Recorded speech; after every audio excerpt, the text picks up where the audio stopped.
In an alternate historical setting devoid of any systematic rules, the tale unfolds with the resolute and cunning Chu Mo, who finds himself traversing into the Grand Dacian dynasty, initially believing he has secured a path to effortless victory. His father-in-law, a duke of the Qin state, holds the esteemed position of prime minister, while his elder brother-in-law serves as a general. However, his second brother-in-law, what? Is that ancient history? The Yi family has suffered a tragic fate, leaving only widows in their wake. Chu Mo, who merely seeks a peaceful existence, is taken aback.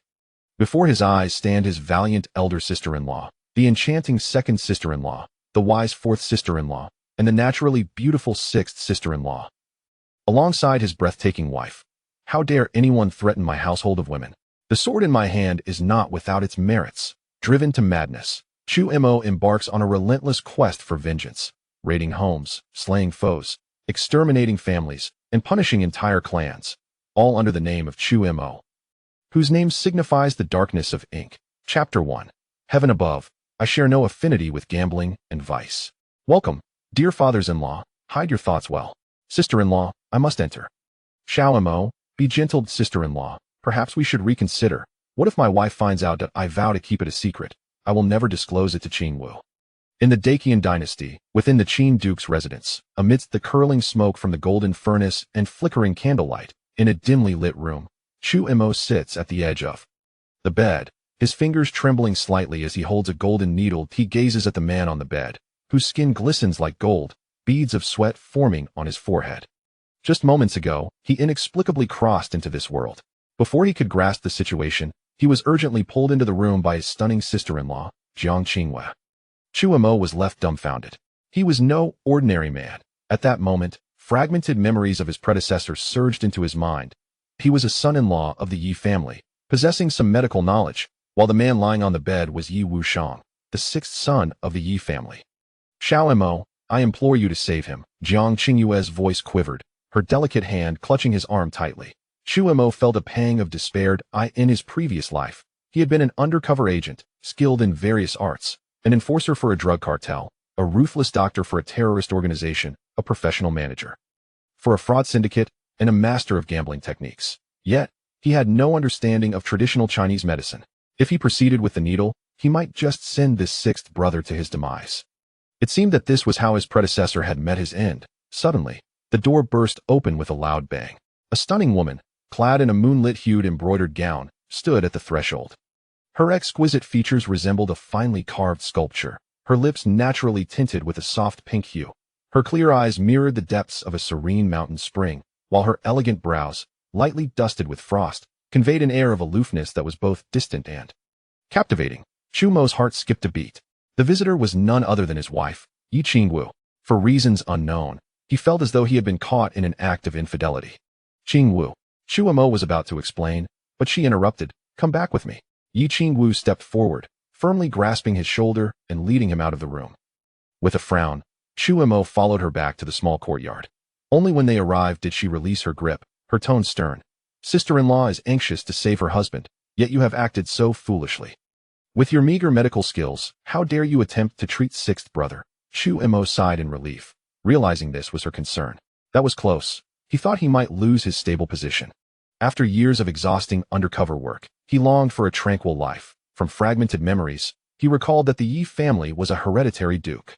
His father-in-law, Yi Zhantian, was the Duke of Qin and Dacian, holding the rank of prime minister and commanding millions of troops. His elder brother-in-law, Yi Wudi, was a general, while his other brothers-in-law held significant military positions in the Dacian army.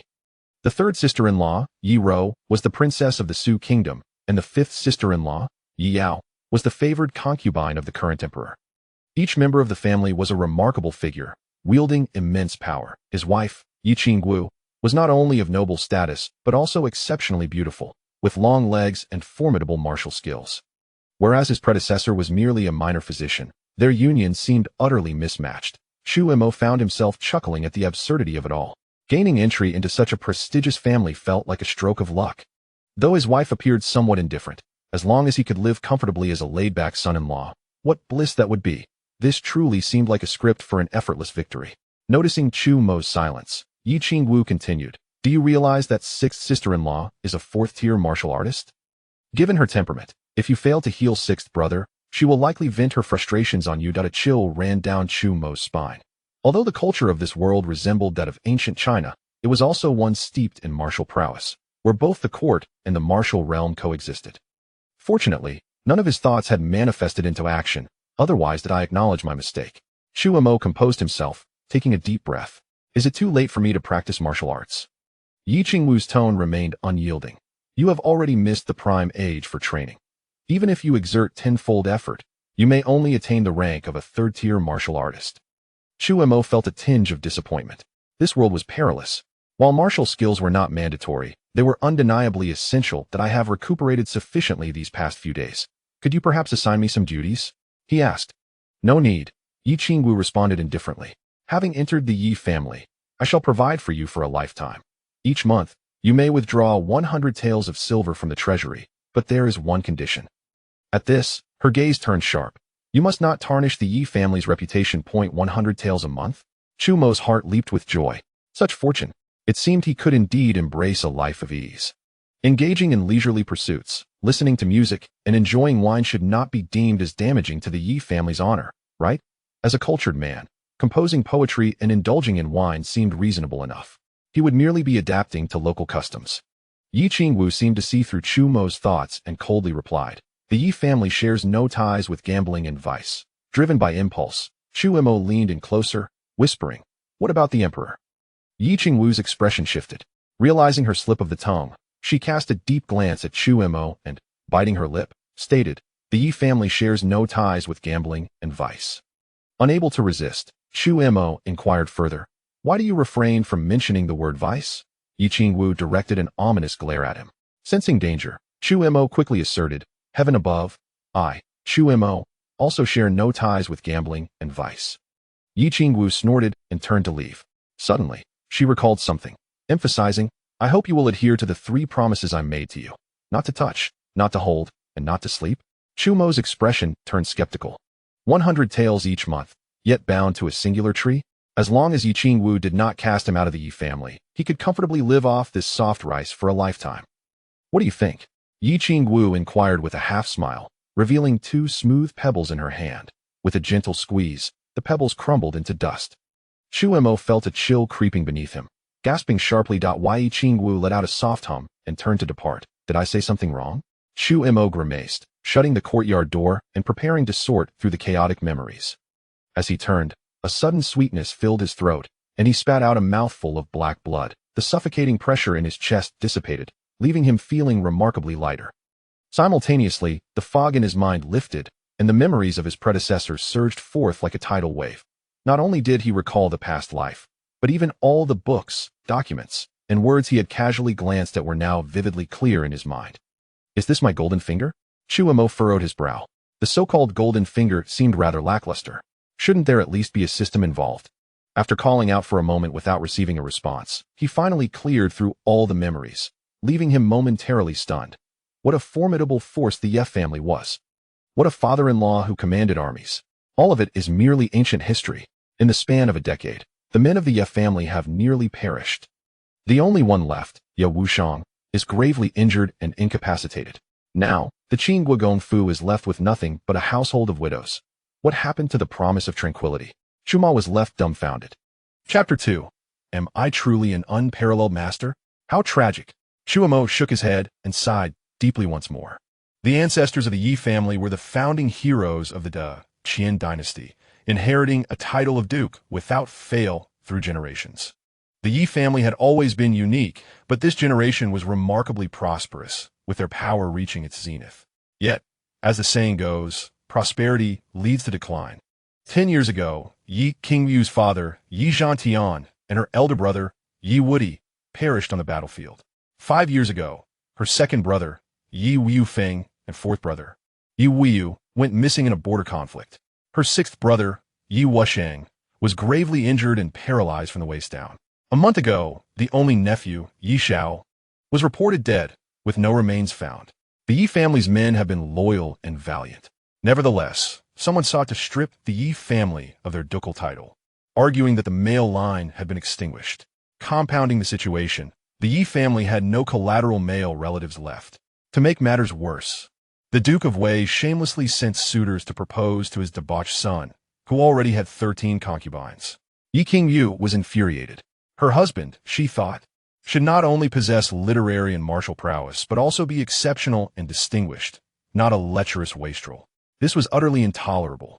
In her fury, she whimsically brought a passerby into the Yi family as a son-in-law. That passerby happened to be Chu Mo. Chu Mo found himself at a loss for words. This was not merely a lackluster beginning.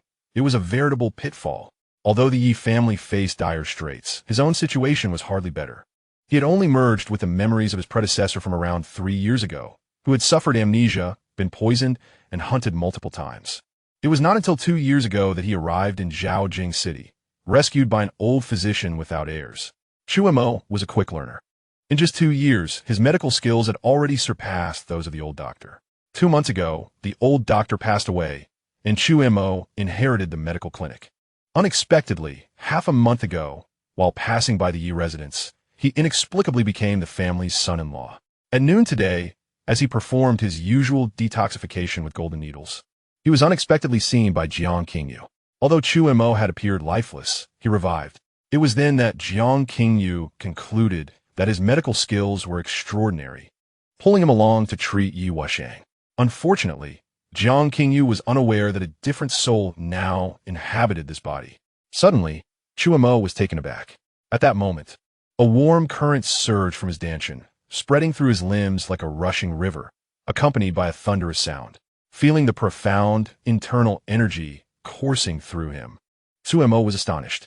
Upon closer inspection, he discovered a golden light floating within his dantian. After studying it for a while, he was amazed to find that activating this golden light instantly clarified his mind. Moreover, his physical strength and speed could be doubled for a duration of half a stick of incense. This was indeed the fabled golden finger. Chu Mo was taken aback to realize that his predecessor had martial skills. Although he was uncertain about his own strength, he felt it far surpassed that of Yi Qingyu. With this thought, Chu Mo picked up a small stone. With a mere squeeze, the stone turned to dust. Am I truly an unparalleled master? Chu Mo pondered in disbelief. Suddenly, his ears twitched. From dozens of paces away, a low voice clearly reached him. At that moment, Yi Qingyu stood atop a loft, gazing down at the courtyard where Chu Mo was. As the sun set, her shadow elongated dramatically. Just then, a hoarse voice came from behind her. An elegantly dressed elderly woman, leaning on a cane, approached. Her hair was frosted with age, yet her back remained straight. The lines etched by time on her face added an aura of kindness and authority. This was none other than the matriarch of the Yi family. Yi Qingyu quickly turned and supported her mother. Mother, how is sick sister? The matriarch dismissed the nearby servants and, after a moment's contemplation, replied, Qingyu is temporarily out of danger, but she is convinced that Chu Mo possesses remarkable medical skills and may even have martial abilities. How could that be? Yi Qingyu exclaimed in astonishment. In truth, she had thoroughly investigated Chu Mo's background long ago. How could she have randomly brought a passerby into the Yi family otherwise? Since 2 years prior, Chu Mo had been working at Onlin Hall, near the Yi residence, and had gotten along quite well with the neighbors. Just moments ago, he had inquired if he could learn martial arts. If it were all an act, he had hidden it far too well. She resolved to find another opportunity to test Chu Mo further. The matriarch sighed. These years have indeed been hard on Qingyu. On her wedding night, Wushang was called to the border for assistance, never to return with such a fate. Ye inguskaze hardenit. Mother, I have already contacted the divine physician Qing Nangzi through my master. He will surely be able to heal Six's brother. The matriarch nodded slightly. Suddenly, she recalled something. By the way, today the emperor ordered the lifting of the curfew in Zhaojing. Yi Qingyu was taken aback. Why such a sudden decision? The matriarch explained. It has been 3 years since the assassination attempt on the emperor. The governors and leaders of the Internal Affairs Bureau, the Jinyiwei, the Jinlinwei, and the Qinglanwei were all executed by the emperor as a consequence. Even the Seven Stars Pavilion nearly suffered a similar fate. The assassins, however, remain at large, and there are no leads. Continuing the curfew serves no purpose. Yi Qingyu nodded in agreement. After a moment of contemplation, she inquired curiously, Mother, why do you think the assassin did not kill the emperor? On that night, the assassin's sword was poised at the emperor's throat, ready to take his life at any moment. Yet at the critical moment, the assassin withdrew. This is truly puzzling. The matriarch shook her head, cautioning, "Do not speak of this lightly." Yi Qingyu nodded slightly. The matriarch then sighed again. That assassin possesses formidable skills. Even with several 7th or 8th tier experts stationed in the palace, he could come and go as he pleased. Such a powerful individual likely hails from one of the top sects in the martial world. Yi Qingyu suddenly interjected, "The 7 Stars Pavilion rejected my application to join." The matriarch's expression darkened, and she scoffed. "The Hong Wang is too overbearing." Chu Mo overheard their entire conversation with clarity. He was astonished. There are indeed those audacious enough to assassinate the emperor? Even top martial artists could not possibly evade the thousands of Jinlinwei guards in the palace. This is simply reckless, especially since the attempt was nearly successful, yet the assassin chose to abandon it midway. This person must be deranged. Were he in their position, he certainly would not commit such folly. Chu Mo shook his head inwardly, not dwelling on the matter. After all, the assassination of an emperor was a matter far removed from his life. He had originally intended to lie low, but it seemed that this notion was likely unfeasible. The Yi family had endured a series of calamities over the years, which was far too coincidental. For what he knew, all the men of the Yi family were exceptionally skilled in martial arts. Even if they were not victorious, they should have been able to escape. How could they have perished on the battlefield? Losing 1 or 2 might be acceptable, but the fact that even the 3rd generation's sole heir, Yi Shao, had been lost was unfathomable. If there were no hidden motives behind this, Chu Mo would not believe it even under duress. At present, he, Chu Mo, was the only normal male descendant of the Yi family. If someone truly intended to target the Yi family, would he not be the first to suffer? Furthermore, he had formidable unknown enemies. He must strive to survive. Moreover, he must thrive. Taking a deep breath, Chu Mo pondered. Should I first find a way to heal Yi Wushang? With Yi Wushang as a shield, I can quietly develop my own strength. For the Yi family to ensure the succession of the Qiangwu dukedom, there were only 2 options. Firstly, heal Yi Wushang and at least restore his ability to bear children. Secondly, Yi Qingyu and Chu Mo could conceive a child to be adopted by Yi Wushang. Chu Mo had initially been somewhat intrigued by the second option, but Yi Qingyu disagreed. He knew that without mutual cooperation, it would be challenging to achieve anything substantial. However, finding a way to treat Yi Wushang was another dilemma. Lost in thought, Chu Mo soon drifted into slumber. In the dead of night, he suddenly opened his eyes wide. A chilling aura of murderous intent locked onto him. Suddenly, a figure darted past the window. A flash of cold light glimmered, the sharp edge aimed directly at his throat. Chapter 3. A job well done against the heavens. An assassin? Chu Mo's heart sank, his body instinctively poised to react. However, his mental acuity caught sight of a familiar silhouette. There stood Yi Qingyu outside the courtyard, calmly gazing at the room he occupied. This woman, was she intentionally testing him? That was perilous. He nearly exposed himself. Chu Mo gritted his teeth and remained motionless, secretly channeling his internal energy. If the other party were to strike with intent, he would not hesitate to retaliate mercilessly. As the blade approached, Chu Mo felt a twinge of nervousness. The razor-sharp sword halted just an inch from his neck. Chu Mo secretly breathed a sigh of relief. Seeing that Chu Mo made no move, the cloaked figure furrowed her brow slightly. She then sheathed her sword, raised her right hand, and slapped Chu Mo across the cheek. Damn! Chu Mo nearly lost his composure and retaliated. If one must kill, there is no need for such humiliation. Enough!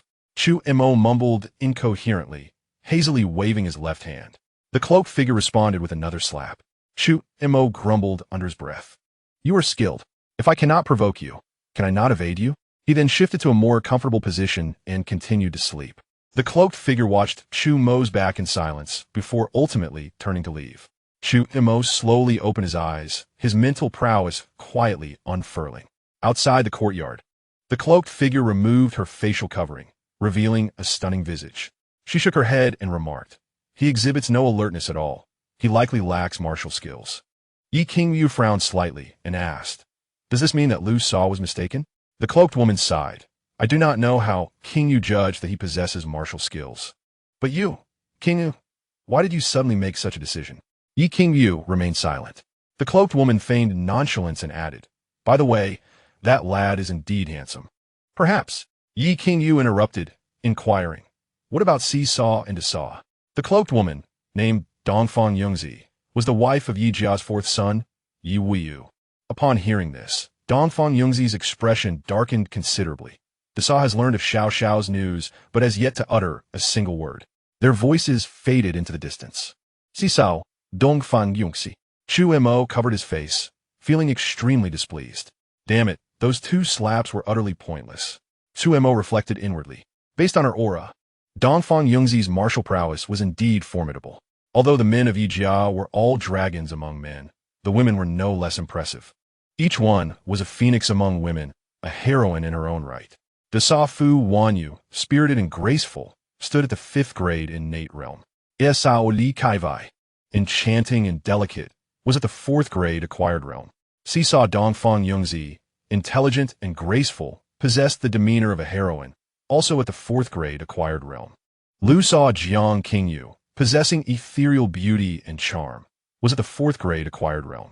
His wife, Yi King, was unparalleled in beauty, captivating the nation, and was at the 5th grade innate realm.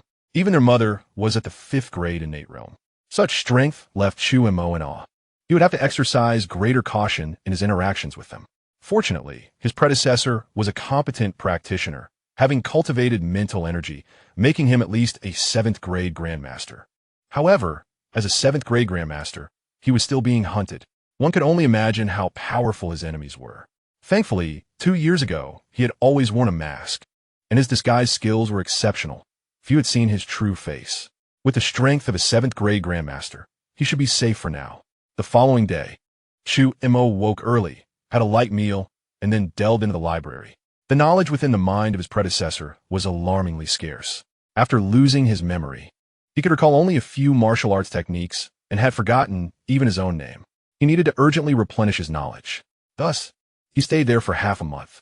Chu Mo fully adapted to the strength of this body while also gaining a general understanding of this world. The Daqian dynasty had been established for over 270 years. In recent years, due to diplomatic blunders and weakened borders, wars had become frequent. Moreover, the court was decaying. Factional disputes intensified. The Pan Wang held power, and eunuchs, along with relatives, wielded authority. According to the rule that feudal dynasties last no more than 300 years. This was undoubtedly the chaotic twilight of a dynasty. Observing this, Chu Mo felt a wave of despondency. The Yi family was also a powerful external family. Why could they not seize power? Furthermore, several of the daughters-in-law from the Yi family hailed from prestigious families. These clans helped one another. How could the Yi family be in such dire straits? Good people do not live long. Chu Mo shook his head in dismay. Oh well, one step at a time. After all, he likely had his own troubles to contend with. Staying in a library all day was not a solution. To live again, he must not allow himself to be wronged. It was time to gain a deeper understanding of this world. Chu Mo went to the storeroom and took 100 taels of silver. He then summoned the 2 guards assigned by Yi Qingyu and left the Yi residence directly. Young master has been in the library for the past half-month. Yi Qingyu was engrossed in a manual, carefully reading. A maid in a green dress bowed respectfully behind her, reporting on Chu Mo's whereabouts. The library? Yi Qingyu was slightly taken aback. This fellow had been living in the household for over half a month, initially spending every day in the courtyard, isolating himself in the world. Now, he had unexpectedly gone to the library and stayed there for half a month. Yi Qingyu asked, "What books has he been reading?" The maid replied truthfully, "At first, he read the Qian Lu, Tian Qi de Dian, and Si Shu Zhang Ju, among others. Later, he also perused Jiang, Hu Feng Yunren Wu Bang, Qi Wen Yi Shi, and Jin Kuei Yao Lu.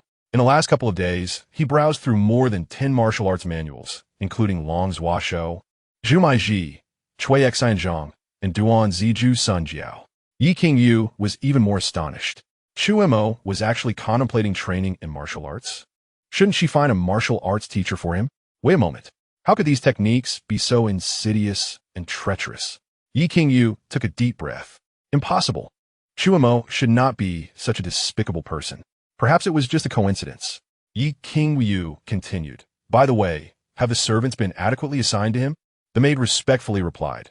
According to the young lady's instructions, 2 individuals have been arranged to take care of the young master's daily life, along with 2 guards to ensure his safety.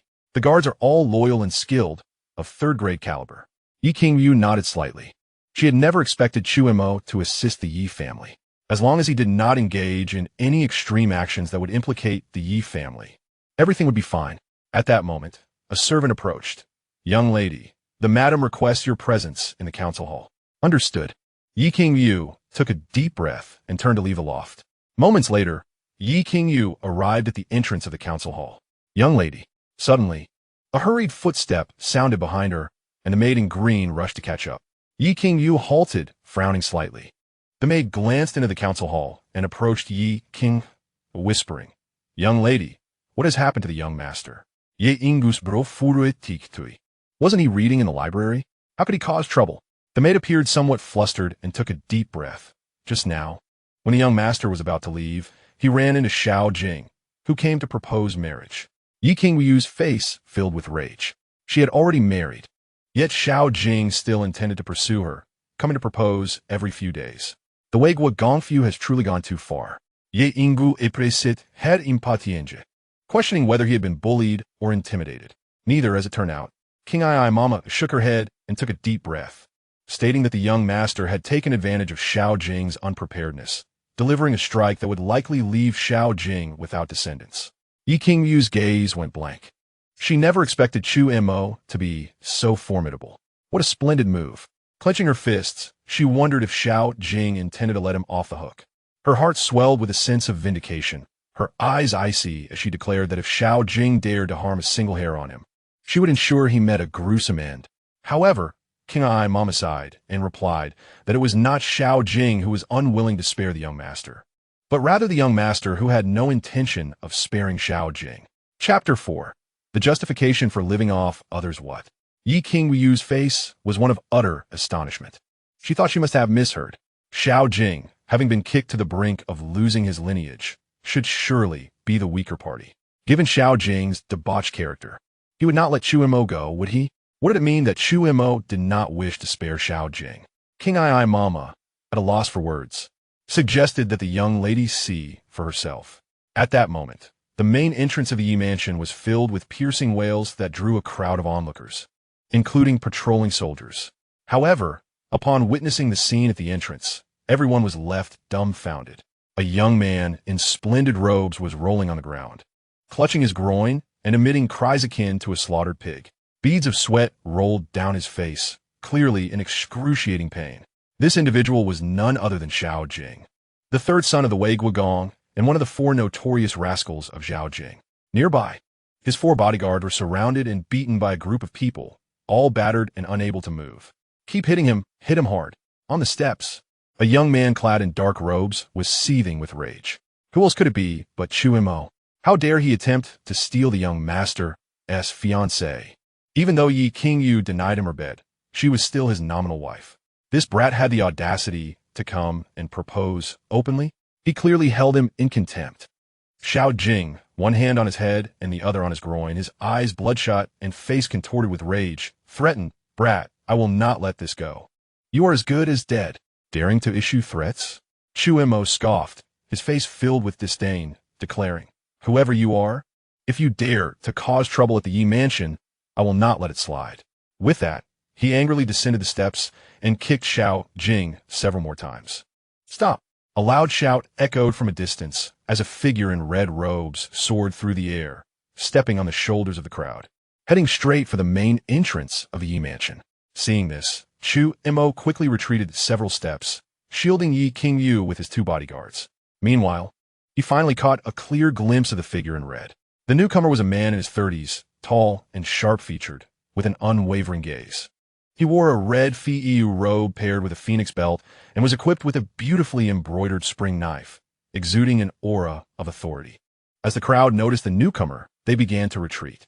Suddenly, about 20 similarly clad and well-trained individuals surged in, encircling Chu Mo and Xiao Jing in an instant. The atmosphere grew tense. "Brat, just wait. I will make you pay dearly," Xiao Jing proclaimed, his eyes gleaming with murderous intent upon seeing the man in the Fiyu robe. The leading figure in the Fiyu robe ignored Xiao Jing and scanned the surroundings, ultimately fixing his gaze on Chu Mo.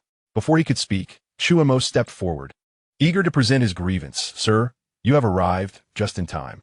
This scoundrel not only seeks to tarnish the reputation of the Qin Guo Gongfu and my wife, but also wishes to harm my parents. I implore you to uphold justice for me." At this, Xiao Jing was left in shock, glaring at Chu Mo as he exclaimed, "Lord Lu, do not listen to his nonsense. He is framing me." "Framing?" Chu Mo retorted dismissively, "Sir, my wife is Yi King, the seventh miss of the Qin Guo Gongfu. It is common knowledge that we have been married for over half a month. Yet this rogue dares to come to the Qin Guo Gongfu to propose to my wife. Is this not defiling her honor?" Continuing, Chu Mo gestured toward the palace. "The Qin Guo Gongfu has been loyal for generations, filled with heroic spirits, and is a pillar of support for the emperor. This despicable man has the audacity to publicly humiliate the Qin Guo Gongfu. This is not merely a slap in the face to the Qin Guo Gongfu. It is an affront to the emperor and the late emperor." With righteous indignation, Chu Mo bowed his head, pounding his chest in distress. Upon hearing this, Xiao Jing was dumbfounded. He had merely come to propose. Wasn't a mere son-in-law easily dismissed from a Yi mansion? How had it turned into an accusation of insulting the emperor and the late emperor? Lord Lu was equally bewildered. He had rushed over thinking it was just a scuffle between a rascal and a son-in-law. Although Xiao Jing's behavior was somewhat excessive, he had powerful backing. The Yi mansion was no longer what it once was. He had assumed he would just need to mediate and it would blow over, as it had before. However, he had not anticipated Chu Mo's grand accusation. Given the implications for the emperor and the late emperor, he could not afford to be lenient. If the emperor were to find out, he could lose his position or worse, his life. Yet, Chu Mo showed no signs of backing down, glaring at Xiao Jing with fervor, declaring, "Today, regardless of whether you're a commoner or a noble, even if it costs me my life, I will seek justice for the Qin Guo Gongfu and my wife." Seeing Chu Mo's determined demeanor, Xiao Jing was taken aback. Suddenly, he felt the pain in his groin diminish, but his neck felt cold. Lord Lu could not help but swallow hard, feeling utterly at a loss. At that moment, Yi Qingyu, standing at the door, was utterly astonished. The Wei Guo Gongfu wielded immense power and had repeatedly humiliated the Yi mansion, a household of orphans and widows. They had swallowed countless grievances over the years, but never had she felt as exhilarated as today. In a panic, Xiao Jing stammered, "You are speaking nonsense. I did not insult the emperor or the late emperor." "You say you did not?" Chu Mo retorted coldly, gritting his teeth. "Not only did you insult the emperor and the late emperor, but you also sought to harm my parents." Xiao Jing was infuriated, nearly exploding. "You bastard. When did I ever wish to harm your parents?" Chu Mo stood firm. "It is well known that I am a son-in-law of the Qin Guo Gongfu. With neither talent nor virtue, how could I qualify to enter the Yi mansion? Among countless men in Zhaojing, why did my wife choose me?" Xiao Jing cursed. "Because you are a kept man?" "Indeed." Chu Mo nodded in agreement, gently caressing his handsome face. "It is precisely because of this charming visage that I was able to enter the Qin Guo Gongfu. But what were you planning to do just now?" Xiao Jing fell silent. Lord Lu, intrigued, asked what was he planning. Chu Mo, filled with rage, declared, "It is due to this face that I can enjoy a lifetime of wealth and honor. Yet this scoundrel dared to order his men to ruin my face. If I became disfigured and turned into an ugly monster, what would my wife do? As the saying goes, to cut off someone's means of living is akin to killing their parents. Sir, please judge for yourself.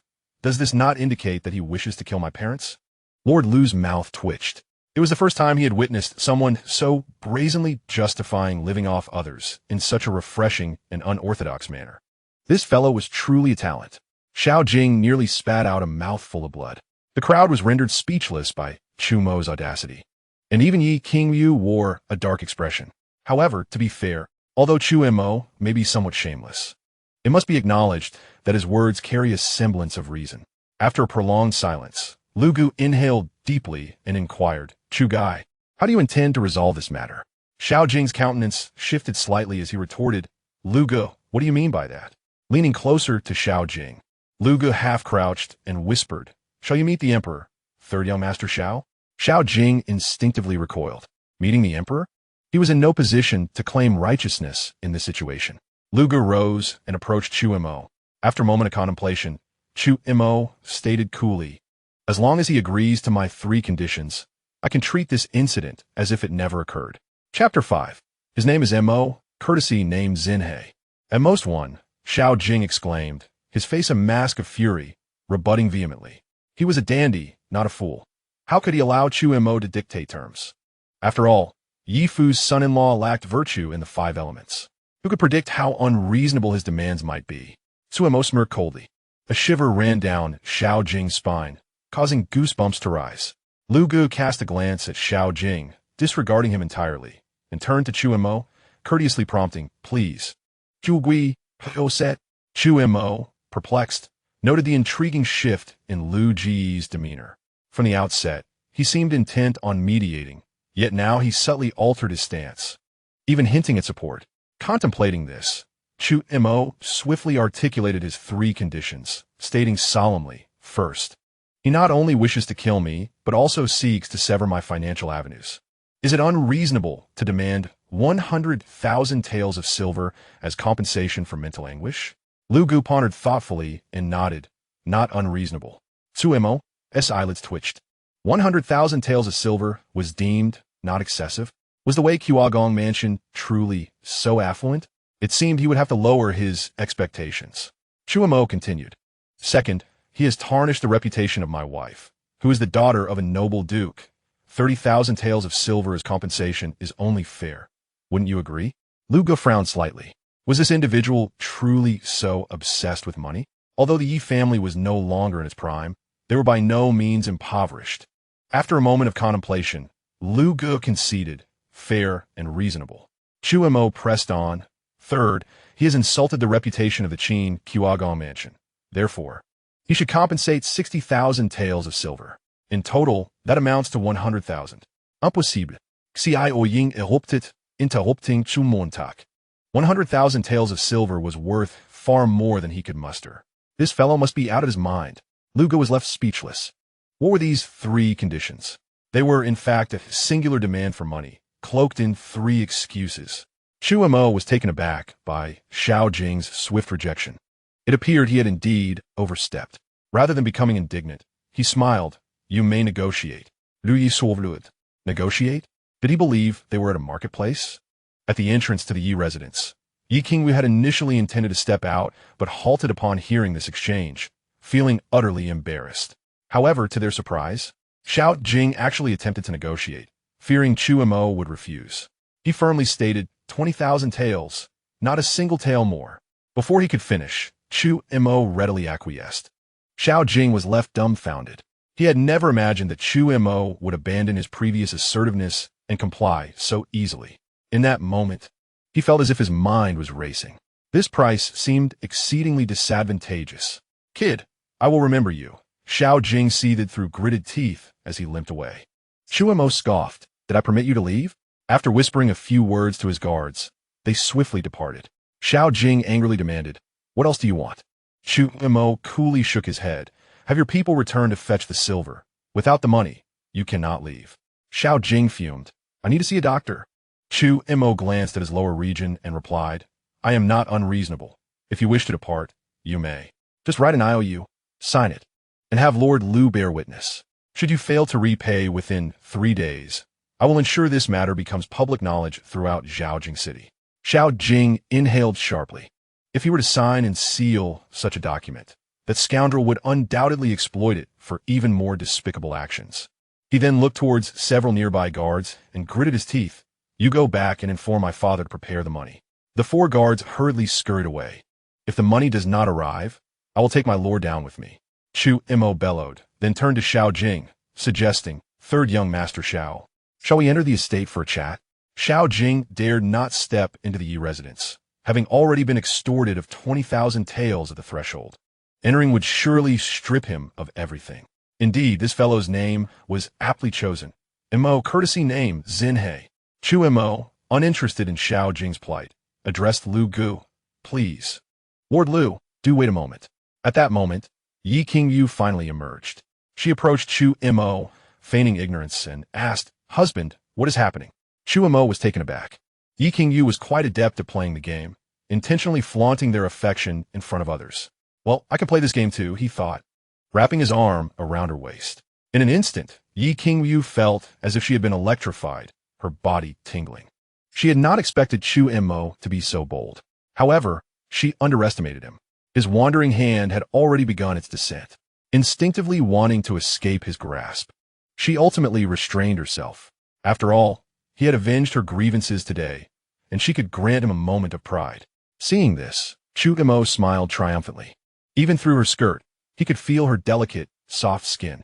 Soft, smooth, and bouncy, he mused, momentarily at a loss for words. In summary, it was simply delightful. Chu Mo grinned. My dear wife, it was merely a misunderstanding. Third young master Xiao sincerely wishes to atone and is willing to compensate 20,000 taels of silver. Is that sufficient? Sufficient.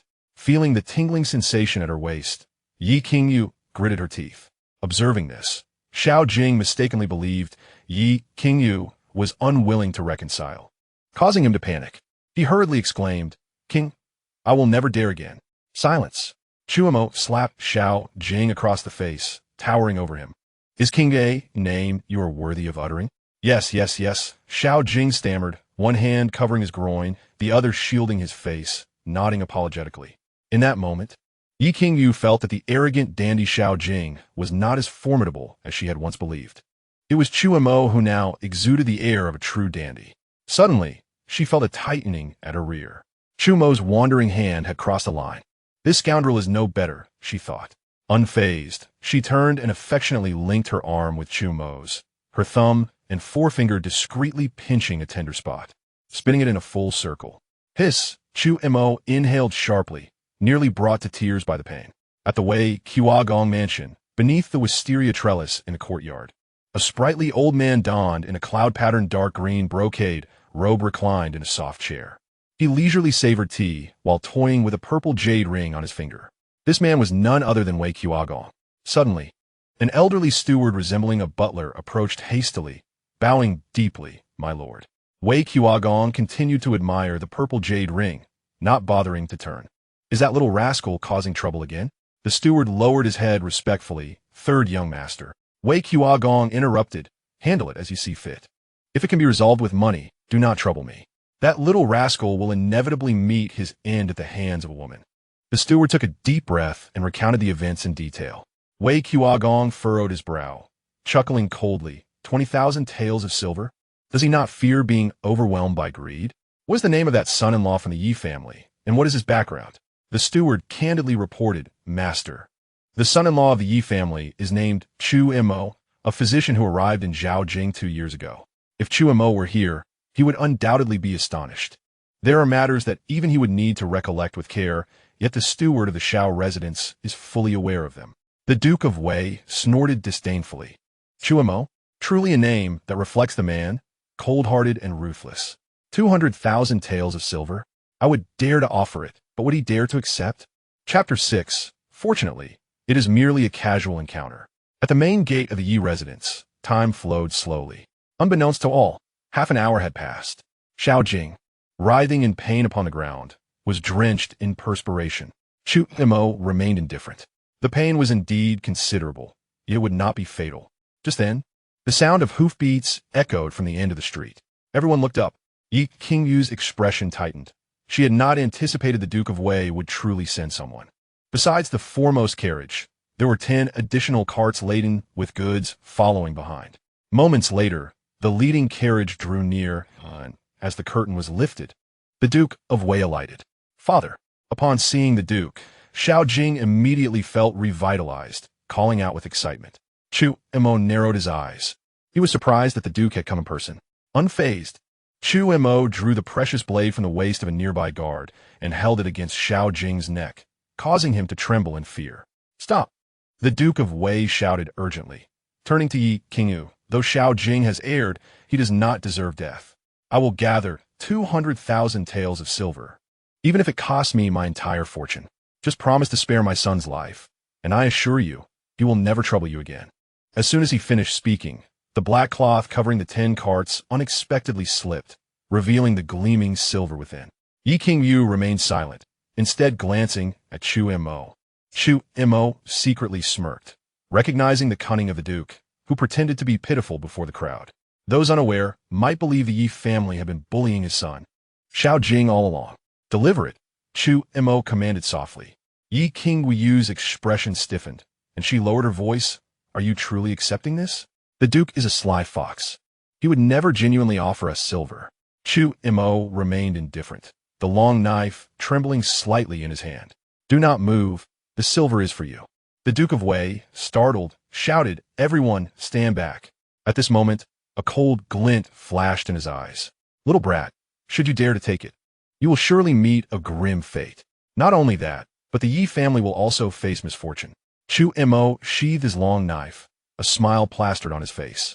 Seeing this, Xiao Jing, disregarding his pain, dashed over to his father, immediately regaining his arrogant demeanor. "Father, have him killed." Silence. The Duke of Wei raised his hand and struck Xiao Jing across the face. "You disgraceful wretch, go back at once." Xiao Jing was left in shock, unable to comprehend that his father would strike him in front of so many onlookers. "Miss Yi, Master Chu, I take my leave." At that moment, Lu Gu cupped his hands, preparing to depart.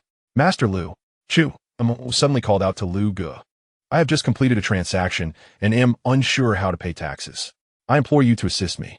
Could you submit half of it to the National Treasury on my behalf?" Lu Gu was taken aback. This young man was remarkably audacious. 200,000 taels of silver, and he was willing to part with half? 100,000 taels was no small amount. If he were to take it himself, he would undoubtedly offend the Duke of Wei. However, thinking of the Duke's second son, Shaolin, a chill ran through Lu Ji's eyes. Since they were destined to be adversaries, why concern himself with one more? Moreover, although the Yi family was not as prosperous as before, they still held the status of a duke. "Rest assured, Master Chu, I will ensure it is delivered," Lu Gu replied with a bow. 100,000 taels? Payable to the National Treasury? Wouldn't that be his decision to make? Even if he submitted not a single coin, what of it? Not far away. Xiao Jing was about to speak, but was silenced by a mere glance from the Duke. Chu Mo keenly observed this scene, sensing something amiss with the Duke, but unable to pinpoint the discrepancy. Nevertheless, he knew it was best not to touch the silver. Under Xiao Jing's furious gaze, Lu Gu and over 20 guard from the Jin Yi departed with 5 carts. As the Jin Yi left, the common folk grew bolder, gathering to witness the unfolding drama. Chu Mo then shifted his gaze back to the remaining 5 carts. Suddenly, a loud clap of thunder resonated from the sky. The previously clear sky became shrouded in dark clouds. What kind of weather is this? Chu Mo cursed under his breath. Simultaneously, the horses of the 5 carts nearby reared up, seemingly startled, emitting terrified whinnies. They then bolted away in a frenzy. "Quick, stop them!" the Duke of Wei exclaimed. His guards rushed forward. Strangely, the foremost horse suddenly stumbled, leading to the cart overturning. Silver coins spilled everywhere. Soon after, the second and third carts followed suit. The silver that the Duke had bestowed upon the crowd was now up for grabs. "Whoever picks it up shall claim it as their own," someone shouted, their voice echoing through Zuck Street. The crowd was astonished. Is this truly 100,000 taels of silver? The Duke is giving it all to us? Many wore expressions of disbelief. Even the Duke was taken aback. "Stop!" he roared, but the crowd was already in a frenzy. "Hurry! The swiftest shall claim it. The slowest shall be left wanting." The people surged forward, heedless of the Duke's shouts. 100 taels of silver could sustain a family of 4 or 5 for an entire year. Though Zuck Street was packed, it housed no more than 10,000 people. Averaged out, each individual could receive around 10 taels of silver. In that moment, Zuck Street descended into chaos. The Duke's eyes turned crimson. All semblance of calm had vanished. He glared fiercely at Chu Mo, who remained unfazed, quietly retreating back to the Yi residence with Yi Qingyu. As the gates of the Yi residence closed, Yi Qingyu, belatedly realizing that Chu Mo was holding her hand, quickly withdrew her left hand, her cheeks flushing. She then dismissed her subordinates and shifted the topic. "Is there something wrong with this silver?" "I do not know, but the 200,000 taels arrived too swiftly," Chu Mo replied, shaking his head. Yi Qingyu was puzzled. Is it not a good thing for it to arrive quickly? Chu Mo's gaze fixated on her chest, bemused. Could it be that Baird truly lacks intelligence? Yi Qingyu was incensed, her chest heaving with indignation. As she prepared to unleash her anger, Chu Mo suddenly inquired, "My dear, how long would it take for the Yi family to gather 200,000? Yi Qingyu, oblivious to the peculiarity of Chu Mo's address, replied candidly, "A single incense stick would suffice." "Is the Yi family truly so affluent?" Chu Mo questioned. "While the Yi family may no longer bask in their former glory, In terms of wealth, even 10 Xiao families could scarcely compare. Yi Qingyu scoffed at this notion. As she spoke, a sudden realization struck her. Are you implying that this silver might not belong to the Xiao family? Chu Mo nodded, pondering quietly. If it does not belong to the Xiao family, then whose could it be? Tax revenue, came a melodious voice from nearby. Looking up, they beheld a graceful figure approaching, clad in a moon-white RU skirt. Cinched at the waist with a scarlet ribbon that swayed gently with her movement, she resembled a swarm of butterflies dancing in the air. Her long, lustrous black hair cascaded down her back, her skin as smooth as jade and lightly adorned with makeup. Her delicate phoenix eyes were slightly upturned, exuding charm and vivacity, captivating all who beheld her. Second sister-in-law, Chu Mo and Yi Qingyu promptly greeted her. Li Keiwei nodded slightly. Xiao Lin, the second son of the Duke of Wei, like Lu Gu, is also one of the commanders of the Jin Wei, responsible for escorting the tax silver into the treasury. A fortnight ago, the esteemed Du of the Jin Wei was dismissed by His Majesty for his ineptitude in handling affairs. My lady, quickly, take me to Lu Gu. Without allowing Li Keiwei to finish her words, Chu Mo's eyes sparkled with urgency. He grasped Yi Qingyu's hand and swiftly departed. Li Keiwei chuckled lightly. You truly are in a hurry. Meanwhile, Yi Qingyu mounted her steed with Chu Mo, still wearing a skeptical expression. Surely, Duke Wei would not be so foolish as to misappropriate the tax silver? Chu Mo tightened his embrace around her waist. What if we were unaware and accepted these tax silvers? If Chu Mo had indeed taken the silver, Duke Wei could falsely accuse them of seizing it. Ye Ingu Gaspit. My lady, fortunately, I merely brushed against it and did not actually take any silver. Chu Mo smiled this time.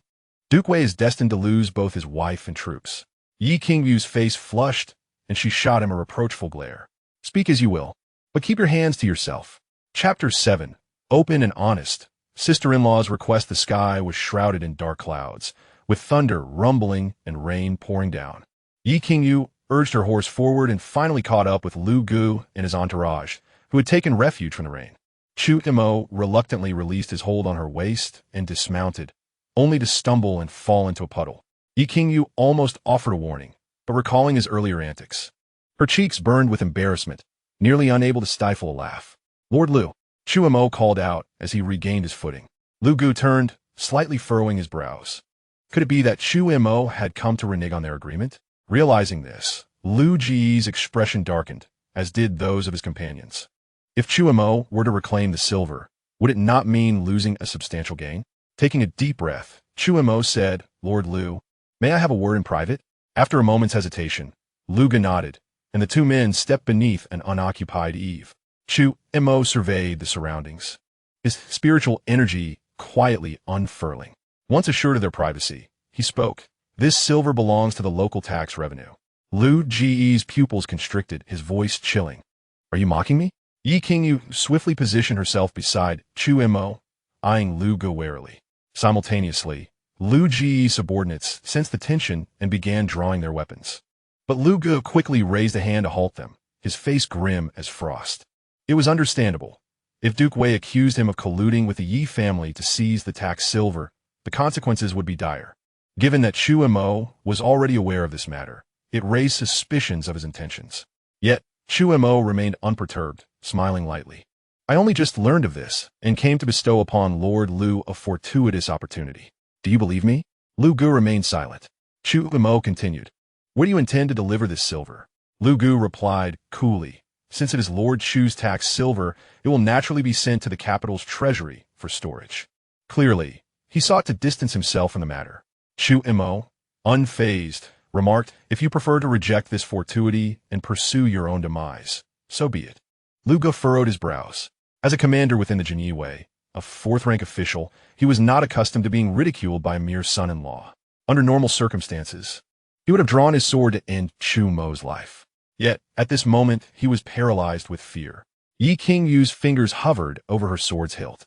Taking a deep breath, Lu Gu asked, what guidance does Lord Chu have? Chu Mo replied calmly, at this juncture, you have but one path to take. Directly bring this silver to the palace and present it to His Majesty. Lu Ji's face was a mask of astonishment. Chu Mo continued, Duke Wei seeks to frame Duke Qin, and you have inadvertently become our accomplice. Should he succeed, it would spell disaster for both the Yi family and yourself, paving the way for Shaolin's promotion. Lu Ji's expression darkened further. I fear Duke Wei has already entered the palace. Chu Mo chuckled. The remaining 100,000 taels of silver have all been seized by the citizens of Zuck Street. Lu Yi's countenance shifted dramatically. This meant that Chu Mo had not touched a single tael of silver throughout. Thus, this matter bore no connection to him whatsoever. It was no wonder he had remained untroubled all along. Instead, it was Lu Gu who had unlawfully taken the 100,000 taels of tax silver. This young man must have known all along. Realizing he had unwittingly fallen into Chu Mo's scheme, Lu Gu dared not show any defiance. He took a deep breath and said, Lord Chu, what must I do? Chu Mo placed an arm around Lu Ji's shoulders, saying, simply ensure that the silver reaches the palace before then. Even if the Wei family escapes punishment, the position of commander will be yours. Lu Gu expressed concern. This is merely tax silver, no different from other silver. With the Wei family's resources, they can easily make up the 20,000 taels. At that point, Shaolin's ascension to commander will be inevitable. Chu Mo smiled knowingly. What if the Wei family cannot replenish it in a timely manner? Lu Ji's eyes brightened. Indeed, even if the Wei family possessed wealth, it might not be in liquid form. Moreover, with Xiao Jing's reckless spending over the years, they were far from being able to rival the Yi family in financial strength. Chu Mo added, even if the Xiao family manages to make up the shortfall, you would have contributed an additional 100,000 taels to the royal treasury, pleasing the emperor immensely. The two men chuckled wickedly, their expressions gleeful. Beside them, Yi Qingyu could only shake her head in disbelief. Lu Gu dared not linger, hastily escorting the silver away through the torrential rain. Once the group had vanished from sight, Yi Qingyu finally spoke. You schemed against Lu Gu. Are you not afraid of retribution? Indeed, I am, Chu Mo replied with a smile. But I bet he won't retaliate against me. Lu Gu had usurped Shaolin's position as commander, and Duke Wei would surely harbor resentment. He likely hoped Chu Mo would draw the ire away from him, so why would he seek to harm him? Yi Qingyu frowned slightly. I merely intended to enjoy a melody at the pleasure house, and now so much has transpired. Let's return. Chu Montaxite. He took a few steps, but noticed that Yi Qingyu remained rooted in place, her gaze fixed upon him. Confused, Chu Mo asked, Yi Qingyu, why do you seem to feel I've suddenly changed into a different person? Chu Mo maintained his usual demeanor, responding nonchalantly. What? Did you think you knew me well before? Yi Qingyu regained her composure, realizing that she did not truly know him at all. Their acquaintance had been brief, since Chu Mo had only been in the family for a little over half a month, and they had barely met on a few occasions. Given our short acquaintance, it is natural that we do not know each other well. Chu Mo shrugged and sighed. Thus, at times, we must engage in open and honest communication. Yi Qingyu nodded slightly, feeling that there was something peculiar about his words, yet unable to pinpoint what it was. Get on the horse, Chu Mo urged, already mounted. Your clothes are soaked. We must return and change. Recalling the earlier incident, Yi Qingyu gritted her teeth and declared, I will sit at the back. Ashu. Chu Mo sneezed, feeling weak as he reclined in his chair. The rain from yesterday had left him vulnerable, and he feared revealing himself, refraining from utilizing his internal energy for protection. No, those above the 6th rank should be referred to as true qi. Ultimately, Chu Mo had indeed caught a cold. He could not help but grumble inwardly. It was worth noting that this body was of 7th rank Grandmaster caliber. How could it possibly catch a cold? It was utterly absurd. Of course, it could be related to the previous poisoning. His body had yet to fully recover and remained relatively weak. Throughout the day, he felt lethargic. After giving Xiao Jing a severe thrashing, Yi Qingyu's attitude towards him had subtly transformed, which Chu Mo considered a positive development. He certainly preferred not to see a perpetually cold-faced Yi Qingyu. As night fell, Yi Qingyu arrived once more, accompanied by Li Keiwei. Upon the first utterance of Li Keiwei, Chu Mo found himself somewhat taken aback. Lu Gu has ascended to the position of deputy commander of the Jinyiwei. Chu Mo was not particularly surprised. Li Keiwei continued with a smile. The Xiao family has managed to gather 200,000 taels of silver. You should exercise caution when you venture out. It must be said that Li Keiwei's smile was exquisite, embodying a beauty that was mature, full, and alluring without being frivolous. Chu Mo could not help but steal a few additional glances. Second sister-in-law, You flatter me. I am merely a son-in-law who would wish to harm me. You have become quite well known now. However, Li Keiwei shook her head and said, Chu Mo, there is something I would like to ask of you. Chu Mo was momentarily taken aback. Second sister-in-law, just look at my frail arms and legs. Li Keiwei interrupted him, her tone serious. You are the only normal man left in the Yi family. Only you can assist with this matter. Chu Mo's eyelids twitched. Could it be? Does second sister-in-law wish for me to help her with such a task? As he swallowed hard, his gaze involuntarily fell upon Yi Qingyu's icy yet breathtaking visage. His mind suddenly cleared. How could Li Keiwei possibly make such a request in front of Yi Qingyu? At that moment, Li Keiwei parted her crimson lips. I need you to visit Yi Qian. Chu Mo inwardly thought as expected. He feigned confusion. What sort of place is Yi Qian? Li Keiwei explained. It is one of the 8 famed brothels in Zhaojing. That is out of the question. How could I possibly go to such a place? Chu Mo declared emphatically. What a jest. How could he, in front of Yi Qing, agree to go to such a location? If he were to go, it would have to be done in secret. Li Keiwei did not expect Chu Mo to refuse so decisively, and a flicker of disappointment crossed her eyes. If you are unwilling, then let it be. Second sister-in-law, please wait. As Li Keiwei was about to depart, Chu Mo hurriedly called out to her, glancing at Yi Qingyu. Why don't you first tell me what the matter is, and see if I can be of assistance? A brothel. In his previous life, he had heard that the women within were not only beautiful, but also possessed charming voices. He had intended to delve deeper into this matter yesterday, but was unfortunately thwarted by that rascal Xiao Jing. Li Keiwei's beautiful eyes sparkled as she spoke candidly. Recently, the business at Xian Lu has plummeted. After some investigation, I discovered that Yi Qian has stolen Xian Lu's brewing secret recipe.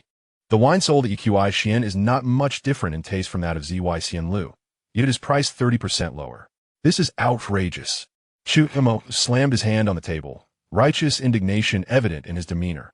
Second sister-in-law, rest assured, although I am not in peak condition, I do not wish to delay in this matter for even a moment. I will seek evidence right away. At this moment, Yi Qingyu spoke with indifference. Have you not considered why they did not send someone else, but rather chose you? Chu Mo was taken aback. This remark seemed somewhat reasonable. The Yi family had few men, yet an abundance of servants. Surely, they could send a few servants instead of having him, his son-in-law, involved? Li Keiwei smiled. I am not asking you to find any evidence. We already possess it, but it is unfortunately of little use. Then what do you require of me? Chu Mo's heart sank. Li Keiwei continued earnestly. Yi Qian is owned by Tang Feng, the third son of the Duke of Jingwo. Tang Feng is known to be one of the 4 notorious rascals of Zhaojing. Is that so? Chu Mo's eyelids flickered. This title sounded somewhat familiar. Indeed, Li Keiwei nodded and said, I want you to go to Yi Qian and create a tremendous uproar. This Chu Mo's expression turned conflicted. Li Keiwei suddenly produced several banknotes, sliding them across the table. 1,000 taels as a reward. Chu Mo hesitated further. Visiting a brothel for money? Is there truly such a delightful affair? It felt almost unreal. 2,000 taels. Noticing Chu Mo's silence, Li Keiwei continued to sweeten the deal, her tone laced with urgency. I am merely harboring a pent-up frustration that I cannot vent. I fear. Chu Mo took a deep breath and discreetly glanced at Yi Qingyu. Seeing her expression remain impassive, he still felt a twinge of doubt. 5,000 taels. Li Keiwei produced another stack of banknotes and slapped them on the table. Chu Mo was astonished. Is second sister-in-law truly this generous? Unfazed, he discreetly tucked the 5,000 taels into his sleeve and declared vehemently, since second sister-in-law is so generous, I shall certainly repay you for this grievance. Just watch my performance. I vow to turn Yi Qian upside down, or simply smash it to pieces. And as for Tang Feng, let me not encounter him, for if I do, I promise to leave him with a mouthful of teeth. Despite his bravado, he felt somewhat skeptical. A person who runs a brothel, how nefarious could they truly be? Li Keiwei squinted and smiled. This lad truly has a penchant for wealth. No wonder he had the audacity to extort 200,000 taels from the Wei Guo residents. I may not know how grand it is, but certainly he possesses a fair amount of courage. If he truly can take down Tang Feng, then this 5,000 taels would indeed be worth it. As dusk fell and the lanterns began to glow, Yi Qingyu was in the courtyard meditating. At that moment, an attendant in blue approached, bowing, "Miss, I have just received word from the servants that the young master has left." Yi Qingyu slowly opened her eyes. "Has he brought any guard with him?" The attendant replied. "He took Chun Su and Yi Yuan along." Yi Qingyu nodded slightly. "Send 2 more guards to discreetly protect him. The Xiao family would surely be eager for him to venture out. Additionally, inform me promptly of any developments." "Understood." The attendant responded and withdrew. Yi Qingyu quietly lamented.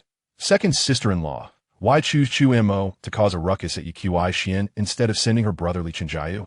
Is he not also one of the 4 rascals? Puzzled though she was, Yi Qingyu decided not to dwell on it further. In the event of a true confrontation, at least Chu Mo had 2 capable 3rd-rank experts by his side to safeguard him. If all else fails, should Chu Mo reveal his identity, Tang Feng would likely lack the audacity to strike with lethal force. Never mind. I shall continue to practice martial arts. I must find a way to swiftly break through to the 6th rank of the Grandmaster level. Time passed, and before long, the attendant in blue reappeared. Her expression somewhat frantic. "Miss, the young master has gotten into a fight at Yiqui Xian." "What? Ye inguse brosknitet tiktui." Is this scoundrel not supposed to be clever? How could he actually resort to violence? The attendant, looking somewhat flustered, quickly explained. The guard Chun Su returned with a message, stating that the young master got into a scuffle with the 3rd son of the Duke of Jingguo, Tang Feng. In a fit of rage, the young master directly left Tang Feng bleeding. That glutton has truly lost his mind. Yi Qingyu's delicate face suddenly turned cold, and she stood up to head outside. In Zhaojing, known as the economic and political center of the Qian dynasty, it has always been a place of flourishing beauty. As dusk deepened, countless glass lanterns illuminated the sides of Xiaoao Alley.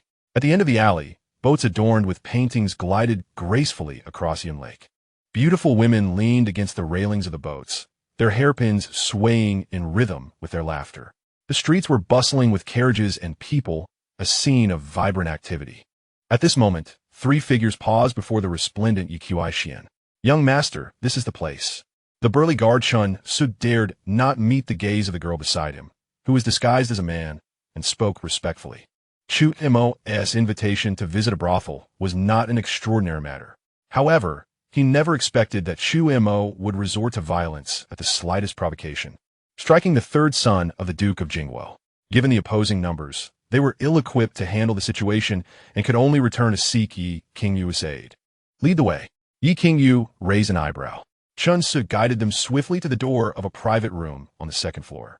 However, they were halted by 2 guards blocking their path. "Where's my young master?" Shen se inquirait d'honnêteté. For some reason, he felt an ominous premonition, as Yi Yuan, who had been with him, was nowhere to be seen. One of the guards chuckled and said, "Young Master Chu and the 3rd young master are inside having a drink." Having a drink? Chun Su was utterly bewildered.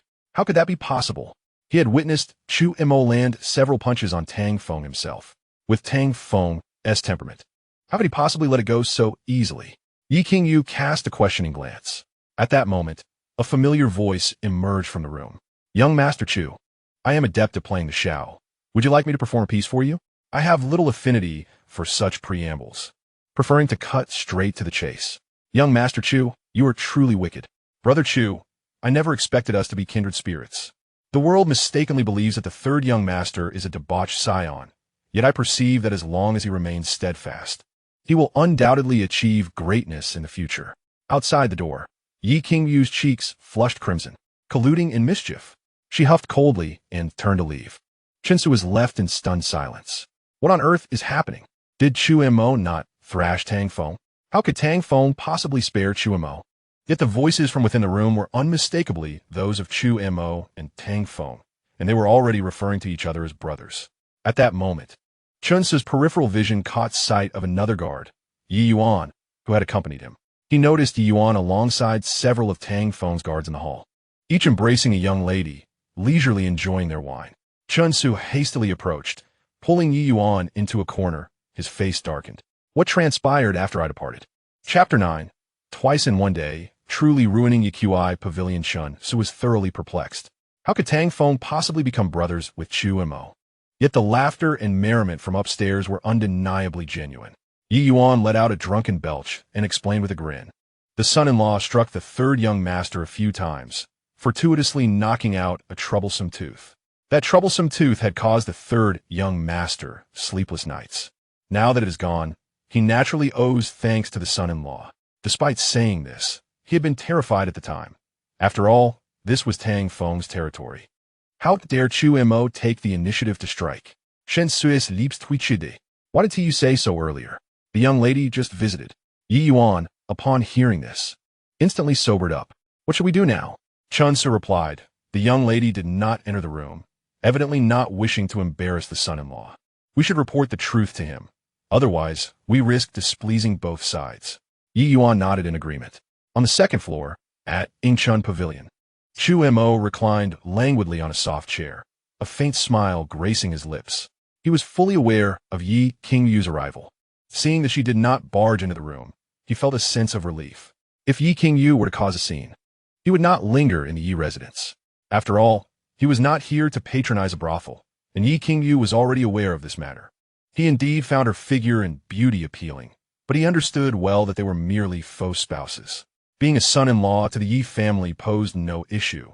In public, they could maintain a facade of mutual respect and decorum, which was perfectly acceptable. However, expecting him to remain chaste for Yi Qingyu, they were all adults here. Such notions were absurd. Furthermore, he was not lacking in funds at present. With 5,000 taels of silver on him, he could indulge himself for quite some time. Was it necessary to endure humiliation and discomfort? Of course, without proper precautions, he dared not engage in reckless behavior. Please leave for now. At that moment, a stout man clad in brocade spoke up. This individual was none other than Tang Feng. Once the young ladies departed, Tang Feng awkwardly remarked, Brother Chu, the prescription you provided last time, why has it ceased to work? Chu Mo grasped Tang Feng's wrist, taking his pulse with great care. Indeed, he and Tang Feng were already acquainted. Tang Feng had suffered from impotence, seeking numerous physicians without success, just as he was on the verge of despair. Chu Mo had given him a prescription that miraculously resolved the issue. Since then, Tang Feng had been endlessly grateful to Chu Mo otherwise. Why would Chu Mo dare to knock out his troublesome tooth? This rotund fellow, despite his lewd nature, was indeed adept at making money. It was said that aside from earning a fortune at Yiqi Pavilion, he also owned 2 gambling houses in Xiaoao Alley. Otherwise, the Minister of Justice would not consider marrying his granddaughter to a scion like Tang Feng. After a brief moment, Chu Mo fetched paper, ink, brush, and inkstone, his brush dancing elegantly across the page. He then handed the prescription to Tang Feng, stating, boil 3 bowls of water down to 1. Take it twice daily. In 7 days, you shall be vigorous and robust. Tang Feng furrowed his brow slightly. I followed your last prescription to the letter, taking it twice daily. Why has it ceased to work now? Chu Mo was momentarily taken aback. Tang Feng sighed again. Look at my condition. Can I endure taking it twice a day for 7 consecutive days? Chu Mo was astonished. This rotund fellow had mistakenly interpreted twice a day as once twice. Truly a remarkable character. If he were to take it twice a day, even my golden essence would not withstand it, let alone for 7 days straight. Chu Mo stated earnestly, Third young master, during the course of treatment, one must abstain from sexual activity. You must take the medicine twice daily for 7 consecutive days. Tang Feng's face was filled with disbelief. So that was what twice a day meant. Did that not reveal his ignorance? Chu Mo hastily changed the subject. Third young master. How is business at Yiqi Pavilion? Tang Feng sighed. Business is challenging these days, and the competition is fierce. Just in Xiaoao Alley, there are 20 to 30 brothels. Throughout Zhaojing, they are countless. Yiqi Pavilion barely ranks among the top 8 brothels in Zhaojing. Chu Mo feigned curiosity. Which are the 8 major brothels? Tang Feng chuckled. Yingyu Tower, Tinjing Pavilion, Yiqi Pavilion, Ninjian Xia, Listening Wind Pavilion, Saijun Feng, Jiu Boat, and Mianhua Lounge. Those are the 8 major brothels. Chu Mo was taken aback. The brothels had even crafted a couplet. However, he felt somewhat disappointed with Yiqi Pavilion, as it did not meet his expectations for such establishments. It was chaotic and filled with filth. Contemplating this, Chu Mo shook his head. He was curious about how the other 7 brothels fared and resolved to visit them if given the opportunity. Tang Feng's smile faltered. Brother Chu, what do you mean by that? Do you look down on Yiqi Pavilion? Chu Mo surveyed his surroundings and replied, to speak candidly, I did not wish to return after my first visit. The experience was utterly lacking. Tang Feng's expression hardened. Brother Chu, while you excel at medicine, business is not your forte. Chu Mo slowly rose to his feet. Third young master speaks wisely. I have matters to attend to, so I shall take my leave. Tang Feng rested his feet on the stool, his tone indifferent. Clarify your thoughts before you depart. As he spoke, a guard subtly positioned himself in front of Chu Mo. Sensing Tang Feng's change in demeanor, Chu Mo's lips curled into a slight smile. He then turned calmly and said, since the third young master wishes to hear, I shall share 2 points. Firstly, Yiqi Pavilion's positioning is unclear. Upon my observation, the clientele here consists of officials, merchants, laborers, and even beggars. Dang Feng, Dao Wen. As long as there is profit to be made, what is there to be ashamed of? Chu Mo scoffed lightly. While making money is indeed not shameful, the ladies here earn their keep through arduous labor. If it were me, I would position this place as one exclusive to the affluent and influential. This would yield numerous benefits, not only in terms of profit, but also in establishing a gap between it and other brothels, potentially garnering valuable connections. Brother Chu, please elaborate. Tang Feng's interest was piqued.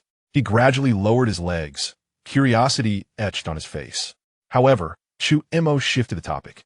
Secondly, the decor of this room is far too ordinary, failing to provide customers with the thrill they seek. Money is spent, yet the experience is unsatisfactory, lacking any memorable highlights.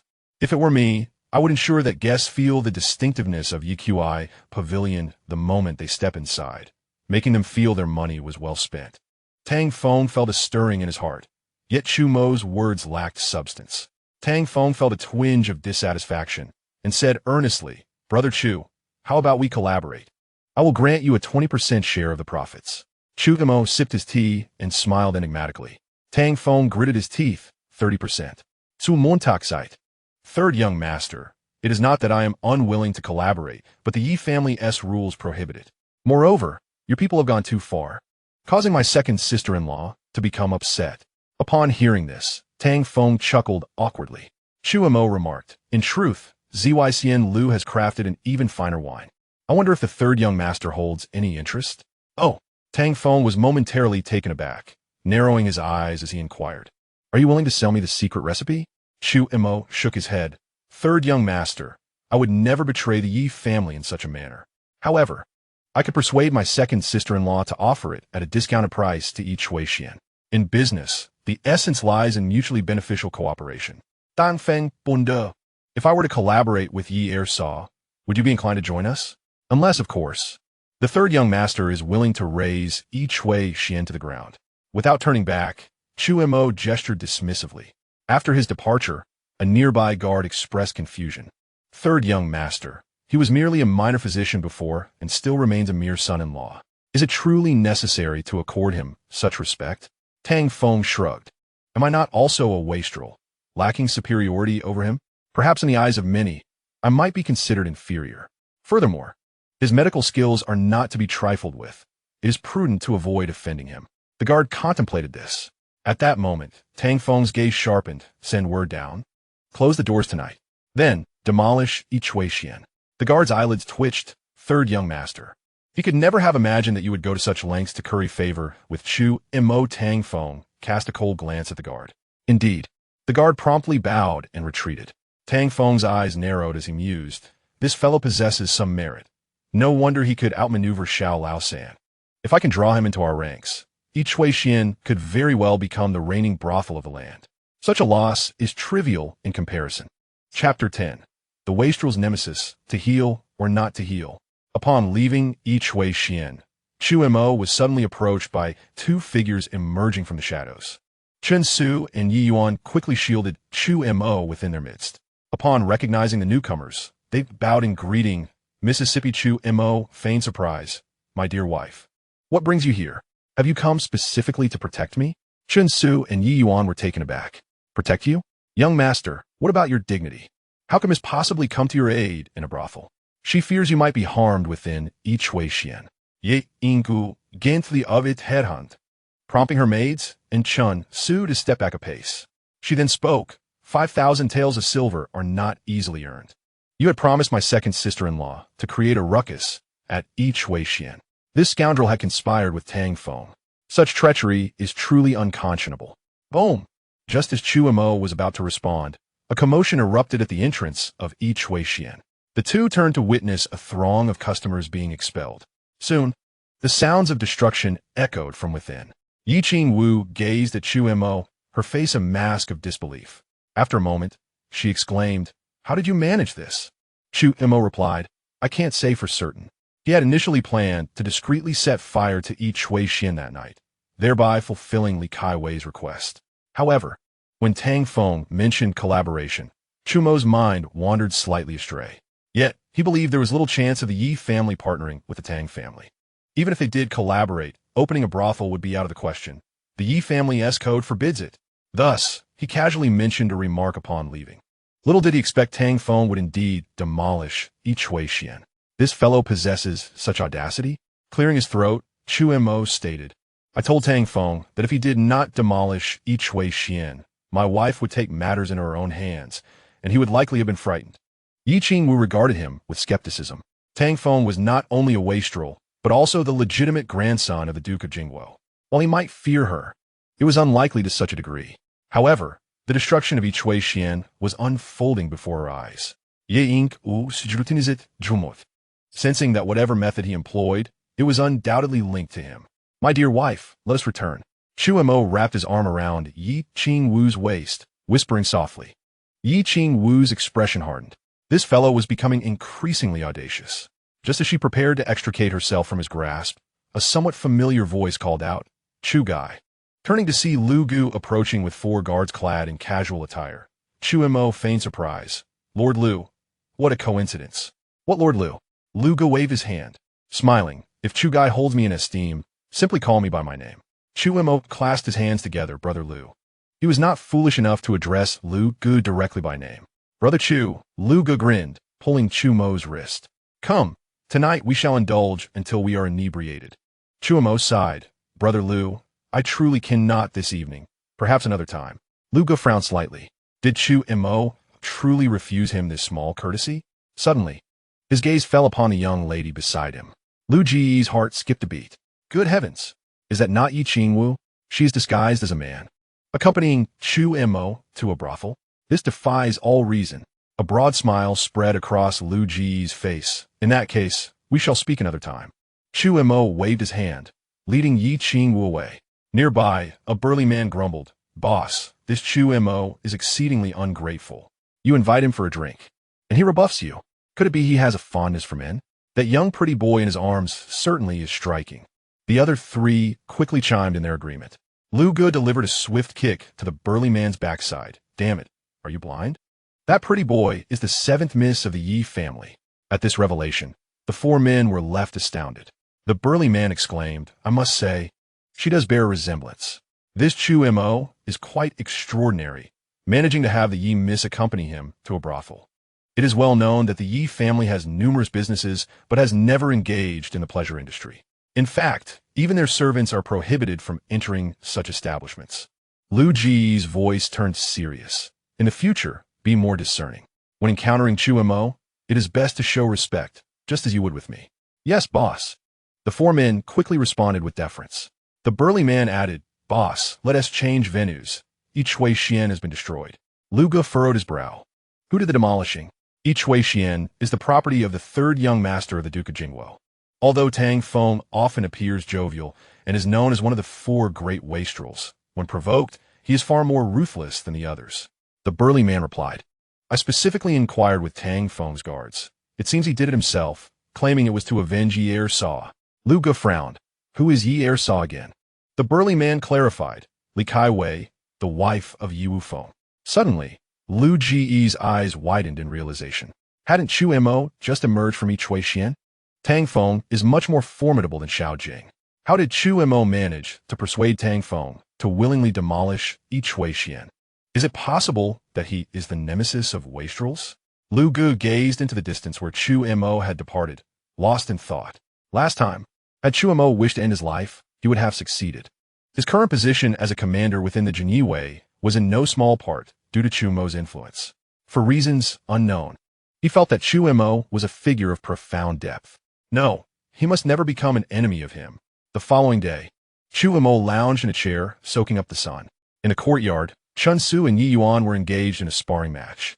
One wielded a knife, ferocious and domineering, while the other employed a spear, agile and valiant. For a brief period, the match seemed evenly matched. Initially, Chu Mo watched with keen interest. However, within the span of a single incense stick, he had mastered both their knife and spear techniques. Finding the ensuing time dull, he lost interest. At that moment, Li Kaiwei entered Chu Mo's courtyard. Chun Su and Yi Yuan ceased their practice and prepared to leave. Chu Mo did not see Yi King Wu approaching, and he hastily called out to the two, "You both wait for me here. I still have to go out later." "Brother-in-law, where are you headed?" Li Kaiwei inquired with a graceful demeanor and a smile. Chu Mo, however, responded to her question with another. "Sister-in-law, may I ask what brings you here?" Li Kaiwei produced a stack of silver notes from her sleeve and handed them to Chu Mo. "I heard about last night's incident. Sister-in-law feels greatly relieved." Chu Mo was taken aback by Li Kaiwei's generosity. He casually pinched the notes, estimating their worth to be around 5,000 taels. "Sister-in-law is quite magnanimous," Chu Mo asserted with conviction. "As a man of the Yi family, I certainly cannot allow my sister-in-law to be bullied by outsiders." Li Kaiwei nodded with a smile. "Then, if anything arises in the future, will you come to my aid?" Chu Mo did not refuse, as Li Kaiwei had offered too much. After a brief exchange of pleasantries, she turned to leave. Just as she departed, Jiang Qingyu leaped over the wall and entered. Chu Mo noticed Chun Su and Yi Yuan exchanging glances, then quickly lowered their heads, pretending they had seen nothing. Chu Mo felt increasingly speechless. He had done nothing wrong, yet he felt as if he were a thief caught in the act. Before he could speak, Jiang Qingyu suddenly rushed to him, kneeling before him. Chu Mo quickly supported her, astonished. "Sixth sister-in-law, what are you doing?" Jiang Qingyu raised a small box she was holding and implored, "Shout Mo. This is all of my possessions. I beg you to save Wu Shang." The box accidentally tipped over, spilling golden jewelry everywhere. Chu Mo fell silent, his expression complex. The reason he was able to marry into the Yi family was precisely because Yi Wushang was paralyzed, and he had just started to acclimate to his current life. What if he were to cure Yi Wushang and subsequently be expelled from the Yi household? Should he treat him or not? Jiang Qingyu, seeing his hesitation, pulled away from his arm and knelt once more. "As long as you save Wushang, I will do anything you ask." "Sixth sister-in-law, please rise," Chu Mo spoke solemnly. It was inappropriate for him to remain standing while she knelt. Though he was merely on one knee, it was still uncomfortable. If others were to witness this, who knows what gossip would arise? With red-rimmed eyes, Jiang Qingyu's tears spilled forth. "I sought you out for help, yet they all think I am insane. But if I give up on Wushang, he will truly spend his life bedridden." "Sixth sister-in-law, how about this?" Chu Mo pondered for a moment, taking a deep breath.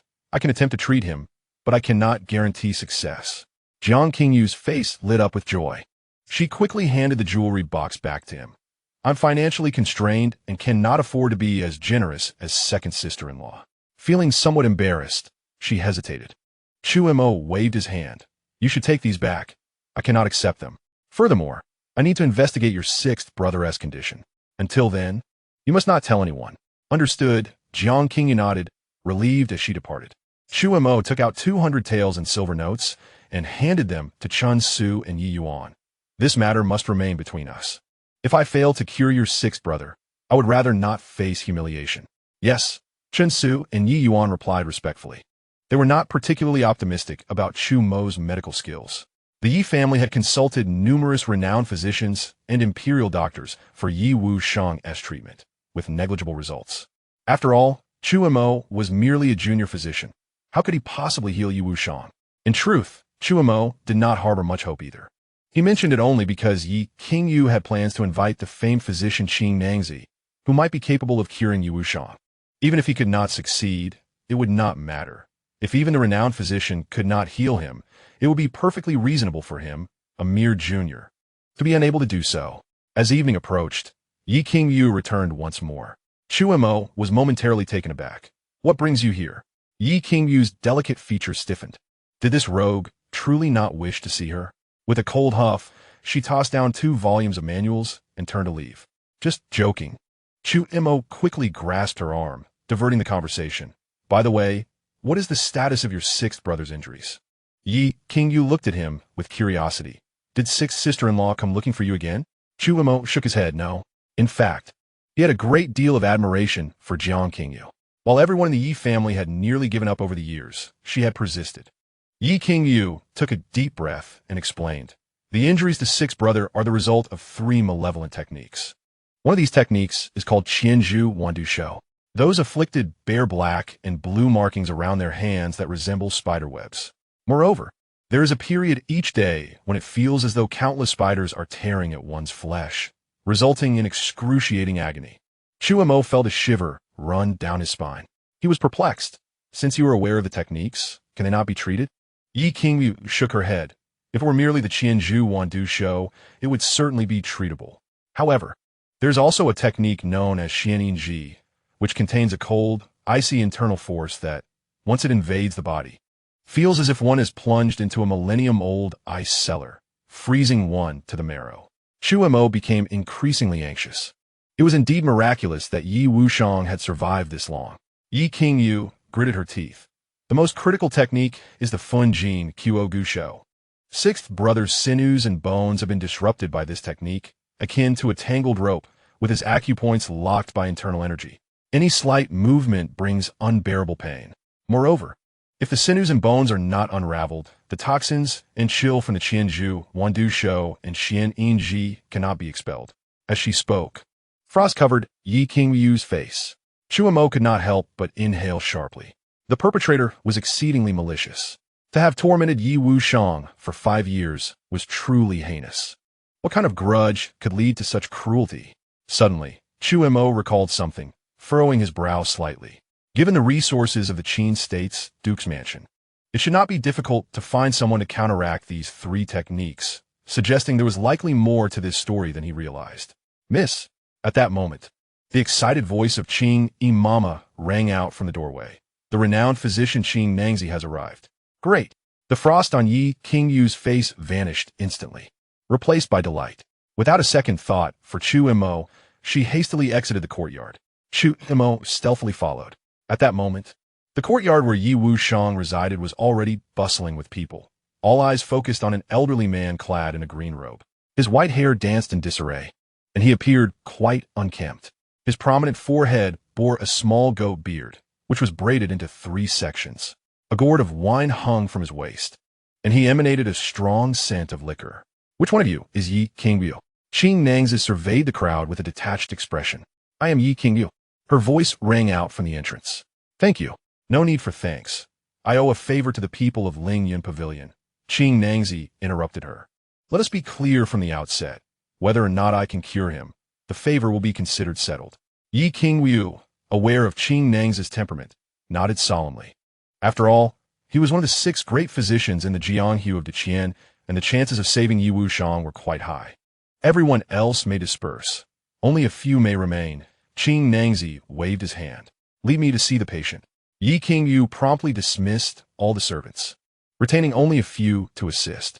Ultimately, Yi Mu, Yi Qingyu, and Jiang Qingyu guided Qing Nangzi into Yi Wushang's room, with Chu Mo discreetly following behind. Inside the room, Yi Wushang lay motionless on the bed, his eyes the only part of him capable of surveying his surroundings. Chu Mo utilized his spiritual energy to investigate. He could not help but admire Yi Wushang. He was truly a remarkable man. To endure such torment day and night and still grit his teeth in perseverance spoke volumes of his unwavering will. Qing Nangzi examined him for a moment, his brow furrowed in concern. He suddenly rose to his feet, gazing indifferently at the crowd. You must understand the reason for his paralysis. I am powerless to assist. As these words fell, it was akin to a thunderclap on a clear day. Jiang Qingyu, her eyes brimming with tears, knelt down and implored Divine Doctor. I beseech you to save him. Qing Nangzi feigned ignorance, declaring, the techniques of Qianzhu Wandu Shou, Xianyin, and Funjin Quo Gu Shou are all formidable in their own right. Yi Qingyu and the others fell silent. Are you implying that you can cure him? At that moment, a sudden voice interrupted. Qing Nangzi cast a sidelong glance at Chu Mo and arrogantly replied, Naturally, I can. It seemed he simply lacked the courage to attempt it. Chu Mo let out a cold laugh and turned to Yi Qing, stating, Since he is not incapable, but merely afraid, the favor owed to Ling Yun Pavilion cannot simply be disregarded. This debt shall linger until his dying day. Qing Nangzi glared furiously at Chu Mo. Chu Mo retorted with a smirk, still pretending. The Funjin Quo Gu Shou can only be resolved by one who has mastered it. As far as I know, it is the secret of Ju Qing Valley. Are you, Qing Nangzi, a member of Ju Qing Valley? Qing Nangzi's expression shifted, his teeth clenched as he replied, I indeed cannot cure this ailment. Then why do you pretend? Chu Mo dismissed him without ceremony. If you cannot or will not, what right do you have to act so grandly? You disgrace the title of divine doctor. You. Qing Nangzi's face turned pale with rage, nearly choking on his anger. With a huff, he turned to leave. Divine Dr. Qing Nangzi. Yi Mu and Jiang Qingyu snapped back to reality and hurried after him. Yi Qingyu shot a disapproving look at Chu Mo. You frightened the divine doctor away, what now? Chu Mo pondered for a moment before resolutely stating, if he cannot heal him, then I shall. Chapter 12. The young master's dominance, already at work. You? Yi Qingyu gazed at Chu Mo in astonishment. Disbelief etched across her features. She knew full well his capabilities. He had merely studied under the old doctor for 2 years. Perhaps he could address ordinary ailments, but this involved extraordinarily advanced martial arts. Chu Mo, brimming with confidence, asked, if I manage to heal Sixth brother, what then? Yi Qingyu replied, you may do as you wish. This is your assertion. Chu Mo flashed a charming smile, unabashedly surveying Yi Qingyu from head to toe. She felt uncomfortable under his gaze, yet equally unwilling to concede. She straightened her posture. Chu Mo approached the bedside and grasped Yi Wushang's left leg. Yi Qingyu gasped, what do you intend to do? I want. Chu Mo almost blurted out. However, since Yi Wushang was merely paralyzed and not deceased, he quickly retracted his words. Yi Qingyu added, did you not say that only one who has mastered Funjin Quo Gu Shou can resolve it? Is it possible that Chu Mo truly possesses martial prowess? Chu Mo explained, I was merely deceiving the Qing Nangzi. He should have been aware of Sixth brother's condition long ago. Thus, his presence here was merely for show. He never intended to save Sixth brother, nor to repay the favor owed to Ling Yun Pavilion. In truth, there are several methods to resolve Funjin Quo Gu Shou, and fortuitously, I am familiar with one of them. This method is called Mo Jin Zheng Gu Shou, which can be learned by anyone with a modicum of medical knowledge. Yi Qingyu remained skeptical. As Chu Mo spoke, he began to examine Yi Wushang's body. In truth, he knew little of Mo Jin Zheng Gu Shou. He was instead employing his mental acuity to assess Yi Wushang's injuries, combined with his understanding of human anatomy, to alleviate the effects of Funjin Quo Gu Shou. When it comes to knowledge of human anatomy, few in this world could rival the former bloodhand doctor, Chu Mo. Under Yi Qingyu's astonished gaze, Chu Mo abruptly removed a piece of rag and stuffed it into Yi Wushang's mouth. He then seized his left leg and began to twist it. Unfortunately, without employing true energy, his strength fell short. Just then, Jiang Qingyu returned. Sixth sister-in-law, your timing is impeccable. Come help. Chu Mo urgently called out, my dear wife. Please step outside for a moment. Yi Qingyu, who numbly nodded and exited. Jiang Qingyu rushed forward. Sixth brother, bear with it. Under Chu Mo's direction. The sound of bones grinding echoed from Yi Wushang's body, his leg tendons twisting into bizarre shapes. After a cup of tea had passed, Chu Mo was drenched in sweat. He wiped his brow and said, Sixth sister-in-law, try to relieve the pressure points on Sixth brother. Jiang Qingyu took a deep breath and lightly tapped a few points on Yi Wushang. She had expected him to cry out in agony, but to her surprise, Yi Wushang smiled and hoarsely uttered 2 words, thank you. Chu Mo smiled gently. Sixth sister-in-law, do you have paper and ink? I do. Jiang Qingyu quickly fetched the writing materials. Chu Mo swiftly composed a prescription. With this formula, administer medicinal bath for half a month, and it should expel the toxins and cold energy from Sixth brother's body. Jiang Qingyu asked in astonishment, is Wushang all right? Chu Mo glanced at Yi Wushang, saying, whether he is well or not, you and Sixth brother should discuss it thoroughly. With that, he exited the room. What is the situation? Upon Chu Mo's appearance, Yi Qingyu hurriedly approached him. Just as he was about to speak, Yi Mu admonished, Chu Mo, do you realize your mistake? Chu Mo was momentarily taken aback. He had not anticipated being scolded by Yi Mu and, steeling himself, replied, "Dear mother-in-law, that Qing Nangzi is nothing but a charlatan. What fault do I have?" Yi Mu was infuriated. Yi Qingyu interjected, "Mother, Chu Mo is also acting in the best interest of the Yi family. Please do not hold it against him." "Indeed, mother. My brother-in-law is merely concerned that we may be deceived." Li Keiwei quickly defended Chu Mo. Since Yi Wushang's injury, Yi Mu had treated them all as daughters, thus avoiding the usual mother-in-law and daughter-in-law titles. At that moment, Jiang Qingyu emerged, saying, "Mother, Wushang said he does not blame my brother-in-law." Yi Mu was slightly taken aback. She had not expected that, apart from Yi Qingyu, Li Keiwei, and Jiang Qingyu, even Yi Wushang would speak in support of Chu Mo. She then sighed, "I do not blame you. It is just that Qing Nangzi may be your sixth brother's only chance.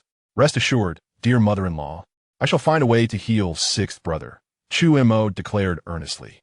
"Yimujasit head reproages, head plisli avin headhunt." What is the outcome? On the way back, Yi Qingyu could not contain her curiosity. Chu Mo, seeing that no one was around, grinned and said, "First, grant your husband a kiss." Yi Qingyu shot him a glare. Suddenly, her face registered surprise. Chu Mo remained silent, looking up at the sky, while his finger pointed to his own face. Yi Qingyu hesitated for a moment, then rose on her tiptoes and pecked his cheek. Her face flushed crimson, entirely unprepared for the fact that she had kissed this scoundrel. This scene was witnessed by a few servants who had hurried to catch up, and they were all taken aback, promptly retreating from the path. Chu Mo, quick to act, wrapped his arms around Yi Qingyu's waist, and without delay, planted a kiss on her cheek as well. Yi Qingyu disdainfully pushed his head away. "Chu Mo, you're being shameless." Chu Mo replied nonchalantly, "You kissed me, and I suffered a loss, so of course, I must return the favor." Yi Qingyu retorted, "This rascal, so slick-tongued, is utterly incorrigible." Chu Mo suddenly asked with a hint of confusion, "My dear wife, who exactly harmed sixth brother?" Yi Qingyu teased, "What, are you afraid?" Chu Mo leaned his head on Yi Qingyu's shoulder. "Indeed, my dear wife is a master, unrestrained in her prowess, while I am utterly powerless." Yi Qingyu's expression darkened. Was she too indulgent with him? His hands were surprisingly. Yi Qingyu gently smiled. "Husband, if you dare to make any improper movements, believe me, I will remove your hands." Chu Mo shuddered. This is what it means to deliver the harshest words in the gentlest tone. Chu Mo quickly calmed down, wrapping his arms around Yi Qingyu's. Unbeknownst to them, they arrived at Chu Mo's courtyard. Chen Su and Yi Yuan exchanged glances, both surprised by the scene before them. The young master is indeed impressive. He has made such swift progress. Choosing to ignore it, they climbed over the wall and departed. It was then that Yi Qingyu asked, "Do you know which sects the Qianzhu Wandu Shou and Xian Yingji belong to?" Chu Mo shook his head in confusion. In truth, the Yi family had records of these techniques, and he had already perused them. Yi Qingyu stated solemnly, "Qianzhu Wandu Shou is the ultimate skill of the Wandu Valley, while Xian Yingji is the supreme technique of the Xianming sect." 3 distinct techniques, each belonging to a different sect? A contemplative expression crossed Chu Mo's face as he suddenly exclaimed, "So, does this mean that my sixth brother was conspired against by 3 sects working together?" "No," Yi Qingyu shook her head. "While these 3 techniques are associated with different sects, there's one place where one could potentially cultivate all 3 techniques simultaneously." Without hesitation, Chu Mo inquired, "Where?" Yi Qingyu took a deep breath and articulated, "Kixing Pavilion." "Isn't Kixing Pavilion an institution of the court? How could it possibly harbor the martial arts techniques of the Jianghu sects?" Chu Mo questioned, puzzled. Just as he finished speaking, a realization dawned on him, and he exclaimed, "Could it be?" Chapter 13. The deceitful words of a man. Chu Mo's face registered shock. The words he was about to utter caught in his throat. If his suspicions were accurate, the Yi family would indeed be in peril, for their adversary was none other than the emperor of Deqian. Yi Qingyu maintained her calm demeanor, stating, "Whether sects or Jianghu forces, in the eyes of the court, they are merely a group of ruffians and brigands. Acquiring their techniques is not an arduous task, not to mention Kixing Pavilion. Even the Yi family's library contains numerous martial arts manuals for various sections." Chu Mo was taken aback. He had thought that the Jianghu sects were powerful enough to challenge the court. It seemed he had overestimated them. Unless it was one of the few top-tier sects, very few could pose a threat to the court. Yi Qingyu added perplexedly, "Recently, I applied to join Kixing Pavilion, but my request was denied. Chu Mo, with a hint of suspicion, asked, "My lady, did you wish to join Kixing Pavilion to cultivate the fun gene Guo Gusho?" Yi Qingyu had gradually become accustomed to Chu Mo's address, nodding slightly. "I cannot simply watch the Yi family fall apart, can I? As long as my mother is alive, we can still unite as one. But what if one day she is no longer with us?" Chu Mo, with a look of sympathy, wrapped his arms around Yi Qingyu's waist and suggested, "Why don't we have a son to pass on to my sixth brother?" Yi Qingyu, without much thought, gently nodded. Suddenly, she lifted her head sharply, casting a mischievous glare at Chu Mo. Chu Mo instinctively shrank back. After a moment, Yi Qingyu asked, "Can you give me some time?" Excitement surged in Chu Mo's heart as he patted his chest, assuring her, "We are still young. Whenever you come to a decision, I will wait. Whether it takes 3 years or even 5, I can afford the wait." He was not in a hurry. After all, it had not been long since Yi Qingyu had viewed him as a stranger.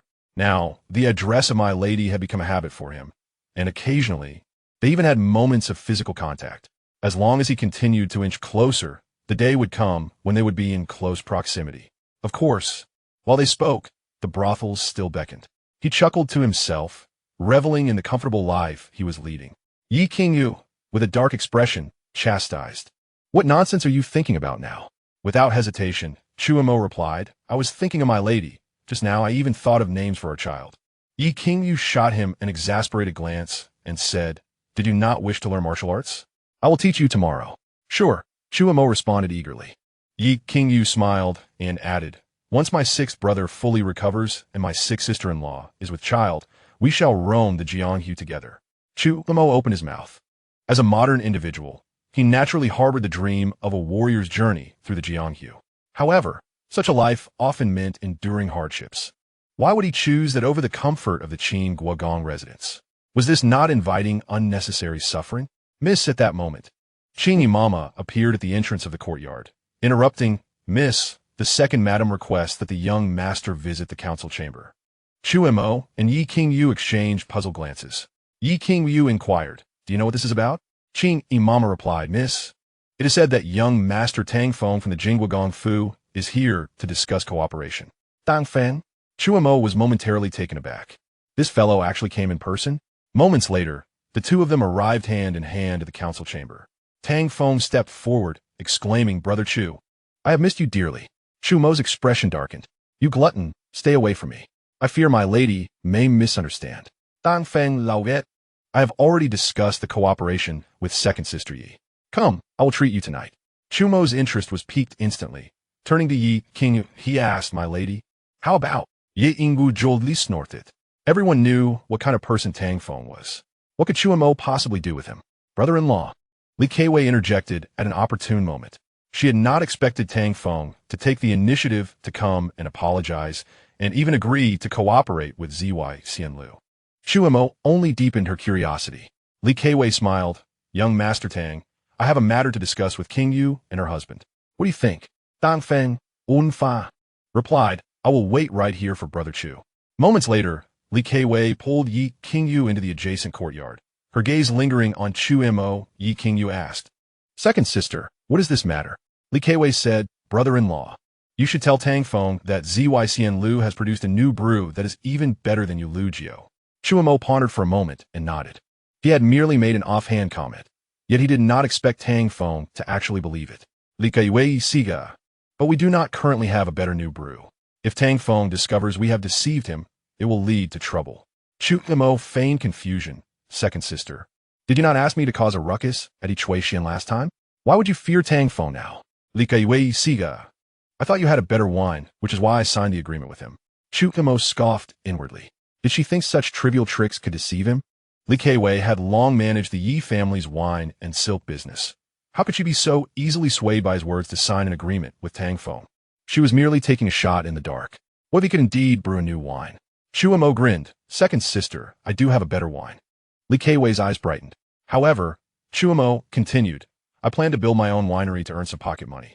As a man, how could I rely on my sisters for support all the time? In the future, I must also support my lady and children, as well as enjoy the pleasures of life. He must find a way to make his own fortune." Li Keiwei pondered for a moment and proposed, How about this? You share the brewing secret with me, and you'll receive a 20% profit, while I will handle the rest. Chu Mo instantly beamed. Thank you. Second sister, it is settled then. With that, he waved goodbye and prepared to leave. Where are you going? Ye Ingu Inuited. My lady, I cannot keep young Master Tang waiting. Chu Mo's voice faded as he moved away. Ye Ingu Potet. This scoundrel just said he would wait for me for 3 or 5 years. Yet in the blink of an eye, he runs off to the brothel. Truly, the words of a man are deceiving. Li Keiwei grasped Yi Qingyu's hand gently, advising, King, heed your sister's advice and cherish the happiness before you. Ye Ingu Bluset Ripling. I am fine with Chu Mo. Li Keiwei, unconvinced, remarked, Sister, as someone who has been through it, do not attempt to deceive me. You have been married for quite some time, yet have not shared a room. What if he runs off to the brothel every night? He wouldn't dare. Ye Ingu Bitalip. Li Keiwei chuckled. Have you not realized what kind of person Chu Mo is? The title of a dowry husband cannot bind him. Ye Ingu Ponderet Togetfuli. Li Keiwei remarked, Look, Chu Mo not only possesses striking good looks, but also remarkable medical skills, and his background is quite respectable. Even if he does not marry into the Yi family, he can still lead a comfortable life. Yi Qingyu scoffed. He is not as wonderful as you say. He may look decent, but his medical skills are rather mediocre. Li Keiwei shook her head with a smile. Mediocre skills? Can someone with such abilities cure Xiao Lushu? Yi Qingyu was taken aback. You already know? Li Keiwei tilted her chin. Qingyu's face cannot hide anything, and she is simply too delighted. Just a moment ago, she informed our mother about how her husband cured Xiao Lushu. Of course, this is only known to us. The servants are still unaware. Once Xiao Lushu fully recovers and accepts his title, we will inform them. Yi Qingyu nodded earnestly, recognizing that there was nothing to conceal. At that moment, she suddenly said, Second sister-in-law, I plan to train more guards. Li Keiwei nodded in agreement. I believe that is necessary. If you lack funds, feel free to seek me out. Then I shall take my leave, Yi Qingyu replied. Li Keiwei paused. Where are you rushing off to? That scoundrel Chu Mo went to the brothel. I'm going to break his legs. Yi Qingyu waved as she departed. Li Keiwei shook her head with a smile. You claim not to care, yet your heart is racing. Chapter 14. Selling oneself for a mother's burial. Enemies cross paths? As night quietly descended, the lights began to twinkle. A luxurious carriage glided through Xiaoao Lane. The streets were bustling, alive with activity, a spectacle of life and indulgence. Chu Mo gazed out the window, lost in thought. One must admit, Tang Feng truly knows how to enjoy life. He transformed this carriage into a game room, the air filled with a faint, peculiar scent. No wonder this fellow often suffers from weakness. Chu brother, today I will introduce you to something different. Tang Feng's eyes sparkled with excitement. Zu Montag was intrigued. Tang Feng, being a notorious libertine, was well acquainted with the brothels of Zhaojing. Yet aside from the 8 major brothels, what other places could possibly pique his interest? A sense of curiosity stirred within Chu Mo, yet he had already formed a conjecture in his mind. Suddenly, as the carriage reached the end of Zhao Lane, the surroundings darkened. However, Chu Mo's gaze fell upon a frail figure not far away. It was a young man, emaciated like a bamboo pole. In the late autumn chill, he wore coarse linen garments, his complexion pale. He appeared quite young, perhaps in his early 20s. Kneeling on the ground beside him was a sign that read, Selling myself to bury my mother. Passers-by often glanced but paid him little mind. Chu brother, that's just a scammer. No need to pay him any attention. Tang Feng chuckled lightly, interrupting Chu Mo's thoughts. Tang brother, please stop for a moment. Chu Mo suddenly stood up. Tang Feng quickly instructed his subordinate to halt the carriage. Chu Mo jumped down and approached the gaunt man directly. Tang Feng followed, puzzled but intrigued. Standing before the young man, Chu Mo produced a bundle of silver notes, saying, Here is 1,000 taels of silver. Follow me from now on. The young man slowly raised his head, revealing a face gaunt with hunger. His eyes were sunken, resembling those of a starving ghost. He shook his head, saying, You've given too much. Noticing the sign stating 100 taels, Chu Mo felt even more satisfied. He pressed the notes against the young man's chest and asked, What's your name? The young man tightened his grip around the notes and replied earnestly, Li Suanjia. First, ensure your mother is laid to rest. Once that is done, come find me at the Guo Gong Fu. Chu Mo replied, standing up slowly. By the way, my name is Chu Mo. Without looking back, he turned to leave. Tang Feng was left astonished. One dared to give, while the other dared to accept. That was 1,000 taels of silver, not mere scraps of paper. Tang Feng hurried to catch up with Chu Mo, exclaiming, "Chu brother, you just gave away 1,000 taels like that? I feel like you're more extravagant than I am." Chu Mo chuckled lightly. "You don't seem like a libertine either." Tang Feng glanced back at Li Suanjia. "Is it worth it? What if he runs away? Who knows?" Chu Mo shrugged. Even from a distance, he could sense the formidable vitality emanating from Li Suanjia. Undoubtedly, he was a martial artist of considerable skill. With Li Suanjia's prowess, acquiring 1,000 taels of silver would be trivial. Yet, he chose to kneel there to sell himself for his mother's burial, which spoke volumes about his character. Those who have endured hardship sometimes show the greatest mercy by refraining from seeking vengeance against society. If Li Suanjia did not come to find him, it would simply be a gamble lost on Chu Mo's part. After a short while, the carriage came to a halt once more.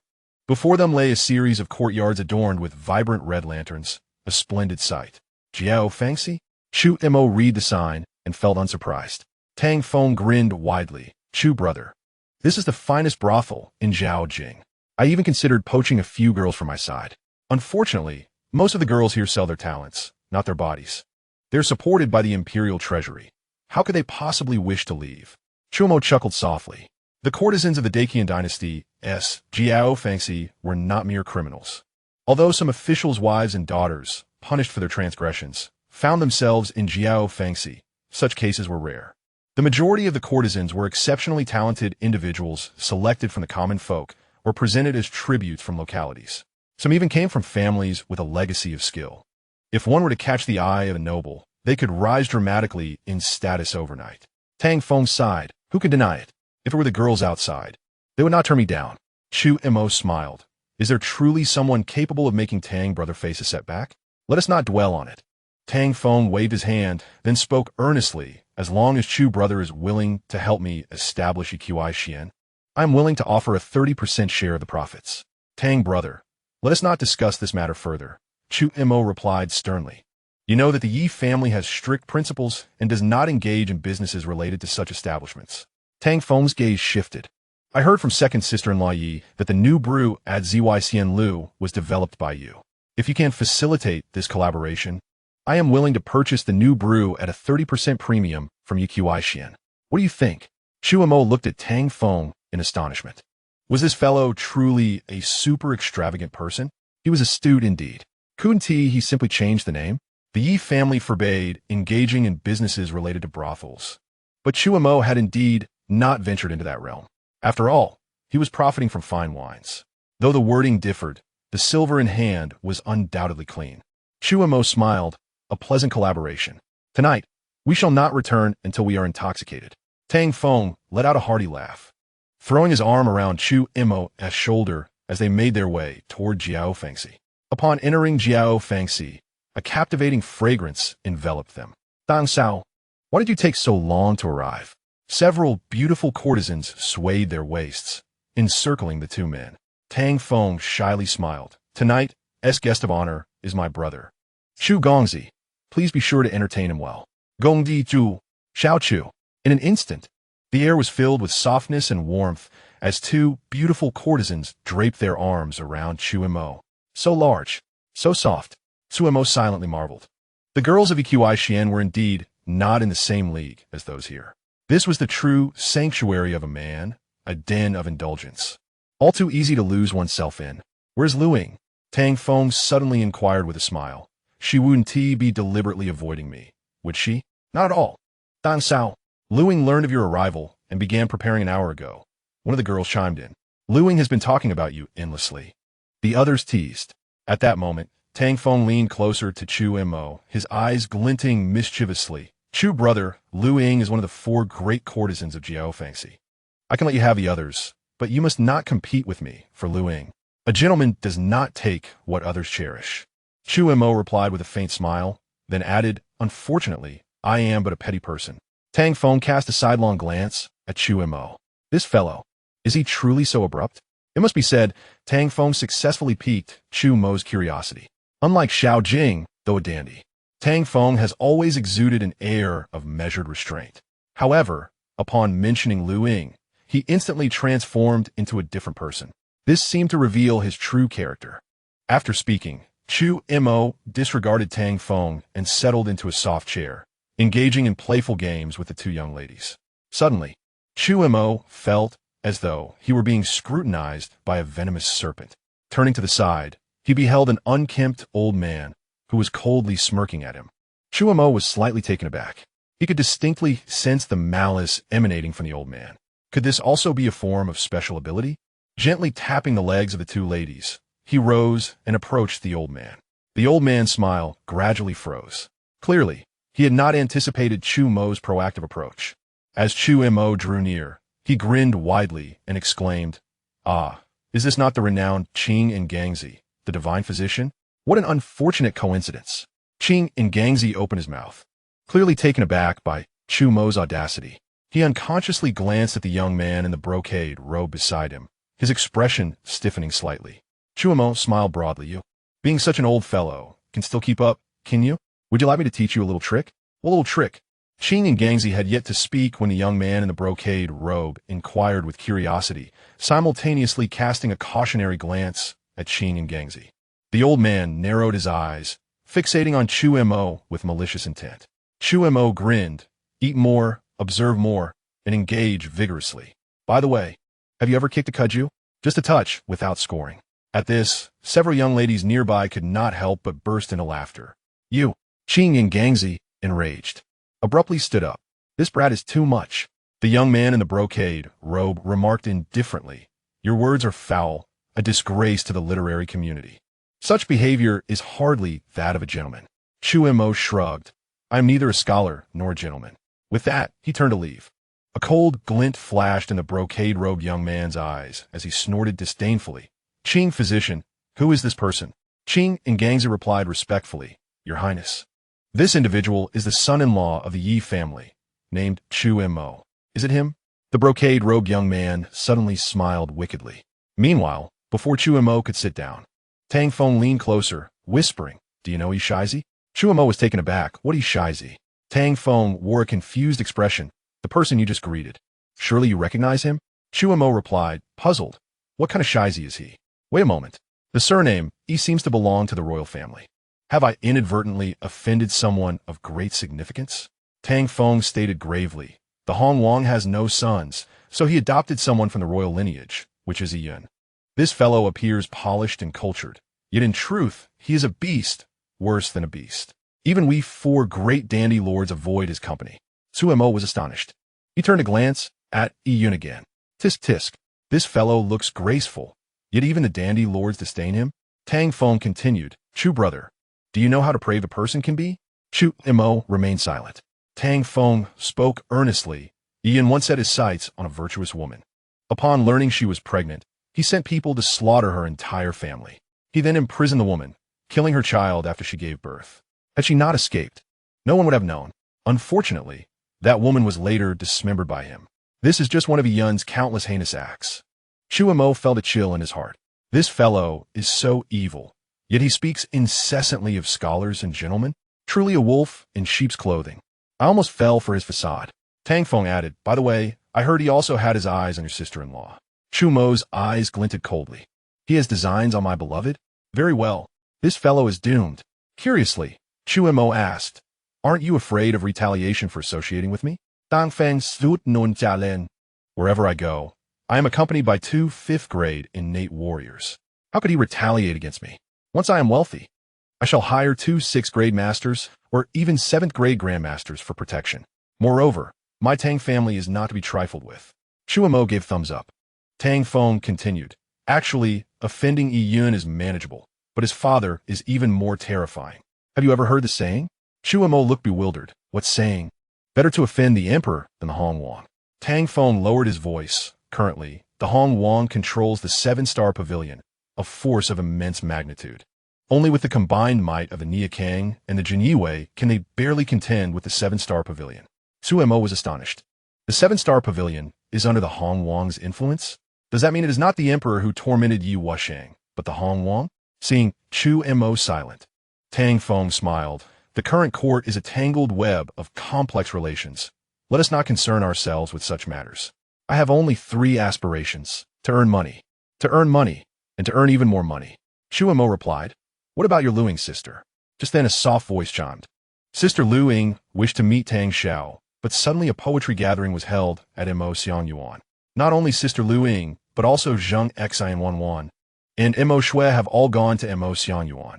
Tang Feng was slightly surprised. The 4 great courtesans are to compete on the same stage? Chu brother, are you interested in attending? Su Montak nodded. He was not particularly interested in the poetry gathering, but he was quite intrigued by the 4 great courtesans. The 2 hurried towards Mo Xiangyuan. Almost simultaneously, others received news of the poetry gathering and rushed to Mo Xiangyuan to join the excitement, including Yi Yun and Qing and Gangzi.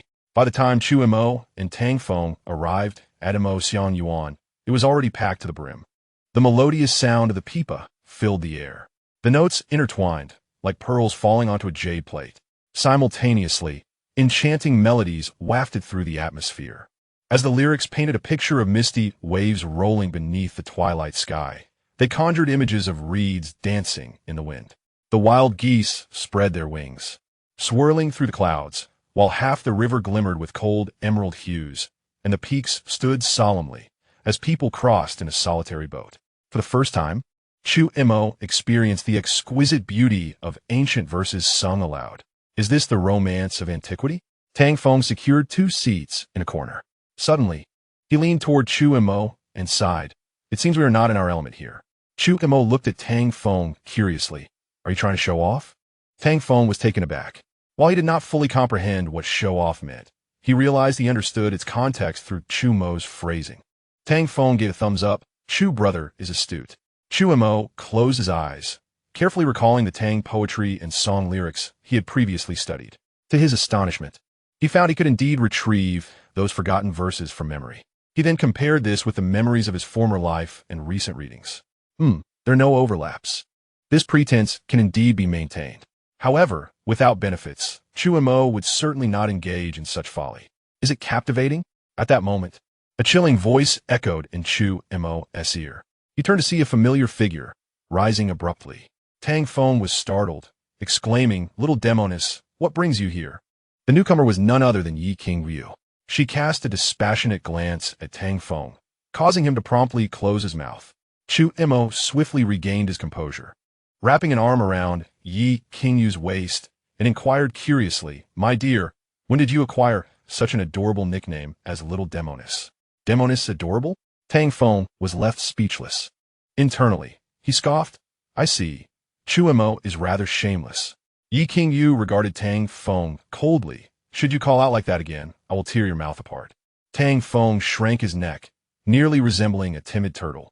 Qing Wu, it has been quite a while. At this moment, a cheerful voice rang out, revealing the unexpected presence of Yi Yun and Qing Nangzi. Yi Qing Wu let out a cold hum, wrapping her arm around Chu Mo's, and said, We are not familiar. Please address me by my full name. I fear my husband may misunderstand. Yi Yun's smile froze on his face, and a flicker of cold light flashed in his eyes.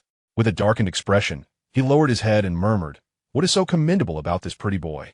Had you agreed to my proposal sooner, Yi Wushang's injuries would have healed long ago. Even Yi Xiao might have avoided death. You, Ye Ying us jomple ondarkinet. The Yi family had long suspected these matters, yet without evidence, they could not confront Yi Yun. Nevertheless, Chu Mo would not give Yi Yun any face.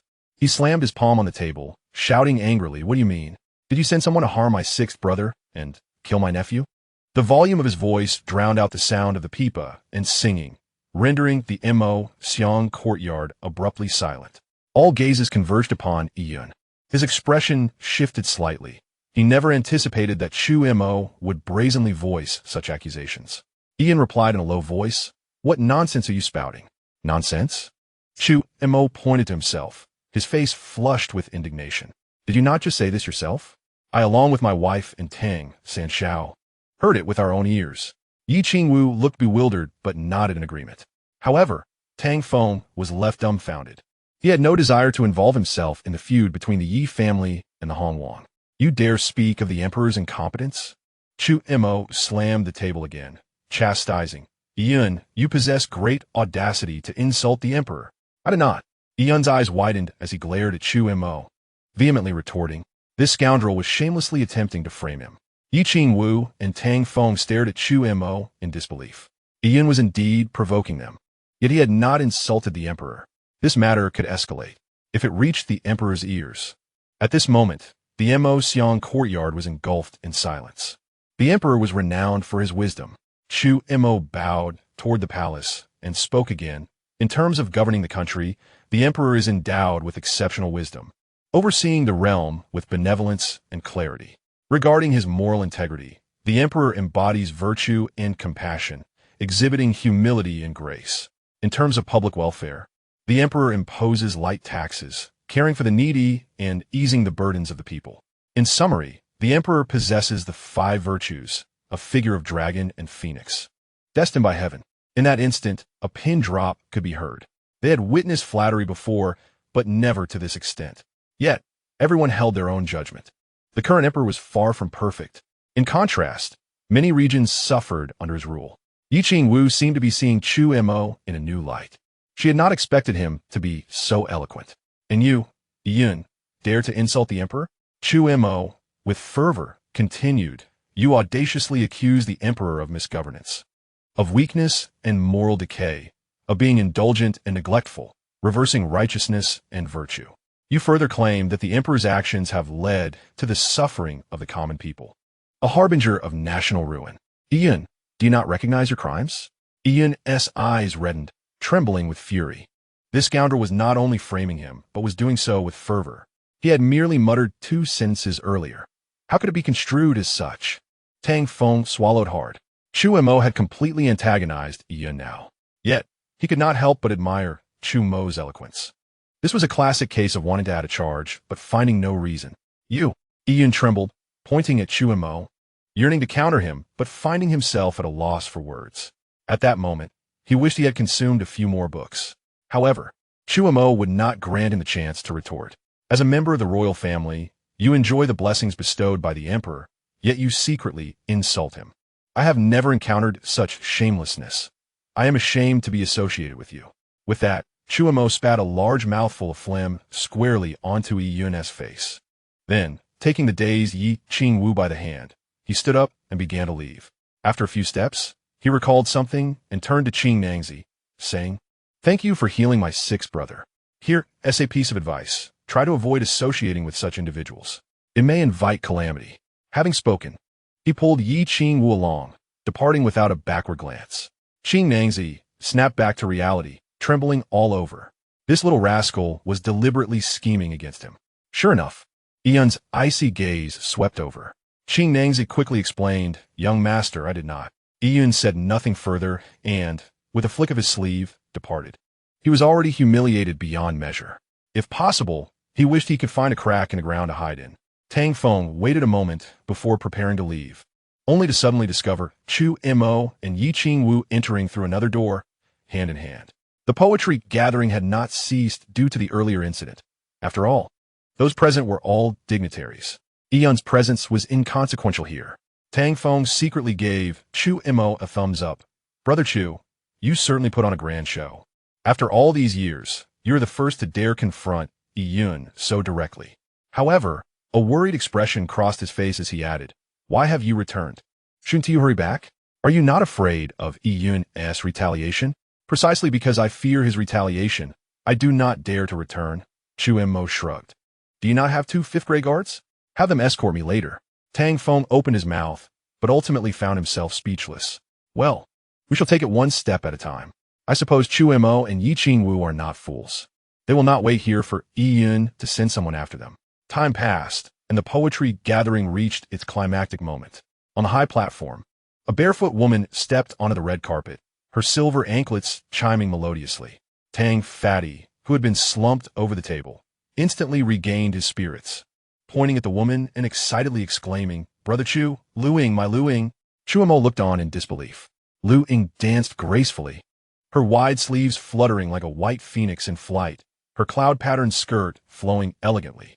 She wore a sheer veil, exuding an ethereal beauty. Though her features were obscured, one could easily imagine the exquisite face hidden beneath the fabric. Is she beautiful? A soft, enchanting voice echoed in his ears. Beautiful, Chu Mo blurted out, then added seriously. However, she pales in comparison to my wife. In terms of both figure and beauty, she cannot be compared to my wife. Tang Feng scoffed, muttering under his breath. This fellow had an overwhelming desire to survive. He was displeased with Chu Mo's remarks. There was no need to praise Yi Qingwu at the expense of Lu Ying. Yet, he dared not voice his discontent in front of Yi Qingwu. Nevertheless, it must be said that Yi Qingwu's beauty was indeed remarkable, ranking among the top 3 in Deqian. At least you were discerning, Yi Qingwu huffed. Seizing the opportunity, Chu Mo planted a quick kiss on her cheek. His intention was not merely to curry favor with Yi Qingwu, but to speak the truth. From both an aesthetic and anatomical perspective, Yi Qingwu was truly a beauty that could topple kingdoms. Yi Qingwu stood frozen, taken aback by the audacity of his sudden kiss. Had it not been for Tang Feng's presence, she likely would have erupted in anger. Tang Feng, witnessing the scene, was momentarily astonished. He had always believed Chu Mo was merely a shield for Yi Qingwu, never imagining he could subdue such a fierce woman. He silently gave Chu Mo a thumbs up. At this moment, Lu Ying had announced the rules of the poetry gathering. From the several pieces performed earlier, participants could choose one to compose their own lyrics and melody. The champion would have the opportunity to engage in an in-depth discussion with one of the 4 renowned courtesans about the art of poetry. Tang Feng's spirits deflated instantly. He is but a dandy, lacking the skill to compose poetry. With a smile, Chu Mo inquired, Brother Tang, do you wish to embrace a beauty? Tang Feng looked at Chu Mo in surprise. Brother Chu, you are versed in poetry?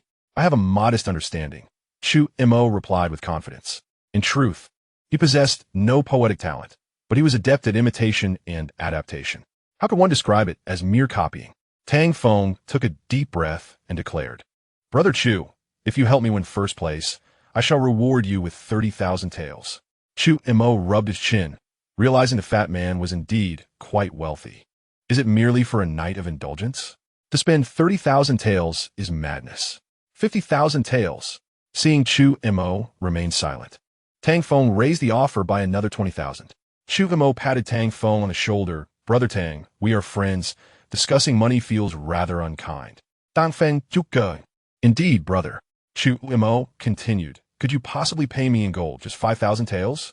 Tang Feng's expression darkened. He had assumed Chu Mo was not after money. 5,000 taels of gold equated to 50,000 taels of silver. At least offer a discount, he thought, but reluctantly agreed. Soon, he procured writing materials and arranged a quiet room for Chu Mo. In no time, Chu Mo had written a lyric. Tang Feng scoffed, 67 words. And you believe it to be worth 5,000 taels of gold? Chu Mo retorted, not even 1,000 gold per word. Good heavens! A lyric destined for eternal fame. And for wooing a lady, what is that amount? If the world knew, I would surely be scorned. Brother Tang, please do not disclose to anyone that I penned this. Chu Mo stressed again. Tang Feng nodded. You keep this lyric, I shall copy it myself. Chu Mo smiled. Very well, it was meant for my lady. Yi Qingyu smiled gently, carefully rolling up the manuscript. After Tang Feng completed his copying, he remarked, this lyric is truly remarkable. Chu Mo teased Brother Tang. You have an appreciation for poetry? Tang Feng replied matter-of-factly, it is precisely because I do not understand it that I find it admirable. Yi Qingyu, your reasoning is quite profound. If I win, I may not return tonight. I will have the guards escort you first. Tang Feng grinned, but then said earnestly, be careful. Ian will not let this matter rest. As they departed, Chu Mo patted Tang Feng's shoulder and took Yi Qingyu's hand. Ian would not relent. He only hoped Ian would refrain from acting tonight. Chapter 17. I cannot ride a horse. Ian is finished. Be cautious. Upon exiting the gates of the Jiaofeng Sea, Yi Qingyu's expression turned grave. Although Chu Mo accused Ian, it could not bring about his punishment. Nonetheless, Ian would surely be unwilling to swallow this humiliation. Chu Mo nodded. My lady, if danger arises, you must flee first. Yi Qingyu did not respond, instead glancing at Tang Feng's 2 guards nearby. 3 5th-tier innate experts should suffice unless Yun summoned a 6th-tier master. Such a scenario was unlikely, as the 6th-tier masters of the Kixing Pavilion were generally under the command of the Hongwang. The guard soon arrived with a carriage beside Chu Mo. My lords, shall we ride instead? Chu Mo produced 200 taels in silver notes and handed them to the guards. Please wait a moment. The guards departed with the carriage. Yi Qingyu remarked, "Are you worried that Qing Nangzim might poison us in the carriage? Better to be safe." Chu Mo nodded. In truth, he merely found the odor of the carriage unpleasant. Before long, the guards returned, leading 2 swift steeds. Yi Qingyu took hold of one horse, and Chu Mo suddenly said, "My lady, I cannot ride." Yi Qingyu's expression darkened as she mounted her horse, realizing he had been waiting for this moment. She then pulled him onto the saddle behind her, her eyes gleaming with a hint of menace. Chu Mo feigned ignorance, grinning as he embraced her slender waist. Yi Qingyu shuddered slightly. At such a moment, he still could not keep his hands to himself. With that thought, she cracked the whip and urged the horse onward. Chu Mo tightened his grip. Notably, the horse was equipped with a saddle and stirrups, so he was not concerned about falling off. The hour was not too late, and the lanterns by the lake still burned brightly, providing sufficient visibility. Moments later, Yi Qingyu turned and glared at Chu Mo. "Do not act with malice." Chu Mo was taken aback. "I am not." "Then what is this?" Yi Qingyu swiftly reached for something. In the next moment, she recoiled, her face flushed with embarrassment, wishing to find a hole to hide in. Fortunately, the 2 guards were several paces behind and had not overheard. Otherwise, the situation would have been mortifying. Chu Montak chakut. "My lady, I simply could not help myself." "Bah!" Yi Qingyu shot him a fierce glare. "Be careful." Suddenly, Yi Qingyu shouted, pulling on the reins, causing both to tumble to the ground. She instinctively positioned herself above Chu Mo to shield him. 2 arrows whizzed by, nearly grazing their cheeks. Chu Mo felt warmth in his heart. He had not anticipated that in a critical moment, Yi Qingyu would choose to act as his cushion. He kicked the horse's belly, shifting their positions so that he was now beneath Yi Qingyu. "Chu Mo, are you unharmed?" Yi Qingyu asked, worry etched on her face. Before Chu Mo could respond, 6 figures in black rushed towards him. In the moonlight, their blades gleamed ominously. "Young Master Chu, Missy, you must flee," one guard shouted, drawing his sword and charging forward. "Go," Yi Qingyu urged, not daring to delay as she pulled Chu Mo onto the horse. However, at that moment, 4 more figures dashed out of an alley. Ye Ingus Eiditz Flichgerit. She dismounted and cracked the whip against the horse's rear. The steed let out a powerful neigh and bolted. Simultaneously, she drew her soft sword, blocking the path of the 4 figures. Chu Mo glanced back at the foes. Among the 10 assailants, only one was a 5th-tier warrior. The rest were mere 3rd or 4th tier, posing no real threat to Yi Qingyu and him. Chu Mo feigned panic and leapt into the dark alley. In the instant he vanished from sight, he slipped into the 2nd floor of a nearby building like a specter. At that moment, Ian stood by the window, coldly observing everything outside. Useless. Seeing Chu Mo escape, he seethed with rage, muttering under his breath. Beside him, Qing Nangzi remarked, "Young master, he cannot escape." No sooner had the words left his mouth than he clutched his throat, his face a mask of horror. Simultaneously, Yiyun imitit a. He collapsed, writhing on the ground, one hand covering his eyes and the other grasping below. With a splatter, Qing Nangzi's neck erupted with a spray of blood as he fell, convulsing before drawing his last breath. The instigator had already slipped out through the side window, landing nimbly on horseback. After rounding a corner, he emerged from another alley beside the building. Of the 10 black-clad figures, only 6 remained. Upon hearing Yun's anguished cries, their expressions shifted dramatically, and they retreated towards the building. But how could Yi Qingyu and her companions allow them to escape? They charged forward, swords drawn. In mere moments, only 2 black-clad figures remained. Together, the trio quickly overwhelmed the remaining foes. "My lady, capture on Chu Mo," smiled broadly. "Are you surprised? Ecstatic? Thinking of taking your own life? Not a chance." With those words, the last black-clad assailant was swiftly dealt with by Tang Feng's 2 guards. At that moment, several swift steeds galloped into view from the distance. Yi Qingyu and her companions exhibited a renewed sense of vigilance. As the horses drew near, their pace slowed. "Young master, Miss Chun Su and Yi Yuan dismounted." Chu Mo, somewhat annoyed, remarked, "Did I not instruct you to summon Lord Lu for a drink? Why the delay?" "Brother Chu, I was held up by other matters, unrelated to them." Lu Gu approached with 2 subordinates, surveying the surroundings before inquiring, "What has transpired here?" Filled with indignation, Chu Mo replied, "Brother Lu, we just exited the Jiaofeng Sea, preparing to return home, when unexpectedly, someone attempted to assassinate my wife. As he spoke, Chu Mo delivered a fierce kick to the fallen black-clad figure. The two guards of Tang Feng exchanged bemused glances as they had been sent to kill him. After all, Lu Ge demanded angrily, "Who is responsible?" Chu Mo pointed towards the nearby building, stating, just moments ago, sounds emanated from within. The mastermind must be inside. Lu Ge was taken aback. Was the enemy truly this foolish? After such a long time, they had yet to flee. With suspicion in mind, Lu Ge brandished a torch and executed a graceful leap to the building's roof. Moments later, as he discerned the individuals inside, he was left momentarily stunned. "Keep your eyes on him," Lu Ge instructed before returning to Chu Mo's side. He then pulled Chu Mo aside, taking a deep breath, and said, "Brother Chu, Miss Yi, do you know who is above?" After a moment of contemplation, Chu Mo speculated, "Could it be Yi Yin?" Lu Ge pressed, "How do you know?"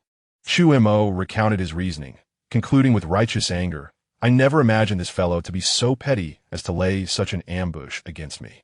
Brother Lu, this scoundrel not only insults the emperor, but also attempts to murder my wife. He must not escape justice." Lu Ge fell silent. This matter involved the Hong Wang, and he could not act lightly. Suddenly, Chu Mo whispered, "Brother Lu, fortune favors the bold. If Yi Yin falls into your hands, would it not present an opportunity?" Upon hearing this, Lu Ge scrutinized Chu Mo, saying, "I shall enter the palace to see his majesty." With that, Lu Ge and his men departed with Yi Yun and the black-clad assailant. Upon returning to the Yi residence, Chu Mo generously rewarded Tang Feng's guards with 200 taels of silver each, finding their performance commendable. As he entered his chamber, he felt Yi Qingyu's icy gaze upon him. Their eyes met, and he opened his mouth to speak, but Yi Qingyu shot him a glare, sternly stating, "Since we left Jiaofengxi, you have been plotting against Yi Yun, have you not? Am I truly such a person? Chu Montauk feigned innocence." Yi Qingyu remained unconvinced. At that moment, Chu Mo shifted his tone. "In truth, I began plotting against him the moment I found him displeasing." Yi Qingyu's expression darkened. "You are quite the silver-tongued rogue." Chu Mo licked his lips. "Shall we test that, my dear?" Yi Qingyu blushed and shot him another glare. This fellow was becoming increasingly brazen. She sighed. "Your schemes against Yi Yun concern me. I fear the Hong Wang may retaliate." Chu Mo shrugged nonchalantly. "The current state of the Yi family is entirely due to the Hong Wang's machinations. With matters as they stand, can you still endure in silence?" Yi Qingyu was taken aback. "How do you know?" Chu Mo replied honestly. "Did not Yi Yun himself reveal this? However, I did not anticipate him to be this petty." Yi Qingyu rolled her eyes at Chu Mo. "If we were to discuss pettiness, you are hardly better than he." Chu Mo wrapped an arm around Yi Qingyu's waist, chuckling. "When there is a grudge, it must be avenged on the spot. My dear, your kindness is mistaken for weakness. Ye ingu seekit in resignation. Do we not wish to seek vengeance? Yet, the Hong Wang is a 7th-grade grandmaster and surrounded by numerous masters. To kill him would be exceedingly difficult. Zu Montag, astornisit." Asked, "The Hong Wang is that formidable?" "Indeed, he rivals Yi Yun," she replied. "He is merely a 7th-grade grandmaster. It appears I must strive harder to break through to the 8th grade for a sense of security." Yi Qingyu nodded gravely. "The Hong Wang oversees the 7 Stars Pavilion and possesses the majority of martial arts in the realm, and he is fiercely ambitious. When my father was alive, the Yi family could contest him, but now even the emperor must yield to him. It is rumored that the Hong Wang has yet to rebel because he lacks the ability to sire heirs." Chu Mo gasped. "Is the Hong Wang truly a eunuch?" Yi Qingyu explained, "It is said that he was gravely injured during his travels while sparring, resulting in his current condition." Chu Mo shrugged. "Is he not still a eunuch?" Yi Qingyu pondered for a moment before continuing. "The Hong Wang will stop at nothing. Nearly all of his political rivals have perished at his hands. The plight of the Yi family is entirely his doing." With his right hand stroking his chin, Chu Mo appeared deep in thought.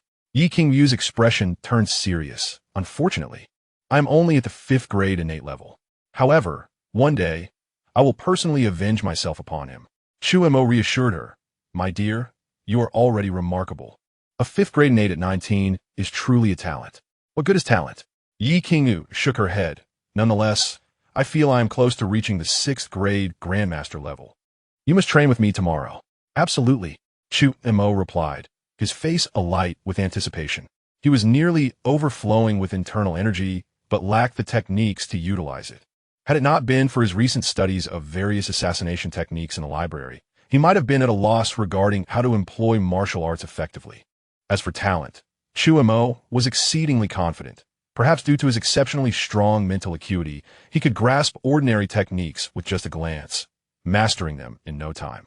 Chu Mo smiled. "My dear, it is quite late. Let us wash up and retire." Yi Qingyu nodded, rising to leave. Chu Mo tentatively suggested, "How about?" Yi Qingyu, well aware of Chu Mo's intentions, chuckled softly. "I shall consider such matters only after I advance to the 6th grade Grandmaster." With that, she vanished from sight. The 6th grade Grandmaster, thought Chu Mo softly.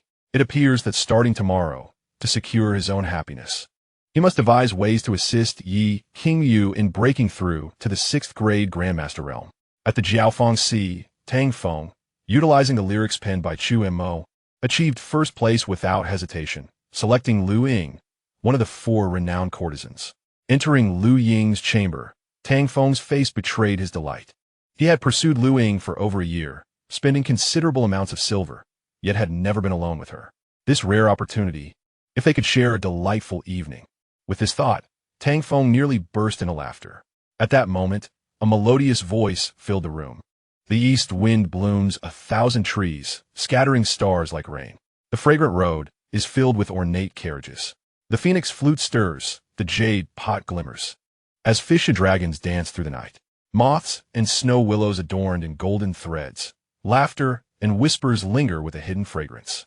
In the crowd, I sought him endlessly. Suddenly, upon turning my head, there he stood amidst the dim lights.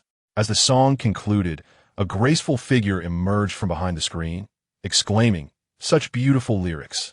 Young Master Tang possesses remarkable literary talent. Tang Feng smiled, unabashedly replying, "I was inspired by the prospect of a deep conversation with Miss Lu Ying. That is why I was so poetic.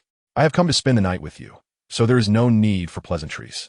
He produced a jade vial from his robe, popping a few small beans into his mouth. At that moment, the graceful figure added, "I possess a fragment of a poem. Might young Master Tang be able to complete it for me?" Tang Feng, knowing full well he could not complete the poem, chuckled Lu Ying. "Let us save the matter of completing the poem for another time." With that, he bypassed the screen and moved forward.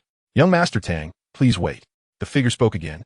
"If that is the case, could young Master Tang recite the complete poem?" "I have no interest in poetry at present," Tang Feng huffed, rolling up his sleeves and lunging forward. "Darling, here I come." Tang Feng circled around the screen, yet found no trace of a person. Instead, he was met with the overwhelming stench of blood.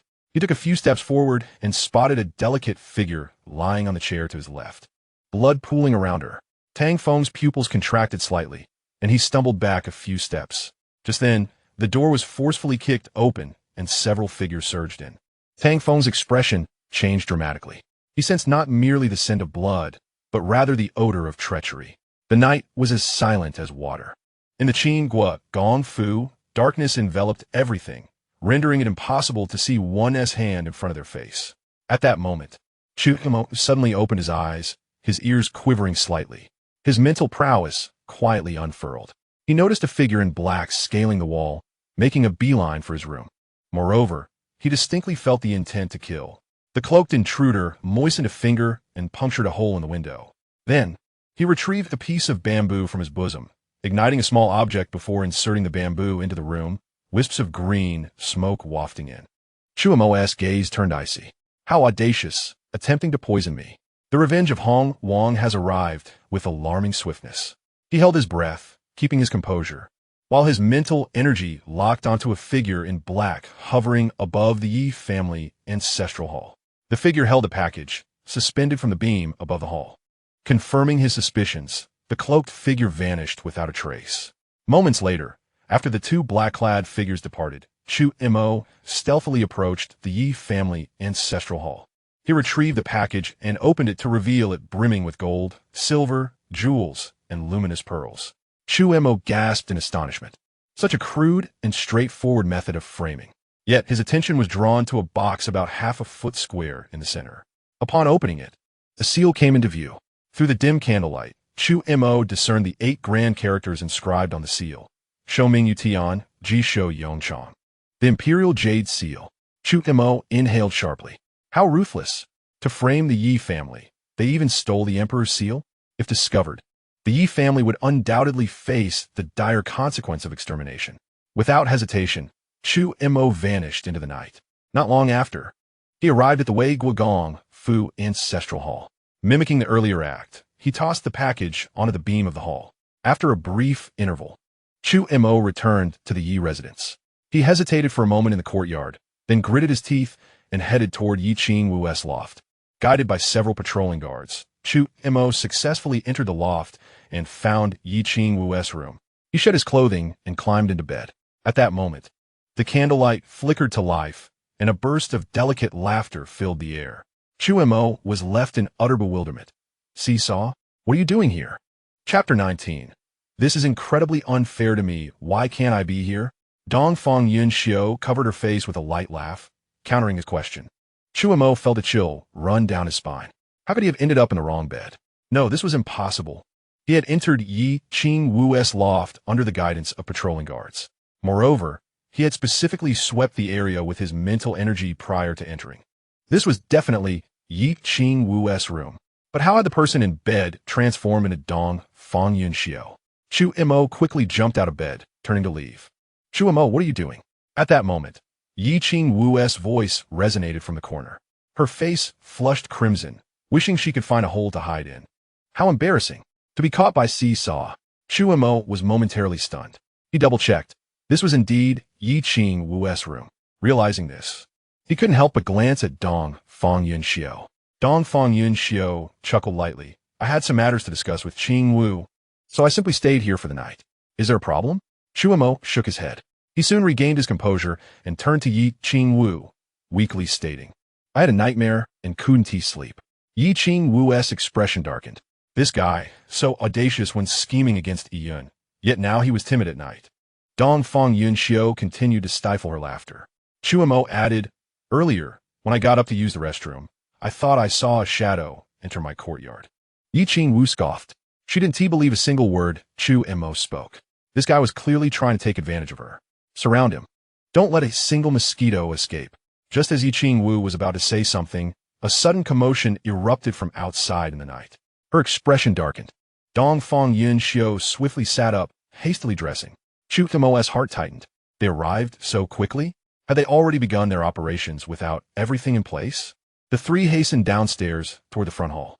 At that moment, Yi Mu, Li Kai Wei, Jiang Qing Yue, and others had already arrived. The door swung open, and a man entered, flanked by a dozen Jin Wei.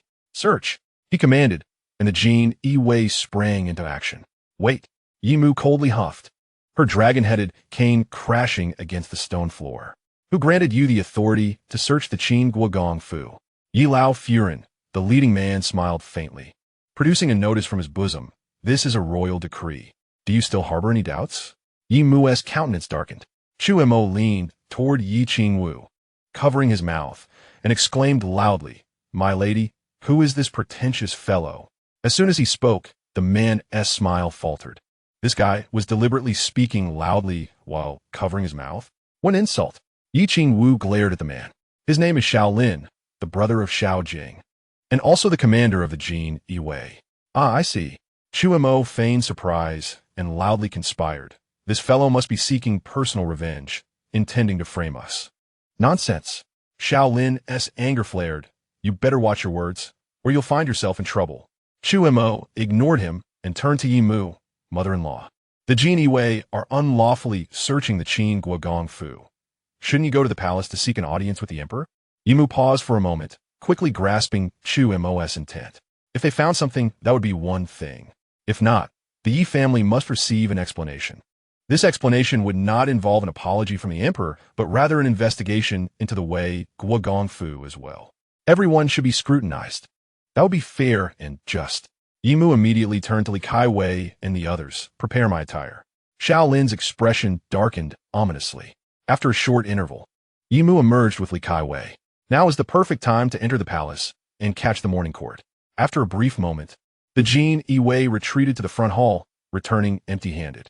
Xiao Lin glared at Chu Mo, gritting his teeth. Chu guy, you better not fall into my hands. Chu Mo shrugged. Xiao Lin snorted coldly and departed. At that moment, Dong Fong Yun Xiu inquired, "What are they searching for?" The others shook their heads. Yi Qing Wu replied, "Seesaw, we need to enhance the patrols around the Yi residence." Dong Fong Yun Xiu nodded slightly, casting a meaningful glance at Chu Mo before departing. Yi Qing Wu tugged at Chu Mo, leading him back to his courtyard. "When you got up, did you really see a shadow?" Chu Mo nodded. Yi Qing Wu still seemed skeptical and prepared to search his room. Upon entering, she immediately detected an unusual odor. Ultimately, her gaze locked onto a small hole in the window. Was someone attempting to kill Chu Mo? Yi Qing Wu's eyes turned icy as she approached Chu Mo. "During this period, you will stay with me." "How delightful." Chu Mo grinned widely. Yi Qing Wu frowned slightly. "Wait, this small hole could have been created by this rascal himself?" Upon reaching the loft, Chu Mo meticulously cleaned himself up and then snuggled into the silk bedding. It was fragrant, warm, and comfortable. However, Yi Qing Wu had already changed into her training attire. Chu Mo was dumbfounded. "My lady, am I to sleep alone?" "Why not?" "Ye ingu juchklit liktui." "Did you not say you wanted to practice martial arts with me? It would be perfect to do so together." "Perhaps not." Chu Mo immediately declined. "What a joke. I came here to enjoy life, not to suffer. I initially thought my predecessor lacked martial skills and wanted to train for self-defense. Now, however, I'm a 7th grade grandmaster. A bit of laziness should not be a problem. How could one possibly practice in the early morning?" Yi Qing Yu shook her head, swiftly leaping into the courtyard to commence her day of training. Chu Mo sighed, realizing he had been overly optimistic. "Forget it. I shall take a nap instead." Before long, he drifted into a deep slumber. When he awoke, the sun was already high in the sky. Slowly opening his eyes, he noticed Yi Qing Yu had changed into a dress. Chu Mo inwardly lamented missing part of the scene. "You're awake?" Yi Qing Yu approached him with a smile. "Mother has asked for you to come over." "Me?" Chu Mo's expression was one of disbelief. Ye Ingwu nodded. He quickly rolled out of bed. In the next moment, Yi Qing Yu's eyes widened, her face turning crimson. She suddenly turned her head away, exclaiming, "Chu Mo, you scoundrel." Chu Mo was utterly bewildered. "Isn't it just a pillar supporting the heavens? What is there to be embarrassed about?" Suddenly feeling a chill, he looked down and exclaimed, "What the? Where are my pants?" As long as he remained unembarrassed, the awkwardness would fall upon others. Chu Mo confidently declared, "My dear wife, how could you take advantage of me while I was asleep?" Yi Qing Yu was left speechless. This rascal, not wearing clothes while sleeping, had the audacity to blame her. She was nearly furious. Chu Mo, however, was unfazed. "That's unfair. Why should you be able to admire me while I cannot admire you? That is far too unjust." After a moment, Chu Mo and Yi Qing Yu arrived at the discussion hall. Throughout, Yi Qing Yu maintained a distance of 3 feet from Chu Mo. The others immediately understood the situation. It seemed the young couple was in a quarrel. To Chu Mo's surprise, Yu Wushang was also present. "King Yu, what is wrong with Xiaomo?" Jiang King Yu approached, taking Yi Qing Yu's hand, and angrily walked to Chu Mo's side, saying, "Xiaomo, why did you make King Yu angry again? I will have your 6th brother teach you a lesson." "My dear wife, I was wrong." Chu Mo seized the opportunity to take Yi Qing Yu's hand from Jiang King Yu. Li Keiwei chimed in, "King, just say the word, and your 2nd sister-in-law can help you teach him a lesson." "Count me in," Dongfang Yungzi added timely. Yi Qing Yu shot Chu Mo a glare. She and T expected that all 3 of her sisters-in-law would defend him. Their outward declarations of wanting to punish him were merely pressuring her to forgive him.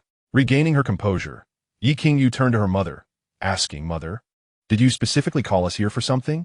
Yimu looked towards Chu Mo and smiled kindly. "Xiaomo, do you wish to enter the court as an official?" "As an official?" Chu Mo pointed incredulously at himself, his face a mask of disbelief. Although the Dacian dynasty did not have a law stating that a son-in-law could not serve as an official, most people still regarded it with disdain. Moreover, he had not even participated in the civil examination. How could he possibly enter the court? Yimu smiled. "I have secured a small official position for you. 100 households in the Jinyiwei. Zu Montag was stunt." He was to become a member of the Jinyiwei? To think of that resplendent red robe, adorned with a spring knife, exuded a certain imposing aura. However, recalling the duties and training involved, he decisively shook his head. "Dear mother-in-law, let us forget about that. Your son-in-law has no interest in being an official. Life is good as it is, strolling through brothels, savoring fine wine, and flirting with my wife. One word, bliss.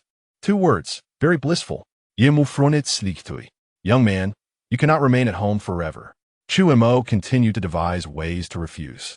Dear mother-in-law, your son-in-law does not possess martial skills. Ah, I see you're concerned about that. Yimu chuckled. Among those present, you may choose anyone to teach you martial arts. Chu Mo was astonished. Yimu was far too generous. His gaze swept over Yimu, Li Keiwei, Dongfang Yungzi, and Jiang Qingyu. Suddenly, a sharp pain shot through his arm. He gasped, his face stiffening. Perhaps it would be best if my wife taught me. Yimu no dit sliktui. Then it is settled. Whatever martial arts you wish to learn, let Qingyu take you to the library to select. Report to the office 3 days later to begin your duties. Zu Montag seid helplessly. It seemed this matter could not be changed. Since that was the case, he might as well go along with it. The Gong Mansion had repeatedly troubled the Yi family. If he became a member of the Jinyiwei, he would be the emperor's hound. Given the opportunity, he could rightfully eliminate the entire Gong family. Unbeknownst to Chu Mo, this decision had been made directly by the emperor and could not be altered. Yimu's willingness to comply was merely to prevent him from declining. It was best if Chu Mo agreed willingly, for imperial orders were hard to defy. Chu Mo continued, Dear mother-in-law, did the Jinyiwei search the Guo Gong Mansion yesterday? Yes, Yimu did. Because of this, Shaolin was dismissed from his position as the commander of the Jinyiwei and was demoted to 1,000 households. Chu Mo was astonished. Only demoted to 1,000 households? Shouldn't he be facing the 9 familial exterminations? Li Keiwei suddenly interjected, Brother-in-law, did you already know there was an issue with the Guo Gong Mansion? No. Chu Mo quickly denied. Last night, I saw a man in black appear at our home, and shortly after, the Jinyiwei arrived to search. I merely found it too coincidental. What if Shaolin was crying thief while robbing? Li Keiwei appeared skeptical. Yimu added, a lot happened last night. On wanges adopted son, Yiyun, attempted to assassinate you and was captured by the Jinyiwei. Following that, some important items went missing from the palace. Furthermore, Tang Feng of the Guo Gong Mansion was also imprisoned in the Tianlao. Who? Chu Mo and Yi Qingyu exclaimed in unison, exchanging surprised glances. That rotund fellow was supposed to be spending the night at the Jiao Fangxi. Yimu explained, it is said that last night, Tang Feng stayed at the Jiao Fangxi and killed a courtesan named Lu Ying. When the officials from the Tingyi court arrived, they found both the person and the stolen goods. Chu Mo and Yi Qingyu were dumbfounded. Tang Feng would do anything to obtain Lu Ying. How could he possibly kill her? Unless someone framed him. Yi Qingyu inquired, Mother, what happened to Yiyun in the end? Yimu replied solemnly, Yiyun and Tang Feng were released without charges. Your 6th brother will inherit the title of Duke of Qin on an appointed day, and Xiaomo will join the Jinyiwei. Yi Qingyu mentally processed the events, quickly grasping the implications. This must be a compromise among several factions. Upon returning to the attic, Yi Qingyu pulled Chu Mo into her room, saying earnestly, Do you think these events are too coincidental? Chu Mo nodded slightly. It is indeed a bit. Yi Qingyu continued, After Lu Gu captured Yiyun, the Hongwang took action, framing Tang Feng to seek assistance from the Jing Guo Gong. Both the Jing Guo Gong Mansion and the Qin Guo Gong Mansion are loyalist factions, while the Guo Gong Mansion is a lackey of the Hongwang. Last night, the Hongwang likely intended to frame the Yi family, but for some unknown reason failed. Ultimately, the Guo Gong Mansion faced the repercussions. Chu Mo was slightly surprised. He had not expected Yi Qingyu to so swiftly discern the intricate relationships behind last night's events. Truly, she was his astute wife. Though Chu Mo was unaware of the specifics that transpired last night, he could sense the tumultuous undercurrents. The emperor held leverage over Yiyun and the Guo Gong Mansion. Meanwhile, the Hongwang had only Tang Feng as leverage, yet he could still turn the tide. If the Hongwang were to uncover more dirt on the Yi family, the Yi family might truly face annihilation. Fortunately, he had discovered the truth just in time. However, Yi Wushang's inheritance of the Duke title of the Qin state has at least stabilized the fundamental situation, from beginning to end. The most unfortunate were Qing Nangzi and the 10 black-clad assassins of Yiyun. Suddenly, Yi Qingyu pondered, who could have injured Yiyun and killed Qing Nangzi? Chu Mo shrugged. How would I know? But Qing Nangzi has repaid his debt to the people of Lingyun Pavilion. That old man got off too easily. Yi Qingyu contemplated for a moment and nodded slightly. Let us go. I shall teach you cultivation. With that, she walked directly towards the library pavilion. Chu Mo hurriedly chased after her, sticking to Yi Qingyu like a stubborn plaster. For those who are not fond of him, this persistence would be seen as annoying. Yet, for those who hold affection, it is merely flirtation. The two arrived at the library pavilion, where Yi Qingyu began searching for suitable cultivation methods for Chu Mo Tiangangju. Extremely masculine and fierce, capable of dispelling all evil. Too ordinary, its name suggests it is not a good method. Tian Kimbao Lu, when refined to its peak, can transform one's body, too slow in cultivation progress. Ling Shi Jiu Zuan Gong, akin to a spiritual serpent shedding its skin, can reshape the meridians and enhance one's aptitude, too overly feminine. After rejecting over a dozen methods, Chu Mo dismissed them all. Yi Qingyu's expression darkened as she retorted, "You refuse to learn this, and you refuse to learn that. There are only so many in the library pavilion." Chu Mo scratched his nose.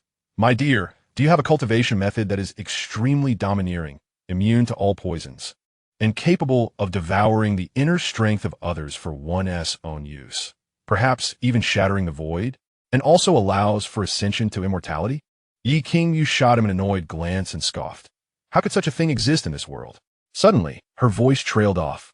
She quickly approached the stairway leading to the second floor of the library pavilion, where she found a book used to prop up a shelf. Yi Qingyu picked up the book, brushed off the dust, and handed it to Chu Mo. Chu Mo frowned slightly at the tattered volume. "You all use this to prop up the shelves, and yet you offer it to me for cultivation? Who do you look down upon?" Yi Qingyu replied, "This method is called Hunyuan Gong. I heard from my father that my great-grandfather once practiced this technique, which is exceptionally fierce and domineering. Furthermore, it can render one immune to all poisons and can devour the inner strength of others, and then shatter the void." Chu Mo was astonished. Yi Qingyu rolled her eyes. "How could it shatter the void? This method is the only one I have heard of that meets most of your requirements. Of course, it is also the most difficult to learn. My father, elder brother, and second brother have all looked at it and ultimately found it incomprehensible. I could understand some of it, but I nearly fell into madness while practicing, so I left it here to prop up the shelf. Such a method exists?" Chu Mo instantly became intrigued. Yi Qingyu said earnestly, "You may try it, but if you feel anything wrong with your body, you must not continue to practice." Chu Mo teased, "My dear, are you so concerned about me?" Yi Qingyu retorted, "I fear becoming a widow." Chu Mo's lips twitched. He averted his gaze and said, "My dear, I will memorize it first and ask you questions while practicing." Yi Qingyu nodded. "I will also go read some books." Once Yi Qingyu departed, Chu Mo began to recite Hunyuan Gong. Though called reciting, it was merely a cursory glance. After memorizing the method, Chu Mo attempted to practice it according to the prescribed route. Suddenly, Chu Mo's eyes widened in astonishment. Chapter 21. Against Heaven's Aptitude, Li Suanjia comes to seek refuge. Did I succeed? Zu Montag was Stund. Is my talent truly so extraordinary? Just moments ago, Yi Qingyu mentioned that this method was incomprehensible to my father-in-law and brother-in-law. Yet, I managed to master it immediately. This is simply unbelievable. Chu Mo carefully sensed for a moment, and his expression grew increasingly unsettled. He was astonished to discover that it was not merely a simple mastery. The true energy within him was nearly identical to that produced by Hunyuan Gong. To be precise, they shared the same origin. No, it should be that I have previously practiced Hunyuan Gong. Chu Mo's heart raced with shock. He then spent considerable time carefully reflecting and ultimately discovered the difference. While practicing Hunyuan Gong, the strength of the true energy within him had increased to another level. This revelation left him in utter disbelief. After much contemplation, only one possibility emerged. The Hunyuan Gong he previously practiced was not complete, but rather a fragmented version, or even a castrated one. Chu Mo strained to recall, and fragmented images flashed before him. In these images, a number of masked youths appeared. In the distance stood a man in a brocade robe, his back turned to the youths. Chu Mo attempted to discern the man's appearance, but suddenly, a painful tearing sensation surged through his mind. In an instant, beads of sweat rolled down. Chu Mo's eyes turned red as he shook his head vigorously. A question emerged in his mind. Has no one ever seen my face? If someone has, would it bring great trouble to the Yi family? Throughout their time together, Chu Mo felt that the Yi family treated him quite well. After a long while, Chu Mo's gaze fell upon the manual in his hand. This method is vastly superior to what I practiced before. Moreover, This art is imperceptible. Without utilizing true energy, no one can discern that I possess martial skills. As long as I become stronger, breaking through to the 8th or even 9th rank, I can trample any formidable enemy beneath my feet. Chu Mo swiftly reached a decision. Next, I must diligently cultivate. However, since I cannot expose my martial abilities, I must refrain from sharing the same bed with Yi Qingyu for the time being. With this thought, Chu Mo took the manual and departed. When Yi Qingyu returned, she discovered that Chu Mo had vanished without a trace, and couldn't help but pout. This fellow, could he have given up so soon? At this moment, Chu Mo returned to the courtyard, where he found Chun Su and Yi Yuan still practicing. I will rest for a while. Do not let anyone disturb me. Chu Mo left a single sentence and directly locked the door. He then took out Hunyuan Gong, reread it several times to ensure nothing was overlooked, and retrieved a fire starter. Hunyuan Gong seemed to have some relation to his identity. It would be best to destroy it. If anyone practiced it and the enemy found out, it would be troublesome. The book ignited instantly. However, strangely, after the book burned, several thin sheets emerged. Chu Mo was momentarily taken aback. He quickly picked up one of the thin sheets for a careful examination. It appeared identical in color to the tattered book, cold to the touch, and its material was unidentifiable. It resembled jade. Strange symbols were inscribed on it. As he stared at it for a moment, he suddenly felt these symbols come to life, coalescing into a figure that demonstrated martial arts before him. He even vaguely heard voices ringing in his ears. Jinghong Yulongbu. Chu Mo was astonished. Is this actually a lightness skill? He attempted to practice it and discovered that this lightness skill was exceedingly profound. It was as swift as a soaring dragon, akin to a startled swan. Moreover, by employing this lightness skill, one could refine true energy. Furthermore, when the true energy reached a certain level, one could even soar through the air. Chu Mo was astounded. This is the legendary path to immortality? He then turned his attention to the other 3 thin jade sheets. After spending an entire night, he finally grasped the basics of the other 3 techniques: Guhong Qi Shui Jian, Qian Xian Ji, and Hunyuan Jin Jia. Guhong Qi Shui Jian and Qian Xian Ji were straightforward, being a sword technique and a finger technique, respectively.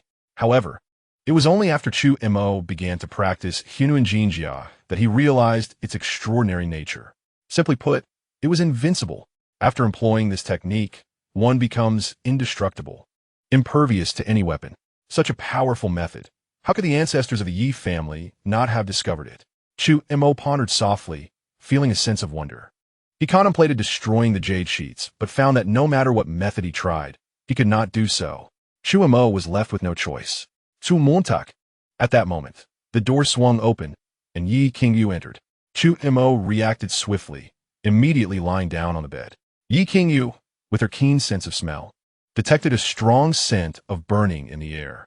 Upon noticing that Chu Mo lay motionless, her expression changed drastically, and she hurried to his side, exclaiming, "Chu Mo, wake up!" Chu Mo, noticing her alarm, remained still for a while longer until he realized that Yi Qingyu was not adept at performing artificial respiration. He quickly opened his eyes, feigning difficulty in breathing. Yi Qingyu sighed in relief and embraced Chu Mo, intending to carry him outside. "Chu Mo, are you all right?"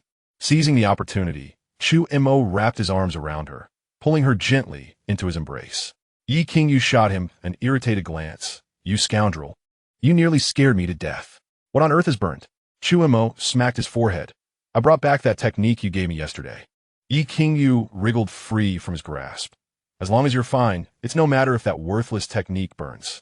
No one could cultivate it anyway." Chu Mo was genuinely concerned that Yi Qingyu might blame him. Since his wife treated him so well, he felt compelled to be generous in return. In that thought, he accidentally dropped the jade piece inscribed with the Jinghong Yaolong steps. "What is this?"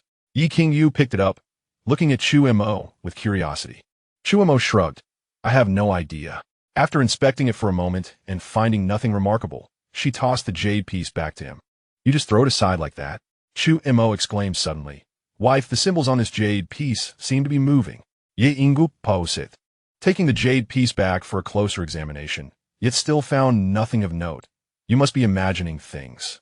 Next time you sleep, do not completely seal the windows and doors. After washing up, come practice martial arts with me." With that, Yi Qingyu turned and left. Chu Mo gazed at the jade piece in his hand, astonished. Could it be that only he could see it? If so, there was no need to deal with this jade piece specifically, as it did not appear to be of any significant value. Shifting his gaze, he casually placed the 4 jade pieces under the bedpost, perfectly positioned. Just as he exited the room, he spotted a guard hurrying into the courtyard. "Young master, there is someone outside looking for you." Chu Mo furrowed his brow. Who? Could it be that Tang Feng was delivering gold to him? The guard replied, "It's a slender young man, seemingly named Li Xuanjia." Li Xuanjia. Chu Mo was taken aback. This name sounded vaguely familiar, as if he had heard it somewhere before, but he could not recall where. Yi Qingyu inquired, "Is he from the neighborhood around Onlin Hall?" Chu Mo was lost in thought. Suddenly, an image of a thin young man, who had sold himself to bury his mother, flashed in his mind, prompting him to hastily step outside. He never expected the individual to actually arrive. The young master truly had a discerning eye. Upon stepping out, Li Xuanjia came into view. Though still emaciated and looking like a starving ghost, he wore a refreshing white robe that appeared clean and tidy. Upon seeing Chu Mo, Li Xuanjia knelt on one knee and respectfully said, "Li Xuanjia pays his respects to the Lord." "The Lord?" Yi Qingyu's face was filled with astonishment. Suddenly, she drew her sword, stepping protectively in front of Chu Mo. At the same time, she pointed her sword at Li Xuanjia, coldly demanding, "Who are you? And why are you deceiving my husband?" Chapter 22. Am I such a petty person? Wife, Chu Mo hastily tried to explain. Yi Qingyu interrupted him without looking back. "How could a 5th grade innate master possibly pledge allegiance to you and call you Lord? He must have ulterior motives." Chu Mo was taken aback. His wife truly had insight, being able to discern Li Xuanjia's general strength at a glance. However, did he not have any merits of his own? It was not a big deal for a 5th grade innate master to pledge allegiance, after all. Moreover, it would not be long before Li Xuanjia potentially became a 6th grade master. Do not evade the truth. Ye ingu jomandit harpli. Li Xuanjia looked up at Chu Mo and said, "Madam, the Lord." Before he could finish, Yi Qingyu lunged forward with her sword. Li Xuanjia promptly stood and retreated swiftly. He did not retaliate, but merely evaded her strikes. Moments later, Yi Qingyu sheathed her sword and returned to Chu Mo's side.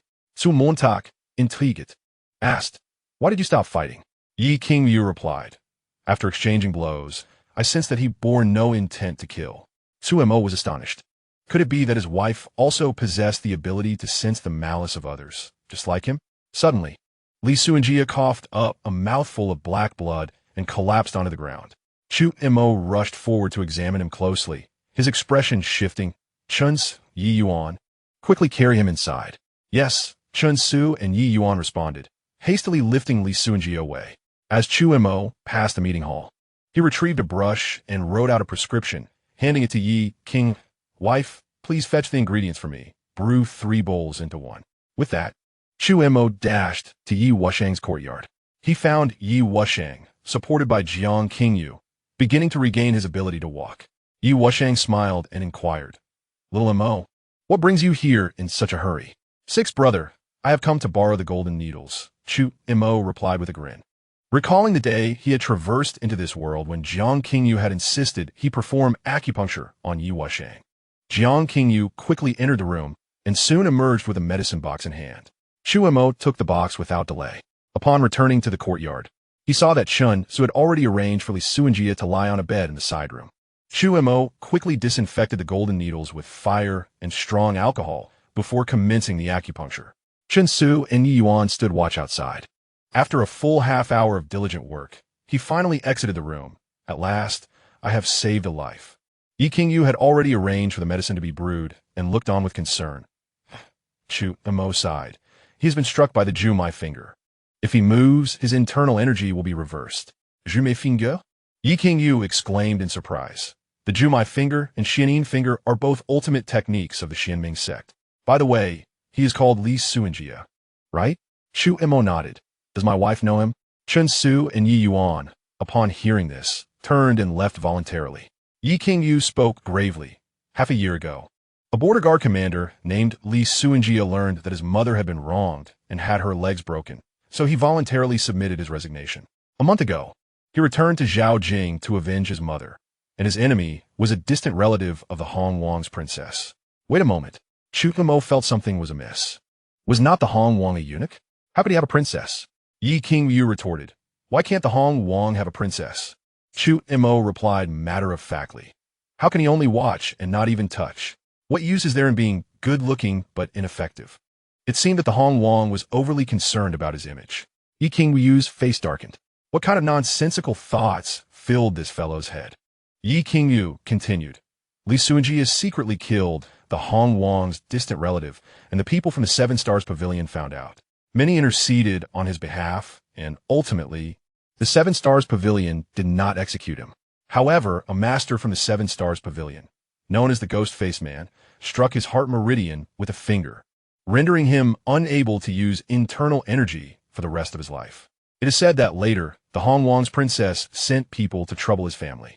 Chu Mo remarked coldly. To serve the country at the borders and end up in such a predicament is truly ironic. Yi Qingyu remained silent. Compared to the Yi family, how much better off were they? The only survivor among the Yi family men was Yi Wushang. Suddenly, Chu Mo recalled something. Wife.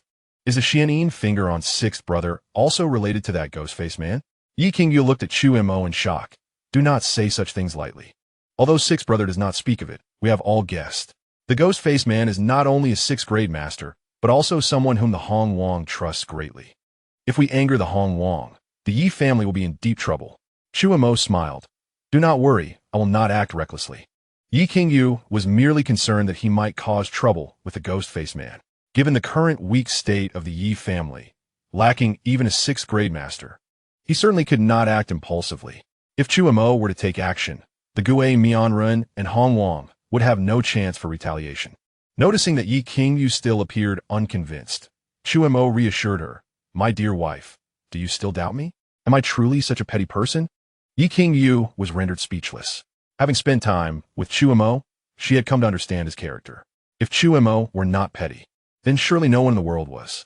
This fellow was undoubtedly harboring some mischievous intentions. At that moment, the sound of Li Sunji's cough echoed through the room. Chu Mo entered, carrying medicine. Li Sunji struggled to sit up, weakly addressing him, my lord. Chu Mo smiled and replied, Finish your medicine, and in a few days, your injuries will heal. Li Sujia hurriedly interjected, My lord, if the Kixing Pavilion finds out, Chu Mo interrupted, I know nothing of the Kixing Pavilion. You're now mine. Purchase with my coin. It would suffice if I do not seek trouble with them. Should they dare to cause trouble, let them be dealt with severely. Li Sunjia was momentarily taken aback, but then nodded earnestly. After he drank the medicine, Chu Mo exited the room. Chu Mo, come stay with me, Yi Qingyu suddenly declared. Biting her lip, it took a great deal of courage for her to utter these words. Absolutely not, Chu Mo responded without hesitation. You. Yi Qingyu was astonished by his refusal, nearly overwhelmed with anger. The next moment, she took a deep breath, donned a smile, and linked her arm with Chu Mo's, saying, Husband, it is perilous to remain here. Let us stay at my place instead. The alluring tone of her voice sent shivers down Chu Mo's spine, and he involuntarily gasped. It turned out that Yi Qingyu could be quite terrifying when she played the damsel. Unable to withstand her charm, Chu Mo laughed, then from now on, You must call me husband. Yi Qingyu gritted her teeth, but chuckled. I shall remember that. If it weren't for the fear that Chu Mo might concoct some trouble, she wouldn't bother with him at all. With that, Yi Qingyu pulled him away. Wait a moment, dear. Chu Mo suddenly picked up a long spear and approached a brick wall in the courtyard, beginning to sketch something. Yi Qingyu watched in confusion as strange symbols appeared on the wall. Pointing to one symbol, she curiously inquired, What is this? Yayun. Chu Mo replied without a second thought. Yi Qingyu paused, then pointed to another symbol, asking in this one, Shaojing. He answered while continuing to write. Yi Qingyu's eyes widened as she pointed to yet another symbol. What about this? Hongwan, Chu Mo Chu Fu Fun Zet Ponde. Yi Qingyu inhaled sharply, suddenly realizing something. These individuals were all enemies of Chu Mo, weren't they? How peculiar. Just moments ago, he claimed not to be a petty person, yet he had inscribed the names of his adversaries upon the wall. Was this to ensure he would not forget? This fellow certainly harbored a grudge. Chu Mo, are you not even going to pretend? Yi Qingyu could not help but voice her thoughts. Initially, he had attempted to feign ignorance, yet now he was brazenly engraving the names of his enemies on the wall. What if someone were to see? Chu Mo remained unfazed. If I do not speak of it, would you comprehend? Indeed, She could not decipher those peculiar symbols. Nor could anyone else. The fact that Chu Mo had not concealed this from her brought a sense of joy to Yi Qingyu. Curiously, she asked, "What are these symbols?" Chu Mo smiled. "I call this pinyin. If you wish to learn, I can teach you." "That would be wonderful." Yi Qingyu expressed her enthusiasm, recognizing the potential for a unique means of communication. Chu Mo opened his mouth, but could not help but admire her cleverness.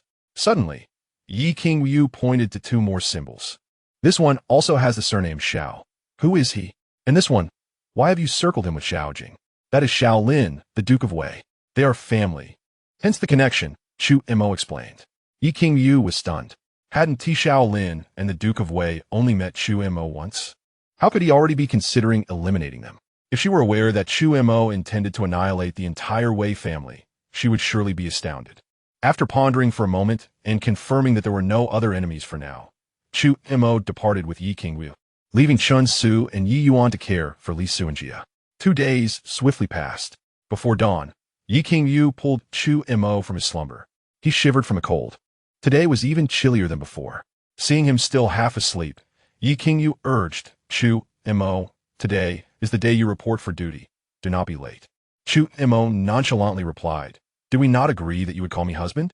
If I am late, I shall simply be dismissed. Ye ingu guritit hartit. If you can report on time for a month, I will allow you to sleep in my bed." Chu Mo swiftly got out of bed, hastily dressing while staring at Yi Qingyu in astonishment. Is that truly the case? Yi Qingyu smiled brightly indeed. Chu Mo was instantly invigorated. If he could share a bed, it would facilitate close proximity. As he turned to leave, he suddenly added, "Dear wife, if you change your mind, I shall take to the brothels." "You dare?" Yi Qingyu glared at him, her teeth clenched. This scoundrel had the audacity to threaten her. Yet, she also recognized that even if Chu Mo distanced himself from the Yi family, he would still thrive. After all, he was not lacking in resources and possessed remarkable medical skills, capable of healing Yi Wushang's injuries and even unraveling the most complex maladies. Clearly, Chu Mo was not dependent on the Yi family. In fact, it was the Yi family that had blossomed anew due to his influence. Yi Wushang had regained his footing, and Li Keiwei was brewing new wine, ensuring the tavern's business would flourish. Even Yi Mu and Jiang Qingyu wore brighter smiles than before. After considerable deliberation, Yi Qingyu took a deep breath and said, "If you truly find it necessary, I can arrange for a maid to attend to your needs." Chu Mo was taken aback. He had merely jested, never expecting such a proposal. Could it be that Yi Qingyu was testing him? With a hint of uncertainty, he asked, "Is that permissible?" Yi Qingyu stubbornly retorted, "It is certainly cleaner than what lies outside." Chu Mo replied, "I must admit, I am somewhat intrigued. However, dear wife, you will not assign me an unattractive maid, will you? Although it may not matter in the dark, one must still face others during the day." Chu Mo earnestly implored, "Dear wife, could the maid be somewhat attractive, with a decent figure, fair skin, and, if possible, a larger bosom?" Silence. Ye ingus anger surgit. This rogue was becoming increasingly audacious. To request a maid, and yet dare to impose such conditions. Even for a princess seeking a husband, one would not have such demands.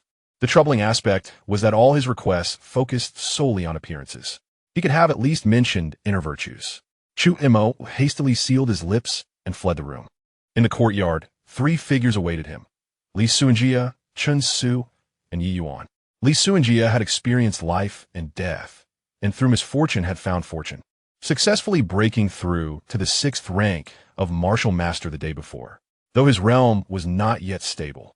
His vitality had yet to reach a state of perfect control. Chu Mo remarked, "Suanjia, did I not instruct you to rest for a while?" Li Suanjia bowed, "My lord, I have nearly recovered. Today marks your first day at the yamen. Relying solely on Chun Su and Yi Yuan may not intimidate those individuals."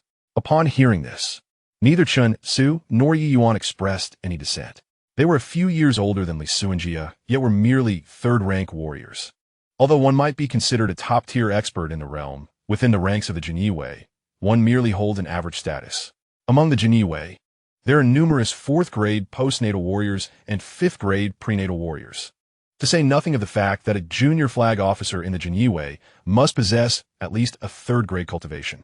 To ascend to the positions of captain or 100-man commander, one must attain a minimum of 4th-grade cultivation. As for the 1,000-man commander and the deputy commander. They are all at the 5th grade prenatal realm. Beyond that, one must reach the 6th grade master level. Lu Ji's elevation to the position of deputy commander is already considered an exceptional promotion. Of course, it will not be long before Lu Gu undoubtedly breaks through to the 6th grade realm. As for Chu Mo, his rise to the position of 100-man commander is entirely an anomaly. "Let us depart," Chu Mo said, not dwelling on the matter. Chen Su remarked, "Son-in-law, the carriage is ready at the entrance." Chu Mo opened his mouth, initially intending to express his ability to ride, but upon noticing Yi Qingyu watching him from a distance, he swallowed his words. Upon reaching the entrance, he boarded the carriage, accompanied by 2 escorts, as they made their way to the Jinyue Yamen. Bijianfu, one of the core institutions of the Jinyue, specializes in edict prisons and secret affairs. Located in the northern city of Zhaojing, it occupies an expansive area. At this moment, in a training ground, over 100 individuals were impeccably attired, forming 2 lines. Clad in uniform red flying fish attire, resembling dragon heads and fish bodies with wings, they wore black gauze hats adorned with side flaps and were equipped with embroidered spring knives at their waists, exuding an imposing presence. At the forefront of the formation, 2 burly men scrutinized the entrance of the training ground, their brows furrowed. The hour had arrived, yet their newly appointed 100-man commander had yet to arrive. Late on the very first day, not only they, but murmurs had begun to ripple through the ranks. At that moment, a man dressed in a black bullfighting robe approached, flanked by 4 Jinyue. "Is he here yet?" One of the scar-faced men stepped forward, respectfully replying to Lord Xie, "He has not arrived." Lord Xie emitted a cold snort. To be late on the first day of duty? What merit or capability does such a person possess to hold the position of 100-man commander?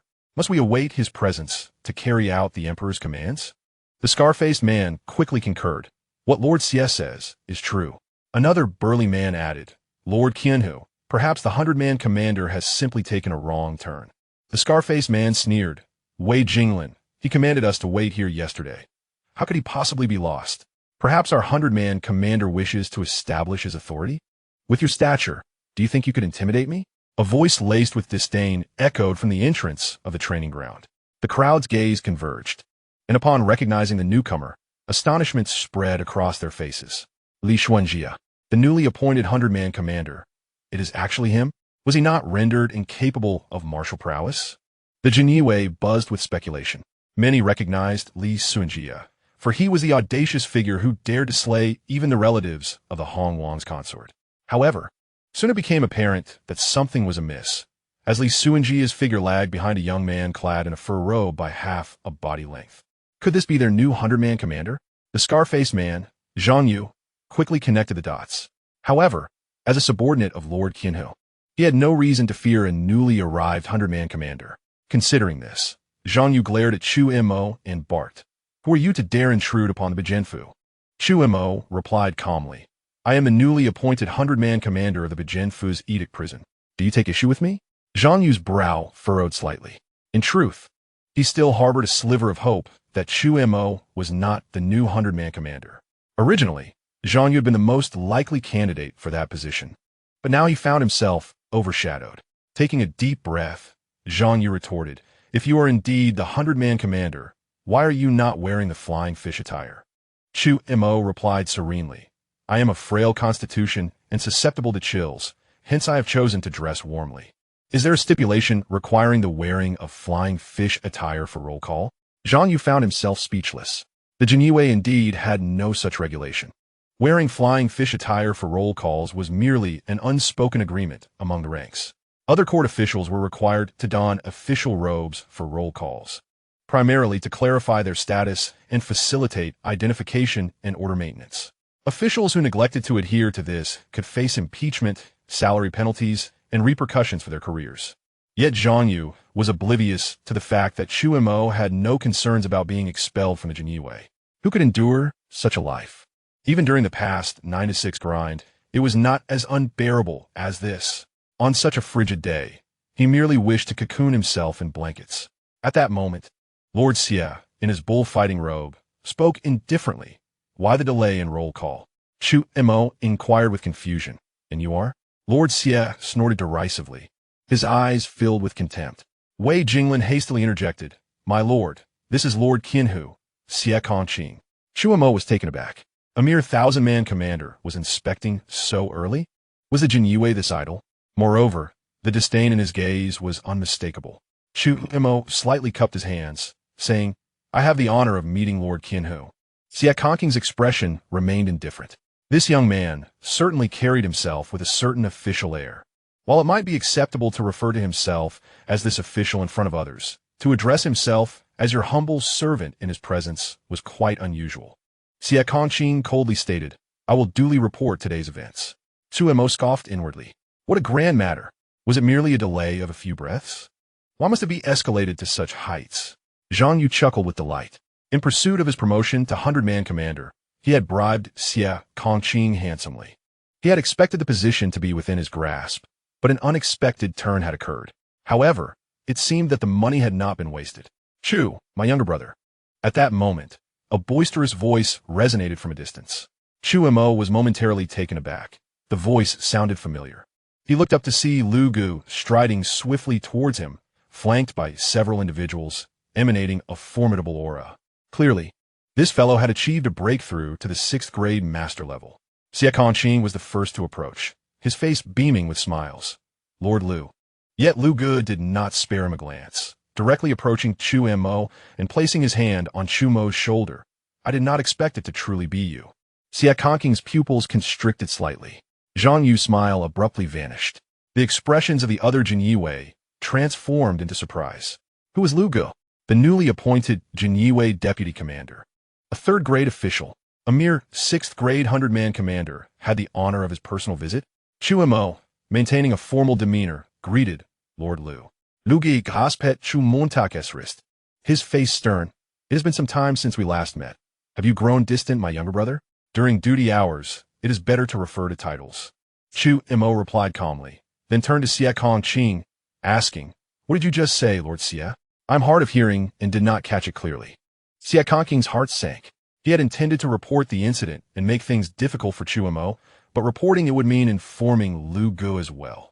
This fellow clearly did not care much for Lu Ji's favor. Speaking ill of Chu Mo in Lu Ji's presence was akin to lighting a lantern in the toilet. Xie Kongqing quickly smiled. "Brother Chu, I came here to inquire if you require any assistance." Upon hearing this, Lu Gu understood immediately the purpose of Xie Kongqing's visit. Chu Mo's sudden appointment as 100-man commander had obstructed Xie Kongqing's financial avenues. This man was undoubtedly seeking to annoy Chu Mo. "Your kindness is appreciated, Lord Xie." Chu Mo replied with a faint smile. Cupping his hands, "There happens to be a matter that requires your assistance. For this individual has been injured and is no longer suited to remain in the Jinyue." As he spoke, Chu Mo's gaze fell upon Zhang Yu. Zhang Yu's countenance changed dramatically as he fell to his knees with a thud, tears streaming down his face, exclaiming, "Lord Chu, I am uninjured." With that, he attempted to grasp Chu Mo's leg. Suddenly, a figure moved even faster. Li Suanjia delivered a fierce kick to Zhang Yu's chest. Zhang Yu tumbled backward several yards, blood gushing from his mouth. Well, now he was indeed injured. What audacity to dare ambush a court official. "Take him away." Xie Kongqing coldly waved his hand. Zhang Yu wailed pitifully as Tu Jin Wei dragged him away like a dead dog. "Lord Xie is wise," Chu Mo said with a clasped fist. Then turned to Lu Gu, inquiring with curiosity, "Brother Lu, do the Jin Wei usually start their shifts so early?" Lu Gu curled his lips in disdain. "Why are you no longer addressing titles? It seems I am merely a tool for your intimidation." After some contemplation, Lu Gu replied, "Generally, the Jin Wei do report on time. However, as the Bai Hu of the Zhao Yu, if there are no cases, you may reasonably arrange your schedule." Chu Mo's eyes sparkled with realization. Whether there were cases daily was a matter he could easily dictate. Suddenly, he recalled, "By the way, what of Li Suanjia, Chun's, and Yi Yuan? Have they not yet passed the Jin Wei's scrutiny?" "They have already been approved and will be assigned to you for your command," Lu Gu confirmed. Nodding, reflecting on this matter, he felt an immense surprise, for it was personally sanctioned by the emperor. Seizing the opportunity, Xie Kongqing added, "Lord Lu, the Baihu office of the Zhao Yu is currently in need of a chief banner." The crowd instinctively glanced in the direction Zhang Yu had been taken. What a coincidence, they thought. Lu Gu certainly did not dispute this. Chu Mo had not only helped him successfully ascend to the position of Jin Wei Tongji, but had also bestowed upon him a significant gift days prior. This had garnered him the emperor's favor, resulting in his promotion to the 6th rank. Suanjia, do express your gratitude to Lord Lu and Lord Xie. Chu Mo said with a smile. Li Suanjia bowed slightly, saying, Thank you, Lord Lu and Lord Xie. Lu Gu waved his hand dismissively. After exchanging pleasantries with Chu Mo, he departed with Xie Kongqing. In the training ground, only Chu Mo and the personnel from the Baihu office remained. Chu Mo scanned the crowd and asked, Why are there so few of you? Where are the others? Wei Jinglin bowed and replied, My lord, we have a total of 113 personnel in the Baihu office. The remaining 33 are tasked with guarding the Xiaoyu today. Chu Mo pondered. So our Baihu office is typically responsible for overseeing the prison? Have I inexplicably become the head of prison guards? Wei Jinglin clarified, My lord, that is not the case. The Baihu office primarily handles significant cases involving the emperor's edicts, including surveillance, arrests, interrogation, and house searches. House searches? Chu Mo quickly grasped the key point. This could prove advantageous. However, it seems such incidents have been rare in recent years. Although the emperor of Deqian was not exactly wise, he was not foolish either and was still managing to maintain control over the Deqian dynasty. Thus, when he did act, it was often with considerable force. When Wei Jinglin finished explaining, Chu Mo suddenly declared, For those with free time, tonight at Yingyu Tower, I shall treat you all. Furthermore, for those on duty, continue as usual tomorrow. The crowd was taken aback by his proclamation. A new official should establish their authority. Yet he was taking them to a brothel right after assuming office. In chapter 25, Are you teaching me how to work, my lord? Wei Jinglin took a deep breath and firmly stated, We need to keep 3 minor banners on standby in case of orders from above. Additionally, there may be an inspection from superiors at any moment. Chu Mo waved his hand dismissively. Then let us treat everyone in 3 separate groups. Wei Jinglin opened his mouth, unsure how to respond. Did it seem that Chu Mo was determined to take everyone to the brothel? At that moment, Chu Mo added, Rest assured, I will not force anyone. It is entirely voluntary. With that, he yawned. I'm too tired. I need to find a place to rest. Chu Mo turned to Wei Jinglin and asked, What is your name, and what is your position? Wei Jinglin replied, I am Wei Jinglin, the chief banner of the Baihu office. Chu Mo nodded slightly. You and Li Suanjia should divide the responsibilities and then familiarize me with the Xiaoyu. Yes. Wei Jinglin nodded. Internally, he sighed in resignation. It was clear that Chu Mo was a flippant individual who relied on connections. It was evidently impossible to have him manage the Baihu office. As long as Chu Mo did not bring trouble upon the office, that would suffice. Wei Jinglin worked efficiently and quickly delineated responsibilities with Li Suanjia. The personnel under him experienced little change, with all of Zhang Yu's subordinates reassigned to Li Suanjia. After the time it takes to burn an incense stick, Chu Mo, under Wei Jinglin's guidance, arrived at the Xiaoyu. Upon entering, a foul odor assaulted his senses. Chu Mo frowned slightly. The Xiaoyu was dark, damp, and reeked of filth, rarely seeing the light of day. Chu Mo was not particularly affected, as he had encountered far worse odors in the past. Even the sight of bloody corpses did not diminish his appetite in the least. However, working in such an environment daily would prove taxing, even for a martial artist physique. Chu Mo inquired, Is the Xiaoyu always in such a state? Wei Jinglin nodded. Most individuals sent to the Xiaoyu have little hope of redemption. The environment is of no consequence to them. Chu Mo remained speechless. While it may not matter to the prisoners, it certainly mattered to those working there. With a stern expression, Chu Mo asserted, Prisoners also possess human rights. We must find a way to improve the conditions. Wei Jinglin appeared embarrassed. My lord, repairing the Xiaoyu requires funds from above, which is quite difficult. Chu Mo replied nonchalantly, Are there any prisoners currently in the Xiaoyu? Yes. Wei Jinglin hesitated for a moment before stating, Currently, there are 3 prisoners in the Xiaoyu. One is Song Huijin, the governor of Dongling County, who was imprisoned over half a year ago for his inadequate disaster relief efforts and subsequent concealment of the situation. The second is Ji Yin, the magistrate of Taikang, who embezzled disaster relief funds and even committed theft, losing 300,000 taels meant for disaster relief, which led to his incarceration. The third is Du Yu, a former Jin Wei commanding Tongji, who was dismissed by the emperor over half a month ago for his failure to locate the 300,000 taels and is currently detained. Chu Mo was taken aback. So, they were imprisoned for the same incident? Wei Jinglin nodded. Chu Mo rubbed his chin thoughtfully, lost in contemplation. After a while, he asked, how much disaster relief grain was there? Wei Jinglin replied, the magistrate of Taikang gathered a total of 600,000 shur of disaster relief grain. But only 100,000 shur actually reached the disaster-stricken areas. Chu Mo was slightly astonished. These individuals were indeed ruthless. 600,000 shur of grain, and they embezzled 500,000 shur? The purchasing power of silver in this world was quite decent. One tael could buy approximately 10 shur of grain. Thus, 600,000 shur of grain equated to about 60,000 taels of silver. This meant that the total embezzlement of disaster relief grain and funds amounted to 350,000 taels of silver. Such greed was excessive. Chu Mo inquired with curiosity, how is the investigation into this case proceeding? Wei Jinglin explained, my lord, the investigation has reached a conclusion. Song Huijin and Ji Yin conspired together to embezzle and abuse their positions. They are to be executed in public in half a month. Du Yu, for his incompetence, will be demoted to Jin Yi Wei Qianshi. Chu Mo was surprised. If the investigation has been clarified, why is Du Yu still detained? Wei Jinglin glanced around cautiously and whispered, it is said that the emperor is dissatisfied with this outcome. Chu Mo's astonishment deepened. If the emperor is unhappy, then why do you say that Song Huijin and Ji Yin will be executed in half a month? Wei Jinglin sighed. This case was handled entirely by Kixing Pavilion. The outcome determined by the Hong Wang cannot be changed by anyone. Chu Mo frowned slightly. As far as he knew, the Jin Yi Wei and the Niakang were the emperor's enforcers. Du Yu is undoubtedly one of the emperor's lackeys. Meanwhile, Kixing Pavilion was under the control of Hong Wang.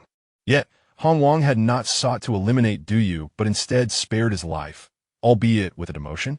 This was clearly suspicious. Conversely, the emperor ought to preserve Du Yu. Yet, it seems the emperor has a peculiar desire to eliminate Du Yu. Unless Du Yu is affiliated with the Hong Wang. Chu Mo's thoughts wandered further. The county governor is the highest administrative officer of a prefecture, a third-rank official. The position of the Taikang Ling is also significant, equally a third rank. Would these two risk their lives for the embezzlement of 35,000 taels of silver in disaster relief funds and provisions? Even a fool knows that one ought to maintain a steady flow of resources. Such a monumental affair is nearly impossible to conceal. Unbeknownst to him, Chu Mo arrived at the depths of the imperial prison. Lord Wei Jinglin and the two guards behind him suddenly bowed toward the cell. Chu Mo turned to look, only to find a middle-aged man seated cross-legged in a clean and tidy cell. The man had slightly graying temples, a face chiseled like stone, with sharp features. His piercing eyes radiated an unusual brilliance. Despite wearing prison garb, he appeared remarkably composed. Du Yu offered a faint smile, saying, I am a man in disgrace, unworthy of such courtesy from my esteemed colleagues. May I inquire who this gentleman is? As he spoke, his gaze shifted to Chu Mo. Chu Mo was slightly taken aback. This fellow is rather polite. Wei Jinglin explained, this is the newly appointed Behe Lord. Du Yu nodded slightly. Might I ask how to address you, my lord? Chu Mo puffed up his chest with a self-satisfied smile. I am Chu Mo, and my wife is Yi King Yu from the Qing Guogongfu. Do remember that. Du Yu was momentarily stunned, then chuckled. I shall remember. Although he concealed it well, Chu Mo could distinctly sense the murderous intent emanating from Du Yu's eyes. Does he wish to kill me? This is evidently an enemy. It seems my suspicions were indeed correct. Remembering is good, Chu Mo remarked with a slight huff, then cast a sidelong glance at Wei Jinglin. Wei Jinglin arranged for him to be placed in another cell. A prisoner ought to bear the appearance of one. Wei Jinglin's expression shifted. My lord, due to run he. Are you instructing me on my duties? Chu Mo interrupted him, his demeanor growing cold. He is but a mere convict. Does he deserve the title of my lord? Wei Jinglin hastily lowered his head. I dare not. Do you raise an eyebrow?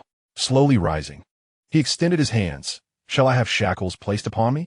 Chu Mo appeared momentarily dazed. That suggestion is quite commendable. Let's bind him. Do you as gaz tionnet frusti? He did not anticipate that Chu Mo would dare to proceed with such a slight. This was utterly devoid of respect. In an instant, a formidable aura erupted from him. Good heavens! He is indeed a sixth-rank master. Chu Mo quickly shielded Li Suanjia behind him. Feigning panic, quickly, report to the commanding officer. Do you intend to escape? Escape? Du Yu instantly suppressed his aura, his countenance darkening ominously. He was taken aback that this little brat would audaciously frame him. Bind him, Chu Mo exclaimed triumphantly. As his words fell, Li Suanjia pushed open the cell door, entering with chains and shackles in hand. Du Yu glared at the chains around him, coldly fixing his gaze on Chu Mo. Lord Chu, I shall remember this. Do you dare to threaten me? Chu Mo roared in righteous fury. Someone incapacitate him. Chapter 26. I simply dislike you. You dare. Du Yu glared at Chu Mo, his eyes blazing, veins bulging on his forehead, and his energy swirling, poised for a violent outburst. Li Suanjia promptly shielded Chu Mo. Chan Su and Yi Yuan stood beside Chu Mo, prepared to thwart any ambush. My lord. Wei Jinglin's face bore an expression of terror as he hastily attempted to dissuade Chu Mo. He could not comprehend why Chu Mo would oppose Du Yu. With the Hong Wang protecting Du Yu, even should Du Yu wish for death, it would be an arduous task. It would not be long before Du Yu resumed his role as a commanding officer in the Jinyiwei. Chu Mo was merely a Beihu, and even with the backing of the Qin Guo Gong few, he could never rival Du Yu. After all, a county official does not surpass the present authority. If Du Yu sought to eliminate him, it would be as easy as child's play. Chu Mo remained silent, casting a cold glance at Wei Jinglin, who was immediately struck mute with fear. Suddenly, Chu Mo slapped Chun Su on the shoulder. Chun Su was momentarily stunned, then coughed up a mouthful of blood. Glaring at Du Yu, my lord, this prisoner has assaulted me. Du Yu, Wei Jinglin, everyone, the onlookers were left dumbfounded. They had witnessed numerous schemes of entrapment. Yet this was their first encounter with such a blatant ploy. How audacious. A mere suspect dared to attack an official of the court. Chu Mo bellowed, arrest him. As his words concluded, Li Suanjia's embroidered spring blade gleamed coldly, suddenly striking towards Du Yu. Seeking death, Du Yu roared with fury, yanking at the chains to retaliate. However, Chen Su and Yi Yuan had long been prepared. At the moment Li Suanjia acted, they simultaneously grasped the iron chains, firmly restraining Du Yu's arms. With their strength, they could not truly hold Du Yu, but they could momentarily impede him. And in that fleeting moment, crack, with a sharp sound, a bloodied sword shot forth into the void. And Du Yu's arm was severed. I will slaughter you all. Du Yu howled, his hair whipping about, resembling a furious lion.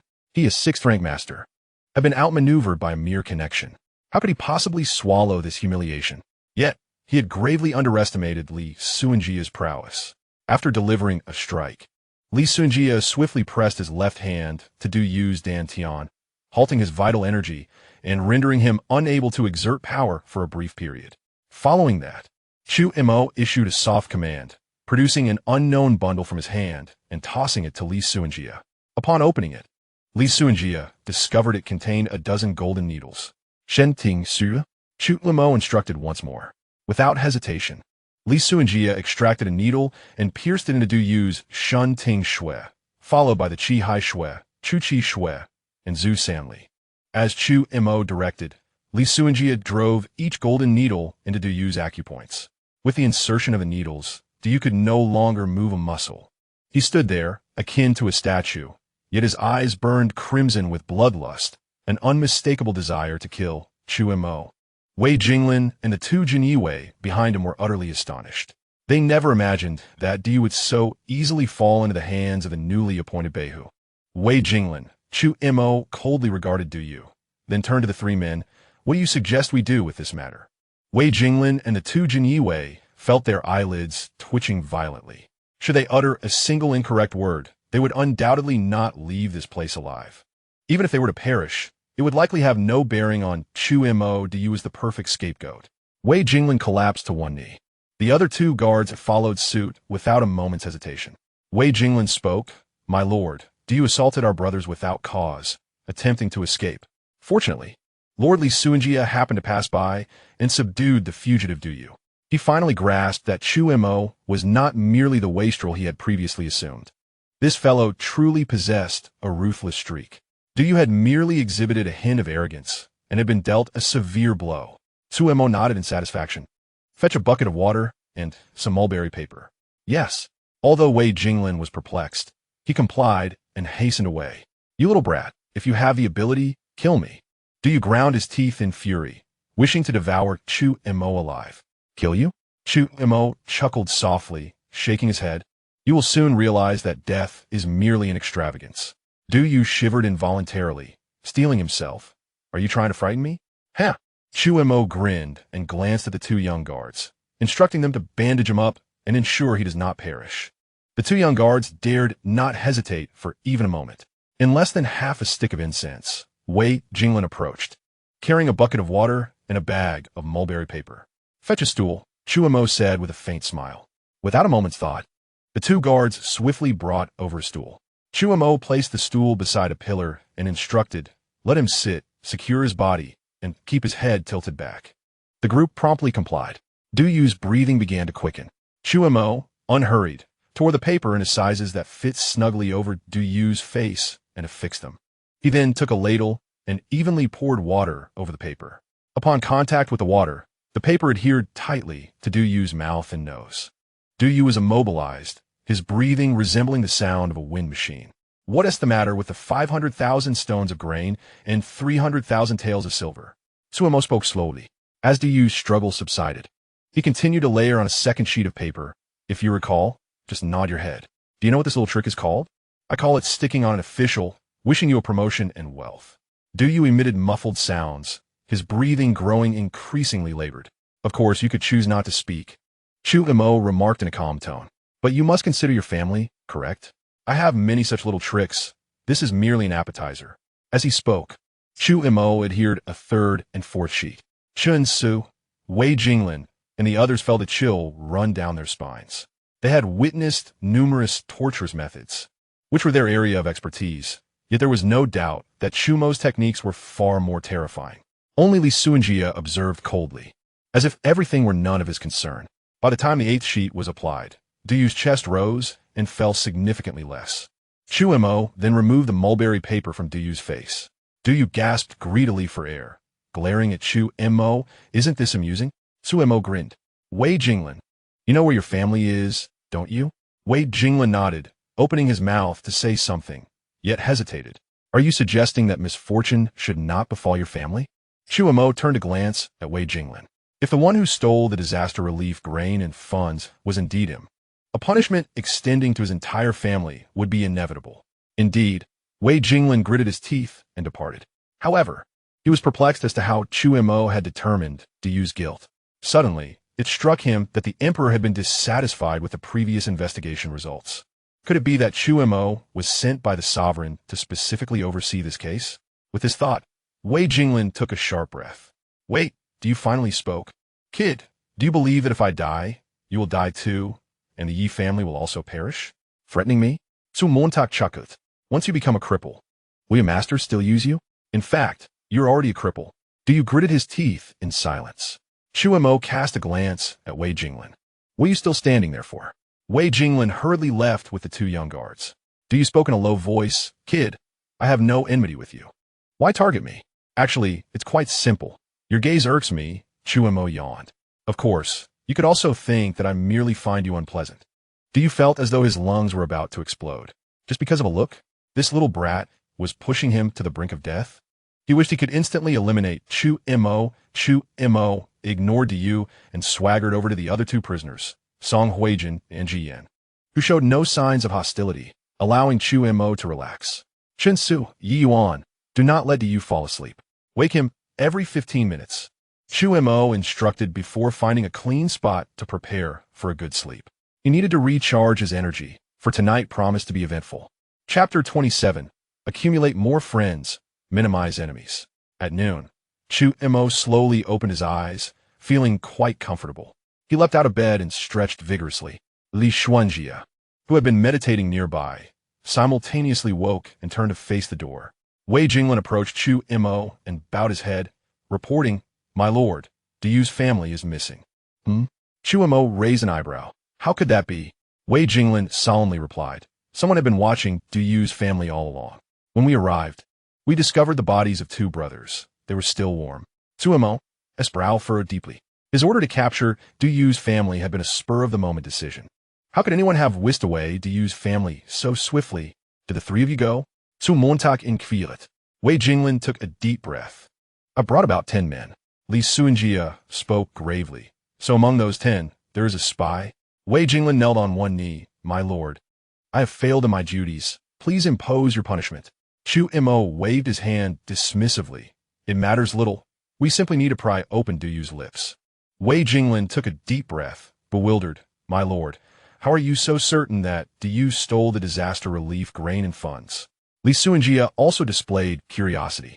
After all, Chu Mo had only just met Duyu.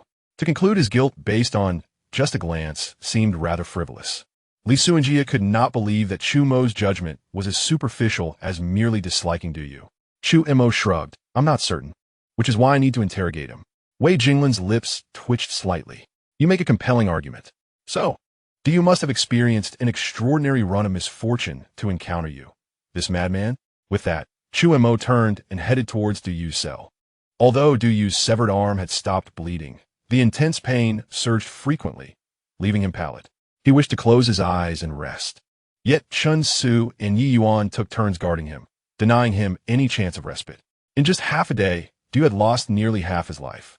Upon Chu Mo's arrival, he looked at him with eyes filled with hatred, his face displaying disdain. Your mental state seems quite stable, Chu Mo remarked with a faint smile. Chun Su, keep an eye on him. Do not allow him to sleep. Yes, Shen se replie respectfully. Chu Mo then turned to Yi Yuan and Wei Jinglin. The two of you, determine which brothers are free tonight and reserve a private room at Yingyu Tower. Understood. Yi Yuan and Wei Jinglin responded as they left. Once Chu Mo confirmed that no one was around, he turned to Duyu and whispered, It seems you are aware that your wife and child have been rescued? Duyu remained silent, yet his gaze at Chu Mo shifted.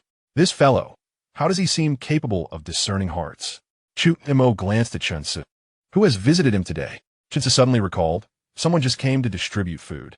Li Suanjia's expression tightened. My lord, should we? Chu Mo shook his head. From now on, do not provide him with food or drink, and do not allow anyone to approach him. Most importantly, do not let him die. Once Yi Yuan returns, he will take turns watching him with you. Shen Su nodded. Watching alone was indeed a heavy burden. Li Suanjia opened his mouth to speak, but was pulled away by Chu Mo. Tonight, there is something I need you to handle. Chu Mo then whispered a few words into Li Suanjia's ear, who looked astonished. As time passed, evening descended. Chu Mo and Li Suanjia appeared at Yingyu Tower, where Chu Mo boldly reserved an entire floor. Wei Jinglin and about 30 young guards joined the gathering. After a few rounds of drinks, as the merriment reached its peak, a figure suddenly burst into the private room. Twisting Chu Montak's ear, Chu Mo's eyes widened in surprise, wearing an expression akin to a guilty thief. Madam, what are you doing here? Chu Montak, you have a great deal of audacity to sneak off to a brothel without my knowledge. Ye ingu glutted fiergedi, head demenor ferocious. In the eyes of Como, there was an inexplicable charm to the situation. Yet, he did not return with me. Yi Qingyu tugged at Como's ear and directly left the Yingyu building. Wei Jinglin and the others took a moment to regain their senses. So, it turns out that Como is afraid of his wife? After all, he is merely a son-in-law of the Yi family. How could he not fear Yi, King? Everyone, enjoy yourselves. The bill has already been settled. Li Suanjia left a remark and hurried away. Once Li Suanjia vanished from sight, Wei Jinglin waved his hand and said, Brothers, let us continue. The private room once again filled with lively chatter. At this moment, Como, Yi Qingyu, and Li Suanjia circled back quietly to Bijenfu. Como smiled and said, My dear wife, your timing is impeccable. Yi Qingyu expressed her surprise. When Yi Yuan informed me, I was astonished. I never expected someone would actually send me a letter saying you were visiting a brothel. Como replied, Suanjia, proceed according to our original plan.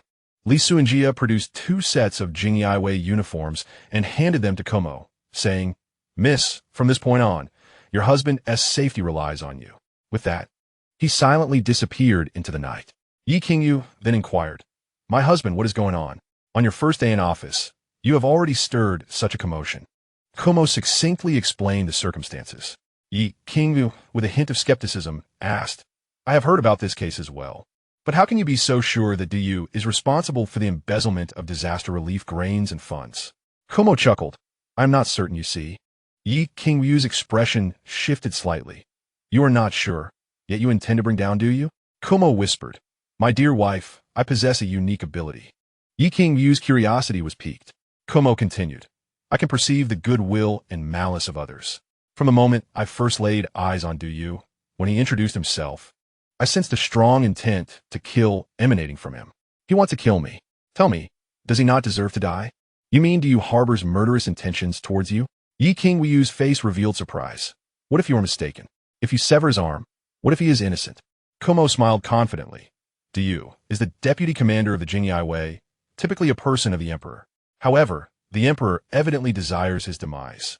This implies that Du Yu must be affiliated with the Hongwang. If I eliminate him, the emperor will not blame me. At worst, he will merely be displeased with Hongwang. Yet, Hongwang is our adversary. For the Yi family to endure, we must cultivate numerous friends and minimize our enemies. Yi Qingwu nodded gravely, expressing her concern. "I fear that Hongwang may retaliate against you." Kumo responded with a smile. "I have Li Suanjia to protect me. Unless Hongwang dispatches a 7th-rank master to kill me, I am merely a small fry, not warranting such a grand response from him." Yi Qingwu cautioned, "That is not necessarily the case." Kumo shrugged nonchalantly. "Given the current circumstances, we can only take it step by step. Besides, unless I eliminate Du Yu, my thoughts will remain obstructed." Yi Qingyu was left speechless. This rascal truly holds grudges. On his very first day in office, he seeks to destroy the previous deputy commander's reputation, all due to a mere glance. This fellow bears grudges excessively. One wonders whether his presence in the Jingyai Wei is a boon or a bane. The two soon donned the Jingyai Wei uniforms and swiftly made their way towards the prison. Within the prison, the flickering candlelight cast a dim and oppressive atmosphere. Du Yu endured the excruciating pain, beads of sweat forming on his forehead. Suddenly, he looked up, coldly fixing his gaze upon Chun Su and Yi Yuan, weakly stating, "How much did the Qin Kua Gongfu offer you? I will pay you back 100-fold. Chun Su and Yi Yuan remained silent. Du Yu continued, "You barely earn a few taels of salary per month. Is it worth risking your lives for this?" Chun Su and Yi Yuan maintained their silence. Du Yu's eyes sharpened. "I offered you an opportunity, yet you failed to cherish it." Just as his words fell, a glimmer of cold light flashed from the darkness, swiftly slicing through Chun Su and Yi Yuan's necks, blood gushing forth. The two fell to the ground without even a scream. At that moment, a figure clad entirely in black emerged from the shadows. Du Yu's face broke into a smile. "You have finally arrived." Chapter 28. Does he not feel pain when he commits suicide? How could this happen? The black-clad figure halted before the prison door, sharp eyes fixated on Du Yu, their tone laden with inquiry. Du Yu gritted his teeth, enduring the agony. "I cannot explain. The newly appointed Hunter households is as mad as a hatter. Today was their first day in office, and they targeted me."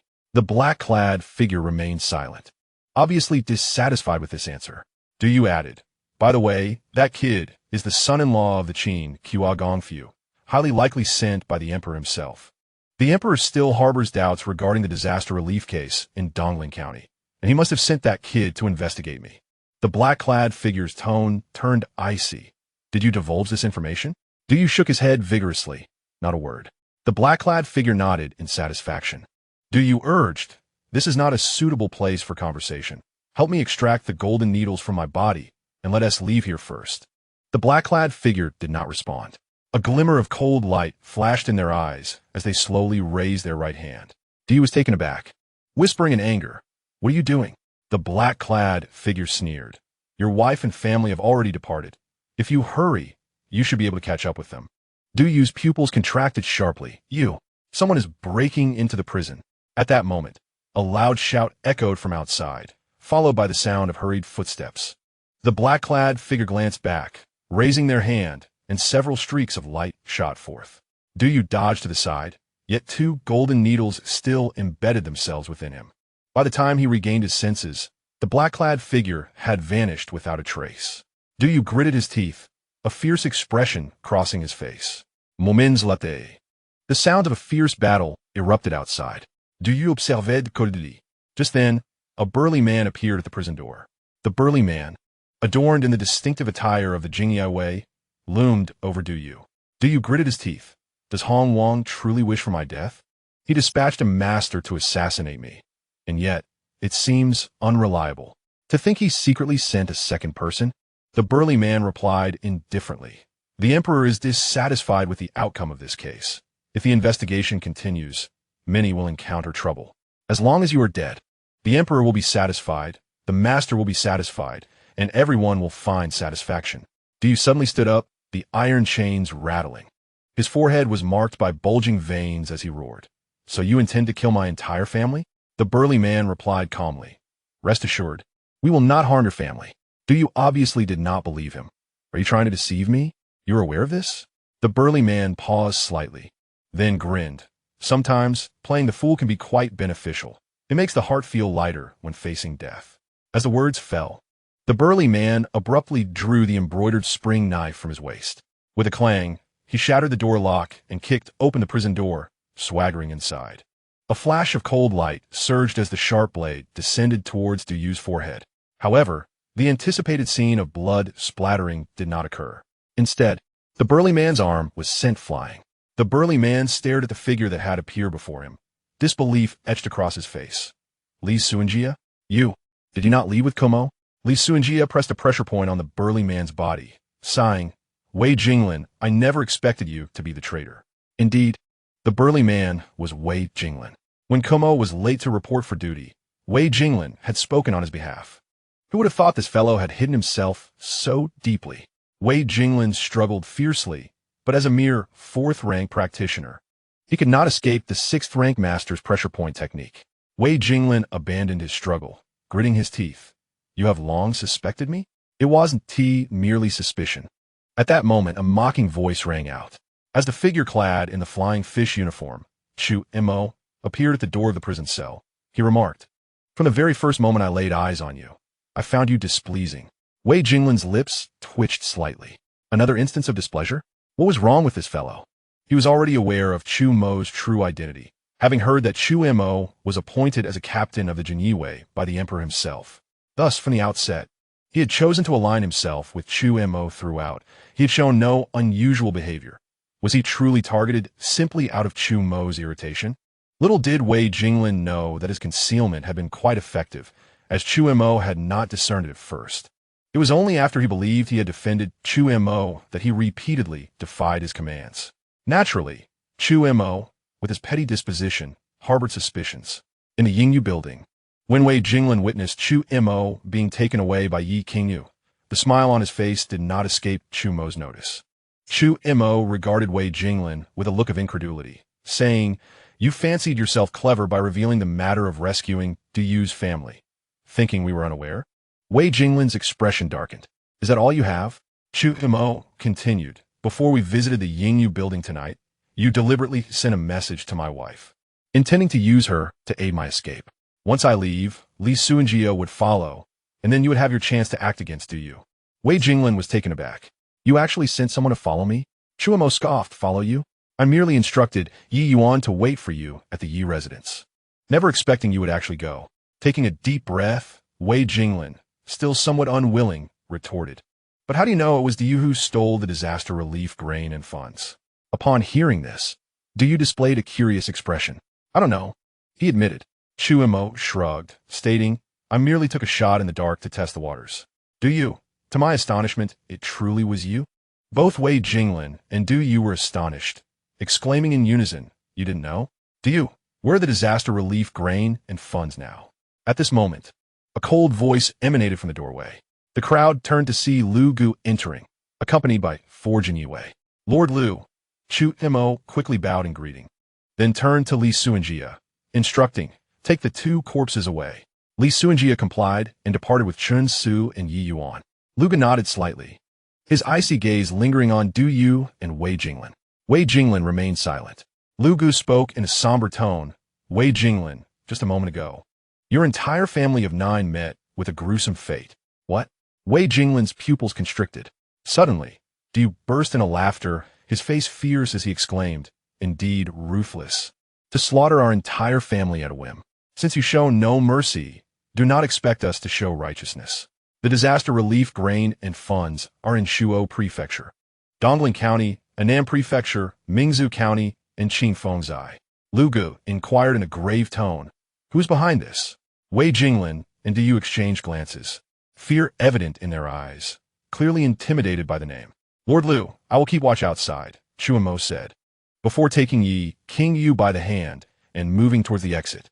Some matters are better left unknown if one wishes to survive longer. As they had just distanced themselves, a sudden flash of cold light glimmered in the dim prison. Be careful, Yi King Yu shouted, swiftly turning to shield Chu Mo behind her. Chu Mo looked back to see a Jinyiwei beside Lu Gu had drawn his embroidered spring knife.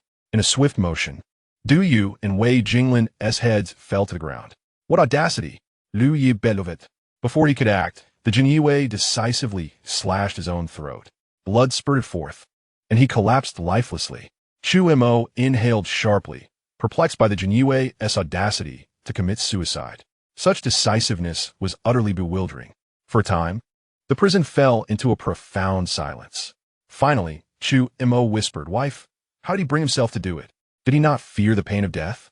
Yi King Yu replied, "A death warrior fears not death, so why would he fear pain?" Chapter 29.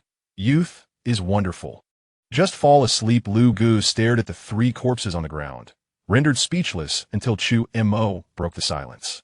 Lu Gu took a deep breath, saying, "Brother Chu, I shall enter the palace immediately to report this matter to His Majesty." "That is only fitting," Chu Mo smiled, adding, "Also, Brother Lu, it would be best to send someone to Dongling County tonight." Lu Ji's eyes brightened as he replied, "Brother Chu, how about forget it?" Chu Mo quickly interjected, "You know I abhor trouble." At this point, his gaze shifted to the three men beside Lu Gu, suggesting perhaps these three brothers could lend a hand. The trio's faces lit up with delight, fully aware that Chu Mo was sharing the credit with them. Should they locate the 50,000 stones of grain and 300,000 taels of silver, it would indeed be a significant achievement, though it may not guarantee further advancement. It would serve as a stepping stone for future progress.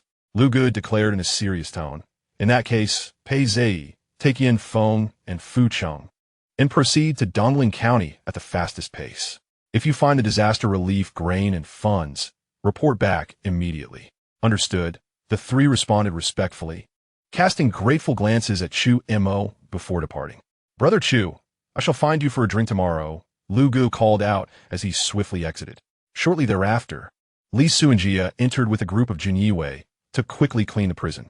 Upon returning to the Yi residence, it was already past midnight. Chu Mo patted Chun Su and Yi Yuan on the shoulders, saying, "You both worked hard tonight. Get some rest." It was no trouble. Chun Su and Yi Yuan responded with hearty smiles, merely playing their part in Li Suanjia's act. Lying on the ground, they had nearly dozed off. Noticing the slight rise and fall of their breathing, Chu Mo worried they might reveal their deception, prompting him to have Li Suanjia escort them away. "Suanjia, you too," Chu Mo remarked, wrapping his arm around Yi King Yu's waist as they departed. Yi King Yu had gradually grown accustomed to this. Upon returning to their residence, she inquired curiously, "Chu Mo, how do you manage to stealthily steal the disaster relief grain and silver? That is 50,000 stones of grain and 300,000 taels of silver. It would require thousands of men to transport, wouldn't it?" "It need not involve so many," Chu Mo replied with a smile. "Earlier today, I reviewed the documents. The supplies in the disaster area were relatively ample. It was merely that the common folk lacked the funds to purchase them, which led to the direct distribution of currency. The Grand Grain Commissioner, Ji Yin, actually only transported 35,000 taels of silver and 100,000 stones of grain to the disaster area. The remaining 50,000 stones of grain required him to procure from other prefectures. The documents indicated that Ji Yin initially completed the transfer of 100,000 stones of grain with Song Huijin. Subsequently, Ji Yin spent 50,000 taels of silver to purchase 50,000 stones of grain from Ling County, and along with 30,000 taels of silver, completed the exchange with Song Huijin. However, in reality, Song Huijin was unaware of the subsequent events. "Are you implying that someone impersonated Song Huijin?" Ye Ingu epresit had astonishment. Upon further reflection, she sensed something amiss. The transfer of disaster relief grain would naturally require financial documentation, the governor's seal, transport records, receipts, and detailed accounts. Just the receipt alone would necessitate signatures from those transporting and receiving, and might even require signatures from the disaster victims. Moreover, the Jinyiwei would need to conduct checks. It is nearly impossible for an ordinary person to counterfeit that. At this juncture, Yi King Yu's beautiful eyes sparkled as she exclaimed, "Wait, the disaster funds never reached the victims." So this must have been an inside job? Chu Mo nodded slightly. The documents you mentioned, aside from the disaster victim signatures, were all in order. In fact, even the Jinyue's verification records were meticulously preserved. Furthermore, the Jinyue tasked with verifying the disaster relief grain and funds were utterly convinced of their actions. The 50,000 stones of grain and 300,000 taels of silver were accounted for in every detail. Only the Jin Yiwei Qianhu, who participated in the verification at that time, inexplicably fell victim to a vendetta. In the end, both the grain and silver mysteriously disappeared. When the court learned of this matter, a month had already passed. Yi Qingyu was further perplexed. If what you say is true, a month is indeed ample time to transport the goods. However, although Du possesses the ability to forge, it cannot be definitively concluded that he is responsible. Merely because you sensed he intended to kill you? Chu Mo shrugged. It is precisely because Du's preparations were so thorough and flawless, without any loopholes whatsoever. Even the weather and witnesses were meticulously arranged in advance. Clearly, this indicates a prior investigation was conducted. The emperor is not a fool. How could he possibly remain unaware? Yi Qingyu pondered. So the emperor is merely testing the waters? Su Montauk nodded. The emperor is resolute in his desire to eliminate Du. Yet the Hong Wang claims Du is innocent, which is evidently suspicious. If Du were indeed an ally of the emperor, would the Hong Wang not seek to destroy him? What is placing him in extreme peril to allow for rebirth mean? This is it. If the Hong Wang pretended to target Du, perhaps Du could genuinely survive. Chu Mo suddenly leaned closer to Yi Qingyu's ear and whispered, "My dear, let's not engage in such games. How about we take a bath and retire early?" Yi Qingyu's cheeks flushed with embarrassment, and she chuckled. "Shall I serve my husband to sleep?" Chu Mo was taken aback. He had merely jested, not expecting Yi Qingyu to actually agree. He lightly slapped himself. Is this not a dream? Is my spring finally arriving? How delightful. Just then, Yi Qingyu gently tapped the nape of Chu Mo's neck. What a surprise. A physical slumber? Chu Mo's eyes widened, and soon darkness enveloped him. Youth is indeed splendid. He fell asleep instantly. As the sun climbed high in the sky, Chu Mo abruptly awoke, sitting up with a start. He hastily donned his clothes. At that moment, Yi Qingyu entered, smiling brightly. "Were you off to my husband?" "To report for duty." Su Mo replied flatly. Last night had left him momentarily elated, believing they could engage in deeper conversation, only to find that Yi Qingyu had simply facilitated his physical slumber. Report for duty? Yi Qingyu thought she had misheard and huffed. It is nearly noon. Qingyu. At this moment, a familiar voice echoed from outside. Chu Mo suddenly wore a mischievous grin and sighed. It was you, dear wife, who kept me occupied all night. My back feels as though it belongs to someone else. As he spoke, Dongfang Yungziyu appeared at the doorway.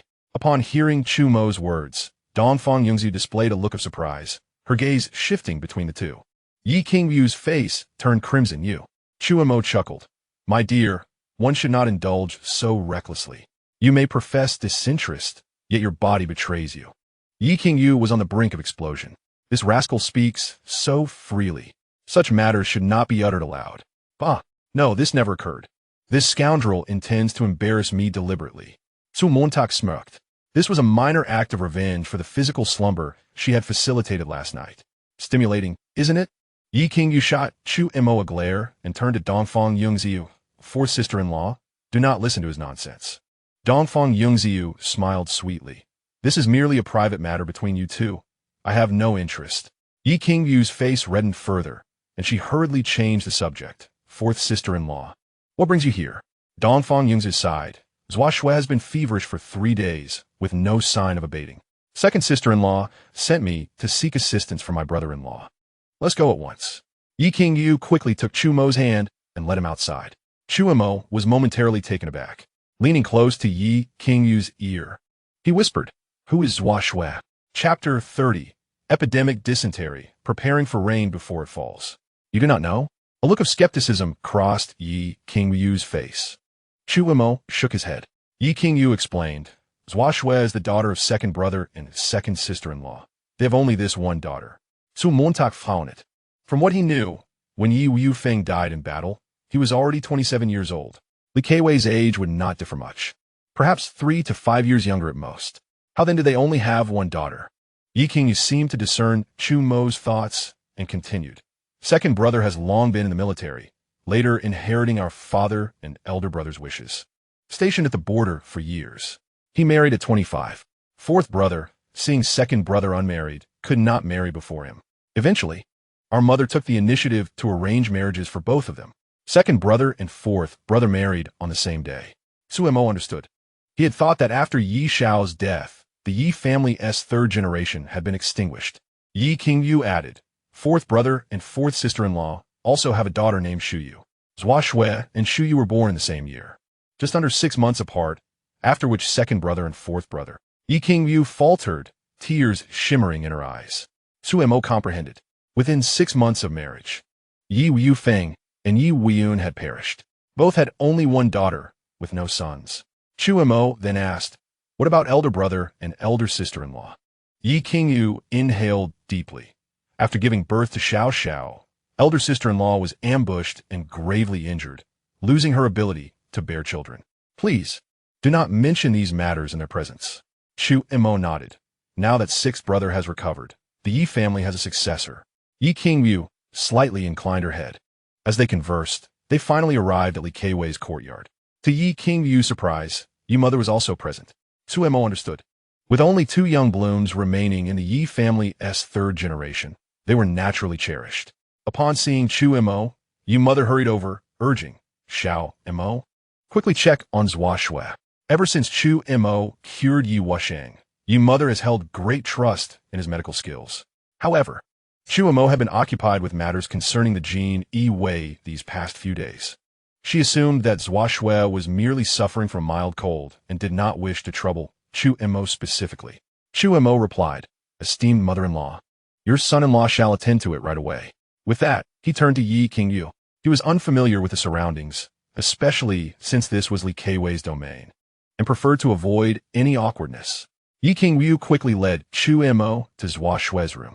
Upon his arrival, Li Keiwei stood up. Chu Mo nodded in greeting and then gazed at the little girl lying on the bed. He sat at the edge of the bed and gently felt her pulse. Zhua Shui's face was flushed, clearly exhibiting symptoms of a high fever. Moreover, her pulse was faint like a thread, weak and feeble. Chu Mo's heart sank. He gently laid Zhua Shui's arm down and asked, second sister-in-law, how has Zhua Shui's condition been these past few days? Li Keiwei replied hastily, Zhua Shui has had a persistent high fever. Initially, she experienced abdominal pain accompanied by frequent diarrhea. Chu Mo inquired, is there blood in the stool? Yes, Li Keiwei nodded firmly, her eyes reddening. Afterwards, Zhua Shui became delirious, her body convulsing, and no matter how I called her, she remained unresponsive. If anything were to happen to Zhua Shui. At this point, Li Keiwei could no longer contain her tears, her body collapsing weakly towards the ground. Yi Qingyu quickly supported Li Keiwei. Chu Mo fell into deep contemplation. He had discerned that Zhua Shui's ailment was known as epidemic dysentery, an intestinal infectious disease. Moreover, Zhua Shui's condition had escalated to a severe level. Do you have golden needles? Zu Montag inquirit. Yes. Li Keiwei was about to rise when a servant in green quickly approached the doorway, retrieving a set of golden needles from a nearby shelf. Chu Mo took one golden needle, held it over the candle flame for a moment, and handed it to Yi Qingyu. My dear, cleanse it with your internal energy. Yi Qingyu did not hesitate. The intense heat combined with the internal energy cleansing would be as effective as alcohol disinfection. Chu Mo held a golden needle and swiftly punctured the acupoints of Yi Zhuoxiu, including Rinzhong, Yongquan, Shixuan, and Hugo, in merely a moment. Amidst the astonished gazes of those present, Yi Zhuoxiu opened her eyes and began to weep. Mother, Zhuoxiu. Li Keiwei rushed forward. Chu Mo did not intervene. He then proceeded to puncture the ear apex of Yi Zhuoxiu, allowing a small amount of blood to flow. This series of actions unfolded seamlessly, effectively awakening her senses and alleviating the fever and spasms. Meanwhile, Yi Qingyu was utterly captivated, marveling at her husband's earnest demeanor. Truly handsome. Chu Mo retracted the golden needle and glanced at the nearby writing materials, quickly inscribing a prescription. He handed it to the elder in green attire, saying, grind this into powder and deliver it promptly. Additionally, prepare some rice oil and boil a light saline solution as quickly as possible. Understood, the elder responded before departing. Chu Mo cast a fleeting glance at Yi Zhuoxiu, his brow slightly furrowed. Yi Qingyu leaned in and whispered, "What troubles you?" Chu Mo shook his head. The room was permeated with the scent of medicine, indicating that someone had already tended to Yi Zhuoxiu. It remained uncertain whether it was the ineptitude of the previous healer or the general inadequacies of medical practices in this world. Although his past medical skills were commendable, there were few remedies for this particular ailment. Reflecting on his memories, Chu Mo discovered that ancient texts from his previous life contained numerous treatment methods for this illness.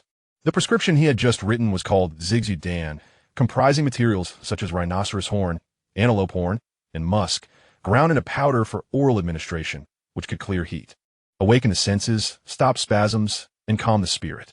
Furthermore, there were prescriptions like by Tu Wang Tang and Xiao Yao Tang. For the time being, Yi Zhuoxiu's condition appeared stable. To ensure safety, Chu Mo instructed his servants to prepare some Huanglian Gao, known for its exceptional efficacy against this ailment. The servants worked swiftly, and after a little more than half an hour, Yi Zhuoxiu took her medicine and fell asleep, her high fever gradually subsiding. Yi Mu and Li Keiwei expressed their heartfelt gratitude, saying, "Xiao Mo, thank you." Chu Mo smiled modestly, replying, "Dear mother-in-law, second sister-in-law, we are family. There is no need for formality. Remember to give Zhuoxiu plenty of rice oil and saline to replenish her fluids. Additionally, ensure she stays warm to prevent cold pathogens from entering her body. If any issues arise, do not hesitate to summon me." With that, Chu Mo and Yi Qingyu turned to leave. Noticing Chu Mo's silence, Yi Qingyu asked, "Chu Mo, do you have something on your mind?" Su Montauk replied, "I was merely pondering whether there exists a miraculous medicine in this world." Yi Qingyu laughed, saying, "What miraculous medicine could there be?" Perhaps there is. Chu Mo mused, taking a deep breath. Today's events had taught him that being prepared is never a folly. For instance, penicillin, berberine, and allicin.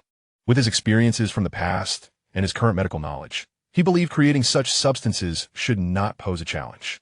As for the practical application, given his status as a 7th-rank grandmaster, he felt confident in his abilities. Suddenly, Chu Mo slapped his forehead in realization. Yi Qingyu gasped, "What is it?"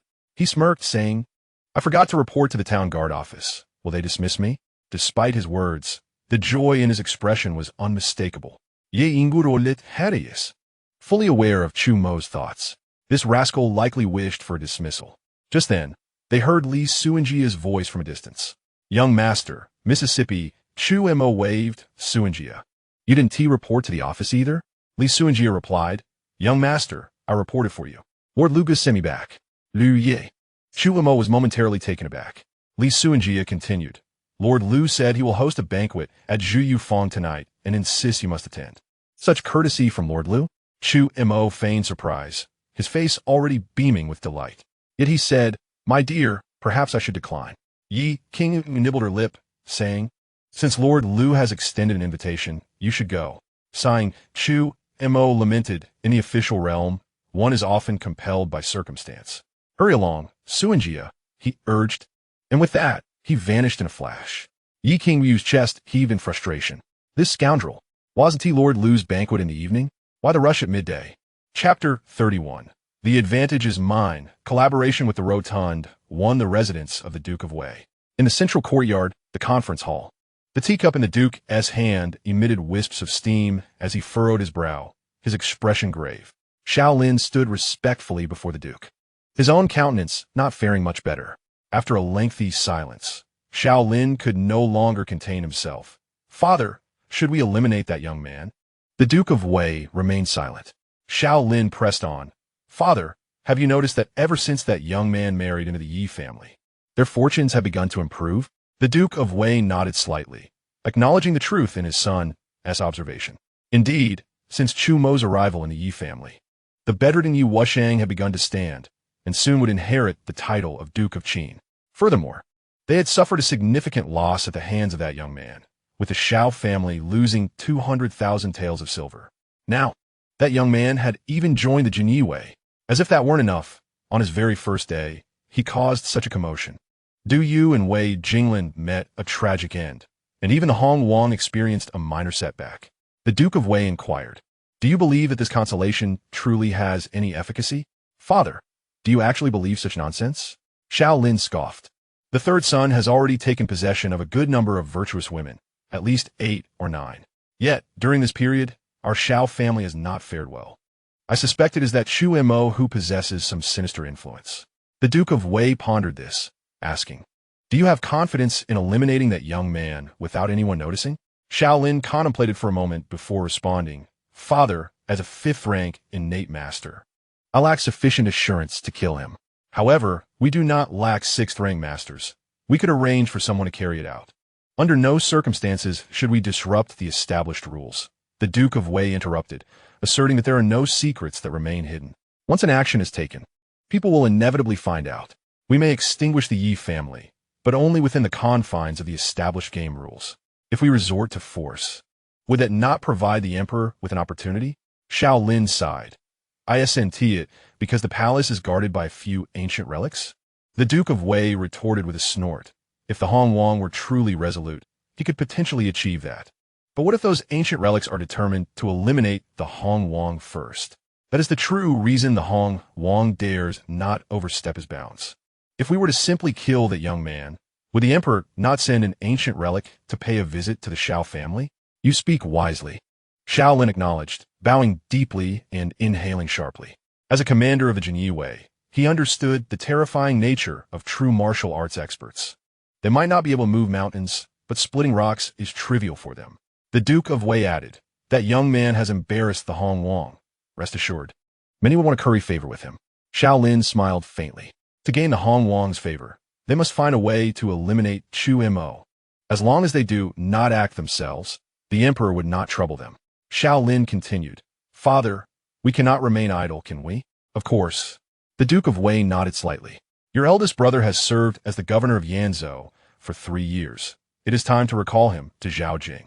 Xiao Lin asked curiously, "What position will my elder brother take upon his return?" The Duke of Wei did not conceal the truth. "It is said that the chief of the court is gravely ill and is likely to retire." Xiao Lin's eyes brightened. "The chief of the court is one of the 9 ministers. Beyond that lies the 3 dukes." His elder brother, Xiao Qi, was still under 40. Xiao Lin said earnestly, "So, we must make a notable impression to solicit the Hong Wang's assistance?" The Duke of Wei smiled and nodded. Xiao Lin inquired, "Father, is there anything you need me to do?" The Duke of Wei shook his head. "I have heard that Yanzhou is once again unsettled, with the Hu people descending southward to pillage and plunder. Isn't Yi Wusheng recovering?" Xiao Lin smiled knowingly. "The advantage is mine." "What of Chun Su and Yi Yuan?" On the street, Chu Mo leisurely held a skewer of candied hawthorns and inquired nonchalantly, "Li Xuanjia Ruplia." "I instructed them to stay at the Zhao prison and entertain the other brothers at the Yingyu building tonight. Should I call them back?" "No need. A promise must be kept." Chu Mo waved his hand and said, "Since I agreed to treat, of course, none should be left out. The Yingyu building is not far from the Ziyu boat, so let's toast them with a drink tonight." Li Xuanjia nodded slightly. After a moment's contemplation, he added, "Son-in-law, Wei Jinglin has died, and our 100 House division has lost a general." Chu Mo asked, "Who do you think is suitable?" Li Xuanjia pondered for a moment and said, "There is a young flag-bearer in our 100 House division named Bailey Feng, a 4th-grade martial artist, who appears to be honest." "Then it's settled," Chu Mo replied indifferently.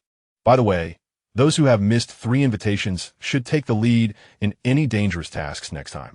Li Xuanjia nodded in agreement.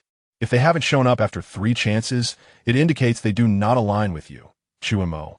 Whether they are good or bad, they must be considered enemies. Such individuals do not need to be kept around." The two wandered for a while longer. Chu Mo stopped in front of a tavern named Zy Xianlu, rubbed his stomach, and said, "Let us go eat something first." "Brother Chu." At that moment, a familiar voice came from behind. Chu Mo turned to see Tang Feng approaching with 6 bodyguards, striding confidently. Chu Mo clasped his hands and smiled. "Third young master, long time no see. Let us drink." "It's on me." Tang Feng smiled back. Naturally, Chu Mo would not refuse. The two entered Zy Xianlu, making their way to a private room on the 3rd floor. Inside the room, it was just Chu Mo and Tang Feng. Li Xuanjia and Tang Feng's 6 bodyguards had set up a separate table outside.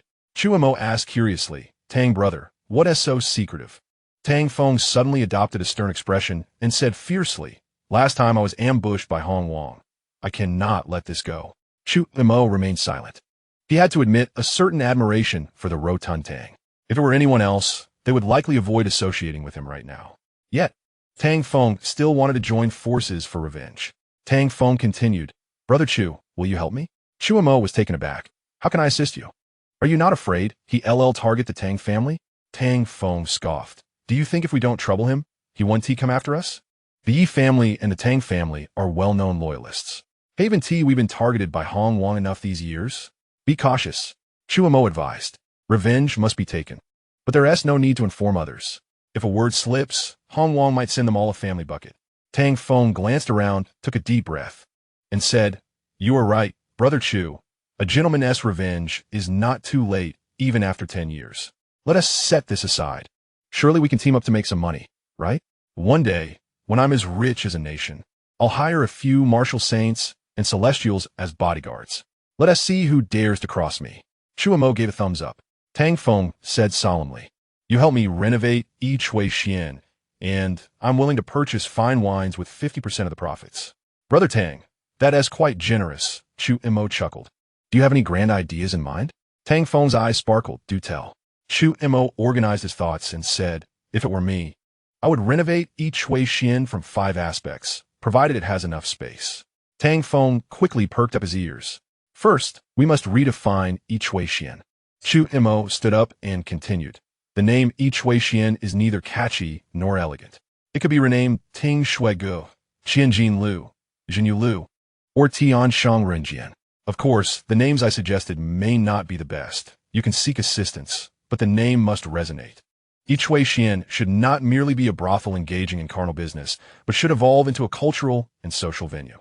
"Xian Shanghai Yin sounds excellent," Tang Feng exclaimed, his eyes shining brighter. "Brother Chu, please elaborate." In Chapter 32, Tian Shang Renjian, Chu Mo laid out his strategy. A cultural and social venue? Just hearing that phrase feels grand. Tang Feng was instantly intrigued. Chu Mo smiled and said, "To redefine each Wei Xian means to downplay its brothel label, emphasizing it as a gathering place for literati and a haven for talented individuals. We must highlight poetry, wine, and elegance above all. During promotions, we should be as ostentatious as possible, such as establishing rules and clearly pricing services, ensuring that we sell art, not bodies." Tang Feng frowned. "But how we profit?" "Just hear me out." Chu Mo frowned slightly. "Although we sell art, special services can be negotiated privately. However, confidentiality agreements must be signed. This way, we can attract officials and scholars who value their reputation while avoiding cutthroat competition with lower-end brothels." Upon hearing this, Tang Feng was astounded and quickly summoned someone to bring writing materials to take notes. Chu Mo continued, "We can operate with a stratified clientele, dividing them into 3 tiers: top-tier clients, mid-tier clients, and female clients. Top-tier clients would include officials and wealthy merchants.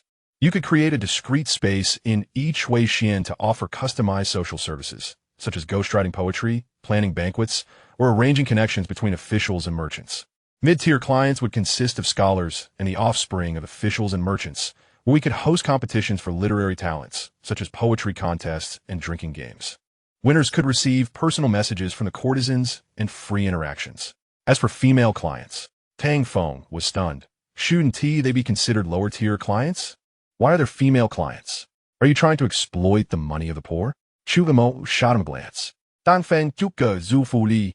If there are enough of them." Chu Mo snorted. "Is that all this guy is capable of?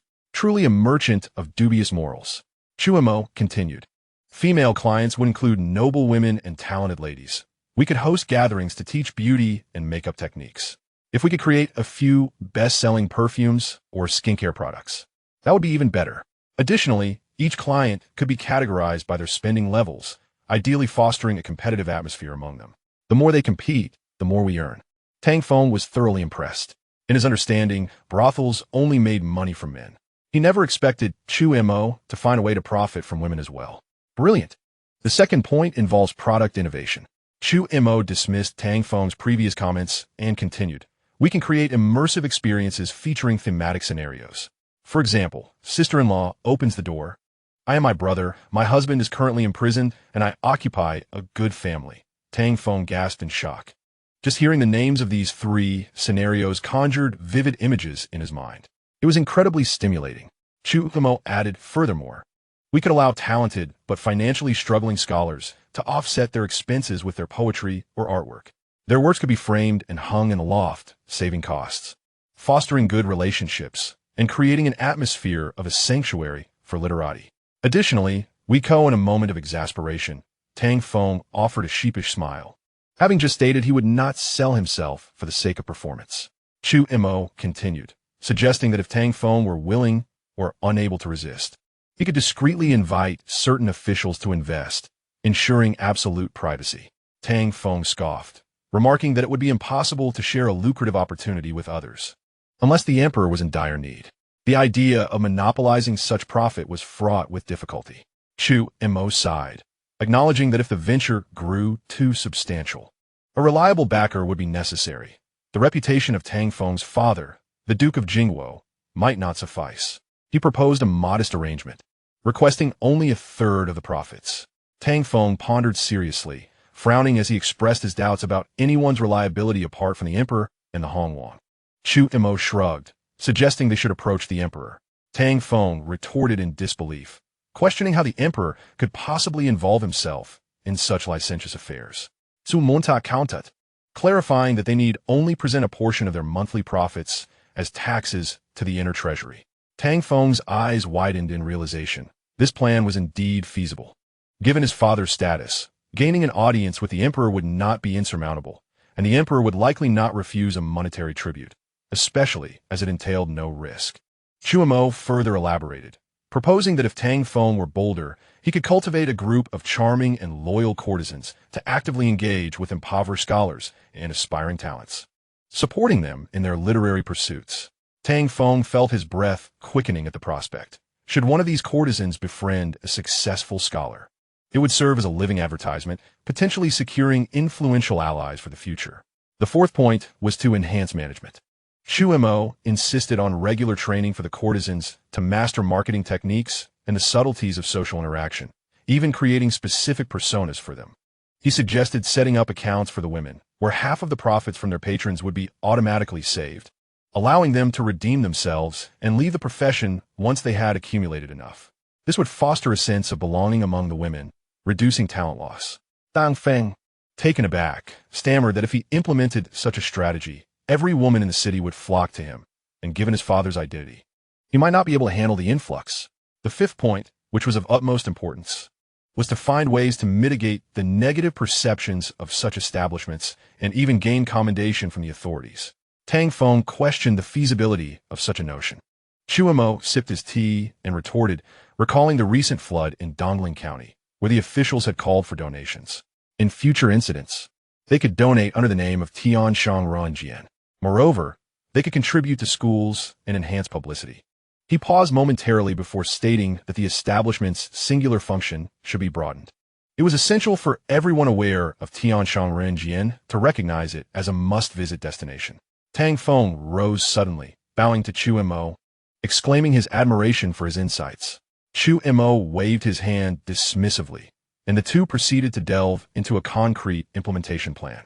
By the end of their meal, night had fallen, and Tang Feng, unable to contain his eagerness, departed. Chu Mo glanced at the darkening sky, deciding it was time to head towards Yuyufang. However, he resolved to make a brief stop at Yulu first. Yet, before he could reach his destination, a chilling scream echoed from a nearby alley, followed by an overwhelming stench of blood. "Young master, we must leave." Li Suanjia quickly positioned himself protectively in front of Chu Mo, his expression grave as he peered into the house. Chu Mo furrowed his brow, his mental acuity already capturing the harrowing scene within. The ground was littered with corpses, a river of blood flowing amidst a violent melee involving four assailants clad in black, mercilessly attacking indiscriminately, regardless of age or gender. Their prowess was formidable, one a 6th grade master, the others at the 5th grade innate level, executing their lethal assault with ruthless efficiency. Was this an act of vengeance from the martial world? The timing seemed off. Darkness had only just descended. At that moment, a loud command resonated through the alley. Li Suanjia, realizing the urgency, swiftly led Chu Mo to evade the tumult and escape the treacherous locale. Yet, Chu Mo's focus remained locked on the house. observing as a contingent of patrolling soldiers surged inside, while the four assailants hastily scaled the wall to flee. Just then, a figure arose in the main hall, a young man, strikingly handsome yet with hollow eyes and unsteady steps, adorned in a luxurious robe indicative of wealth. The young man swayed, and suddenly two soldiers lunged at him, seizing his arms and swiftly subduing him. He shouted in outrage, demanding to know why they were apprehending him. One soldier, resolute, replied that regardless of his identity, taking a life necessitated accountability. The young man, filled with disdain, retorted, "Do you know who I am? My father is Marquis Wu Yuping.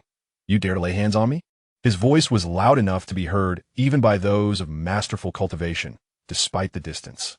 Li Suanjia halted abruptly, turning to gaze back at the distant estate. Chu Mo, intrigued, inquired about the matter. Li Suanjia replied earnestly, "There is someone in that house claiming to be the son of Marquis Wu Yuping, yet his estate is not located here. This area is predominantly occupied by wealthy merchants." Chu Mo raised an eyebrow, piecing together the implications. "Are you suggesting the murderer is the son of Marquis Wu Yuping?" Li Suanjia shook his head. "I sensed 4 powerful auras earlier, but they have since receded. I suspect those 4 assailants slaughtered the inhabitants of that house, intending to frame the Marquis's son. Moreover, the arrival of the patrolling soldiers seems too coincidental." Chu Mo dismissed the notion, stating that framing the Marquis's son was of no concern to them. Li Suanjia regarded him with a curious expression. Chu Mo, puzzled, questioned, "Why do you look at me like that? Should I know Marquis Wu Yuping?" Li Suanjia's expression turned serious as he revealed, "Young master, the second madam is the daughter of Marquis Wu Yuping." In that instant, Chu Mo's pupils constricted as the gravity of Li Suanjia's words sank in. The 4 black-clad assailants framing the Marquis's son were likely targeting the Yi residents. Such underhanded tactics were despicable. Li Suanjia continued, "Given the strength of those 4 assailants, they would not normally create a ruckus while committing murder. Yet, they deliberately spare the Marquis's son. Young master, they are attempting to take him away," Li Suanjia asserted, his gaze turning steely. "We must ensure the others do not escape while I wait here." "Understood," Li Suanjia replied, tearing a piece of cloth to mask his face before vanishing from view. As Li Suanjia plunged into the house, Chu Mo seized a stone and followed suit. In the courtyard, the young man in the luxurious robe struggled fiercely against the 10 or so patrolling soldiers who showed him no mercy, intent on upholding justice. The leading officer remarked, "Young Master Li, taking a life demands accountability. Do not make this difficult for us." Li Chenjiayu, known as one of the 4 notorious rascals, widened his eyes in disbelief. Yet, despite his usual arrogance derived from his family legacy, he was not foolish. He recognized that this was a clear setup. The patrol leader chuckled, "Young Master Li, your reputation as one of the 4 rascals of the capital precedes you. However, your actions seem rather ruthless, following a wealthy merchant as concubine under the cover of night, attempting to assault her, only to be caught and resorting to murder to silence witnesses. Such nonsense." Li Shangyu Baluba. At that moment, a bloodied woman crawled out from the pile of corpses, her face a mask of terror as she pleaded, "Officers, this villain attempted to assault me and has slaughtered my entire family. You must seek justice for me." Li Chenjiayu's eyes widened in shock. The patrol leader grinned, "Let us escort young Master Li to the prison."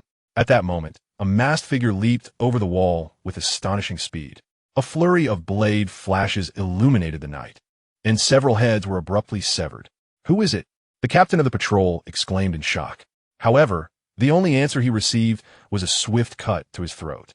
The strength of these patrolling soldiers was rather mediocre, merely at the 1st or 2nd rank of cultivation. How could they possibly contend with Li Suanjia? In the span of just 3 breaths, all the patrolmen lay lifeless in pools of blood. The woman, filled with terror, cried out, "Do not kill me."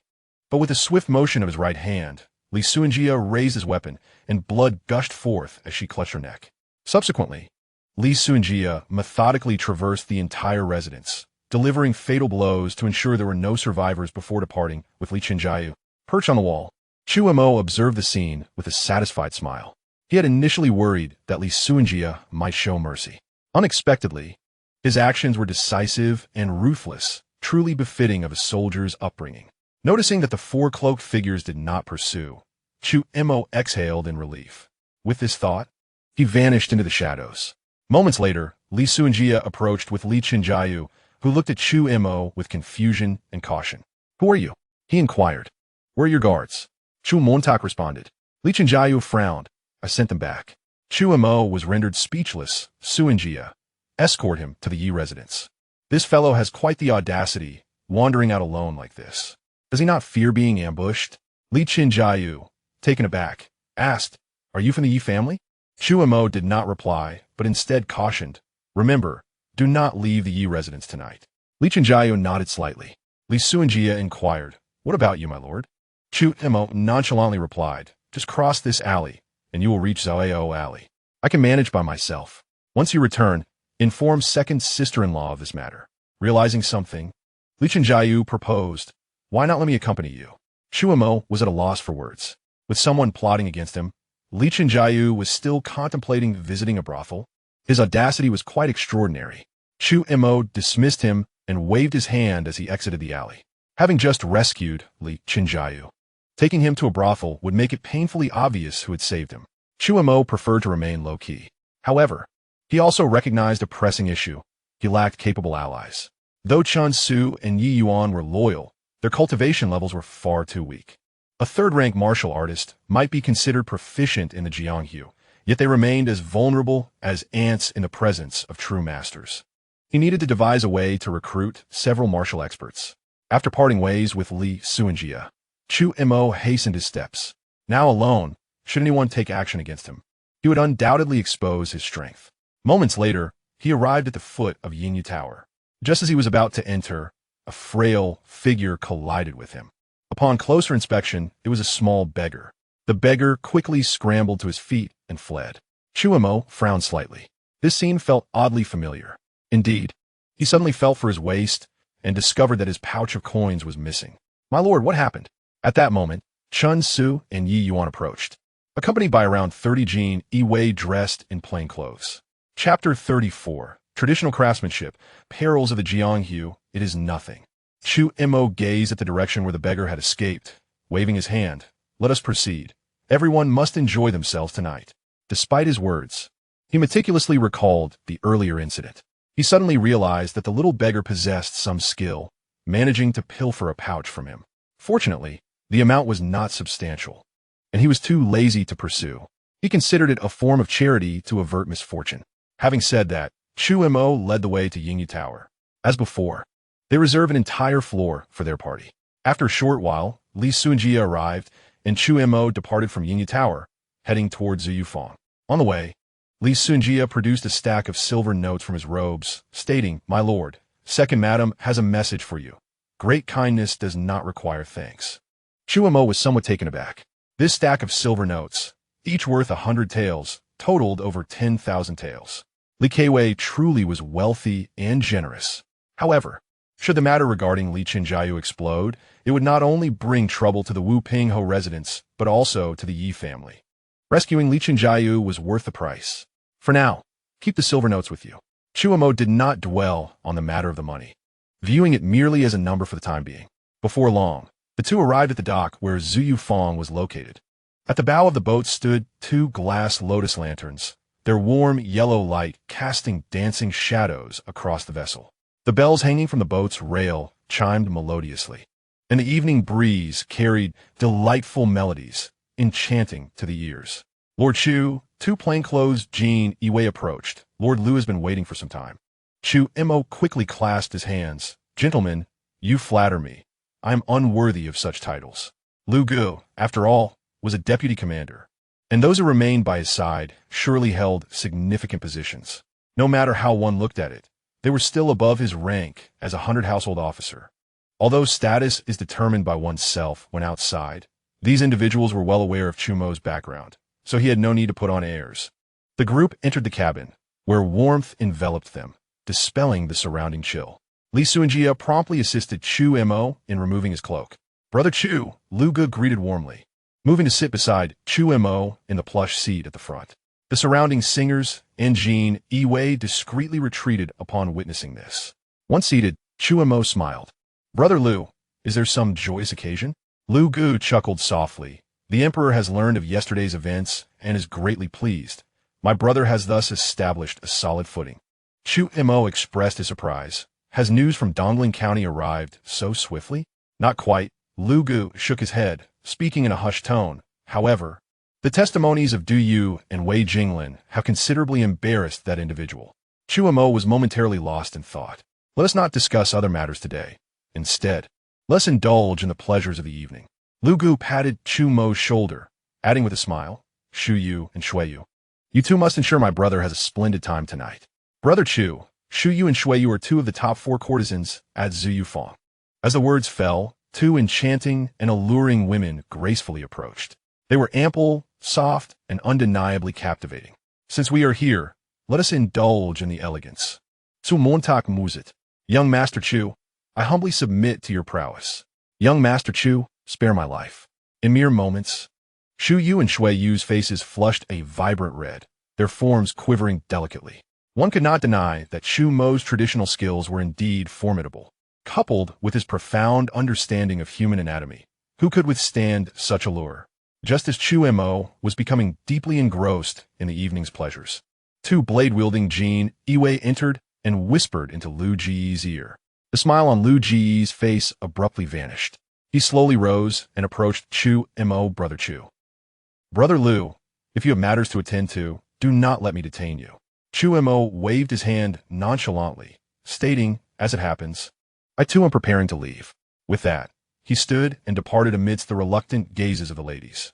After disembarking, Lu Gu headed straight toward the alley behind Yingyi Tower. Chu Mo exchanged glances with Li Suanjia and followed suit. Indeed, Lu Gu and his company arrived at the very residence from earlier. Chu Mo's curiosity piqued. Clearly, the owner of this house was no ordinary person to have drawn Lu Ji's attention. It is worth noting that Lu Gu was one of the top 3 officials of the Jin Wei. Generally, routine homicide cases would not warrant his personal involvement. After a short while, Lu Gu emerged, his expression gravely serious. Chu Mo inquired, Lord Lu, what transpired inside? Lu Gu replied solemnly, 83 lives have been extinguished. This matter has already alarmed the emperor. Chu Mo was taken aback. What was the background of the owner of this residence? Lu Gu glanced around and replied, This is the residence of a Shun family from Wanjian Mountain Villa in Jiangzhou. Just now, we received news that Wanjian Mountain Villa was bloodily massacred overnight. Not a single person, young or old, was spared. Su Mo was astonished. Wasn't it the Hong Wang who sent someone to frame Li Chenjiao? How did this escalate into a conflict involving martial arts factions? Could it be that Li Chenjiao was merely a coincidence? Indeed, the world of martial arts is perilous. Fortunately, Chu Mo, did not consider himself part of the martial world at this moment. Taking a deep breath, Lu Gu said, Brother Chu, you should return first. It seems we will have to work through the night again. Chu Mo nodded slightly. He did not linger, but left with Li Suanjia. No, this could not simply be a coincidence. Chu Mo pondered quietly. If it were merely a vendetta, the assailants would not have let Li Chenjiao go. Moreover, that woman had no reason to frame Li Chenjiao. It was merely that these 2 events fortuitously converged. This implied that the one who obliterated Wanjian Mountain Villa might be Hong Wang. Upon deducing this conclusion, Chu Mo felt a surge of fear. In the eyes of the court, martial arts factions were indeed like grass, easily crushed. Little brat, don't run. Suddenly, a furious shout interrupted Chu Mo's thoughts. Li Suanjia discreetly shielded Chu Mo behind him. Not far away, a thin figure, seemingly clutching something, fled frantically. In this frigid weather, the figure wore only a thin garment and tattered cloth shoes. Their hair was disheveled, tied back with a simple rope. Behind them, a middle-aged man pursued relentlessly. At this moment, the thin figure darted into a dark alley and vanished from sight. Could it be him? Chu Mo raised an eyebrow. That thin figure was indeed the little beggar who had stolen his money pouch. Though he had nearly failed to recognize him due to the tattered cotton coat he wore previously. Li Suanjia, curious, asked, Do you know him, young master? That rascal stole my money pouch. Chu Mo did not conceal the truth. Let us follow him. Li Suanjia nodded in agreement, then took hold of Chu Mo's arm and plunged into the inky night. Chu Mo maintained a mental lock on the little beggar. The beggar ran wildly, glancing back intermittently. Seeing that his pursuers had not caught up, he slowed his pace. However, he remained vigilant. circling through several alleys before finally scaling a wall and leaping into a dark courtyard. The boy was quite cautious. Li Suanjia remarked in admiration as they paused outside the courtyard wall. Chu Mo sniffed the air. He must be carrying roast chicken and a jug of wine. He likely has accomplices. Li Suanjia led Chu Mo into the courtyard. Although it was shrouded in darkness, their vision remained unaffected. This appeared to be the back courtyard of a residence, with several horse stables constructed nearby, piled high with dry firewood. However, the estate had long fallen into disrepair, and the stables were dilapidated. They faintly heard rustling sounds emanating from one of the stables. Suddenly, two sharp whistling sounds pierced the air, aimed directly at their foreheads. "Young master, be careful!" Li Xuanjia exclaimed in alarm. He promptly channeled his true energy, forming a barrier to shield Chu Mo. Two golden needles were abruptly halted. However, a shadow seized the opportunity to swoop in. In the darkness, a cold glint flashed as a razor-sharp blade appeared, moving with incredible speed. Chapter 35. The wind-chasing blade Gu Yi. Is revenge at hand? Clang! Li Suanjia swiftly drew his sword to block the assailant's attack. In the darkness, sparks flew as metal clashed. Chu Mo quietly retreated to a corner, observing the duel. He finally discerned the appearance of the attacker. It was a young man clad in dark garments, with dark silver-scaled armor sewn onto the sleeves and boots. He wore a bamboo hat, his chin lowered. His complexion was nearly sickly pale, with a faint red hue at the corners of his eyes. After several exchanges, he appeared somewhat winded, clearly suffering from some ailment. Chu Mo recognized the young man as cultivation level, 6th rank Grandmaster. His strength was likely superior to that of Li Suanjia, but he was hindered by his condition, allowing Li Suanjia to keep him at bay. Seeing that he could not subdue Li Suanjia after a prolonged struggle, the young man suddenly turned his attention toward Chu Mo. "If you dare to harm a hair on him, I will dismember that little brat." Li Suanjia would not allow him to have his way. While fending off the young man, he threatened him in return. Upon hearing this, the young man quickly halted and retreated towards the little beggar. Li Suanjia did not pursue further, instead returning to stand protectively in front of Chu Mo. "Boy, where's my money pouch?" Chu Mo called toward the stable. Hearing this, the young man visibly relaxed, clearly reassured that they were not their pursuers. The young man looked at the scrawny little beggar beside him and said in a low voice, "Did you take their belongings?" The little beggar hung his head in silence. "What did I tell you?" The young man's tone darkened. Before he could finish, he suddenly spat out blood. Darkness enveloped him, and he collapsed to the ground, unconscious. The little beggar cried out, "Third uncle." Li Suanjia frowned slightly and turned to Chu Mo. Chu Mo addressed the little beggar, "Young lad, where do you come from?" The little beggar remained silent. Pulling out a money pouch and tossing it to Chu Mo, puzzled, remarked, "Did you steal my money pouch? Why then did you go after food?" The little beggar finally spoke. "Your money pouch didn't contain even a single piece of silver. If I don't steal food, my third uncle will starve to death." Chu Mo responded, "No silver? That shouldn't be." He continued, "If you don't want your third uncle to die, tell me the truth. Who is pursuing you?" The little beggar gritted his teeth. "We are not being pursued." Chu Mo scoffed. "Your third uncle is a 6th rank Grandmaster. How could he sustain such severe injuries if you're not being hunted? If you're not in danger, why are you hiding here?" The little beggar was momentarily at a loss for words. "Suit yourself," Chu Mo waved his hand. With that, he turned to leave. As he opened the door, the little beggar hurriedly called out, "It's the 7-Kill Tower." 7-Kill Tower? Chu Mo replied, having never heard of it. However, Li Suanjia's expression changed, and he said gravely, "Young master, the 7-Kill Tower is an assassin organization in the martial world. It is said that a 7th rank Grandmaster is stationed there." Clearly, Li Suanjia meant to caution against provoking the 7-Kill Tower. Chu Mo inquired further, "Why are they pursuing you?" The little beggar shook his head. "They are looking for something and have been hunting us down. We came to the capital seeking refuge with my second uncle." Chu Mo furrowed his brow. "What is your second uncle's name, and where does he reside in the capital?" The little beggar hesitated for a moment and then replied, "It's south the place where I stole your money pouch, in the alley behind." Chu Mo and Li Suanjia exchanged glances, both silently pondering. Could it be such a coincidence? However, upon further reflection, it seemed quite plausible. This uncle and nephew duo had likely arrived in Zhaojing long ago, but had refrained from revealing themselves, fearing their enemies awaited them. Chu Mo remarked. So, you are from Jin Mountain Villa in Jiangzhou? The little beggar nodded stubbornly. Given the circumstances, if they were indeed enemies, they would not escape death. Even if they were not enemies, his third uncle might perish from the cold or illness here. He could only gamble on whether they could save them. Chu Mo then asked, what are your names? The little beggar glanced at the young man on the ground and said, I am Shen Wujiang, and my third uncle is Gu Yi. Su Montak found it. Why did the uncle and nephew have different surnames? Furthermore, the young man's name seemed rather casual. Was it intentional? At that moment, Li Suanjia exclaimed in surprise. The wind-chasing blade Gu Yi, do you know him? Chu Mo was taken aback and then said, take them with us. He was unaware of the 7-kill tower. But since this matter is most likely related to Hong Wang, it indicates that these two, the uncle and nephew, are enemies of our enemy. The enemy's enemies may indeed become allies. The following day, Chu Mo opened his eyes once more, only to find it was already noon. Last night, he had been occupied until the early hours in a bid to rescue Gu Yi, and any thoughts of early morning rituals had long been cast aside. In such cold weather, there is no place as comfortable as a warm bed. After completing his morning routine, Chu Mo was greeted by Yi Ching Wu, who entered carrying a food box. As she arranged a meal, she remarked, Gu Yi has awakened. Oh, Chu Mo replied nonchalantly. Yi Ching Wu responded with exasperation. You were out all night, and so much has transpired. Firstly Qin Jiayu and now Gu Yi. Chu Mo smacked his lips and said, my dear wife, do you not think these two incidents might be connected?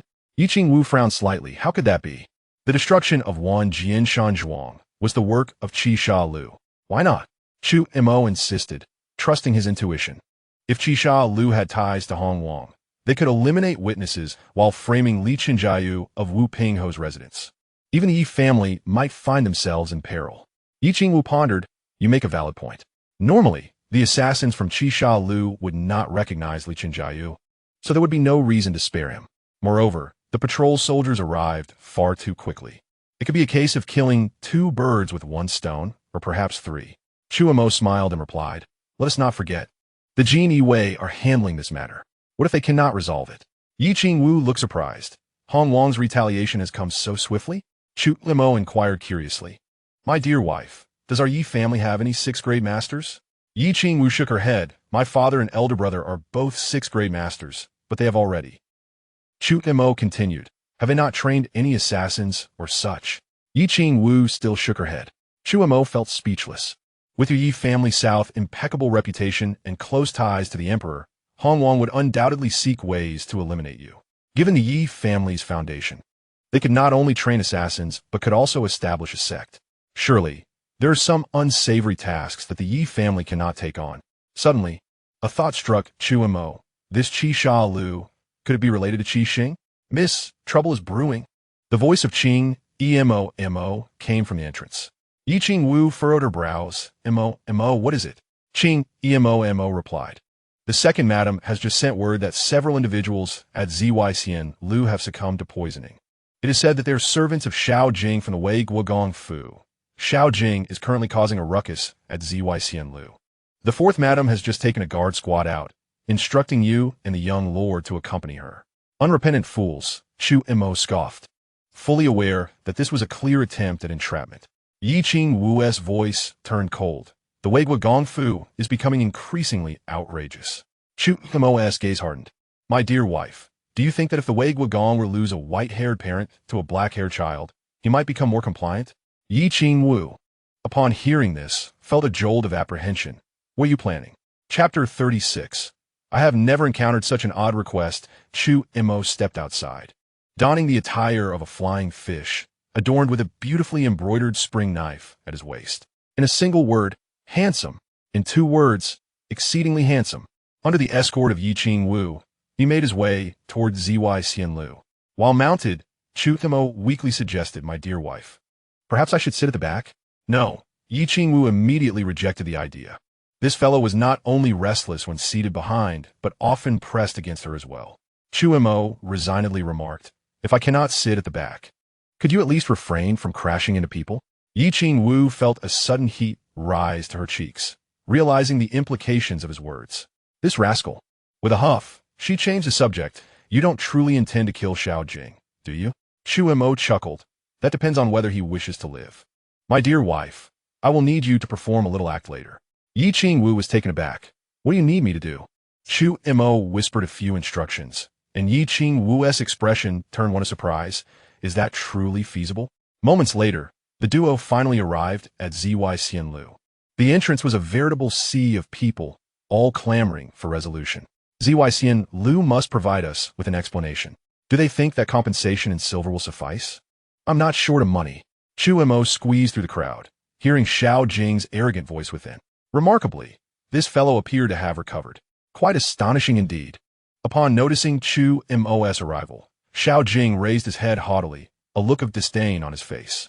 Behind him, 2 guards stepped forward, flanking him on either side. Impressive. He had brought along 2 fifth-grade guards. It was evident that he had come prepared. No wonder he was so arrogant. Chu Mo ignored him and instead focused on the 4 men lying on the ground, foaming at the mouth and unconscious.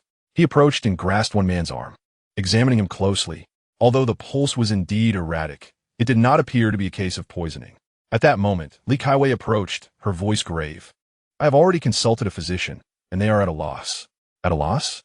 Chu Mo scoffed internally. They were all pretending. Naturally, they would be at a loss. No one could rouse a person feigning sleep. It's over, it's over. Chu Mo suddenly shouted, My dear wife, quickly assist. This man has been poisoned severely. You must channel your energy to expel the toxic blood from his left arm. Understood. Yi Qingwu replied without hesitation, feigning to circulate her energy. Xiao Jing laughed coldly.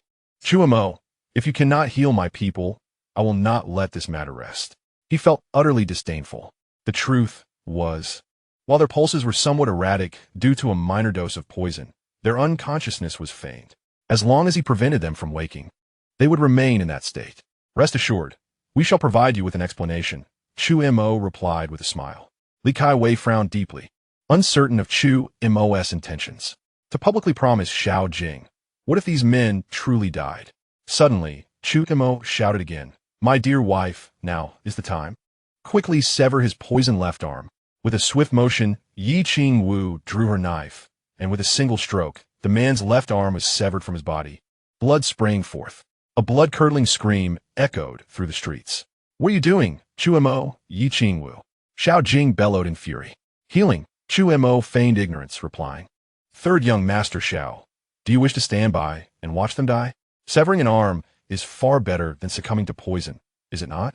Rest assured, Zyxianlu will certainly compensate him. At the very least, he will have no worries for food and drink for the rest of his days. Xiao Jing was left speechless. Li Kaiwei, witnessing the scene, realized Chu Mo's intentions. She knew they were all pretending, but felt utterly powerless.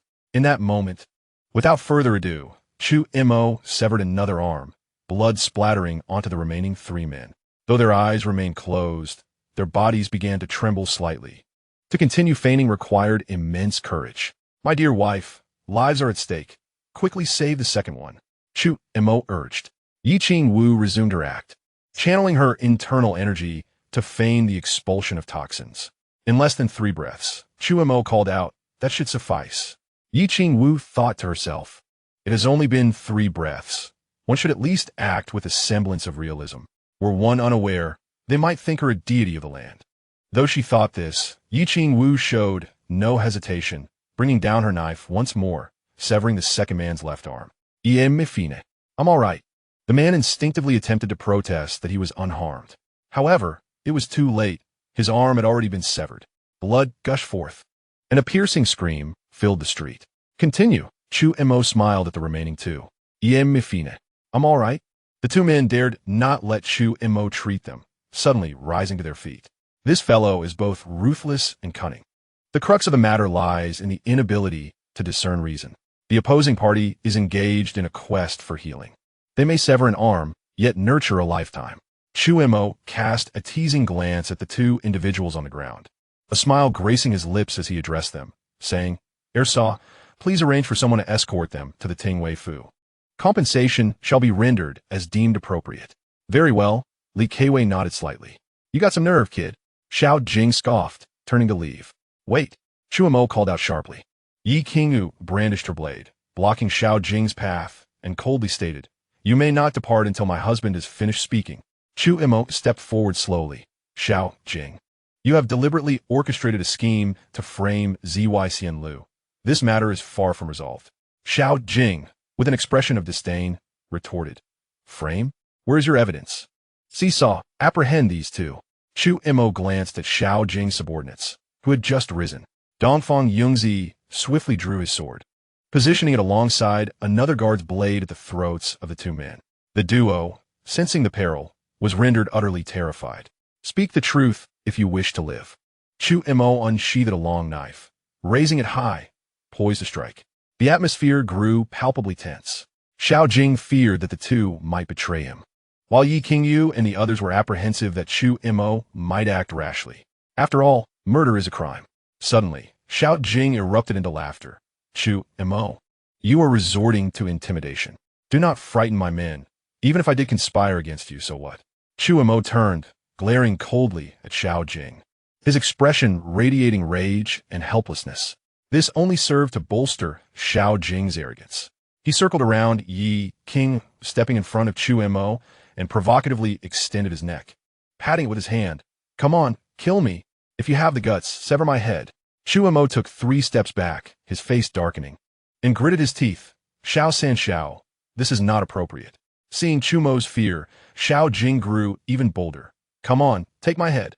Chu Mo retreated another 3 steps, revealing a conflicted expression. Killing is against the law. As Chu Mo was forced to back away, Yi Qingyu nearly lost her patience and made a move. Coward! Xiao Jing mocked, pointing to his neck. Strike here, sever my head. If I even blink, you shall be my grandson. Just then, a flash of cold light glimmered. A sizable head was abruptly severed and sent flying. The crowd fell into stunned silence, the atmosphere freezing as if the temperature had dropped several degrees. After a moment, clutching the long knife, Chu Mo gazed at Xiao Jing's head, genuinely impressed. Xiao San Xiao, you are indeed formidable, not even a blink. Truly a man of valor.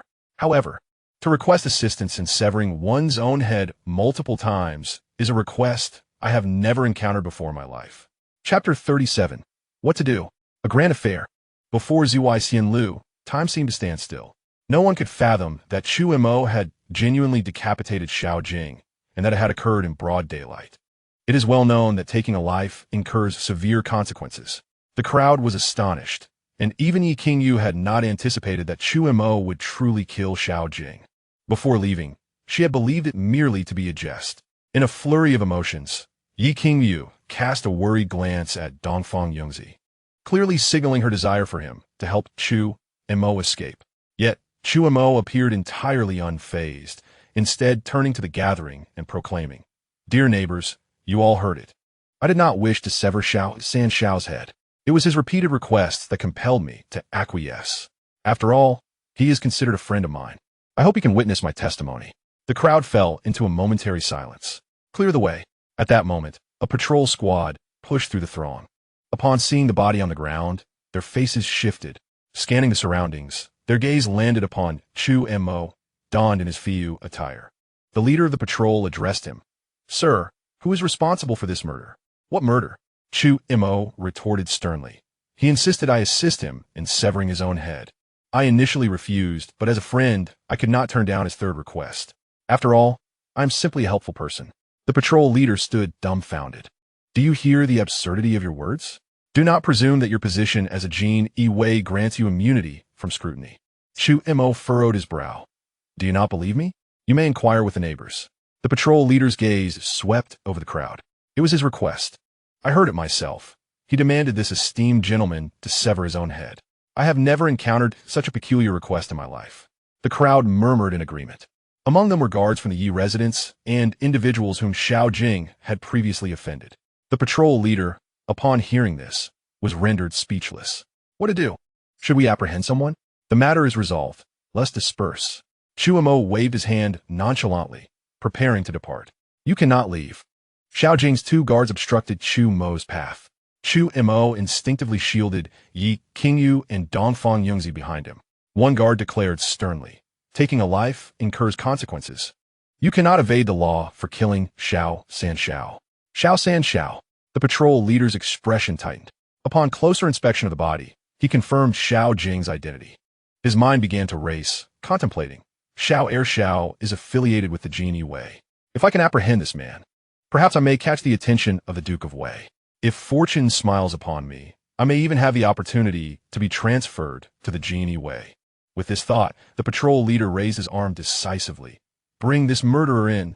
Impudent. A sharp reprimand echoed as a red figure darted forward, appearing before Chu Mo. It was none other than Li Suanjia. Li Suanjia cast a cold gaze at the patrol leader. The Genie Wei conducts its affairs. All other meddlesome individuals should disperse. Those who dare obstruct will face dire consequences. With that, Yi Yuan and Chun Su emerged at Chu Mo's side. Take him away. Li Suanjia waved his hand. The group proceeded to escort Chu Mo away. As they departed, Chu Mo cast a cheerful glance at the patrol leader. Well done. You adhere to the principles. I shall remember you. The patrol leader trembled in fear. As Chu Mo departed, Yi Qingyu hastened to follow. Concern etched on her face. What now? With Xiao Jing dead, the Duke of Wei will surely not let this matter rest. If Hong Wang intervenes, she dare not contemplate further. Chu Mo, however, remained unfazed. My dear, if possible, please have your mother petition the emperor regarding the Duke of Xiao's unreasonable harassment of the Yi family, who are but a widow and orphan. Yi Qingyu furrowed her brow slightly, but Chu Mo continued. The Duke of Wei will undoubtedly report this to the palace, and the emperor will conduct a thorough investigation. No one can fabricate the truth. Xiao Jing's disruption at Zyxianlu was without justification. My act of killing him was precisely in response to his own repeated requests. At most, I shall spend a few days in the Zhaoyu. Yi Qingyu appeared skeptical. Are you certain? Just stay home and keep yourself safe until I return. Chu Mo replied, winking. Ye Ingus Jakes Flusit. And she shot him a disapproving glare. At that moment, she hurried back to the Yi residence. Upon learning of the incident, Yi Mu and Yi Wusheng rushed to prepare for a visit to the palace. Sixth brother, your injuries have yet to fully heal. There is no need for you to go, Yi Qingyu urged. Moreover, it would be more beneficial for our mother to attend. Yi Wusheng pondered this. Indeed, their mother represented the plight of a widow and orphan, naturally the weaker party. After a stick of incense had burned, Yi Mu arrived at the imperial study. On the dragon throne sat a young man, around 24 or 25 years of age. He possessed a dignified countenance, a broad forehead, eyebrows sharp as blades, a regal nose standing tall like a mountain peak, lips firm as dark iron, and a neatly groomed beard beneath his forehead, draped in a dark ceremonial robe. Adorned with intricate motifs of the sun and moon on his shoulders, celestial stars across his back, and embellished sleeves depicting exquisite creatures. He exuded an unspoken majesty with every movement. This individual was none other than the sovereign of the Qian dynasty, Emperor Qian. Lady Yi approached the dragon table, kneeling a respectful distance away. The emperor spoke slowly. Lady Yi, there is no need for excessive formalities. What brings you here? His voice, rich and magnetic, enveloped listeners like a gentle spring breeze. Lady Yi performed a slight bow and, with tears in her eyes, responded, Your Majesty, I have come to petition against Duke Wei, who has wronged this humble widow. As her words flowed, her sorrow became overwhelming. The emperor pondered for a moment and turned to a middle-aged eunuch nearby, Zhang Banban. Before he could finish, a voice from outside the imperial study cried out, Minister Xiao Ru, I beseech your majesty to uphold justice for my son. The emperor's brow furrowed slightly. How could Duke Wei also be involved? What on earth had transpired? Moments later, Duke Wei entered the imperial study and, upon seeing Lady Yi, his eyes reddened instantly. He then recounted the events with fervor and indignation in the presence of the emperor. Xiao Jing is dead? Lady Yi feigned surprise, retorting Duke Wei. Do not slander my esteemed son-in-law. Chu Mo would never commit murder. Duke Wei thundered in response. This matter was witnessed by countless eyes. How could it be false? As the two continued their heated dispute, the emperor felt a headache coming on. Rubbing his temples, he addressed the middle-aged eunuch, Zhang Banban. You must personally investigate this matter thoroughly. Understood, Zhang Banban replied before departing with haste. He returned to the imperial study in under an hour. The emperor, with a calm demeanor, inquired, What are the details of the investigation? Zhang Banban promptly recounted the findings, laying bare the facts before Lady Yi and Duke Wei. In conclusion, he stated, Xiao Jing was indeed killed by Chu Mo. Duke Wei, fueled by emotion, rose abruptly, exclaiming, Did you hear that? My son was murdered by your son-in-law.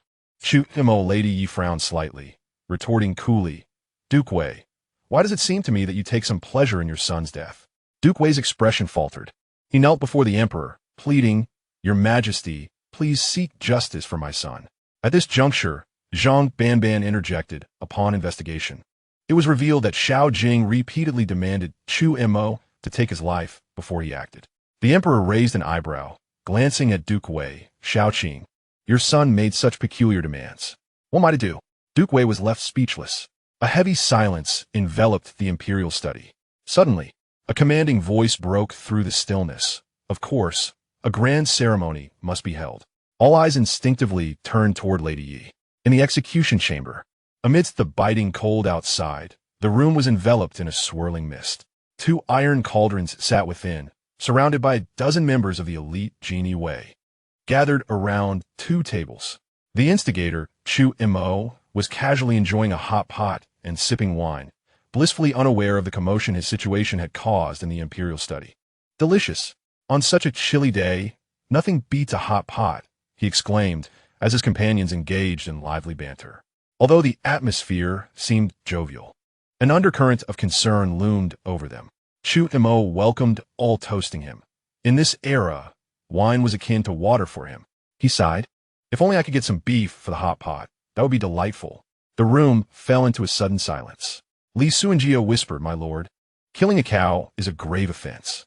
In an agrarian society, oxen are the backbone of labor. The law explicitly states, killing an ox is punishable by death. In simpler terms, slaughtering a working ox could lead to capital punishment." "I was merely jesting," Chu Mo shrugged, proclaiming with righteous indignation.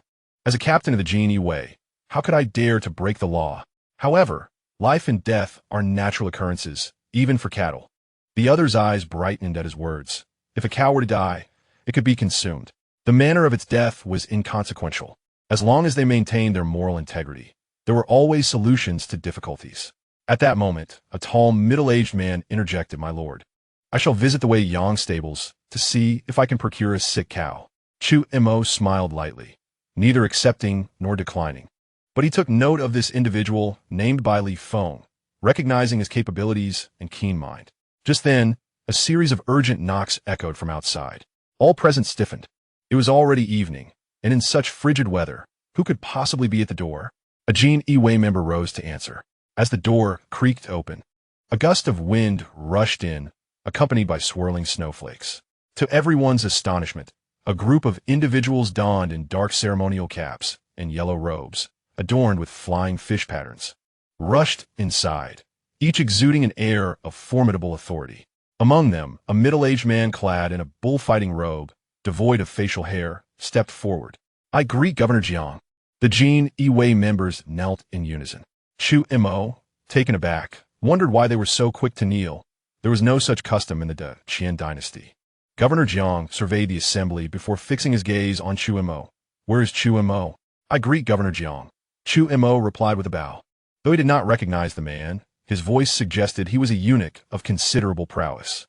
The aura radiating from him was fierce, indicating he was at least a 6th-grade master.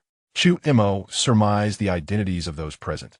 They were likely members of the Niaji Shishang, predominantly eunuchs. Governor Jiang spoke.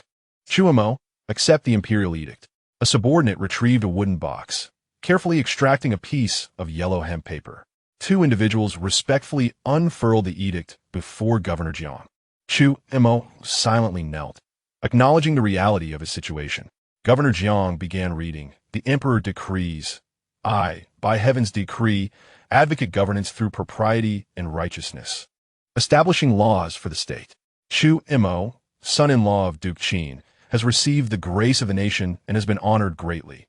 Yet, in the tavern of the Western Market in Zhaojing, he has inadvertently killed the 3rd son of Duke Wei. Bloodshed demands punishment, though it may have been an accident.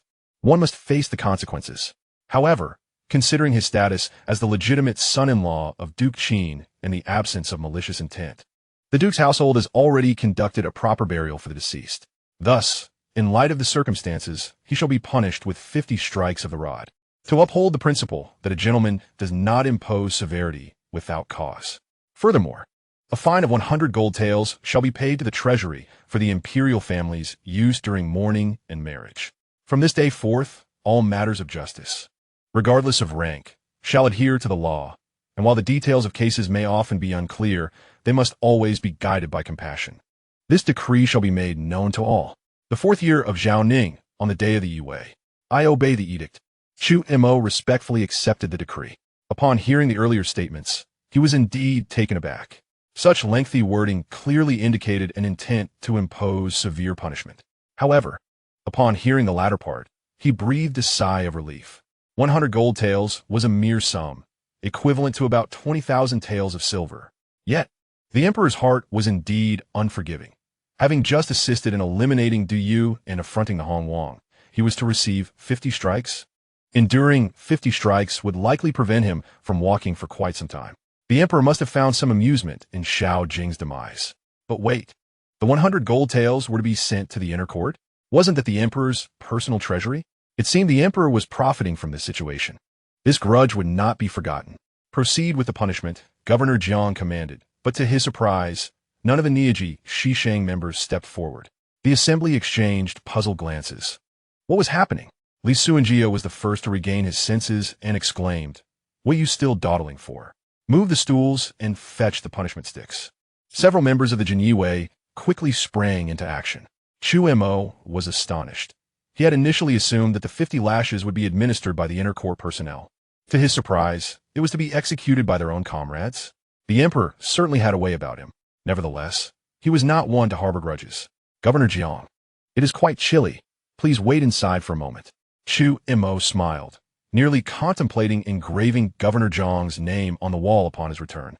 But unexpected twists were in store. Governor Jiang did not refuse. Seizing the opportunity, Chu Mo took a stack of silver notes from Li Suanjia and proceeded inside. Moments later, a bizarre scene unfolded. Chu Mo and Governor Jiang were inside, enjoying hot pot and sipping wine, while outside, Li Suanjia and the others wielded punishment sticks, frantically striking a scarecrow. To their astonishment, there were even sounds of lamentation from bystanders. Within the room, Chu Mo placed a bundle of silver notes before Governor Jiang and remarked, "Governor Jiang, it seems you have dropped something." Governor Jiang cast a surprised glance at Chu Mo. "Goodness, this lad is quite generous. That stack of silver notes must be worth at least 5,000 taels." He discreetly tucked them into his sleeve and said, "Young Master Chu, it's cold. You should rest at home for half a month until your injuries heal." "Thank you for your concern, Governor." Chu Mo raised his cup and downed its contents in one go. With 50 lashes and 10 days to half a month of recovery, he would undoubtedly be unable to rise from bed. 25,000 taels of silver had bought him Xiao Jing's life. Quite worth it. Moreover, he had also allied himself with a significant figure. The governor of the Niajishi factory held a rank higher than that of the commander of the Jinyue. After a while, Governor Jiang, satisfied from his meal and drink, took his leave. He was a man of incomplete stature, often drawing curious glances from others. Yet, Chu Mo treated him as a normal person throughout, affording him the respect he deserved. This son-in-law of the Yi family is no ordinary fellow. At that moment, the gazes of the Jinyue towards Chu Mo shifted once again. What had initially been mere flattery had transformed into a sense of awe. Killing the son of the Duke of Wei had merely resulted in a fine and 50 lashes. Moreover, the inner court's implementation of the 50 lashes seemed almost trivial. It must be noted that the inner court was the emperor's trusted faction. What did this imply? It suggested that Chu Mo was favored by the emperor. Suddenly, Chu Montak, clutching his backside, declared, "Brothers, I must return to recuperate. As for the matters regarding the prison, let Li Suanjia take care of them." With that, amidst the astonished gazes of those present, Li Suanjia escorted the limping Chu Mo away. Chapter 39. Rising in rank while lying down in the Yi residence. The grand hall was filled with an air of anxiety as Yi Qingyu paced back and forth, her face etched with worry. Ye Wusang, Jiang Yingyue, Li Zheyi, and Dongfang Yongziyu shared her unease, unable to sit still. Although Xiao Jing was a scoundrel, he was still the son of the Duke of Wei. The thought of him being decapitated by Chu Mo was unfathomable. The repercussions of this incident were unimaginable. How could the Duke of Wei and Prince Hong possibly miss the opportunity to retaliate against the Yi family? Outside, the snow fell heavier by the moment, and the chill intensified. Just then, the sound of footsteps approached, revealing Yi Mu, the matriarch, slowly making her way with the protection of several family members. Mother! Everyone hurried to greet her. After entering, Yi Mu waved her hand, signaling the servants to withdraw. Once the door closed, Yi Qingyu anxiously inquired, Mother, what news do you have? Yi Mu took a deep breath and replied, Fortunately, I arrived early. The Duke of Wei came shortly thereafter. Everyone leaned in, eager to listen. Yi Mu recounted the events succinctly, concluding with, Xiao Mo received 50 lashes and was fined 100 gold taels. I had initially considered arranging a grand funeral for Xiao Jing through the Yi family, but the Duke of Wei ultimately rejected the idea. That it, Yi Wusheng was left speechless. The others were equally astonished. The punishment seemed excessively lenient. Yet Yi Qingyu expressed concern. Mother, with Xiao Mo's frail physique. Wouldn't those 50 lashes nearly kill him? Now you feel pity? Yi Mu scolded. You are already at the 5th rank of innate strength. Why didn't you intervene when Xiao Mo wielded his blade? Yi Qingyu's face flushed. I didn't expect him to truly act. By the time I wanted to stop it, it was too late. This was indeed the case. Li Keiwei and Dongfang Yongziu nodded in agreement. Having been shocked when Chu Mo beheaded Xiao Jing, Yi Mu continued, The Duke of Wei will surely not let this matter rest. For the time being, he must be cautious when going out. Yi Qingyu affirmed, I will accompany him to his duties daily. Yi Mu opened the door and gazed at the snow-laden sky.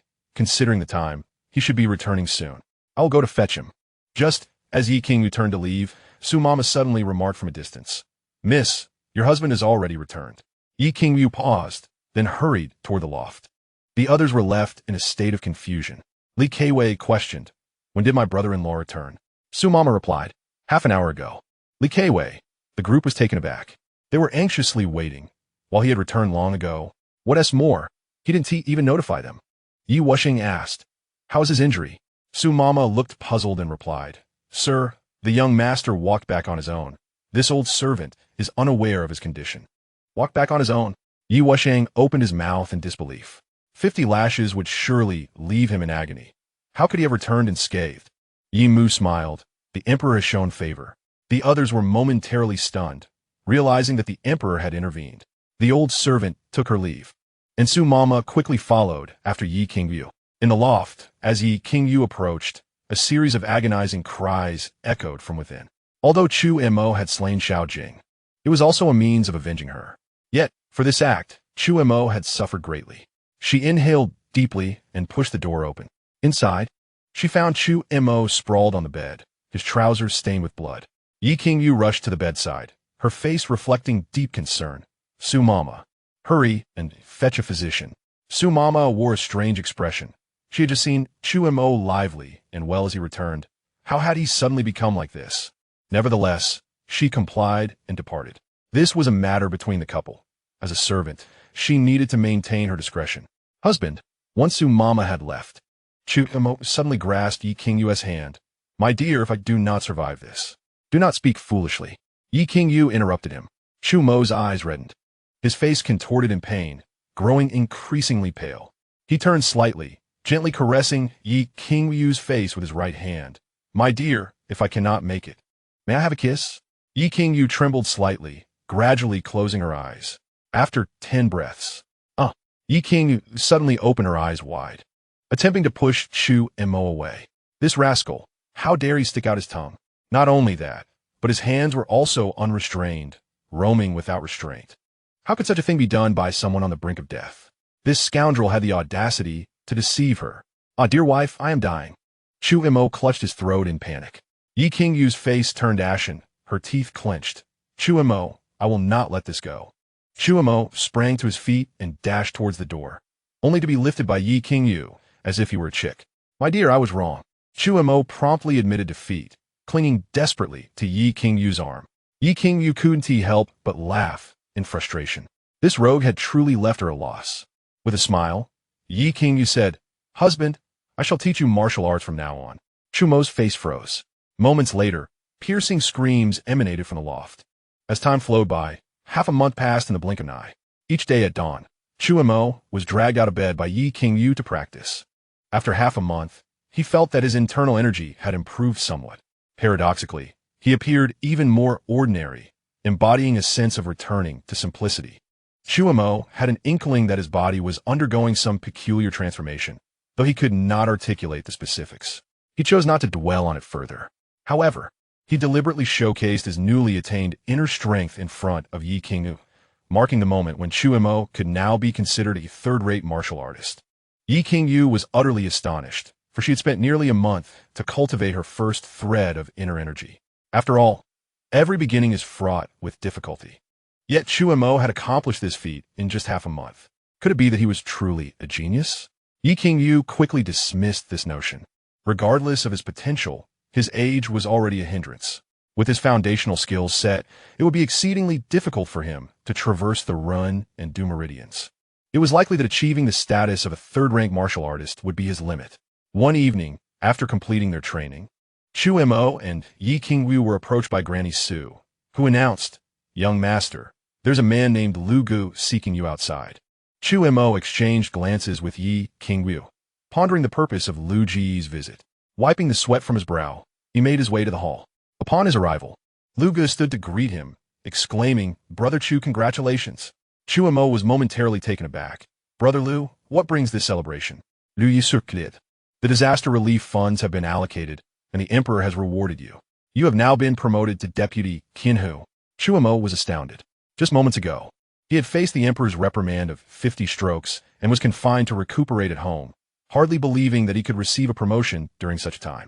It was simply unbelievable. As deputy Qinhu, he held the 5th rank, a modest advancement from the 6th rank. Chu Mo suddenly realized that the current emperor was indeed fair, at least in terms of reward and punishment. However, a thought struck him. "Brother Lu, if I am promoted to deputy Qinhu, does that mean I cannot remain in the Zhao prison?" The Zhao prison was not only idle, but also safe, and he had no desire to change locations. Lu Gu reassured him, "The Zhao prison will still be under your management." Chu Mo breathed a sigh of relief. This was indeed the best outcome.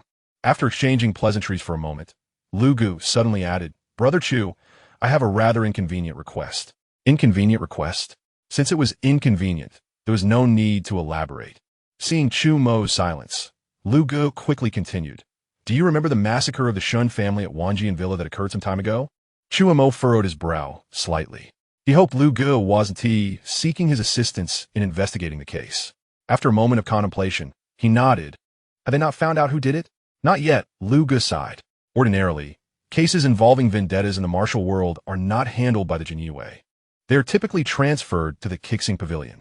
However, the second son of the Shun family had donated a position as East Guard Master, thus making him a member of the court. The Kixing Pavilion not only refused to investigate the case, but also distanced themselves entirely from it. Chu Mo was perplexed.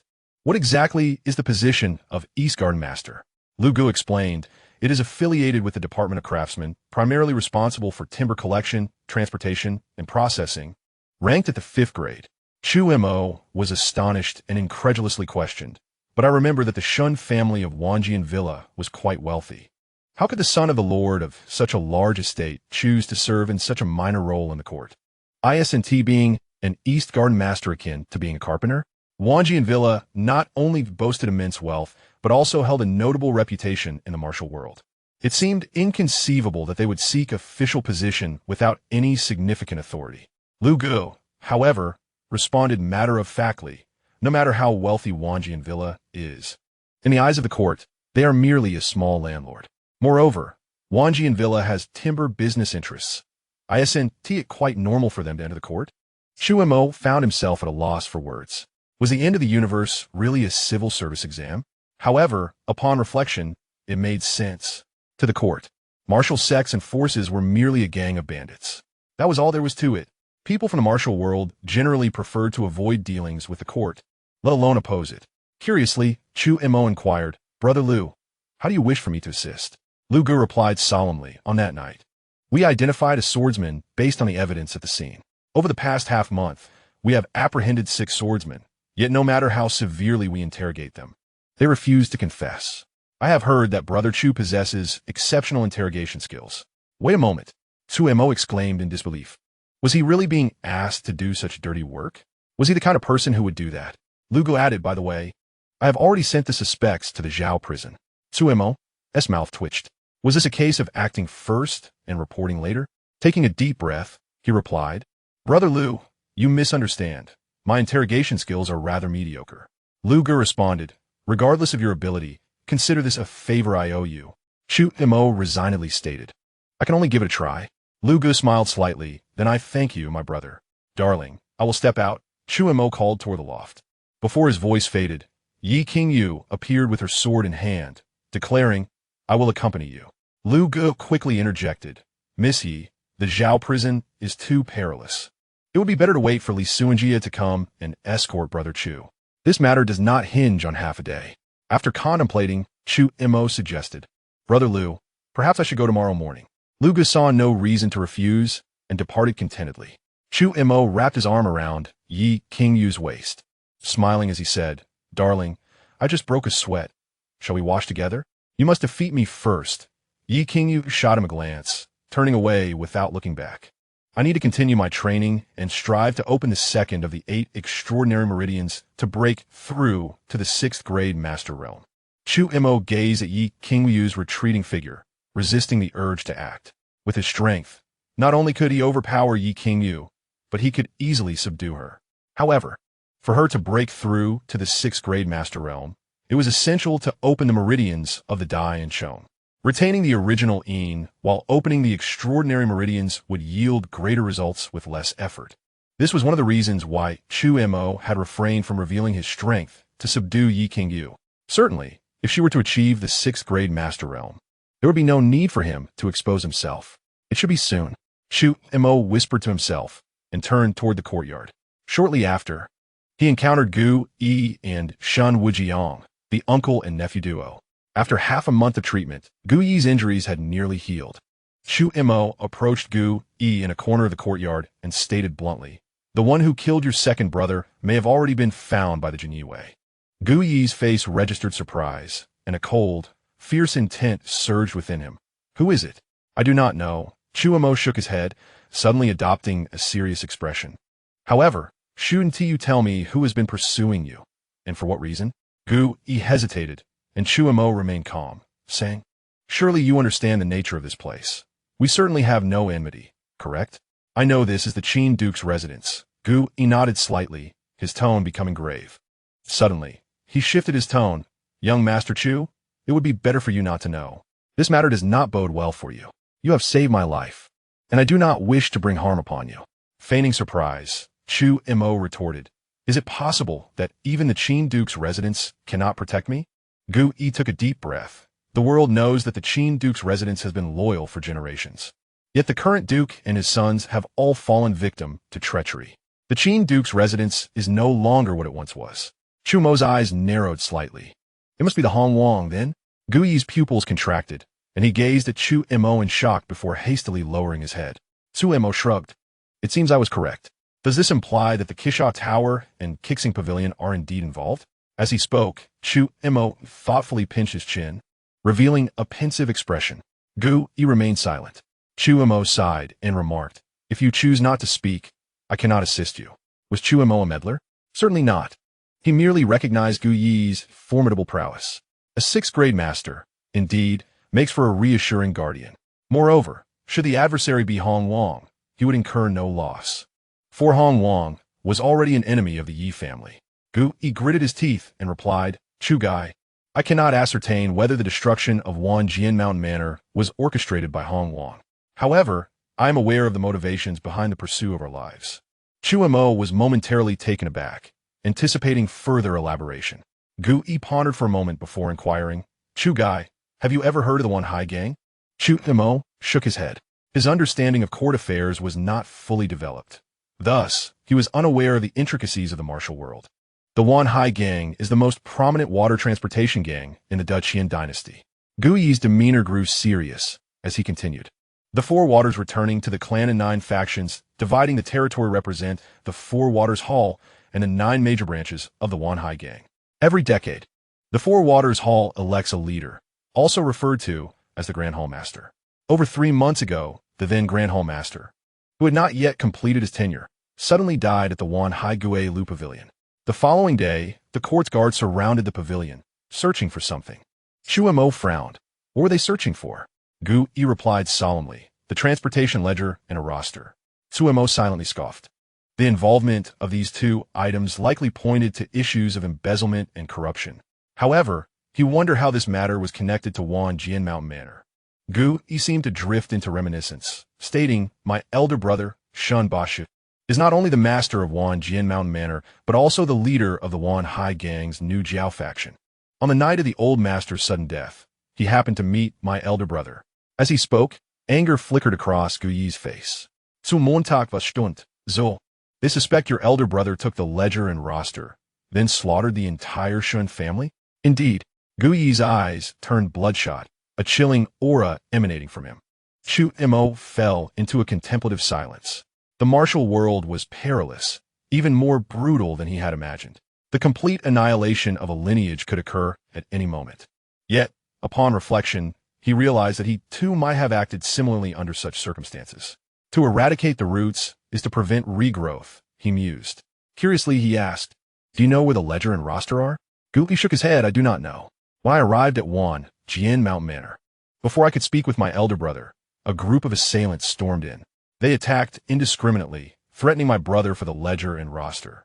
I was gravely injured, and after my brother temporarily repelled them, he urged me to escape through a secret passage with Wu Jiang. It was only upon encountering you, Chu Gai, that I managed to save my life."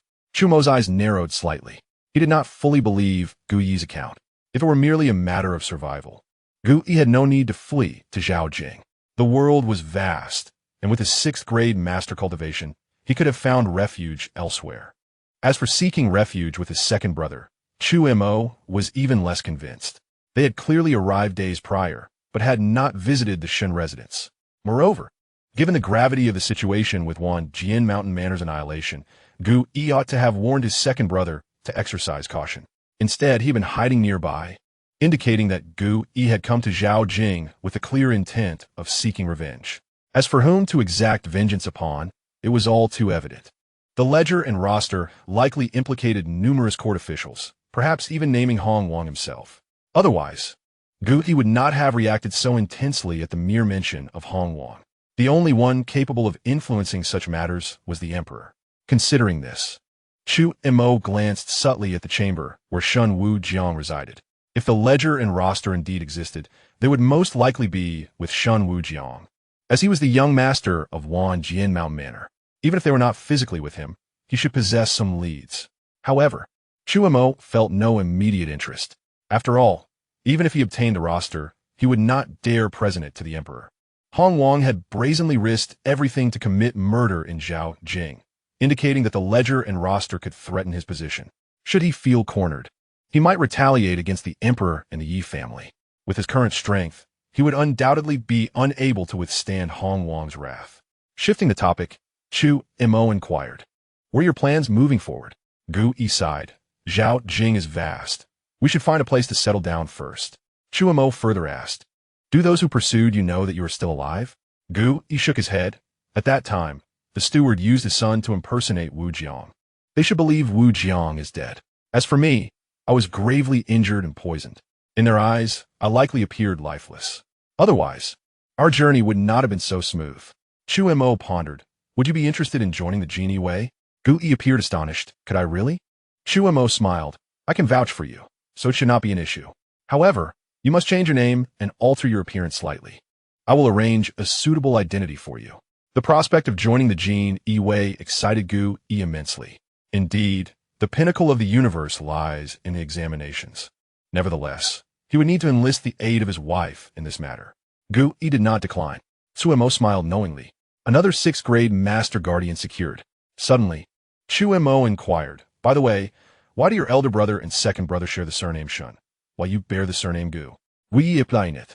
We are sworn brothers. My elder brother and second brother happened to share the surname Shun." Chu Mo was momentarily taken aback, having assumed they were blood brothers. That night, in the attic, Yi Qingyu looked at Chu Mo in astonishment. "You wish for Gu Yi to join the Genie Way?" She gently touched his forehead in confusion. "You're not ill, are you?" Chu Mo's expression darkened. "Is that not acceptable?" Ye Ingu replied. The reputation of chasing Windblade Gu Yi is quite commendable in the martial world. What if someone recognizes him? Chu Mo shrugged. A change of identity would suffice. Although it can be troublesome to alter one's identity in this era, The Yi family is not among those difficulties. Yi King Yu continued. What if he is recognized by his swordsmanship when he strikes? Chu Mo remained unfazed. That could be easily resolved by having him select some suitable martial arts manuals from the library. Unless absolutely necessary, he should avoid employing his previous techniques. Yi King Yu pondered this, refraining from rebuttal. Chu Mo continued, My dear, Gu Yi is a 6th grade master. If he aligns with us, the Yi family gains a significant ally. Yi King Yu exhaled a sigh. Tomorrow, I will seek my 6th brother's assistance. Chu Mo seized the opportunity to express my gratitude. Shall I warm your bed tonight? Yi King Yu lightly snorted, her toes touching the ground as she deftly landed upon a hemp rope. Chu Mo was left speechless. Well, since the grapes are out of reach, it is better to return to my own chamber and cultivate diligently. As Chu Mo departed, Yi King Yu pouted, this rascal. Can't he just hold on for a moment longer? Once assured that Chu Mo had not returned, she sat cross-legged on her bed, entering a state of meditation. The next day, at the hour of the tiger, Chu Mo reigned in his aura. After cultivating for over 2 hours, he felt invigorated rather than fatigued. Shortly after, Li Sunjia and others approached. Chu Montak, too lazy to change into his Fiyu attire, headed straight out. Upon arriving at the Zhao prison, he discovered that Lu Ge had been waiting for quite some time. Chu Mo was inwardly astonished. Had Lu Ge truly been waiting for him all this while? Without hesitation, he followed Lu Ge and arrived at a cell where a robust man, covered in blood, was tightly bound to a pillar. Beside him lay some mulberry paper and a water bucket. Chu Mo exclaimed in admiration, recognizing the practicality of the setup. However, Lu Ge sighed, expressing his frustration. I have tried this method, yet they refuse to speak. Chu Mo timidly suggested, Brother Lu, could it be possible that they genuinely do not know? They had captured 6 individuals, with only one being a perpetrator, giving them a mere 1/6 chance. If one person confessed, the others would have a glimmer of hope for survival. Surely, some among them would be willing to gamble their fate. Lu Ye paused momentarily, contemplating the situation. What shall we do then? Chu Mo reflected and instructed Li Sunjia beside him. Bring the other 5 individuals and bind them to an upright wooden board. Then, prepare some boiling water and a brush. Li Sunjia quickly complied, and soon everything was ready.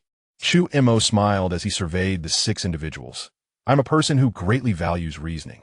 Now, I shall give you one last opportunity. Who murdered the Shun family? Though he posed the question, Chu Mo had already fixed his gaze on a burly man. Having clearly seen the faces of the 4 assailants on the day of the Shun family's demise. As soon as he finished speaking, 3 of the captives began to plead for mercy, insisting they were innocent. Let these 3 go. They are not the culprits. Chu Mo waved dismissively. At this statement, confusion spread across the faces of all present. Did pleading for mercy guarantee release? Who wouldn't plead for mercy under torture? Although Lu Ge was taken aback, he followed through, released them. Several genie Wei took the 3 pleading individuals away. Upon witnessing this, the remaining 3 began to beg for mercy as well. Do not rush, Chu Mo smiled slightly, adding, I have devised a new form of punishment that requires your participation to test its efficacy. It involves pouring boiling water over your bodies and using a brush to scrub until your bones are exposed. I call it scrubbing. A collective gasp echoed in the room. Could any human truly commit such an atrocity? One of the prisoners fainted on the spot. This was indeed a display of inhumanity. Chapter 42. Ruthless and Resolute. The major task awaits those with such poor psychological fortitude are certainly not the culprits. Chu Mo waved his hand. With that, Tu Jin Iwei stepped forward and dragged the unconscious man away. The cell was left with only 2 individuals, both filled with regret. Had they known, they should have pretended to faint as well, missing yet another opportunity. Chu Mo cast a cheerful glance at the 2, then turned to Lu Ge, inquiring about their martial prowess. Without hesitation, Lu Ge replied, This old fellow possesses a 4th grade acquired cultivation, while the large man boasts a 5th grade innate cultivation. Chu Mo pondered, what is the strongest martial artist in the Shun family? Shen Feng was a 5th grade innate. Lu Ge suddenly regained focus, his gaze turning cold as he fixed it on the burly man. Zhao Taikiao, did you annihilate the Shun family? Zhao Taikiao shook his head in terror, exclaiming, My lord, it was not me. Lu Ge scoffed, you were originally from Jiangzhou and have practiced the Duomen 5 Tiger Blade. At least 6 members of the Shun family perished under that domineering swordsmanship. Zhao Taiqiao trembled. The Jin Yiwei have no evidence. How can you wrongfully accuse me? I will sue you. Lu Ji's expression hardened. Better to wrongfully execute than to let a guilty party escape. Once you enter this door, there is no chance of leaving alive. Chu Mo maintained his composure, refraining from intervening. While he did not agree with Lu Ji's philosophy, he did not obstruct his actions. This man had tortured the 5 individuals mercilessly. Now that they were under his roof, they had no choice but to submit. However, should they be released, the situation could turn dire. It must be noted that all 6 were martial artists. Killing was not beyond their means. Lu Gu might feel fearless, but he had family. With family came vulnerabilities. Should those 5 take advantage of Lu Gu's absence to eliminate his entire family and flee, what could Lu Gu do? The world is vast, and finding a person is no easy task. This is why few who enter the Zhao prison leave alive. Lu Gu waved his hand, and soon, the sounds of agony echoed from outside the cell. Chu Mo grimaced. The Zhao prison was already filthy, and to perpetrate murder within only exacerbated the grim atmosphere. He exchanged a glance with Li Suanjia, and the two quietly exited the cell. Outside, several Jin Yiwei swiftly dragged the bodies away, washing the floor with water. They had long since mastered this grim task. Chu Mo found a clean room and took a brief nap. After an unknown period, he groggily opened his eyes to find Lu Gu sitting in a chair, his complexion grim and eyes bloodshot. Judging by his appearance, it seemed Zhao Taiqiao had most likely not confessed. Upon seeing Chu Mo awaken, Lu Gu abruptly stood, exclaiming, "Little brother, your proposed scrubbing punishment is quite effective." Chu Mo raised an eyebrow, wondering if Lu Gu had already employed it on Zhao Taiqiao. Zhao Taiqiao was indeed a tough character. How could he still refuse to confess?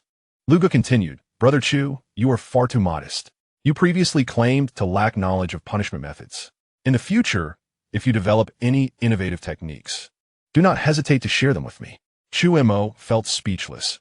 How could such an upright and cultured individual comprehend such matters? He smiled and clarified, "Brother Lu, immediately spoke in jest. If pressed to act, I would undoubtedly falter, for I am faint-hearted at the sight of blood." Lu Ji's expression suddenly turned serious. His voice cold as he remarked, "Zhao Taiqiao is indeed a tough nut to crack. He has held out thus far. Now, with only a breath left, extracting more information from him will be quite challenging." Chu Mo sighed. Everyone has their vulnerabilities. Zhao Taiqiao's refusal to confess indicates that he values his weaknesses more than his own life. Lu Yi nodded fully. Rising to his feet, he declared, "I refuse to be deterred. People can be forced to yield." "Perhaps," Chu Mo retorted with a smirk. Lu Gu, momentarily perplexed by Chu Mo's meaning, looked at him with hopeful eyes and whispered, "Brother Chu, the Emperor is pressing for results. Could you think of another approach for me?" Chu Mo was at a loss for words. The crux of the matter was that he lacked confidence in prying information from Zhao Taiqiao.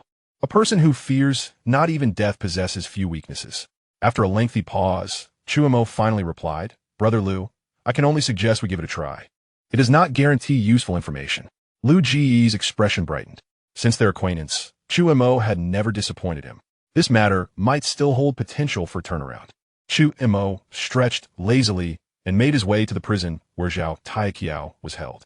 Upon encountering Zhao Taiqiao, even Chu Mo, who had witnessed many scenes, felt a shiver run down his spine.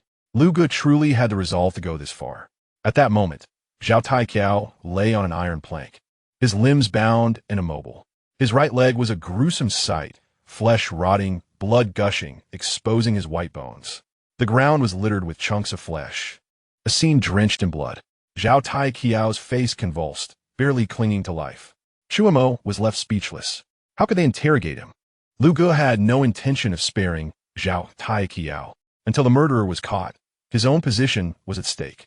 Two Jin Yiwei raised the iron plank upright. Zhao Taiqiao's eyes twitched, and he weakly cursed, "Dog official." "Zhao Taiqiao, is it?" Chu Mo approached him, speaking slowly. "You wish to remain silent." "Undoubtedly, to protect your family from repercussions. Though you choose not to speak, that does not ensure your family's safety." Zhao Taiqiao's eyelids flickered. Chu Mo feigned contemplation and continued. "On that day, how many individuals invaded the Shin residence? 3, 4, or 5? Zhao Taiqiao opened his mouth slightly. 4? Chu Mo chuckled softly. "Let me guess. Among your 4, Aside from you wielding a blade, did two others use swords while one employed hidden weapons? Zhao Tai Qiao's expression subtly shifted. Chu Mo offered no chance for a response, fixating intently on the subtle expressions of Zhao Tai Qiao's face. Why do you seek to annihilate the Shun residents? He suddenly exclaimed. Is it not a vendetta? After the destruction of the Shun household, where did you go? East City, South City, North City? North City? Is it Tianjia, Yushi Alley, Zuck Avenue, or Zhaoao Alley? His words flowed faster, as if he were conversing with himself, yet his gaze remained unwaveringly locked on Zhao Taiqiao's countenance, scrutinizing even the slightest of his movements.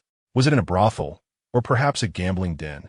There are numerous brothels in Zhaoao Alley, including the 8 great brothels: Yingyalu, Tingxiang Pavilion, Yiqui Xian, Ninjian Shao, and Mianhu Liao. Ninjian Shao?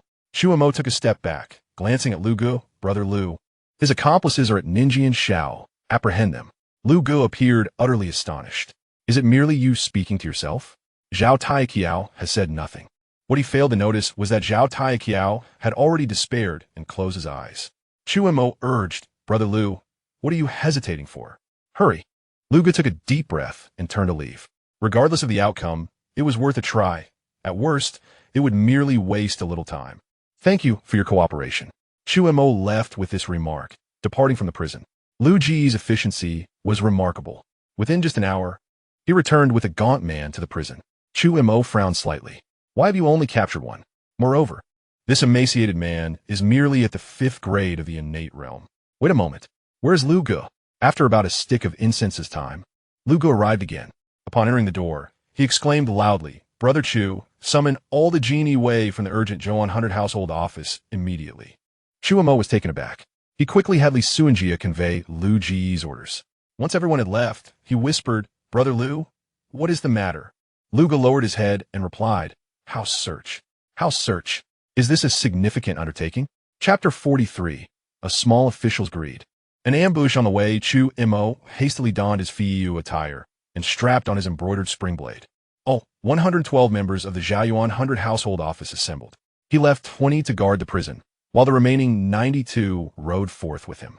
Lu Gu did not partake in this matter, as he had reciprocated Chu Mo's trust by allowing him full responsibility. Seizing the opportunity while they were still gathering, Chu Mo inquired about the details from Lu Gu.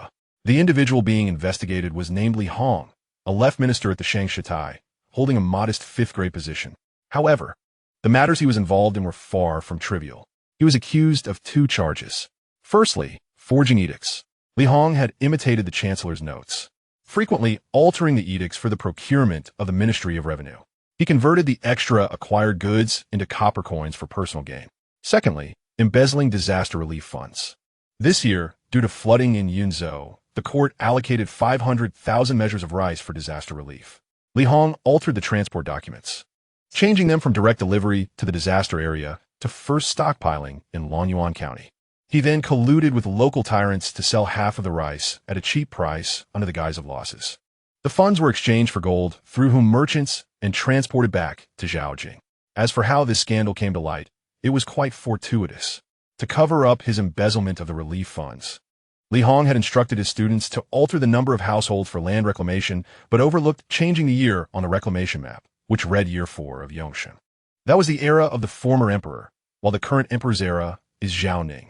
It was these 2 typographical errors that triggered a chain reaction. Another official at the Shangshitai discovered these mistakes while organizing documents, reported them, and subsequently uncovered the remnants of the ledger. Upon learning of this, the emperor immediately ordered the genie Wei to raid Li Hong's residence. In truth, Chu Mo was unconcerned with how Li Hong had fallen from grace. What truly mattered to him was how much wealth could be seized in the raid. With this in mind, Chu Mo hastened to the Li residence. The Jin Wei surrounded the entire estate tightly. At his command, Li Suanjia kicked open the main door, and dozens of Jin Wei surged inside. What are you doing? The household servants of the Li residence bellowed. However, upon seeing the Fiyu attire, they fell silent. Who didn't know that those clad in Fiyu garments were merciless? If they provoked their ire, it could lead to immediate execution without trial. In mere moments, all 36 inhabitants of the Li residence were apprehended, escorted back to the prison by Bailey Feng. What followed was the highlight of Chu Mo's ambitions, the house search. Seated on a chair in the courtyard, Chu Mo's face was brimming with anticipation. Li Suanjia, Yi Yuan, and Chun Se led 30 Genie Wei, thoroughly ransacking the Li residence. They uncovered a mere 3,000 taels of silver. Chu Mo was greatly disappointed. His first house raid yielded such a paltry sum. 3,000 taels divided among 100 men amounted to only 30 taels each. Moreover, surely they could not report nothing at all? Unwilling to accept this outcome, Chu Mo insisted, dig deeper. With 500,000 measures of rice, even selling half would yield several tens of thousands of taels of silver. How could the Li residence possibly hold only 3,000 taels? Indeed, Li Suanjia replied respectfully, promptly getting to work. Chu Mo turned to Yi Yuan and Chun Se beside him, asking, "Are you certain you searched every corner of the Li residence?" Yi Yuan nodded, "Sir. We even checked the rafters." However, Chun Se hesitated for a moment and said, "Sir, there is a deep well in the backyard that we did not inspect." Chu Mo's eyes lit up. "You two come with me." The three proceeded to the backyard. Yi Yuan procured a rope and lowered Chun Se into the well. Upon his return, Chun Se's body trembled slightly. He glanced around, leaned closer to Chu Mo's ear, and whispered, "Master, there's indeed a substantial amount down there." Chu Mo's eyes sparkled. "How much?" Chun Se inhaled deeply. "I only took a cursory glance. But there are approximately 1,500 taels of gold and around 28,000 taels of silver. All are in cash, with no silver notes." Chu Mo was astonished. This man had quite the keen eye. Just a brief glance yielded such clarity. Speaking of which, Li Hong's greed was truly considerable. 1 tael of gold equated to 10 taels of silver. Thus, 1,500 taels of gold converted into silver amounted to 15,000 taels. Merely from the well, that equated to a staggering 43,000 taels of silver. Adding the 3,000 taels from the treasury, the total reached 46,000 taels. Chu Mo marveled inwardly. He had roughly calculated the purchasing power of silver. 1 tael of silver equated to 1 guan, which is 1,000 won. 1 won equals 1 yuan. Therefore, 46,000 taels of silver translated to a value of 46 million. How remarkable! And this was merely a minor 5th-grade official. Such greed in a lowly official. Chu Mo beckoned to Yi Yuan and Chun Se, who approached. Chun Se, prepare 2 horse-drawn carriages. Yi Yuan discreetly returned to the Yi residence. Once the instructions were given, the three hurriedly set to work. Chu Mo approached the front courtyard. He initially intended to call off Li Suanjia and the others, as the gold and silver had been found, making further searches unnecessary. However, to his surprise, Li Suanjia hurried over. "Sir, we have unearthed nearly 5,000 taels of silver." Chu Mo mused, "So, there's an additional 5,000 taels?" After contemplating, he declared, "Distribute this 5,000 taels among the brothers. Moreover, report 3,000 taels of silver." Li Suanjia opened his mouth, ultimately nodding in agreement. The Genie Wei, upon learning this news, were even more invigorated. After all, they earned only 30 to 50 taels of silver in a year. Today, they had earned a year as salary. How could they not be excited? As time slowly passed, "Sir," came the voice of Bailey Feng from the backyard. Li Suanjia, Chun Se, and Yi Yuan had just finished loading the gold and silver onto the carriages when Chu Mo waved his hand slightly. Yi Yuan and Chun Se led a dozen Genie Wei, driving the carriages away. Just then, Bailey Feng approached. Chu Mo furrowed his brow slightly. As I beheld Bai Li Feng, he was besmirched with the stains of blood, his expression wrought with anxiety. Before Chu Mo could inquire further, Bai Li Feng proclaimed, "My lord, we have been ambushed. Li Hong has been slain." Chu Mo's countenance darkened. "Who is responsible?" Bai Li Feng shook his head. "I do not know." Chu Mo pressed on. "Were there any casualties among our ranks?" Bai Li Feng knelt on one knee, stating, "My lord, we have lost 3 brothers, 2 are gravely injured, and 4 sustained minor injuries. The assailants numbered 3. They killed Li Hong and fled. I am incompetent." Chu Mo waved his hand dismissively. "Rise. Ensure that the compensation reaches their families. 300 taels for the deceased, 150 for the severely wounded, and 50 for the lightly injured. Deduct it from the 5,000 taels we seized. The remainder can be distributed among the others." Bai Li Feng hesitated, but eventually nodded in agreement. Ordinarily, the compensation would be issued by the court, merely 100 taels. However, Chu Mo's willingness to provide for his brothers was something he could not refuse, especially considering the perilous nature of their profession as members of the Jinyiwei. My lord, at that moment, a Jinyiwei flag-bearer rushed in, his face etched with seriousness. Li Suanjia stepped forward, positioning himself protectively before Chu Mo. The newcomer knelt, declaring, "My lord, we found this on Li Hong's corpse." He raised his hands, revealing an exceedingly slender iron dart. While it was referred to as a dart, it resembled a needle more closely, with sharp points and scarcely noticeable barbs. Su Montak, puzzled, asked, "What is this?" Ba Li Feng inhaled deeply. "My lord, this is the Fei Hua Zhuyu needle." Chu Mo was perplexed. He had never heard of such a needle, but the demeanor of Ba Li Feng and the Jinyiwei suggested the weapon was quite formidable. Li Suanjia quietly advised, "My lord, the Fei Hua Zhuyu needle is a unique weapon of the Lingyun Pavilion." Lingyun Pavilion? Chu Mo was taken aback. In the next moment, his expression shifted. Chapter 44. The King of Hell is easy to see, but the little ghosts are difficult to deal with. Lingyun Pavilion. Wasn't he that the sect to which Yi King Yu belonged? How could this matter be tied to Lingyun Pavilion? It should not be so. Even if Lingyun Pavilion sought to eliminate Li Hong, there would be no need to leave incriminating evidence at the scene. Chu Mo's expression darkened. The assailants were clearly attempting to frame Lingyun Pavilion, which also seemed to target the Duke of Qin's residence. The Hong Wang? Chu Mo's heart sank. There was only physical evidence. It posed no threat to the Yi family, although Yi King Yu was a disciple of Lingyun Pavilion. The Fei Hua Zhuyu needle could indeed be forged. However, since the Hong Wang had already intervened, it was bound to be more complex than it appeared. Indeed, the Jinyiwei flag-bearer continued, "My lord, we have killed 2 of the 3 assailants who attacked Li Hong and captured 1 alive. However, the captured black-clad man was taken away by Lord Gu." Chu Mo raised an eyebrow. "Which Lord Gu?" The Jinyiwei flag-bearer replied, "Lord Gu Cheng." Gu Cheng? Was he not the same individual who stood on equal footing with Lu Gu? A chill coursed through Chu Mo's eyes. It was clear that Gu Cheng was likely another pawn of the Hong Wang, intent on bringing ruin to the Yi family. Even if he wished to demand the person back, it would be futile, for Gu Cheng's authority far surpassed his own. The Emperor of Deqian was truly inept. 1 Du Yu and 1 Gu Cheng, 2 Jinyiwei commanding officers, both had become others' lackeys. Who else knew of the Fei Hua Zhuyu needle? Chu Mo turned to the Jinyiwei flag-bearer and asked solemnly, "Furthermore, where is Li Hong's body?" "Only my subordinates are aware of the Fei Hua Zhuyu needle." The Jinyiwei flag-bearer quickly responded, "As for Li Hong's body, Lord Gu's men wished to take it away, but my subordinates refused. It has already been transported back to the Zhao prison." "You have done well." Chu Mo patted the shoulder of the Jinyiwei flag-bearer. After a short while, Chu Mo arrived at the Zhao prison.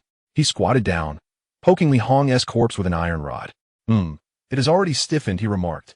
"Burn it. Moments latte." Chu Mo rose, waving his hand in disdain.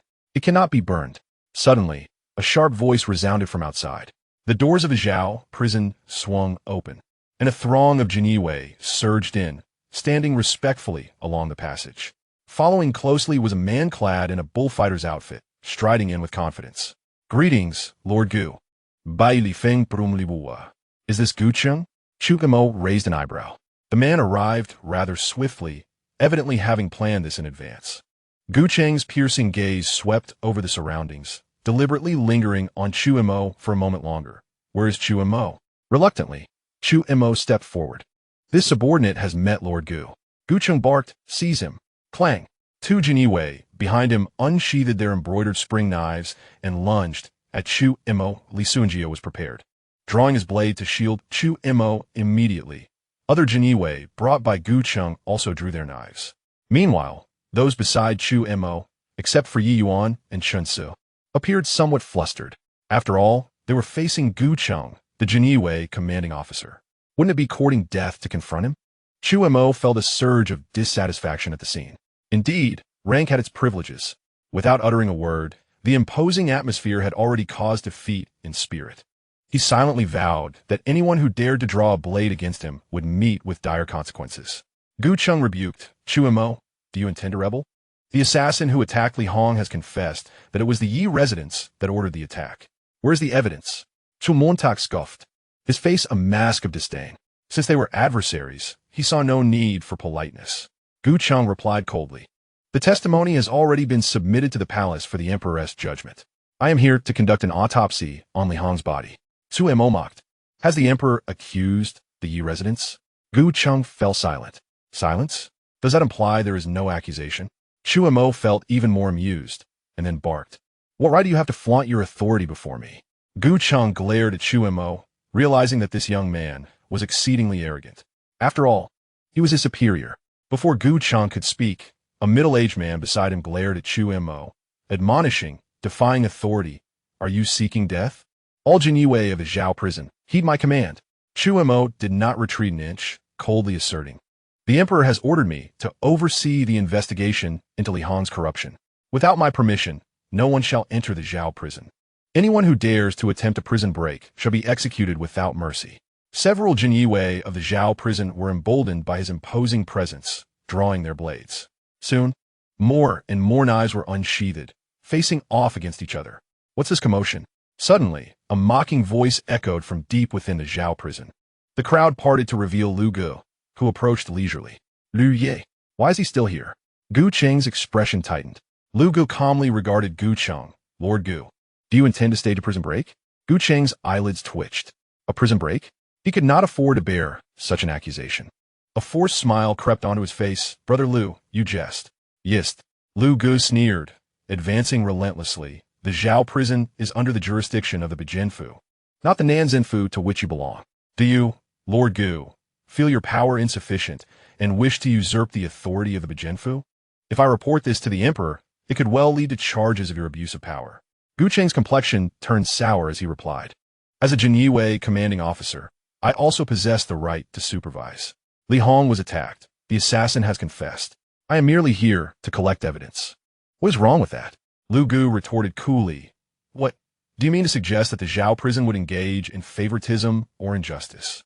Gu Cheng would, of course, not admit it. Instead, he spoke in a low voice. The assassin's confessions indicated that they employed the Fei Hua Zhu Yuzhan. There must be corresponding needle holes on Li Hong's corpse. What does a needle hole signify? Chu Mo interjected at the opportune moment, adding, since Lord Lu is present, we should ensure that no one accuses us of fabricating evidence.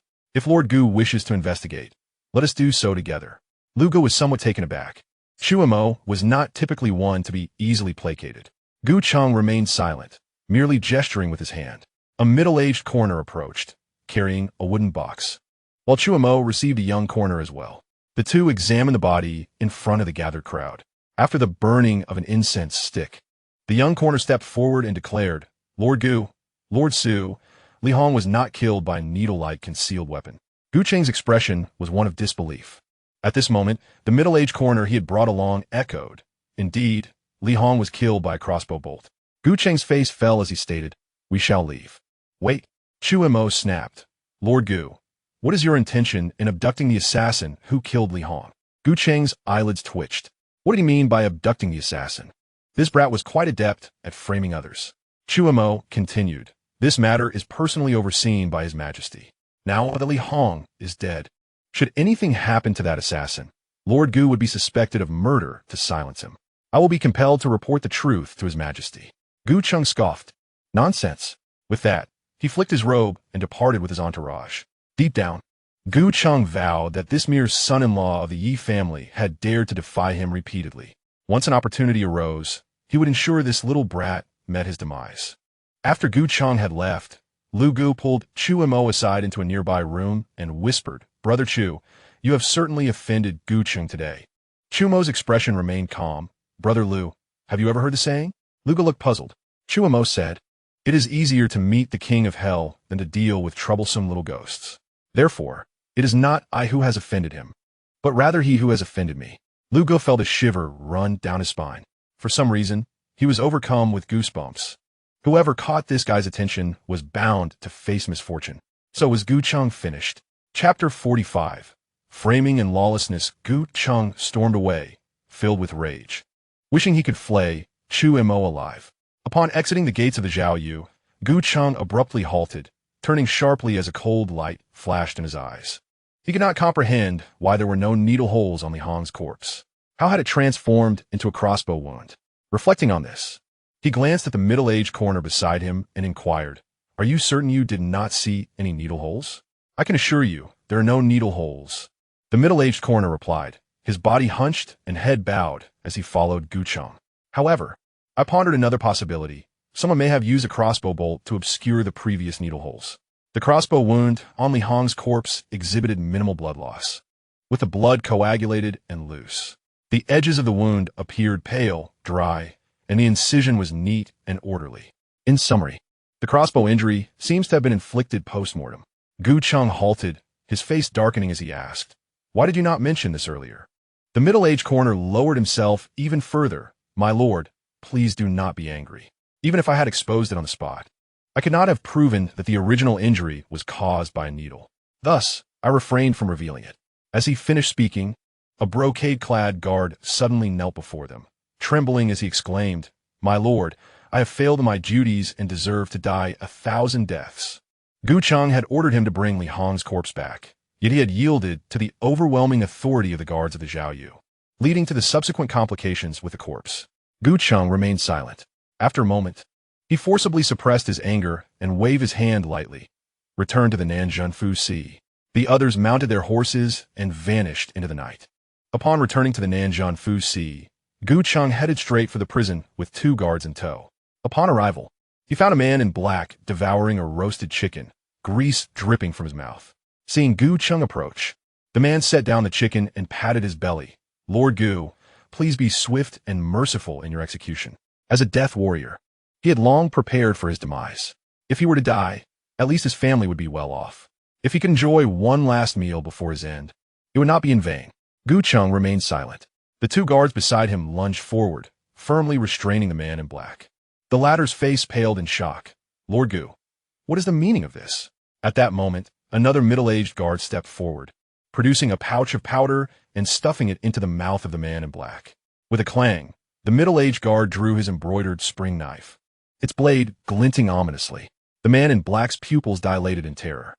Soon after, horrendous screams echoed as he was rendered incapacitated, collapsing to the ground like a heap of mud, blood streaming from his eyes, unable to utter a sound.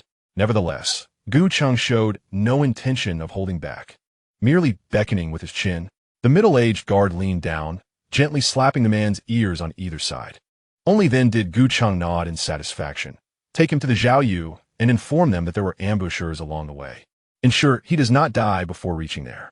"Yes, my lord," the middle-aged guard replied, then summoned several guards to drag the incapacitated man in black away. "Ye family's son-in-law, Chu Mo." Gu Chang narrowed his eyes, his tone icy. "No one has dared to threaten me, and you are the first. I assure you, I will make your life a living hell. Were it not for your threat, I would not have gone to such lengths to send the man in black to the Zhaoyu. He was, after all, one of our death warriors. Now, I am forced to torment him to the brink of death. How will the others view me if they find out?" Gu Chang could hardly contain his eagerness to eliminate Chu Mo. Now, he merely awaited an opportunity. In the Zhaoyu, Chu Mo observed the barely conscious man in black on the ground, his brow slightly furrowing. "Deputy Qian Hu, we were ambushed on our way here." A few steps away, the middle-aged guard wiped the blood from his face, his expression filled with fury. Chu Mo nodded slightly. "What is your name?" The middle-aged guard was taken aback. Why was this fellow not adhering to the norm? Shouldn't he be reproaching him? Why was he suddenly asking for his name? The middle-aged man did not hesitate. Cupping his hands, "I am Duan Feiying, Qian Hu of the Nanjun Fu Si." Chu Mo smiled faintly. "Ah, so it is Qian Hu Duan." Duan Feiying continued, "Since the person has been delivered, I shall take my leave." With that, Duan Feiying and the 4 guards behind him prepared to depart. "Who allowed you to leave?" Chu Mo suddenly coldly scoffed. Duan Feiying raised an eyebrow, a mocking smile appearing on his face. "What? Does Deputy Qian Hu wish to keep us for drinks?" Chu Mo ignored him and directly seized the embroidered spring knife from the hand of a nearby guard. Duan Feiying scoffed. "Do you dare to act here?" Although the Beijing Fu Si and Nanjun Fu Si were not united, they were, after all, in the same proverbial pot. They would see each other often. Who would dare to openly frame the other? Yet, Chu Mo dared. In an instant, he plunged the knife into the chest of the man in black. As the man in black writhed in agony, he breathed his last. Chu Mo said coldly, "Duan Feiying, you deliberately killed to silence him, obstructing the Li Hong embezzlement case. What punishment do you deserve? Upon hearing this, Duan Fei-ing was left dumbfounded. This fellow was utterly lawless. Without hesitation, he turned to flee. However, Li Xianjia was quicker, delivering a punch that struck Duan Fei-ing squarely in the chest. Duan Fei-ing spat out a mouthful of blood, crashing heavily against the wall. Meanwhile, Bai Li Feng and several others lunged at Duan Fei-ying's four subordinates, swiftly subduing them. Duan Fei-ying wiped the blood from the corner of his mouth and glared at Chu Mo, saying, "Chu Mo, your brazen attempts to frame me will not go unpunished by Lord Gu." "Frame you?" Chu Mo dug at his ear and scoffed. "My people have been covertly following you from the Nanjinfu Sea to the Zhaoyu. You encountered no attacks along the way. This individual has clearly been tortured to the point of losing hands and feet, rendered mute, deaf, and blind. Do you think I'm so easily deceived?" Duan Fei-ying retorted. "He was attacked within the Nanjinfu Sea." Chu Mo took his words and coldly remarked, "That only indicates that the Nanjinfu Sea is filled with incompetence, unable to protect even a single witness. Not only you, but Lord Gu, who oversees the Nanjinfu Sea, must also be held accountable." Duan Fei-ying was taken aback. He had not anticipated that Chu Mo could twist the narrative so effectively, implicating Gu Cheng directly.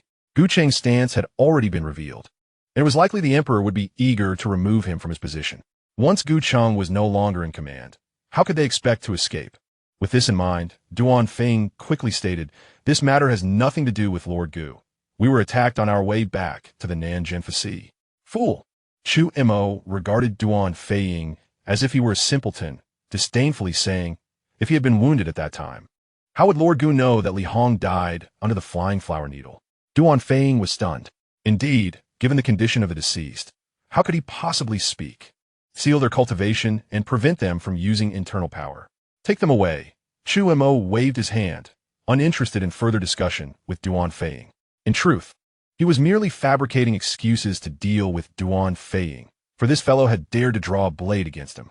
Duan Fei-ying had originally left, but unexpectedly returned. Was this not akin to a sheep walking into the jaws of tiger? Chapter 46. Rendered helpless, eliminate that little bastard young master. The person has been taken away. Li Suanjia approached, his face filled with concern. Chu Mo's blatant framing would surely not hold up. After all, the Zhaoyu's genie way was not impenetrable. Outside the Zhaoyu, there were still many individuals brought by Duan Fei-ying. It would not be long before Gu Cheng came personally to rescue them.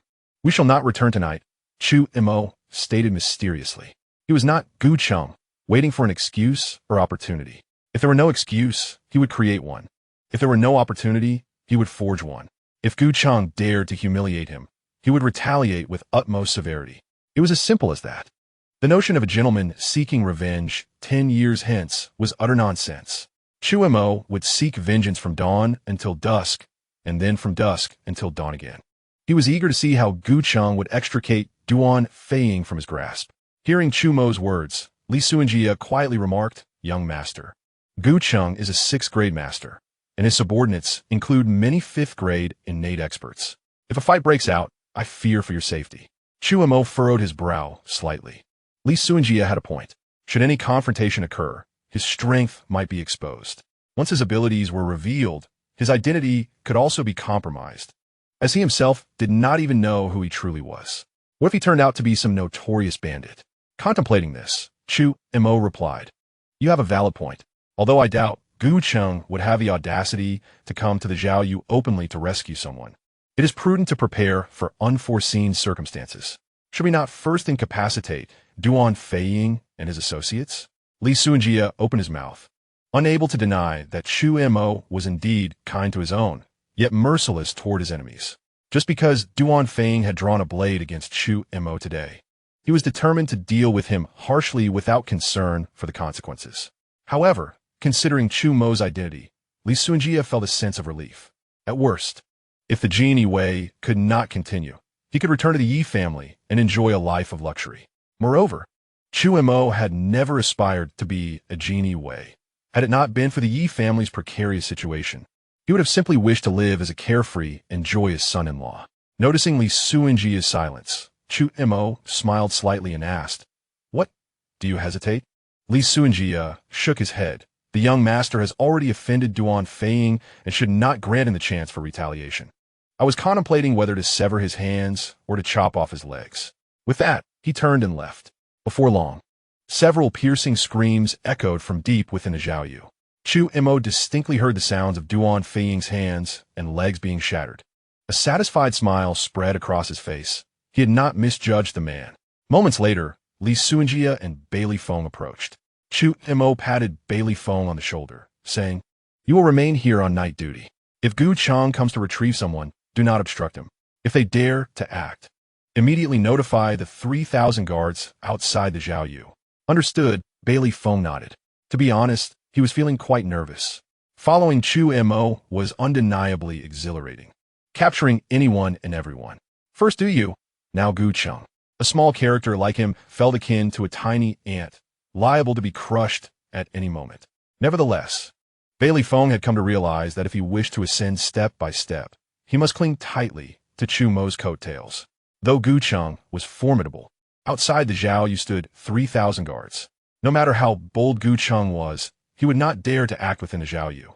Well done, Chu Mo chuckled, producing 200 taels in silver notes and stuffing them into Bailey Feng's bosom. He then departed the Zhaoyu alongside Li Suanjia. Bailey Feng's expression tightened as he tucked away the silver notes, loudly declaring, "Everyone, stay alert tonight. Tomorrow we rest at Yingyu Tower. Drinks are on me. Master Qian, you are magnificent." The Jin Yiwei cheered. At the Nanjin Fuxi, Gu Chang had been waiting for a reply from Duan Feiying. Unexpectedly, after an hour had passed, Duan Feiying still had not returned. An ominous premonition gripped his heart. With this thought, Gu Chang summoned a Jin Yiwei, intending to send him to the Beijinfu Sea for reconnaissance. "My lord, it's bad." Just as the Jin Yiwei was about to leave, a panicked voice rang out from outside. The door swung open, a cold wind howling as snowflakes swirled in. Gu Chang stood up abruptly. "Where is Duan Feiying?" He recognized the Jin Yiwei outside as one of Duan Feiying's subordinates. That Jin Yiwei knelt on one knee, trembling as he reported, "My lord, Duan Darren has been imprisoned in the Zhaoyu for murder and for obstructing the Li Hong embezzlement case." "What?" Gu Chang's brows furrowed tightly, his face a mask of fury. Has Chu Mo grown so bold as to openly frame a colleague? Gu Chang was truly enraged. Chu Mo was merely a lowly deputy, and while he had dared to confront him directly, he now audaciously implicated a colleague. How would the other Jin Yiwei view this? Did this brat wish to cast aside his position within the Jin Yiwei? Gu Chang glared at the two Jin Yiwei before him and commanded in a deep voice, "Immediately summon the patrols from both sides and accompany me to the Zhaoyu to demand the release of our people." Understood. The two Jin Yiwei replied in unison before hastily departing. Gu Chang, ablaze with anger, began to pace back and forth. Suddenly, a dark figure swooped in from afar. Gu Chang swiftly drew the embroidered spring knife from the wall. "Lord Gu, it is I," the newcomer called out, lifting the brim of his hat. If Chu Mo were present, he would surely recognize him as Xie Kongqing, the very individual who had first intimidated him.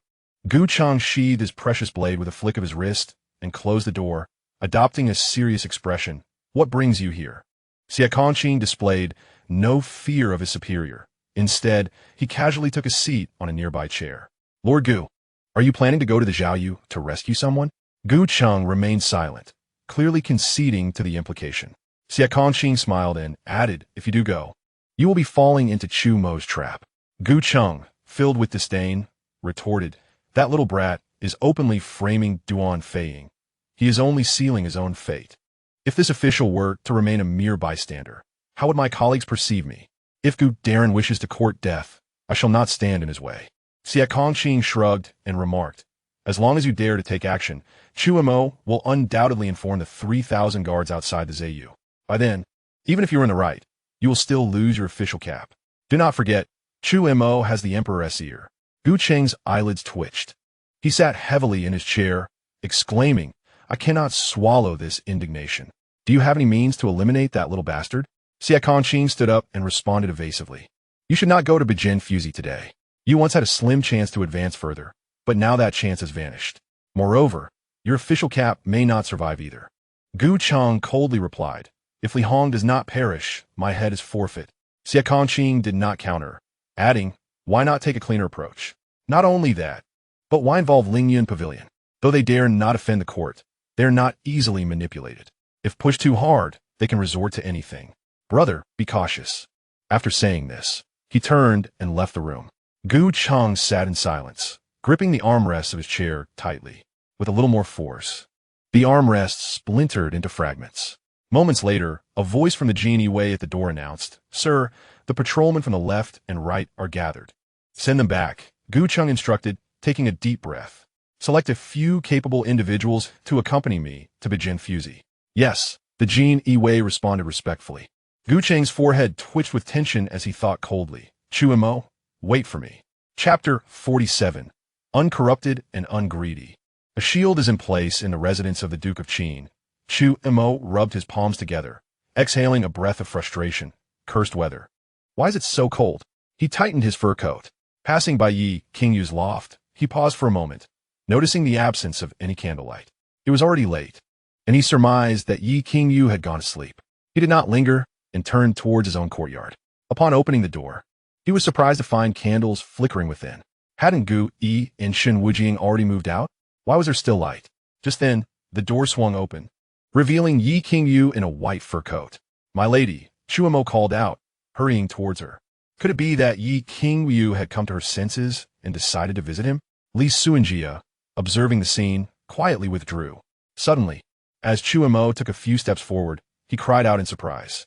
The ground was slick due to the wind and snow, causing him to stumble. Li Suanjia was about to catch him when a white figure moved faster. Who else could it be but Yi Qingyu? She swiftly stepped forward, wrapping her arm around his waist. Seizing the moment, Chu Mo embraced her neck and buried his head in her bosom. Not far away, Li Suanjia noticed a faint smile curve at the corner of Chu Mo's mouth as he fell. He hastened his departure. "Are you all right?" Yi Qingyu gently pushed Chu Mo's head away, her voice laced with concern. "Why are you so late returning? I thought you weren't coming back." Zu Montag feigned nonchalance, responding, "There were numerous matters to attend to at the ZU, so I returned a bit late." "Why are you still awake?" Yi Qingyu presented him with 2 bronze tokens, stating, "I have resolved the identities of Gu Yi and Shen Wujing. Here are their tokens. Their names are officially registered." It turned out that Yi Qingyu was sharp-tongued but soft-hearted. Although she claimed reluctance, she managed to solve the matter swiftly. She continued, "Gu Yi is now known as Luo Yang, and Shen Wujing as Luo Feng. They are father and son." Chu Mo smiled slightly, saying, "Thank you, my lady. It is I who should be grateful to you." Yi Qing suddenly shook her head, her expression serious. "I have broken my promise. Originally, I only wanted you to be my shield and not involve you in the affairs of the Yi family. Yet, unexpectedly, not only did my mother involve you in the genie way, but my second sister has also sought your assistance multiple times." Chu Mo chuckled dismissively. He wished to remain uninvolved, but the Duke of Qin's conditions did not permit it. Since he had the chance to live again, he might as well live for himself. In that moment, the two exchanged silent glances. However, Chu Mo's hands became restless. Ye Ingus Jake's Flusit. Just as Chu Mo's hands were about to wander, she swiftly swatted them away, saying, "By the way, my mother has entered the palace." Before she could finish, Su Mama appeared at the courtyard entrance with a lantern, announcing, "Miss, young master, the old lady requests your presence in the conference hall." "All right," Chu Mo replied, subtly taking Yi Qingyu's hand as they walked away.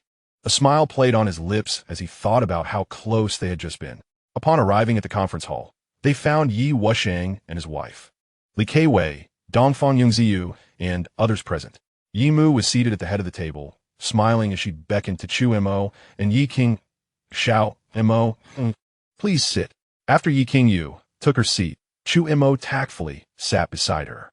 Li Keiwei, puzzled, asked, "Mother, why have you gathered everyone so late?" Yi Mu smiled and replied, "Today, Xiao Mo raided the residence of the minister of the household, Li Hong. A total of 746 taels of gold and 13,426 taels of silver were obtained. I have already reported to the emperor overnight, and he is quite pleased. Xiao Mo, it is commendable that you remain ungreedy and uncorrupted." At these words, everyone looked at Chu Mo in astonishment. This fellow actually resisted temptation? Over 20,000 taels of wealth, just like that, handed over? Only Yi Qingyu's mouth twitched in disbelief. Uncorrupted? This scoundrel had secretly kept half for himself, and had even instructed Yi Yuan and Chun Su to ensure that the gold and silver given to the emperor were all in whole numbers. Unexpectedly, he had been waiting here. At that moment, Chu Mo declared with righteous indignation, esteemed mother-in-law, as a son-in-law living off the emperor's grace. I naturally must be loyal to my sovereign. Yi Qingyu lowered her head, striving to appear natural, suppressing the urge to laugh. Yi Mu was even more pleased upon hearing Chu Mo's words. Suddenly, Chu Mo stated, esteemed mother-in-law, there is a matter I am uncertain how to handle. Yi Mu inuited. What is it? Chu Mo took a deep breath and recounted the events of the day, including the assassination attempt on Li Hong during his transport to the Zayu. The others listened in astonishment, realizing how much had transpired in just one day. Yi Wushang turned to Chu Mo and asked, do you suspect that Gu Cheng is involved in the embezzlement case related to Li Hong? Chu Mo nodded slightly. As the deputy commander of the Genie Wei, Gu Cheng has significant prospects to become a commander in the future. He has no reason to act at this juncture unless Li Hong's survival poses a threat to his life. Choosing the lesser of two evils, Gu Cheng would resort to eliminating Li Hong. Yi Qingyu pondered. So, Li Hong's involvement in embezzlement is certainly not as simple as it seems. The others nodded in agreement. Yi Mu cautioned Xiao Mo, for the time being, avoid direct conflict with Gu Cheng. After all, he is still a deputy commander. Chu Mo sighed, esteemed mother-in-law. I incapacitated one of his captains today. The group fell into stunned silence. You, a mere deputy captain, incapacitated a captain? Where did you find such audacity? Yi Mu suddenly regretted allowing Chu Mo to join the Genie Wei. Yi Qingyu looked at Chu Mo with concern. Has Gu Cheng sought you out for trouble? Chu Mo shook his head. I returned with Li Su and Jia. Gu Cheng will likely return to the Zayu to summon his men. He contemplated for a moment, but refrained from disclosing his plans to utilize the 3,000 guards outside the Zayu against Gu Cheng. Yi Mu and the others would undoubtedly disagree. At the very least, they would insist that Gu Cheng must perish first. Sudenli, ye usang intergestet, untrut. I believe this might not be a bad thing. Everyone turned their gaze towards Yi Wushang in unison. He continued, the emperor has assigned my brother-in-law to oversee the corruption case involving Li Hong. Yet Gu Cheng has unexpectedly intervened. It is evident that Gu Cheng harbors ulterior motives. Since Gu Cheng and the emperor are not aligned, he has become our adversary. Brother-in-law, you must exercise caution. Gu Cheng is cornered and desperate. Yimunodit in agreement. Stating, coincidentally, the emperor inquired about whether the Yi family possesses capable individuals. I shall recommend a few for protection over your safety. Chu Mo naturally did not refuse. From Yi Mu's words, he discerned that the Qian emperor not only lacked funds, but also lacked personnel. Otherwise, he would not have made such a declaration. It seems the emperor is quite pressed by the Hongwang. Should he manage to eliminate Gu Cheng, perhaps the emperor would reward him handsomely. This matter undoubtedly requires thorough planning.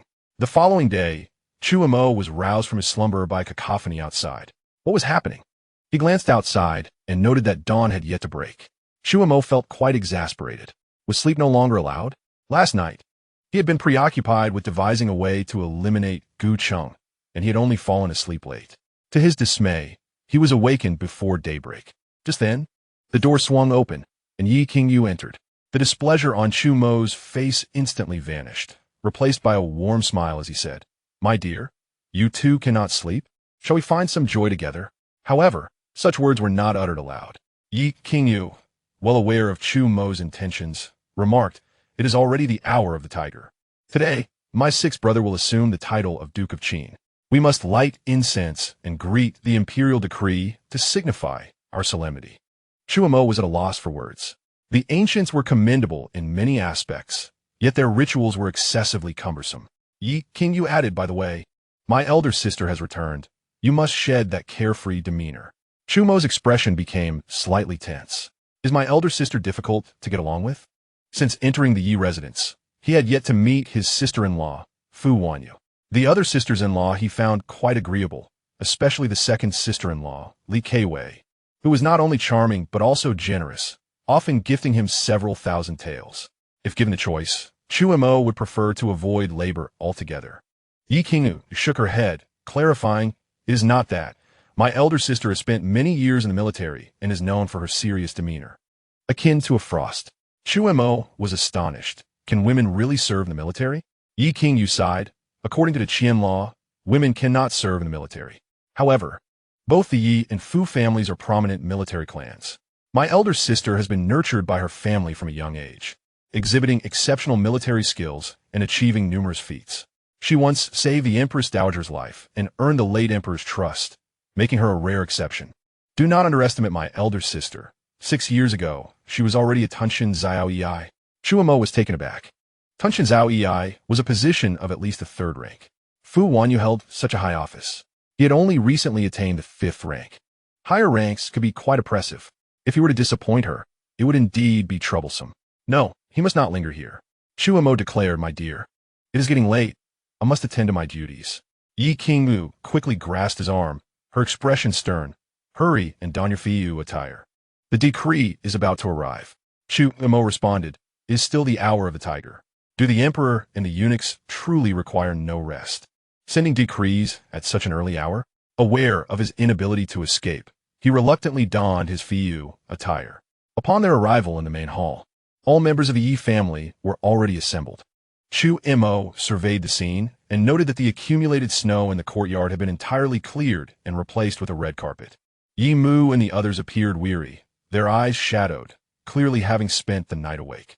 After a short while, Chu Mo's gaze fell upon a striking figure beside Yi Mu. She donned a brocade robe, her hair elegantly styled, exuding an air of command with her sharp, spirited eyes. Tall and graceful, her face bore the marks of experience, yet remained captivating. Not yet 40, still possessing her charm. Chu Mo realized this must be his sister-in-law, Fu Wanyu. At that moment, a piercing gaze swept over. Yi Qingyu's expression tightened as she gripped Chu Mo's arm with added force. Chu Mo felt a surge of curiosity. Why did Yi Qingyu seem more anxious than he? Even before Yi Mu, she did not exhibit such apprehension. My elder sister. Yi Qingyu was about to introduce Chu Mo when Fu Wanyu's frosty demeanor suddenly softened. Qingyu, is this your brother-in-law? Yi Qingyu was momentarily taken aback. Since her elder brother's passing, she had rarely seen Fu Wanyu smile. After Xiao Xiao's accident, she had spoken even less. What had changed today? Chu Mo promptly bowed respectfully. Chu Mo pays his respects to my elder sister. Fu Wanyu nodded in satisfaction, smiling gently. There is no need for such formalities, brother-in-law. Jumo streicht in it, greeting Yimu.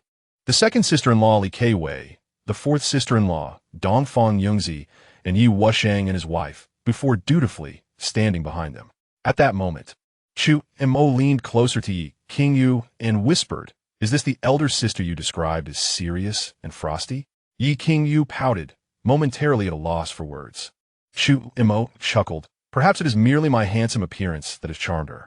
Yi Qingyu shot him a look of disdain, lightly scoffing. You continue to indulge in your vanity. Just as Chu Mo was about to retort, he suddenly looked up to see the old steward of the Yi residence hurrying toward them, exclaiming, Madam, Sixth Master, they have arrived. Upon hearing this, Yi Wushang led everyone swiftly to the entrance of the Yi residence. As they reached the entrance, a group dismounted from their horses and hurried toward them, led by a eunuch clad in red.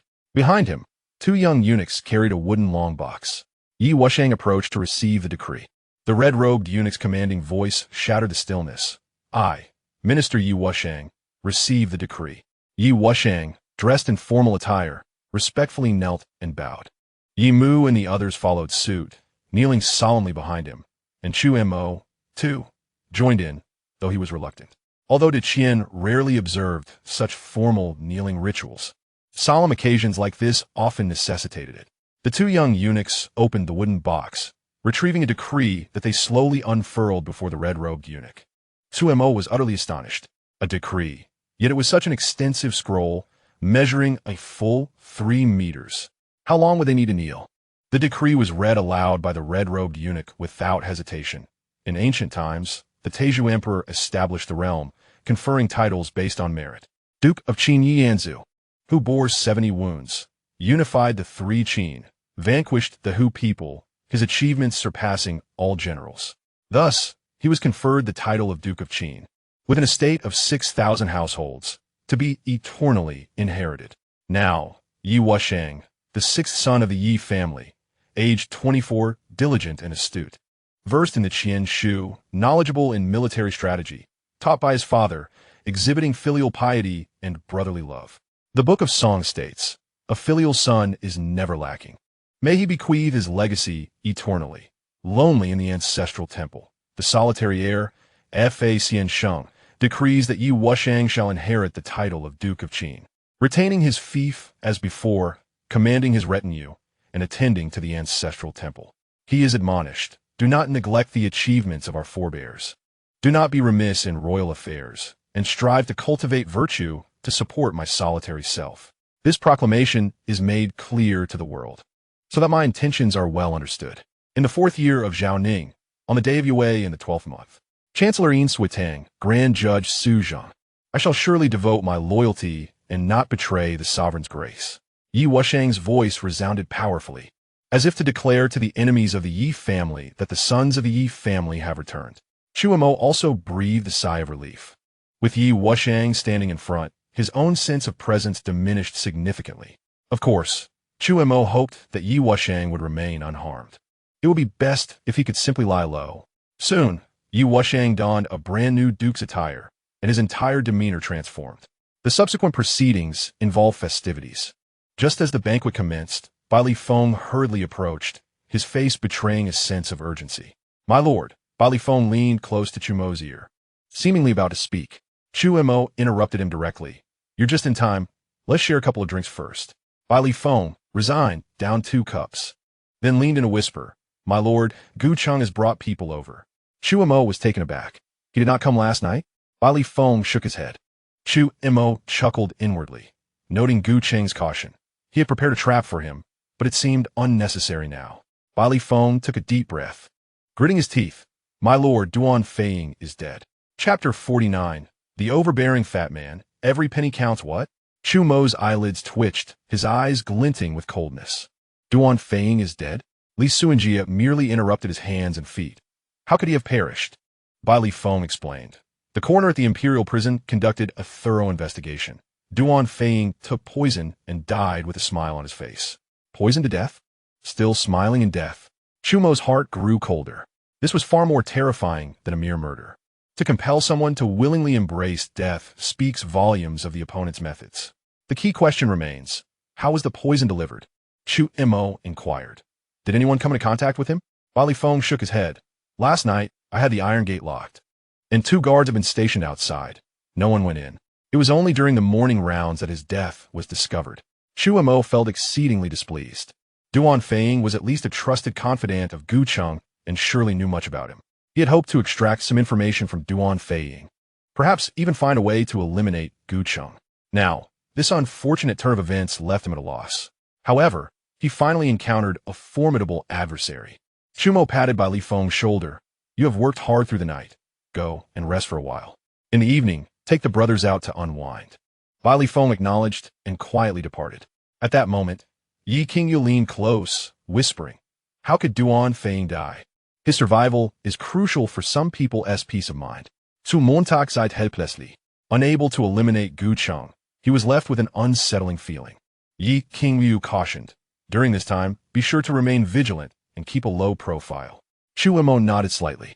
Low profile? As long as others did not provoke him.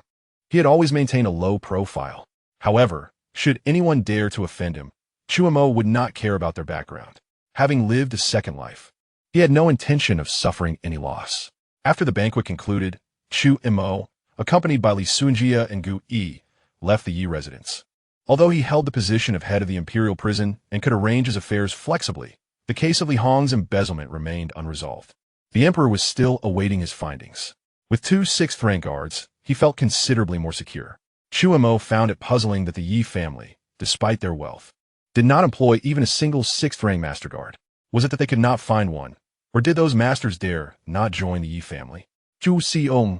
Just after leaving the gates of the Yi residence, a coarse voice echoed from nearby. Chu Mo looked up to see Tang Feng striding over with an ostentatious swagger, followed by 6 guards. The women passing by on the street quickly fled in fright. Chu Mo was speechless. Tang Feng was not as detestable as he had imagined. Was it truly necessary for the ladies to be so terrified? At least to his knowledge, although Tang Feng was a dandy, he never forcibly claimed virtuous women. If he fancied someone, he would simply throw money at them. If 100 taels did not suffice, he would offer 500. If that failed, it would be 1,000. He simply kept raising the stakes. After all, some could not resist the temptation and succumbed.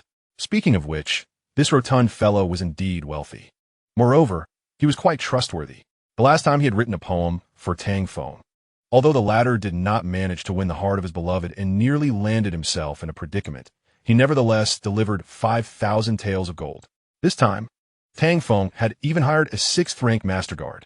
The remaining 5 were all 5th rank innate experts. What a display of extravagance. Chu Mo, my Dan Xiong, where are you headed? As Tang Feng approached, he stretched on tiptoe and linked arms with Chu Mo, Chu Xiong. Yesterday, I secured the land deed for Yiqi Xian, not to mention the surrounding area of Tianshang Renjian. I am ready to commence construction, but after much contemplation, I still do not know how to build Tianshang Renjian. I have hired some craftsmen, but I am dissatisfied with the designs they produced. Could you? Chu Mo sighed. Sin Xiao, I've been rather busy lately. Before he could finish, Tang Feng interjected, 3,000 taels of silver. Chu Mo was taken aback. This fellow was indeed generous, tossing around thousands of taels of silver without a care. It seemed he did not regard silver as currency at all. Noticing Chu Mo's silence, Tang Feng continued, 5,000 taels. Chu Mo opened his mouth. This is truly not about the money. 10,000 taels. Tang Feng declared with remarkable generosity. Chu Mo finally understood why Tang Feng could be labeled a dandy. 10,000 taels of silver, simply to acquire a design from him? The importance of money was secondary. Chu Mo sighed in resignation. Since Tang Xiong is so sincere, I have no choice but to accept. How about this? After the day's work, I will accompany you to inspect the site. Although he was not short of money, he certainly would not refuse 10,000 taels of silver. Tang Feng waved his hand. One of his guards retrieved a stack of silver notes from his bosom and handed them over. Tang Feng directly stuffed the notes into Chu Mo's embrace. I will wait for you at Zyxian Lu tonight. With that, he swaggered away with his 6 guards. Chu Mo's lips twitched. This hefty fellow was exceedingly extravagant. Envy? Jealousy?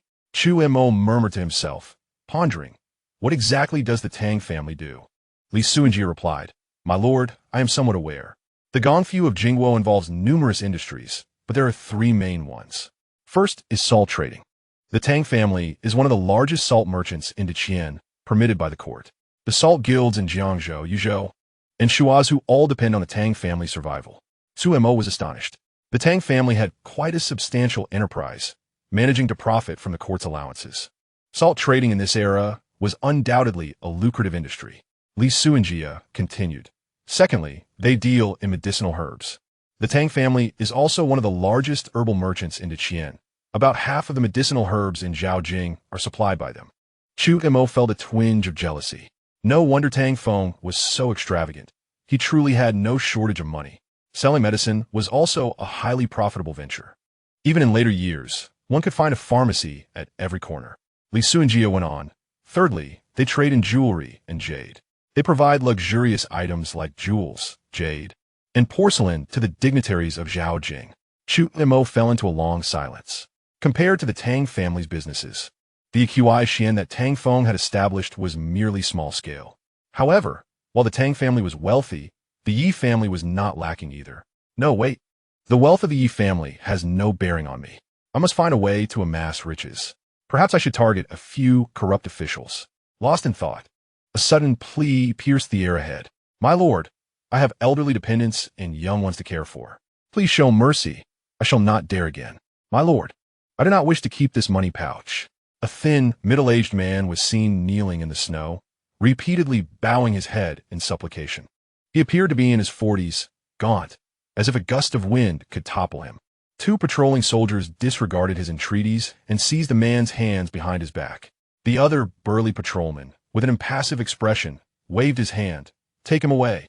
Chu Mo's cold gaze fell instantly upon the burly patrolman. Li Suanjie's eyelids flickered. It was rare to witness such an expression from Chu Mo. Could it be that this man bore a grudge against Chu Mo? Wait, this burly soldier looks familiar.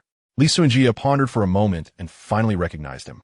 To his astonishment, he thought, Isn't this the patrol captain who sought trouble with my lord after he killed Xiao Jing? It has been over half a month.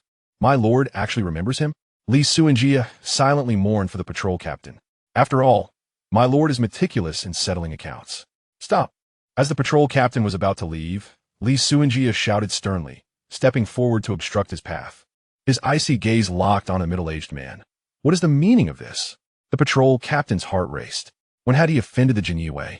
These individuals are known for their ruthlessness, and in the entire Zhao Jing, only the Niaji Shisheng and Kixing Pavilion could suppress them. How could a mere city guard dare to offend them? A forced smile spread across the patrol captain's face. I do not know what brings you here, my lord. Suddenly, his gaze fell upon Chu Mo behind Li Suanjia. His pupils constricted sharply, and his heart raced as if it would leap from his throat. Memories of Chu Mo's words upon his departure flooded his mind, sending a chill through him. He was but a lowly patrol captain. What merit did he possess to be remembered by a noble from the Duke's residence? The patrol captain trembled slightly, nearly falling to his knees, but managed to hold it together. What if Chu Mo did not recall him? Besides, he had done nothing wrong. He could not believe Chu Mo would dare to take his life in broad daylight. Steadying himself, he puffed out his chest. I am unaware of what my colleagues are here for. Just as Li Suanjia was about to speak, Chu Mo patted his shoulder, stepping forward with a smile to address the middle-aged man. Good sir, what crime have you committed? Shall I intercede on your behalf? The patrol captain's expression shifted. Clearly, Chu Mo was here for him. The middle-aged man was momentarily stunned, but then, summoning strength from somewhere, broke free from the grasp of the two soldiers. He promptly fell to his knees, bowing his head. My lord, I have committed no crime. Li Suanjia, quick on his feet, attempted to help the man up, but he remained resolute, eyes reddened. My lord, my name is Wang Run, and I am an employee at the Zhou's tailoring shop. Today, I was sent by Manager Zhou to collect 20 taels of payment from the Luo residents. While resting a roadside tea stall, I accidentally dropped my money pouch. Upon exiting the stall, I found my waist empty and hurried back to search for it. Yet, this soldier had already picked it up and insisted it belonged to him. Those 20 taels are the fruits of my labor for a year. I intended to return home to prepare a dowry for my daughter. But now this soldier not only covets my money, but also seeks to imprison me. I implore you to intercede, my lord. You're spouting nonsense. The patrol captain bellowed angrily. How dare a mere commoner slander Zhang? The pouch indeed contains 20 taels of silver, borrowed from my two associates. How can it be your wages? Do you know what punishment awaits for slandering a court soldier? Wang Ren was taken aback and furious, yet helpless. He understood the principle of not challenging the authorities. Initially, he had no intention of continuing the argument, but he never expected the other party would seek to imprison him. They were intent on ruining him. Thus, he resolved to press on. My lord, the pouch was embroidered by my daughter, with a character Wang specially stitched on it. The patrol captain's face changed dramatically upon hearing this. Chu Mo remained silent, giving Li Suanjia a knowing glance. Li Suanjia stepped forward, his left hand hovering in the air while his right hand rested on the hilt of his blade. The patrol captain stubbornly replied, It is reasonable for my wife, Wang, to have the character embroidered on my pouch. I assent it. In truth, he had no wife. He was a solitary man. Wang Ren pressed. Then may I ask, soldier, how many copper coins are pressed at the bottom of the pouch? What type of coins are they? The patrol captain's lips twitched, leaving him speechless. Li Suanjia snatched the pouch away. Wang Ren quickly added, My lord, there are 3 Yongsheng Tongbeo coins at the bottom. Li Suanjia opened the pouch, retrieving the 20 taels of silver, and indeed, he found the 3 Yongsheng Tongbeo coins. He looked up at the patrol captain. With a single command from Chu Mo, he would not hesitate to pounce. Enough. To everyone's surprise, Chu Mo shouted, snatching the pouch from Li Suanjia's grasp and tossing it to the patrol captain. He then coldly regarded Wang Ren. Do you know the punishment for slandering a court soldier? Wang Ren was taken aback. Had he miscalculated? They were protecting one another. His heart sank, feeling as though half his spirit had been drained. Li Suanjia and the others were equally bewildered. What was Chu Mo's intention? Wasn't he here to deal with the patrol captain? Why was he now threatening Wang Ren? Chu Mo gripped Wang Ren's shoulder, threatening, Let this matter be resolved, otherwise, you shall bear the consequences. After saying this, he struck Wang Ren's chest with a palm. The patrol captain was left in a state of shock. Under normal circumstances, he did not wish to offend the Jinyue. Yet, he had not anticipated that Chu Mo would not only spare him, but also assist in intimidating Wang Ren. He felt a sense of secret satisfaction. However, at that moment, Chu Mo suddenly turned, his icy glare fixated on the patrol captain. What audacity! As a court soldier, you dare to privately use royal property.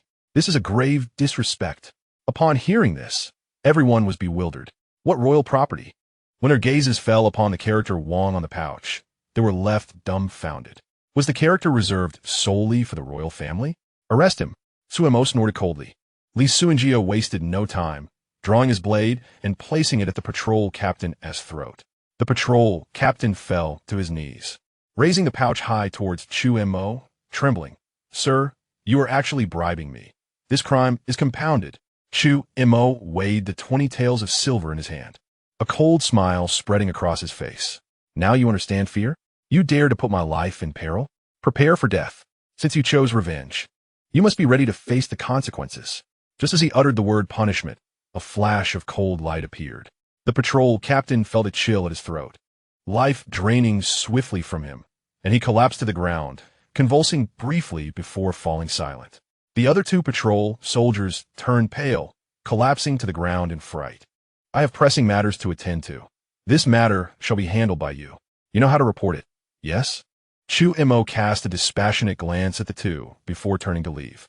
Wang Ren watched Chu Mo's retreating figure, tightening his grip on the 50 taels of silver notes in his hand, softly uttering 2 words, "Thank you."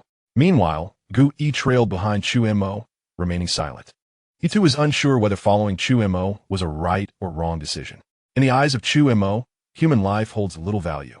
The other party clearly did not deserve death.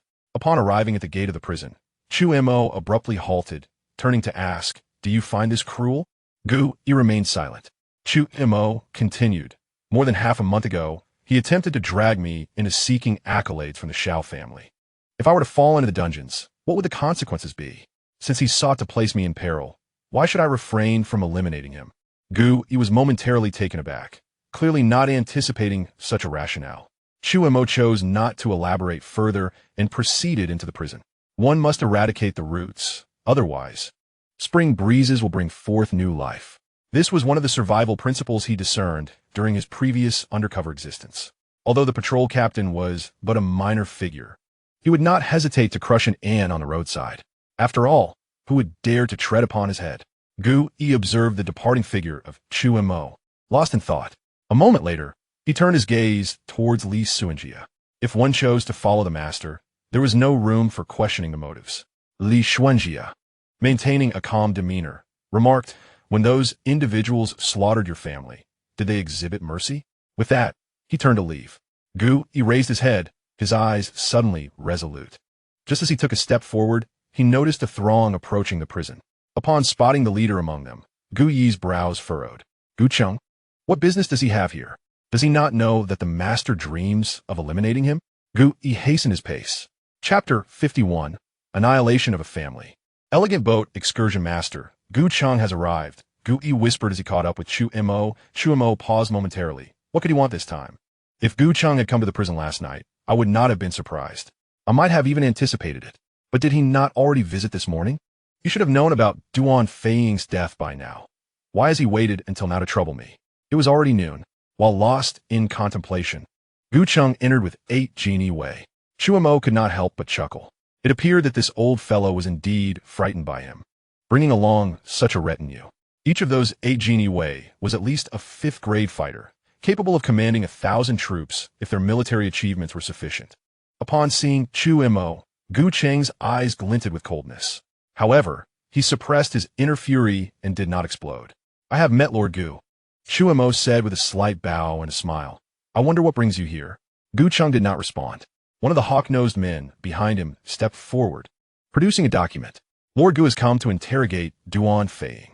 This is the directive from the commanding officer. You have half a tea time to prepare the interrogation room." As these words were uttered, the corridor fell into an immediate silence. The Jin Yi stationed in the prison became acutely tense. After all, Duan Feiying was already dead. How could one interrogate a corpse? All eyes turned to Chu Mo, who remained unfazed. "Lord Gu, the visit seems to be in vain." Gu Cheng still did not speak, seemingly too disdainful to engage with Chu Mo. The hawk-nosed man spoke sternly. "Chu Mo, do you dare to defy orders?" Chu Mo replied indifferently. "I would never dream of defying orders. However, Duan Feng attempted to escape last night and was killed on the spot. What? The hawk-nosed man gasped, casting a glance at Gu Cheng. Clearly, he had not expected Chu Mo to be so forthright, revealing no intent to conceal. This fellow dares to frame even a dead man? How despicable. Gu Cheng's face darkened. Duan Feng was a fifth-grade martial artist. If he wished to escape, how could you and your men possibly stop him? Chu Mo, you have overstepped your bounds by killing a prisoner. Do you not realize that Duan Feng is linked to another major case? His death could turn that case into a cold case. And what does that have to do with me? Chu Mo shrugged, replying nonchalantly, my duty is merely to safeguard the prison. If you do not believe that Duan Feng attempted to escape, nor trust my word, I can understand. However, you should not belittle the brothers of the prison. Sir, you appear to be a sixth-grade master, correct? Why not demonstrate for us how one might escape from his prison? You. Gu Cheng faltered momentarily. His gaze flickered between Li Suanjia and Bai Li Feng, ultimately landing again on Gu Yi. Who is this person? Why does he exude such vitality, rivaling my own? Is he yet another sixth-grade master? Gu Cheng forced himself to regain composure, stating, this matter will be duly reported to the commanding officer. With that, he swept his robe and turned to leave. No need to see them off, Chu Mo waved lightly. Once Gu Cheng and his entourage departed, Gu Yi inquired, Master, what was Gu Cheng doing here? Chu Mo shrugged. He is merely seeking an excuse to strip me of my official position. Bai Li Feng and the others' expressions shifted. If Chu Mo were to be dismissed, what would become of them? They had all drawn blades against Gu Cheng. Noticing their apprehensions, Chu Mo chuckled. Rest assured, even if I were to depart, I would ensure to inform Lord Liu, so Gu Cheng cannot do anything to you. If the Genie Wei can no longer sustain themselves, the Yi family would likewise welcome you all. Not to mention, you will at least be assured of your livelihoods. Thank you, my lord. Bai Li Feng and the others bowed deeply. With their concerns alleviated, they felt emboldened.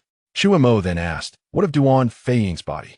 My lord, I have already disposed of it, Bai Li Feng replied, then added, by the way, my lord, a heinous incident occurred last night in the prison in Yeding. Someone broke into the prison in Yeding, slaughtering Li Hong's wife and children. It is said that His Majesty is furious and has ordered the Niaji Shishang to investigate the matter thoroughly. Chu Mo was slightly taken aback. This world was indeed perilous, with entire families being annihilated at a whim. Compared to these individuals, Chu Mo felt like a paragon of virtue. However, Chu Mo was unfazed, so, does this mean we no longer have to concern ourselves with the Li Hong case? Bai Li Feng nodded. He found it perplexing that His Majesty had assigned the Niaji Shishang to take over this case, clearly indicating dissatisfaction with them. Shouldn't Chu Mo be anxious? Why does he seem rather pleased? Indeed, Chu Mo was delighted. He had reaped the benefits without having to engage in dirty work. Such opportunities were rare. He wished for such fortuitous events every day. Chu Mo declared, if there are no further matters, I shall take a nap. Bai Li Feng quickly responded, my lord, your room has been prepared. With that, he escorted Chu Mo to a spacious chamber. Though not excessively large, it was impeccably tidy and partitioned with a screen to create a small sleeping area. Quite satisfactory, Chu Mo expressed his contentment. Bai Li Feng grinned broadly. Chu Mo lay down on the bed and soon drifted into slumber. Time passed, and he was awakened by a series of piercing screams. Sitting up, he displayed a look of annoyance. Li Suanjia explained, Master, it is Lord Liu's people interrogating the prisoner. Upon hearing this, he cast a glance at Gu Yi. It pertains to the massacre at the Shun residence last time. Gu Yi appeared remarkably composed, stating, I just want to take a look.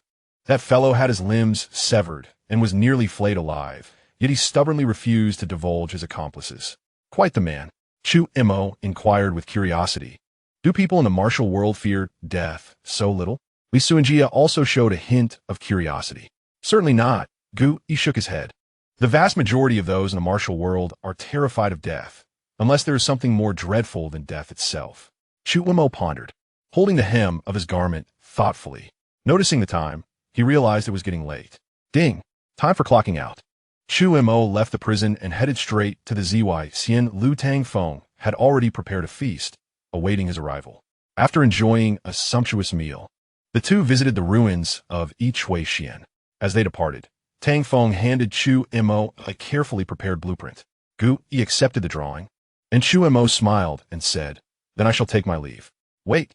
Tang Feng suddenly called out to Chu Mo, saying, Brother Chu, it's still early. How about a second round? Chu Mo's expression shifted. From his understanding of Tang Feng, this so-called second round likely involved visiting brothels and indulging in wine. Tang Feng, with a beaming smile, said, Tonight at Zhu Feng, there will be a flower boat gala, and all the renowned brothels will send their courtesans to participate. The dignitaries and literati of Zhao Jing will be in attendance. Are you interested, Brother Chu?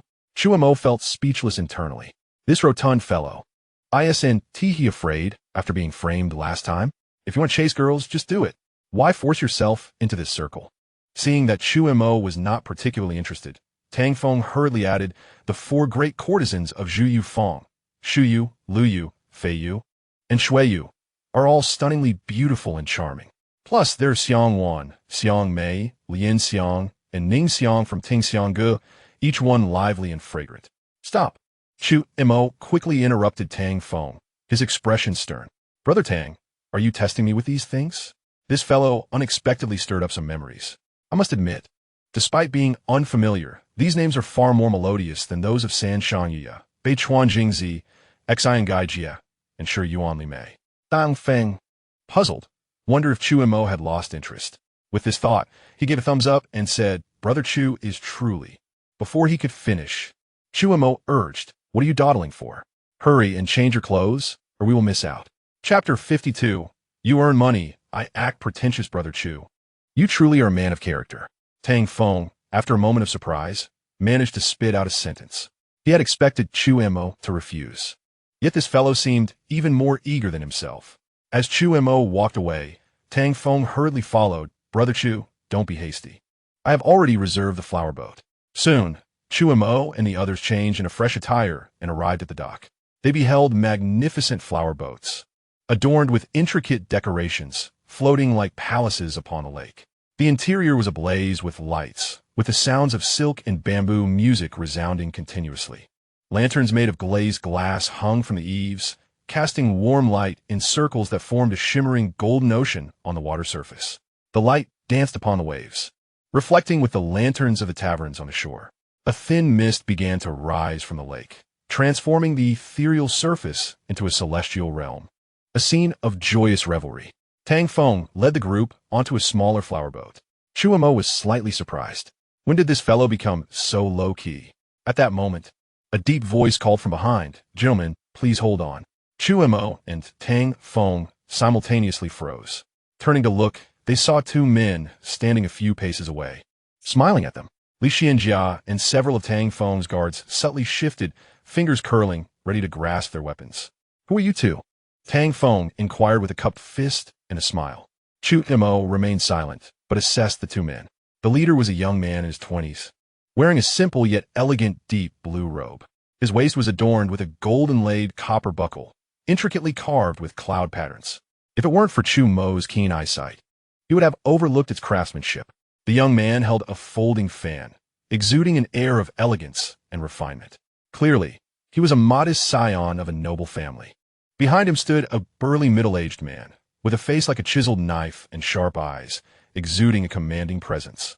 A 7th-grade master? Chu Mo felt a jolt at the palpable aura of the strong man. This middle-aged man clearly followed the youth closely, likely serving as a bodyguard. Chu Mo couldn't help but marvel. A 7th-grade master as a bodyguard? Even Tang Feng wouldn't be this extravagant. Such a position could not be obtained merely with wealth. The young man cupped his hands and smiled, speaking loudly. I am Ning Yi, newly arrived in the capital. Upon hearing about the flower boat gala at Yunmeng Lake, I wish to witness it. Unfortunately, I did not reserve a boat in advance and cannot board. I wonder if you two gentlemen could assist? Tang Feng displayed hesitation. Glancing at Chu Mo, after what had transpired last time, he felt a twinge of apprehension. After all, he had never seen these two before. Chu Mo naturally would not make a decision. This was not his territory. Just then, the burly man produced a silver note and handed it to the young man. Ningyi. Ningyi replied, Please, gentlemen, extend your kindness. Money is not necessary. Tang Feng waved his hand, saying, I am Tang Feng, and this is my friend, Chu Mo. We enjoy making friends, and you two are guests from afar, so please board. Chu Mo cupped his hands and smiled. Apologies for the disturbance. Ning Yi's face brightened. Once Ning Yi and his companion boarded the boat, the flower boat slowly departed from the dock. Chu Mo and his group entered the cabin.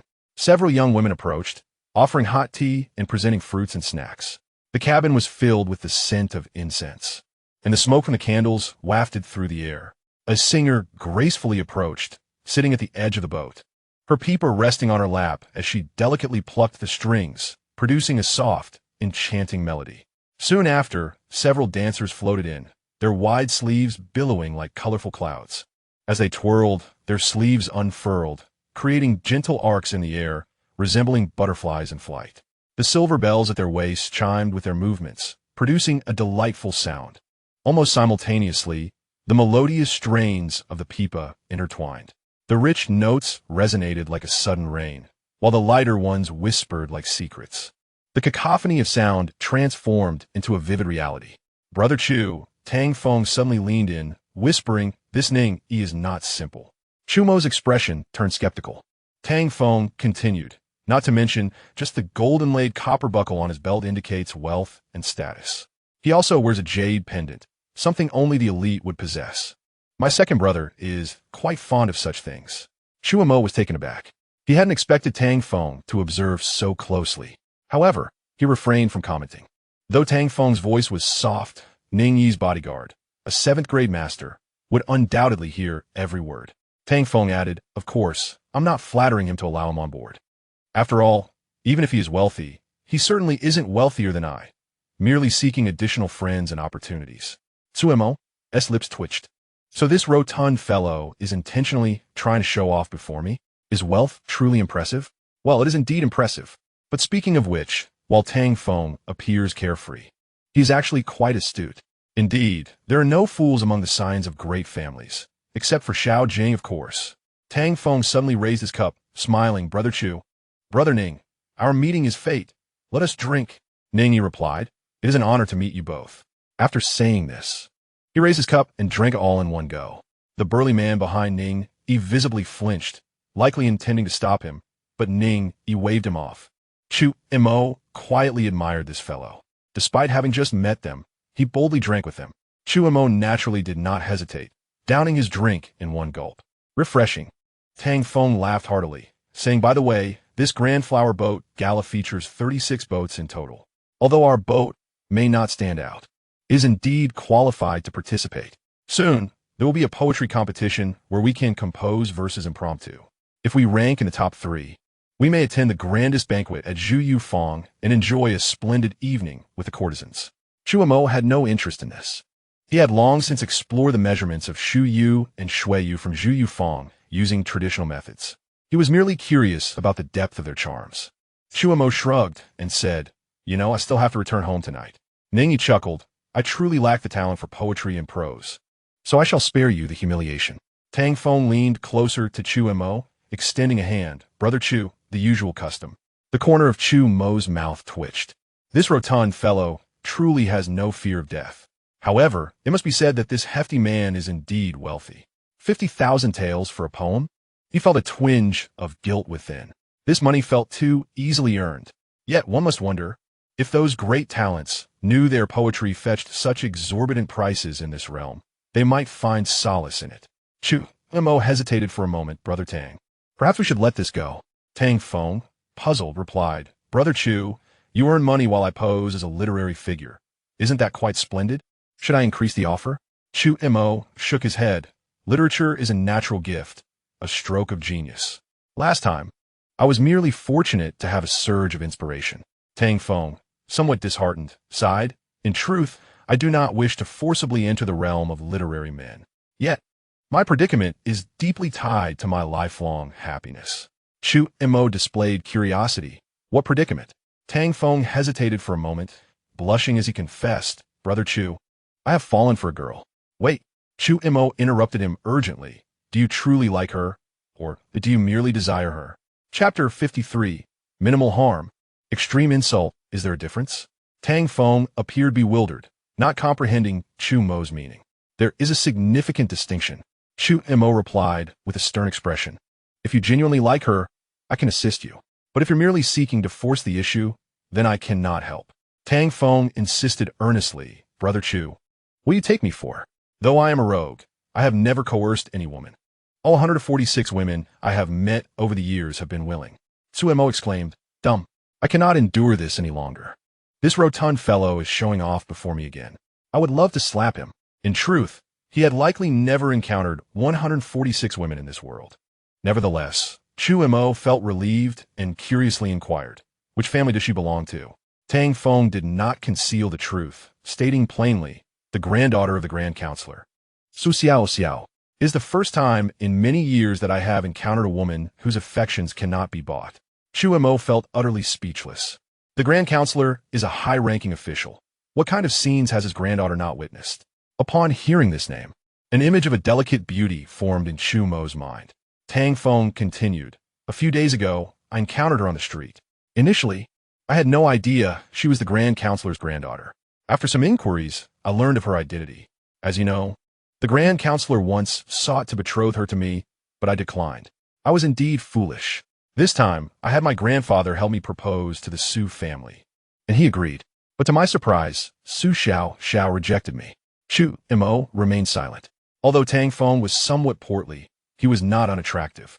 If he were to lose some weight, he might even be considered handsome. Yet, one must wonder why he could reject others while expecting not to be rejected in return. Tang Feng stated gravely. She said that if I wished to marry her, I must surpass her in 2 aspects. Chu Mo inquired, which 2 aspects? Dan Feng Zipli. First Wait. Chu Mo asked, wait? What nonsense is this? His gaze lingered on Tang Feng. Could it be that this Su Xiao is quite rotund herself? Tang Feng continued. I weigh 226 pounds. She not only stands taller than me, but also outweighs me by 18 pounds. Chu Mo's mouth twitched. Does this hefty fellow have such unique tastes? Although Tang Feng's voice was not loud, Ning Yi nearby heard him clearly. Ning Yi's expression contorted, clearly stifling his laughter. Tang Feng, choosing not to hide anymore, said nonchalantly, feel free to laugh. I think she is truly beautiful. Chu Mo patted Tang Feng's shoulder and said earnestly, to each their own, Brother Tang. I support you. What is the other aspect? Tang Feng sighed deeply. The other aspect is that tonight, Xiao will have someone deliver poetry to participate in the poetry contest. She said I could seek help from anyone, and if I can win against her, she will agree to date me. I have heard that Xiao is renowned for her literary talent. How could I possibly win against her? Brother Chu, you must help me. My future happiness depends entirely on you. Ning Yi's gaze towards Chu Mo flickered with a hint of intrigue. Chu Mo pondered for a moment and said, I cannot guarantee victory, but I will do my utmost. If I win, we shall adhere to half of the usual custom. Tang Feng's face lit up with joy, excitedly putting his arm around Chu Mo's shoulder. I knew Brother Chu would not stand idly by. Chu Mo wore a look of disdain. After a few rounds of wine, the music and dance came to an end. As they stepped out of the cabin, the cold air hit them, instantly refreshing their senses. Tang Feng questioned, why hasn't the poetry contest begun yet? Chu Mo smiled. Isn't it better not to have a contest? You won't have to compete with your Xiao in poetry. Why not just compare weights instead? Tang Feng chuckled wryly. She gave me 3 days to surpass her. How could that possibly be achieved? As for poetry, with Brother Chu's talent, defeating her should be a simple task. Zu Montag retorted. Do you truly have such faith in me? Tang Feng grinned, whispering, Brother Chu, you have no idea how famous your line. In search of him 1,000 times. I suddenly turn around, and he stands there in the dim light, has become. Let me put it this way. When I visit the brothels now, I hardly spend a dime. If others knew you wrote that you could visit the 8 renowned brothels without paying a single coin, those girls would even pay you. It was precisely because of this poem that Xiao wished to compete with him.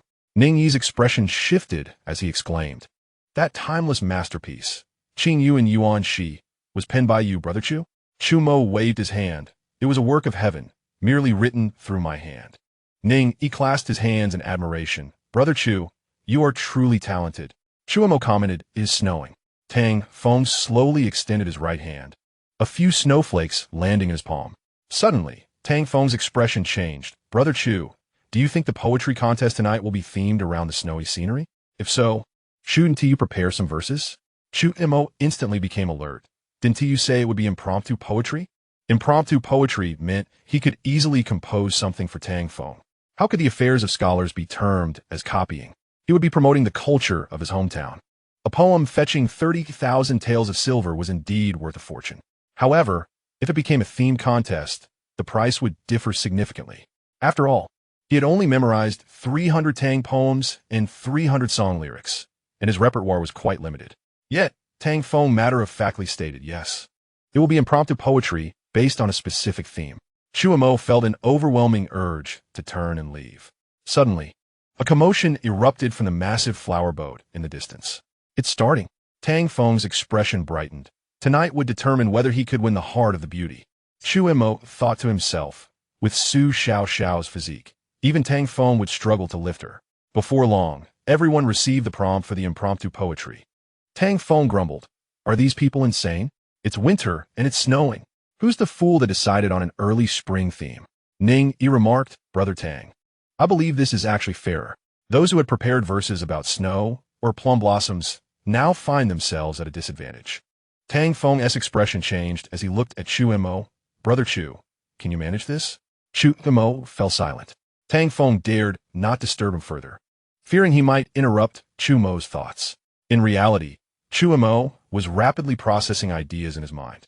The poetry celebrating the early spring is indeed abundant, leaving him unsure of which piece to select. After a moment's pause, Chu Mo entered the cabin, dismissing the songstress. Tang Feng personally ground the ink, while Chu Mo leisurely composed a poem. The light rain on the sky street is as tender as cream. The grass appears distant, yet close it is not.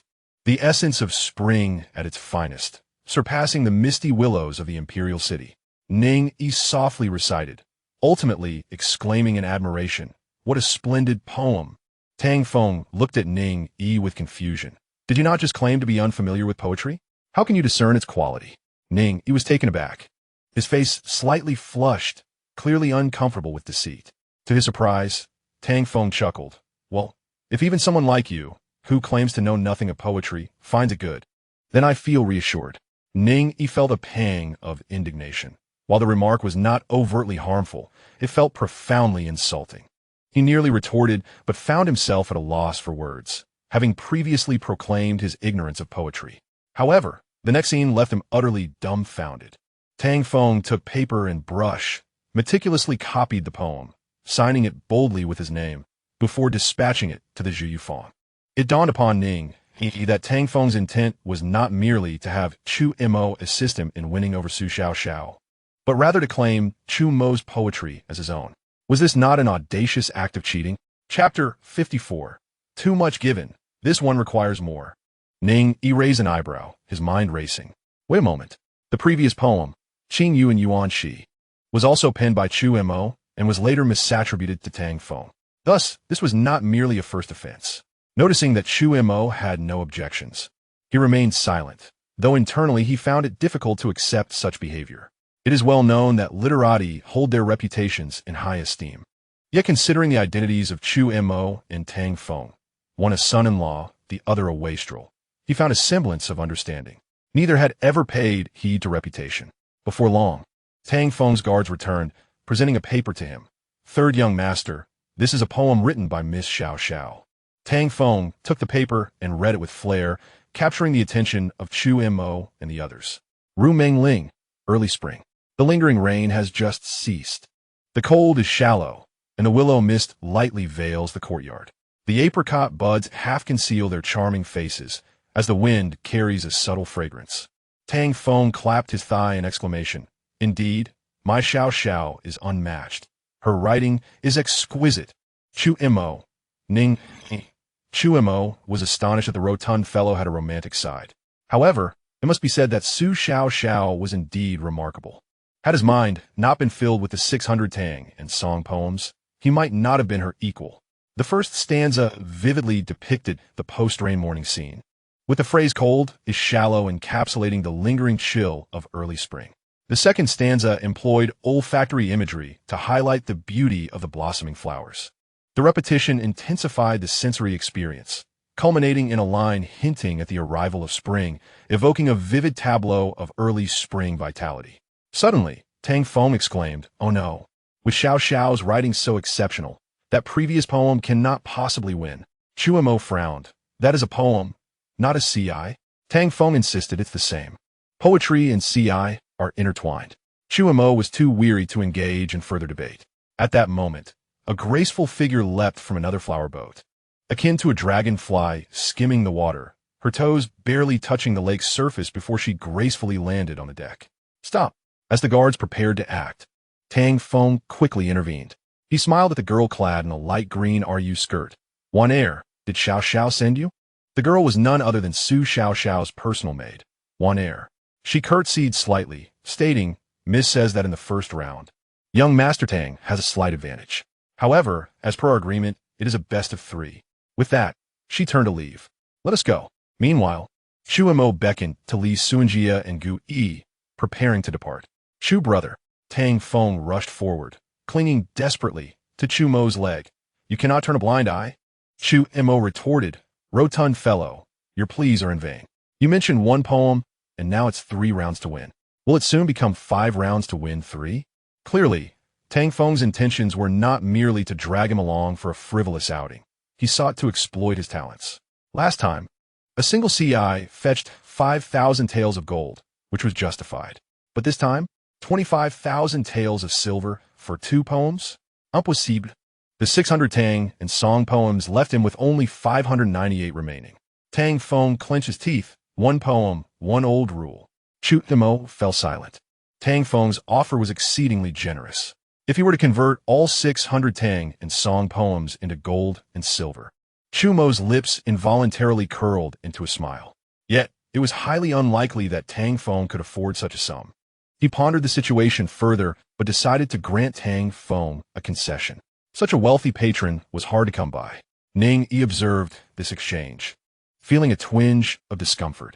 To him, Chu Mo was a person of great talent, embodying the integrity of a scholar, noble and unyielding. Yet, to his astonishment, Chu Mo agreed without hesitation. What integrity, in his eyes, was merely nonsense. Although he was unaware of the old rule, he could surmise it involved monetary matters. Time passed. As another wave of excitement rippled through the Zhu Yu Fong, the second question was announced. A smile crept onto Tang Feng's face. Snow? This topic seems significantly easier. Ning Yi could not help but interject, Brother Tang. It is not merely about riding snow. It is about the theme of night, snow anchoring a boat, which poses quite a challenge. Chu Mo appeared contemplative. If the theme were simply snow, he could recite several poems without hesitation, as the verses from his textbooks were ingrained in his very soul. However, the theme of night, snow, anchoring a boat presented considerable difficulty. It required refinement. Chu Mo conceived an idea. Noticing Chu Mo's frown, Tang Feng grew anxious. Chu brother, what will you do? Chu Mo composed himself and slowly replied, This one requires more money. Tang Feng did not hesitate to respond with a single word. More. Ning Yi thought to himself, These two are so brazen, they do not regard us as worthy of consideration. Chu Mo retrieved paper and brush, preparing to write. Third young master. At that moment, Tang Feng's guard entered the cabin, stating, Miss Xiao Xiao has finished. This is her new poem. Everyone was slightly taken aback. Was Su Xiao Xiao so swift? Tang Feng accepted the note and read aloud. The cold snow blankets the river, securing the painted boat. The frigid wind sweeps the fluff upon the bow. The lamp flickers, the wine is cold, and no one speaks. Alone, I face the river's heart, burdened by countless sorrows. What a fine poem, Ning Yi praised, exclaiming, That line about the flickering lamp and cold wine perfectly encapsulates the melancholy of a snow-laden night on a boat. Before he could finish, his voice trailed off as he noticed both Chu Mo and Tang Feng regarding him with peculiar expressions. Ning Yi cleared his throat. I was merely unable to contain myself. I offered a brief commentary. Tang Feng quickly regained focus and turned to Chu Mo. Brother Chu, can we win? Chu Mo did not answer, but continued to write. Already surprised by the cold window, I gaze once more at the lamp's flicker. The night knows the weight of the snow. I can occasionally hear the sound of falling leaves. Tang Feng recited along. As soon as he finished, the cabin fell silent. Both those familiar and unfamiliar with poetry could sense the quality of the composition. Ning Yi could not help but inquire, Brother Chu, what is the title of this poem? Chu Mo did not respond, but inscribed, Night snow knows the boat is warm. Ning Yi was astounded, but refrained from speaking further. Tang Feng urged, Brother Ning, what do you think of this poem? Your opinion, please. Ning Yi, feeling cornered, stammered, I am not very knowledgeable. Tang Feng boldly declared. Precisely because you lack knowledge of poetry, if you say it's good, I will feel even more assured. Ning Yi thought to himself, is this fellow truly pursuing me to the end? His face reddened further. The burly man behind him could only fret on his behalf. Tang Feng did not hesitate, personally transcribing a copy and signing his name, instructing the guard to deliver it. Half a stick of incense later, the guard returned with a smile on his face. Third young master, Zhu Yufeng invites you to the main ship. Tang Feng was inexplicably delighted and did not forget about Chu Mo and Ning Yi, turning his gaze toward them. Chu Mo said, it's getting late. I must take my leave. Ning Yi slightly cupped his hands. I shall not accompany you. Tang Feng, feeling helpless, had to depart with his guard and instructed the flower boat to send Chu Mo and the others back. Chu Mo and Ning Yi then engaged in idle chatter about inconsequential matters. Upon reaching the dock, the two finally parted ways. Ning Yi watched Chu Mo's retreating figure and said lightly, Ahu, what do you think of Chu Mo and Tang Feng? Chapter 55. Jade does not mingle with porcelain.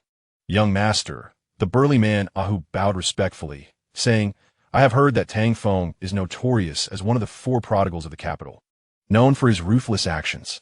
However, from our interactions tonight, he does not seem as vile as the rumors suggest. Ning Yi took it softly. But what if one knows the face, but not the heart? Ahu did not elaborate further. Ning Yi continued, and what about Chu Mo? Ahu pondered for a moment before replying. This young man is exceptionally talented, yet lacks the demeanor of a scholar. The two poems he penned are indeed exquisite, yet he sold them for mere gold and silver. It is difficult for me to comprehend. However, ever since he married into the Qin Duke's household, many changes have occurred. Ning Yi nodded slightly. Indeed, since his marriage, the Qin Duke's household has undergone a tremendous transformation. Rumor has it that Yi Wushang's ailment was cured by him. Ahu's expression turned to one of astonishment. Ning Yi added, do you think a man of such remarkable talent as Chu Mo would prefer marriage over serving the court? Has the court truly become so decrepit? Ahu lowered his head further, replying, young master, Chu Mo is currently the deputy commander of the Jinyiwei, thus he is indeed a court official. This thought brings some comfort. Ning Yi chuckled lightly. By the way, what were the two of them whispering about earlier? Ahu did not hold back and recounted their conversation faithfully. These two are rather interesting, Ning Yi mused. He paused for a moment before asking, do you think Chu Mo could successfully investigate the case of the grain transport sinking in Qingzhou? Ahu replied earnestly, I do not know, but I suspect many would wish for his demise. Ning Yi fell silent for a while. Ahu then asked, young master, shall we continue our stroll? Ning Yi cast a deep glance at the brightly lit flower boat in the distance and waved his hand gently. Let us return. Xiaoao Alley. Ever since Emperor Qian lifted the curfew, it has transformed into a street that never sleeps. Although it was nearing the midnight hour, the streets remained bustling with activity. Many buildings have been demolished, and various brothels were undergoing expansion. It is said that soon, Xiaoao Alley will be renamed Xiaoao Street, and it will surely become even more prosperous. Li Suanjia and Gu Yi walked alongside Chu Mo, one on each side, carrying a lantern as they followed him. Chu Mo remained silent, and the two did not speak either, always on guard against their surroundings. They traversed through Xiaoao Alley and arrived at Zuck Street, where the number of people noticeably dwindled.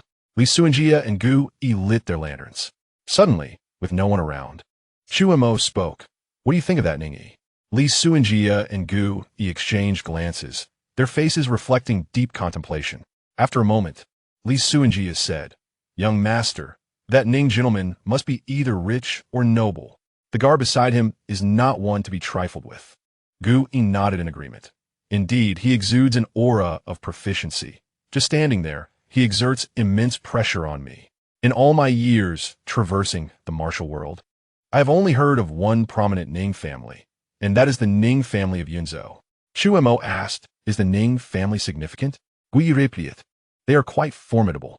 The Ning family is one of the 8 noble clans of the Qin dynasty. Their ancestors held the title of 3 generations of grand ministers. Although the Ning family is not as illustrious as it once was, the current head, Ning Jin, has a son named Ning Yuan, who remains a second-rank official in the court. Li Kuaniya Iklaimet Ning Yuan. Isnt he the governor of Yunzhou?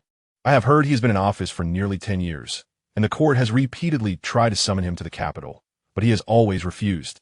Now, the court finds itself in a difficult position. Guo side. The governor controls military and political power. The court dares not act against him.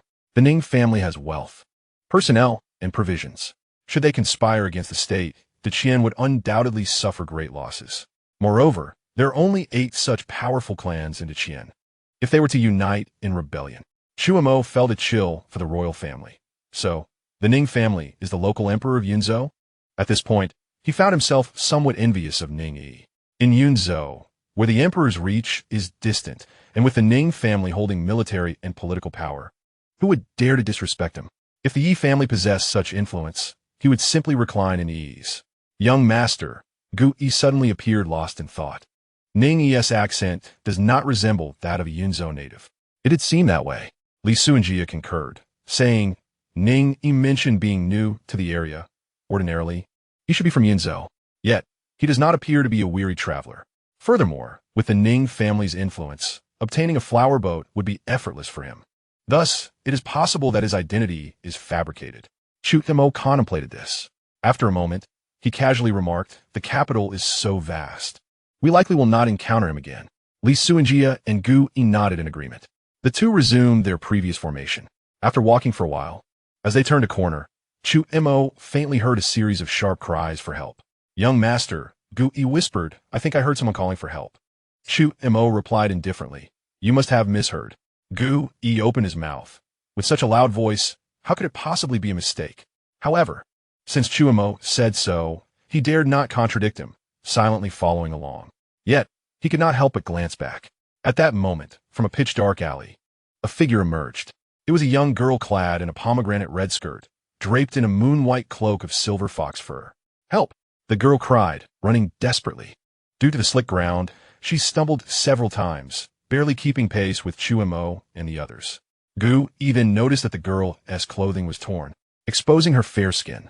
Her hair was disheveled, and blood trickled from the corner of her mouth, presenting a pitiful sight. Seeing that Chu Mo remained silent, Guo Yi reached out to block the girl from approaching. Young master, please save me, the girl pleaded, looking at Chu Mo with eyes filled with desperation. Chu Mo turned a blind eye and continued forward. You cannot escape, wretch. A harsh shout erupted from the dark alley. 2 fierce-looking men, wielding long knives, charged forward. Young master, help! The girl, upon seeing this, hurriedly pushed Guo Yi aside and lunged toward Chu Mo. Suddenly, a flash of cold light appeared. The girl's eyes widened in astonishment as she clutched her throat, staring incredulously at Li Suanjia. Even Guo Yi and the 2 fierce men were taken aback. No one expected Li Suanjia to strike so suddenly. A swift blow to the throat. In the face of such a seemingly pitiful girl, how could someone resort to violence? Chu Mo maintained his composure, silently stepping back a few paces. With a splatter, a mist of blood burst forth from the girl's throat, staining Guo Yi's face crimson. The girl collapsed to the ground, her warm blood flowing, and her eyes filled with resentment, fixated on Chu Mo, unwilling to close her eyes. Chu Mo coldly gazed down at the girl, then glanced at the 2 men nearby. Your acting skills are woefully inadequate. Do you know how I discovered your ruse? The girl parted her lips, but could not utter a word. Chu Mo chuckled softly. Jade does not mingle with porcelain. I am jade. Only porcelain would wish to approach me. If I can evade, I generally will. However, if evasion proves futile, then I must shatter this porcelain. As the words left her lips, the young girl tilted her head, twitched a few times, and fell silent. Little sister. At that moment, one of the brutish men roared and charged at Chu Mo. Guo Yi's expression was one of astonishment. He never anticipated that the girl was in league with these 2. Guo Yi's gaze turned frigid. Li Xiong, protect the young master. I'll handle these 2 scoundrels. Chapter 56. The 3 Ghosts of Life and Death. Murong, Kingzu. Guo Yi lightly tapped his toes, darting forth like a swift swallow. In the blink of an eye, he engaged the 2 men in combat. Li Suanjia, wielding a Ziachun knife, vigilantly surveyed the surroundings. Since they were here for Chu Mo, there might be further schemes at play. Chu Mo observed the battle not far away and feigned surprise. They can actually contend evenly with Luo Yang. Li Suanjia explained, one is a 6th grade master, and the other a 5th grade innate. Their strength is remarkable. They should be the infamous assassins known as the Three Ghosts of Life and Death. Chu Mo narrowed his eyes. To hire them must not be an easy feat, Li Suanjia replied earnestly. Young master, I am not particularly well versed in the affairs of the martial world. However, I have heard that to enlist a 6th grade master assassin, one would need at least 100,000 taels of silver. The Three Ghosts of Life and Death comprise one 6th grade master, one 5th grade innate, and one 4th grade acquired. It follows that hiring them would not come cheaply. Chu Mo pondered. Despite Tang Fatty's lavish spending, 100,000 taels of silver is no trifling sum. It is certainly not something an ordinary person could amass. Who could possibly desire his death? A name suddenly surfaced in Chu Mo's mind. It must be said that his enemies possess considerable strength. Suddenly, Chu Mo's gaze turned icy, and he subtly lowered his head. Whoosh! Several sounds of air slicing through the atmosphere approached, nearly grazing Chu Mo's hair. Young master, be careful, Li Suanjia exclaimed, quickly shielding Chu Mo behind him. Chu Mo looked up, bewildered, at Li Suanjia. What is it? In truth, he had already sensed the ambush lurking in the shadows. He simply chose not to expose it. Li Xiong, protect the young master and flee. Not far away, Gu Yi shouted. Clearly, he could not subdue the two opponents in a short time. Coupled with the unseen assailant, Chu Mo's situation was perilous. Young master, go. Li Suanjia no longer hesitated. The hidden assailant was undoubtedly a formidable expert. The ability to strike silently suggested a power not inferior to a 6th grade master. Moreover, he was an elite, while the enemy lurked in the dark. In the frigid, wintry night, snowflakes danced, and beads of sweat formed on Li Suanjia's forehead. He was not concerned for his own life, but rather for Chu Mo's safety. The two fled over 100 paces, yet no further attacks were forthcoming. Li Suanjia's heart lifted as he caught a glimpse of the outline of the Yi residence. Nevertheless, he remained vigilant. The more critical the moment, the less room for error.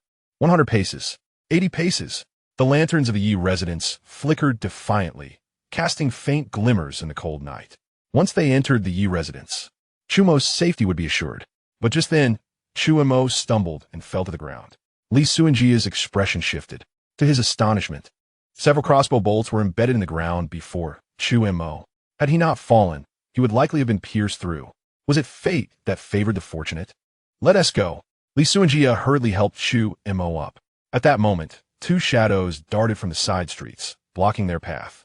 Without a moment's thought, Li Suanjia shielded Chu Mo behind him. Chu Mo felt a sense of satisfaction, although he did not wish to reveal his strength to the unknown adversaries.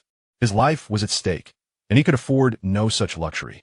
He never imagined that they had summoned 3 6th grade masters to assassinate him. What a significant investment. Chu Mo cast a glance at the alley behind him and feigned terror. Who sent you? The two figures in black remained silent, advancing toward him. Chu Mo had initially intended to flee, but suddenly a flash of white appeared, moving with incredible speed. In a few leaps, it reached a short distance away. With a flick of her fingers, a beam of cold light shot forth, piercing through one black-clad man's skull. He collapsed lifeless. The other black-clad figure, witnessing this, turned to flee. Li Suanjia was quick to react, cleaving down with his Zaichun knife, severing the fleeing man's arm. Almost simultaneously, another beam of cold light streaked by, penetrating the black-clad man's brow. Swift, precise, and ruthless, the white figure landed several paces away and slowly approached Chu Mo. At last, Chu Mo discerned her features. She was a woman clad in a moon-white gown. Her dark hair was partially gathered and secured with a jade hairpin, while the remaining strands cascaded over her shoulders, swaying gently in the cold wind. Her brows and eyes resembled distant mountains, slightly upturned at the corners, yet not seductive. Her pupils were like black jade soaked in bamboo dew, clear and serene. With a graceful figure, her curves were accentuated, and at her waist hung a silver-sheathed short sword. Her beauty was stunning, yet she exuded an aura of coldness, as if untouched by the mundane world. Chu Mo initially thought it was Yi King Yu come to rescue him and considered taking advantage of the situation. However, upon glimpsing her icy visage, he immediately dismissed the thought.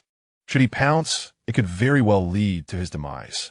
Thank you, heroine, for saving my life. Chu Mo expressed his gratitude. The woman in white did not even glance in his direction. She approached one of the corpses, executing a palm strike in midair. A chilling aura enveloped the body. and with a twist of her wrist, a cold light erupted from within, causing the corpse to crack and shatter like ice, leaving a scattering of ice crystals on the ground. Li Xuanjia's pupilles constricta. As a soldier, he had only learned straightforward and brutal killing techniques. He had never witnessed such intricate martial arts. Chu Mo, however, was deep in thought. This technique was quite intriguing, a requisite skill for killing, looting, and erasing evidence. He gazed intently at the woman in white, eager to discern the underlying principles. The woman, her expression unchanged, replicated the process on the second corpse. At that moment, Guo returned, carrying a body, his face reflecting a sense of shame. Young master, my incompetence allowed one to escape. Chu Mo waved dismissively. It's fine. It is quite difficult to stop a fleeing cultivator of the same rank. Guo discarded the body. Chu Mo had assumed the woman in white would assist in clearing away the two corpses of the three ghosts of life and death. To his surprise, she turned and left. Chu Mo felt a twinge of disappointment. He had begun to grasp certain aspects. If only the woman would demonstrate once more, he might acquire a preliminary understanding of this skill. Watching the retreating figure of the woman in white, Guo let out a sigh of relief. Young master, it is fortunate that Miss Mirong arrived. Otherwise, the consequences would have been dire. Chu Mo was taken aback. You know her? Guo explained. Her name is Mirong Qingzu, a senior sister of the young lady. Miss Mirong is not yet 27, yet she is already a 7th grade grandmaster. In the entire Qian martial world, she is a rare talent. Chu Mo raised an eyebrow. A 7th grade grandmaster at 27 is indeed remarkable. Surely, he could not be older than 27 himself. Does that mean he, too, could be considered a prodigy? At this moment, Li Xuanjia interjected. Young master, you and Guo, you should return first. I will handle the cleanup of these bodies. Chu Mo nodded slightly. Under Guo's escort, he returned to the Yi residence. However, to his surprise, all the members of the Yi family had gathered in the great hall. Chu Mo looked bewildered. Surely, they were not waiting for his return? That seemed unlikely. He had not yet earned such favor. In the midst of her confusion, Jiang Qingyu suddenly adopted a stern expression and said, Brother-in-law, why have you only just returned? Do you not know that King Yu is currently in seclusion, striving to break through to the 6th rank master? Chu Mo was taken aback. His wife was on the verge of becoming a 6th rank master? Did that not mean that little Chu Mo was soon to be blessed? Wait, to break through to the 6th rank master, it seemed necessary to open the meridians of the Dai and Chong. This process was exceedingly perilous. No wonder everyone was still awake at such a late hour. Chu Mo took a deep breath and hurriedly asked, Where's my wife? Chapter 57, The 9 Ranks of Martial Arts, Entering the Devil's Path? Chu Mo rushed to Yi Qingyu's loft in a frenzy. Upon entering the door, however, he was met with an obstructing figure. Who are you? Chu Mo, as anger flared. Yet before he could voice his frustration, an icy killing intent enveloped him, silencing his words. The one blocking his path was none other than Mirong Qingzu. Her cold gaze pierced like 2 sharp swords. Chu Mo inwardly cursed. This woman was surprisingly fierce. As an ordinary person, he could not help but feel fear. Chu Mo quickly stepped back a few paces, tremblingly saying, Yu, brother-in-law, this is King Yu's senior sister, Mirong Qingzu.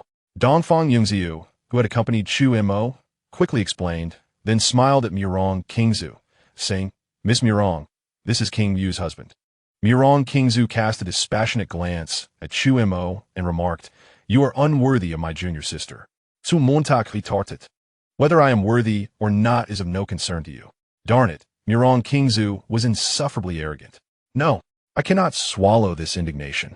Once my wife successfully breaks through, I must find a way to teach Mirong Qingzu a lesson. Yes, that is a delightful resolution. Not a real man. Mirong Qingzu noted that Chu Mo lacked the courage to retort, her disdain growing. Chu Mo felt his anger rising. Am I not a man? Would you like me to demonstrate? Dongfang Yungziu cleared her throat, breaking the tension. Miss Mirong, how is King Yu faring? Mirong Qingzu replied expressionlessly. My junior sister is at a critical juncture in her breakthrough. No one is permitted to enter. Unable to hold back his sarcasm, Chu Mo quipped, What? Are you not human? Mirong Qingzu's expression turned cold. We shall leave now. Seeing this, Dongfang Yungziu promptly pulled Chu Mo away. Chu Mo scoffed. What nonsense is this? Brother-in-law, do not hold it against Miss Mirong. She is only looking out for King Yu, Dongfang Yungziu advised. Chu Mo remained silent. Were it not for this, he would undoubtedly have confronted Murong, King Zhu. Li Keiwei interjected, brother-in-law, the process of opening the 8 extraordinary meridians indeed cannot tolerate any disturbances. You have been practicing martial arts as well. You should understand the relevant knowledge, right? Suppressing his anger, Chu Mo nodded slightly. I have heard a little. Li Keiwei smiled and said, then let Yungziyu explain it to you. It may prove useful in the future.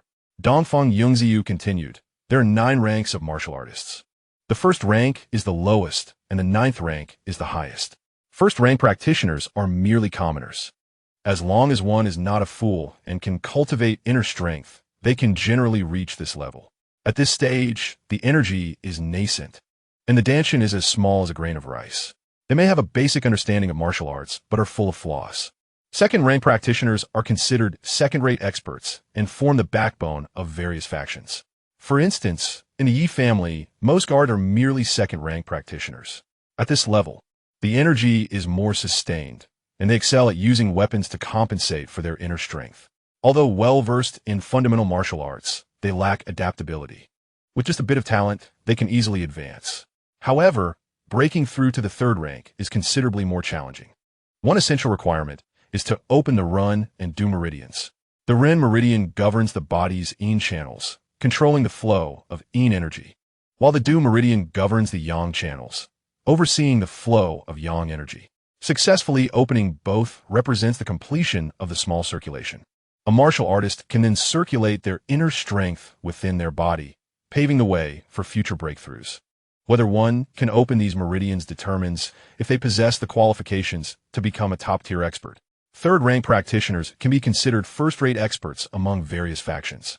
For instance, Chun Su and Yi Yuan, if placed among those cultivating sects, would also be regarded as esteemed figures. Before long, the group had returned to the hall. Dongfang Yungziyu poured a cup of hot tea, took a small sip, and continued as for the 4th rank. 4th-rank practitioners are also known as postnatal experts. They refine their bodies, condensing their inner strength like mercury, resulting in exceptional physical prowess. In cultivating sex, they're also considered masters. Chu Mo was slightly astonished. Are 4th-rank practitioners truly that strong? Li Keiwei teased. Are you thinking that since King Yu mentioned we are all 4th-rank practitioners, you assume they're nothing special? Chu Mo remained silent. Li Keiwei, unconcerned, continued, to break through to the 4th rank requires a certain level of martial talent. Furthermore, martial resources are even more crucial. The prominent families of Deqian possess resources far superior to those of the sections. 4th-rank practitioners may be considered masters in some ordinary sects, but they're nothing remarkable to some prominent families. Chu Mo nodded slightly, grasping Li Keiwei's point. It was akin to the Yi family. Although the Yi family had lost its former glory, the wealth and resources they possessed were far beyond those of any sect. Dongfang Yungziyu added, above the 4th rank lies the 5th rank, known as the prenatal realm. 5th-rank practitioners are also referred to as candidates for masters. Upon reaching this level, individuals undergo a transformation, their senses sharpened, and their techniques return to simplicity. Even a bamboo branch can become a weapon of great might. However, breaking through from the 5th to the 6th rank presents another formidable challenge. It requires opening 2 more meridians among the 8 extraordinary meridians, namely the Dai and Chon. This process is exceedingly difficult, necessitating specific cultivation methods, extraordinary talent, as well as medicinal baths, pills, and acupuncture. The inner strength required to open each meridian is no less than several years of arduous training. Failure can lead to the danger of entering the devil's path, or even instant death. Yet, should one succeed, their inner strength transforms into true qi. At that point, true qi circulates endlessly, allowing for precise control, and some may even be able to manipulate objects from a distance. Their perception becomes so acute that they can sense falling petals and leaves within a 10-foot radius. Chu Mo was momentarily stunned. Is the 6th rank master truly that formidable? What then of the 7th rank? His interest deepened. And the 7th rank? Dongfang Yungziyu shook her head with a smile. The 7th rank suddenly, a loud crash echoed from afar, instantly capturing everyone's attention. Little sister, Yi Wushang was the first to react, swiftly darting out of the hall toward Yi Qingyu's loft. Suanjia, go help, Chu Mo urged, sprinting after him. However, He did not head towards the loft, but rather in the opposite direction. Before long, Chu Mo, carrying a medicine box, arrived at the loft, only to find Yi Qingyu with reddened eyes, her energy surging dangerously, appearing as though she were on the brink of entering the devil's path. Murong Qingzu was using her energy to suppress her fiercely. "Qingyu, wake up! Qingyu!" Yimu and Dongfang Yungziyu called out anxiously. Yi Wushang's face turned cold. "If anything happens to my little sister, no matter who you are, I will see to it that you suffer a terrible fate." Chu Mo, his brow furrowed. What does this mean?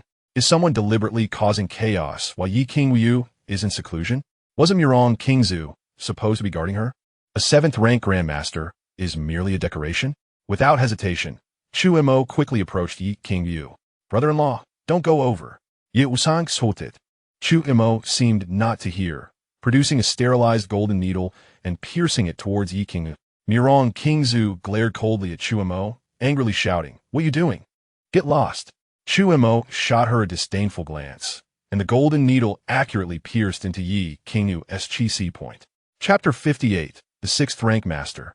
A successful ambush. Murong Qingzu was initially taken aback, her face displaying a myriad of emotions before her anger erupted. She never imagined that Chu Mo would dare to reprimand her. Suddenly, a wave of shock enveloped her as she witnessed the golden needle in Chu Mo's hand piercing into Yi Qingyu's body, instantly suppressing the swirling vital energy around her. The others were equally astonished. At that moment, Chu Mo retrieved several more golden needles, hesitating briefly before handing them to Murong Qingzu, instructing her to sterilize them. Murong Qingzu, momentarily stunned, accepted the needles, but as clarity returned, her fury surged again. How dare he treat her as a subordinate? For the sake of Yi Qingyu, she endured this indignity. She first heated the needles with fire, then cleansed them with her true energy. Chu Mo, satisfied, took back the needles.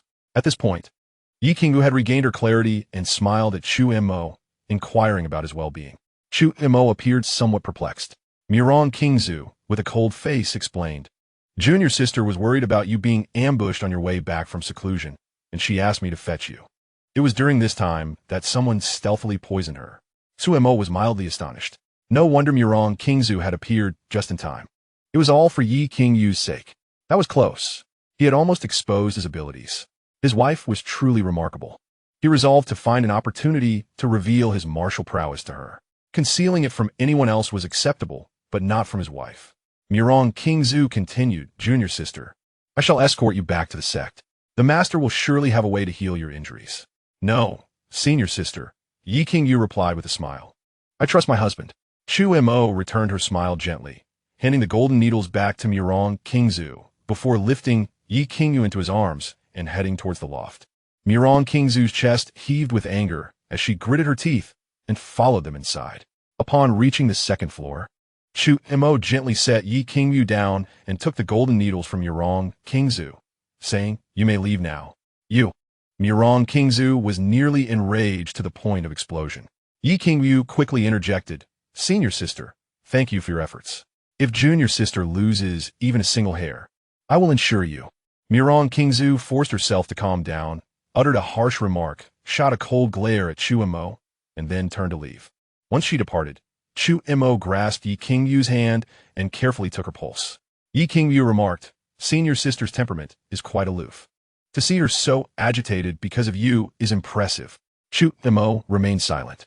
Yi Qingyu sighed. "This time I was a bit too anxious. I initially thought I could swiftly open the 8 extraordinary meridians, but I did not expect." Chu Mo, puzzled, asked, "Why is my wife so impatient?" After a brief hesitation, Yi Qingyu replied, "Since my father and elder brother passed away, the Yi family has been devoid of 6th-rank master. We considered spending some money to hire a few 6th-rank masters for protection, and indeed, the Yi family attempted this." Chu Mo was momentarily taken aback. He had assumed the Yi family was reluctant to part with their wealth. He was surprised to learn they had previously hired 6th-rank masters. But why had they lost them now?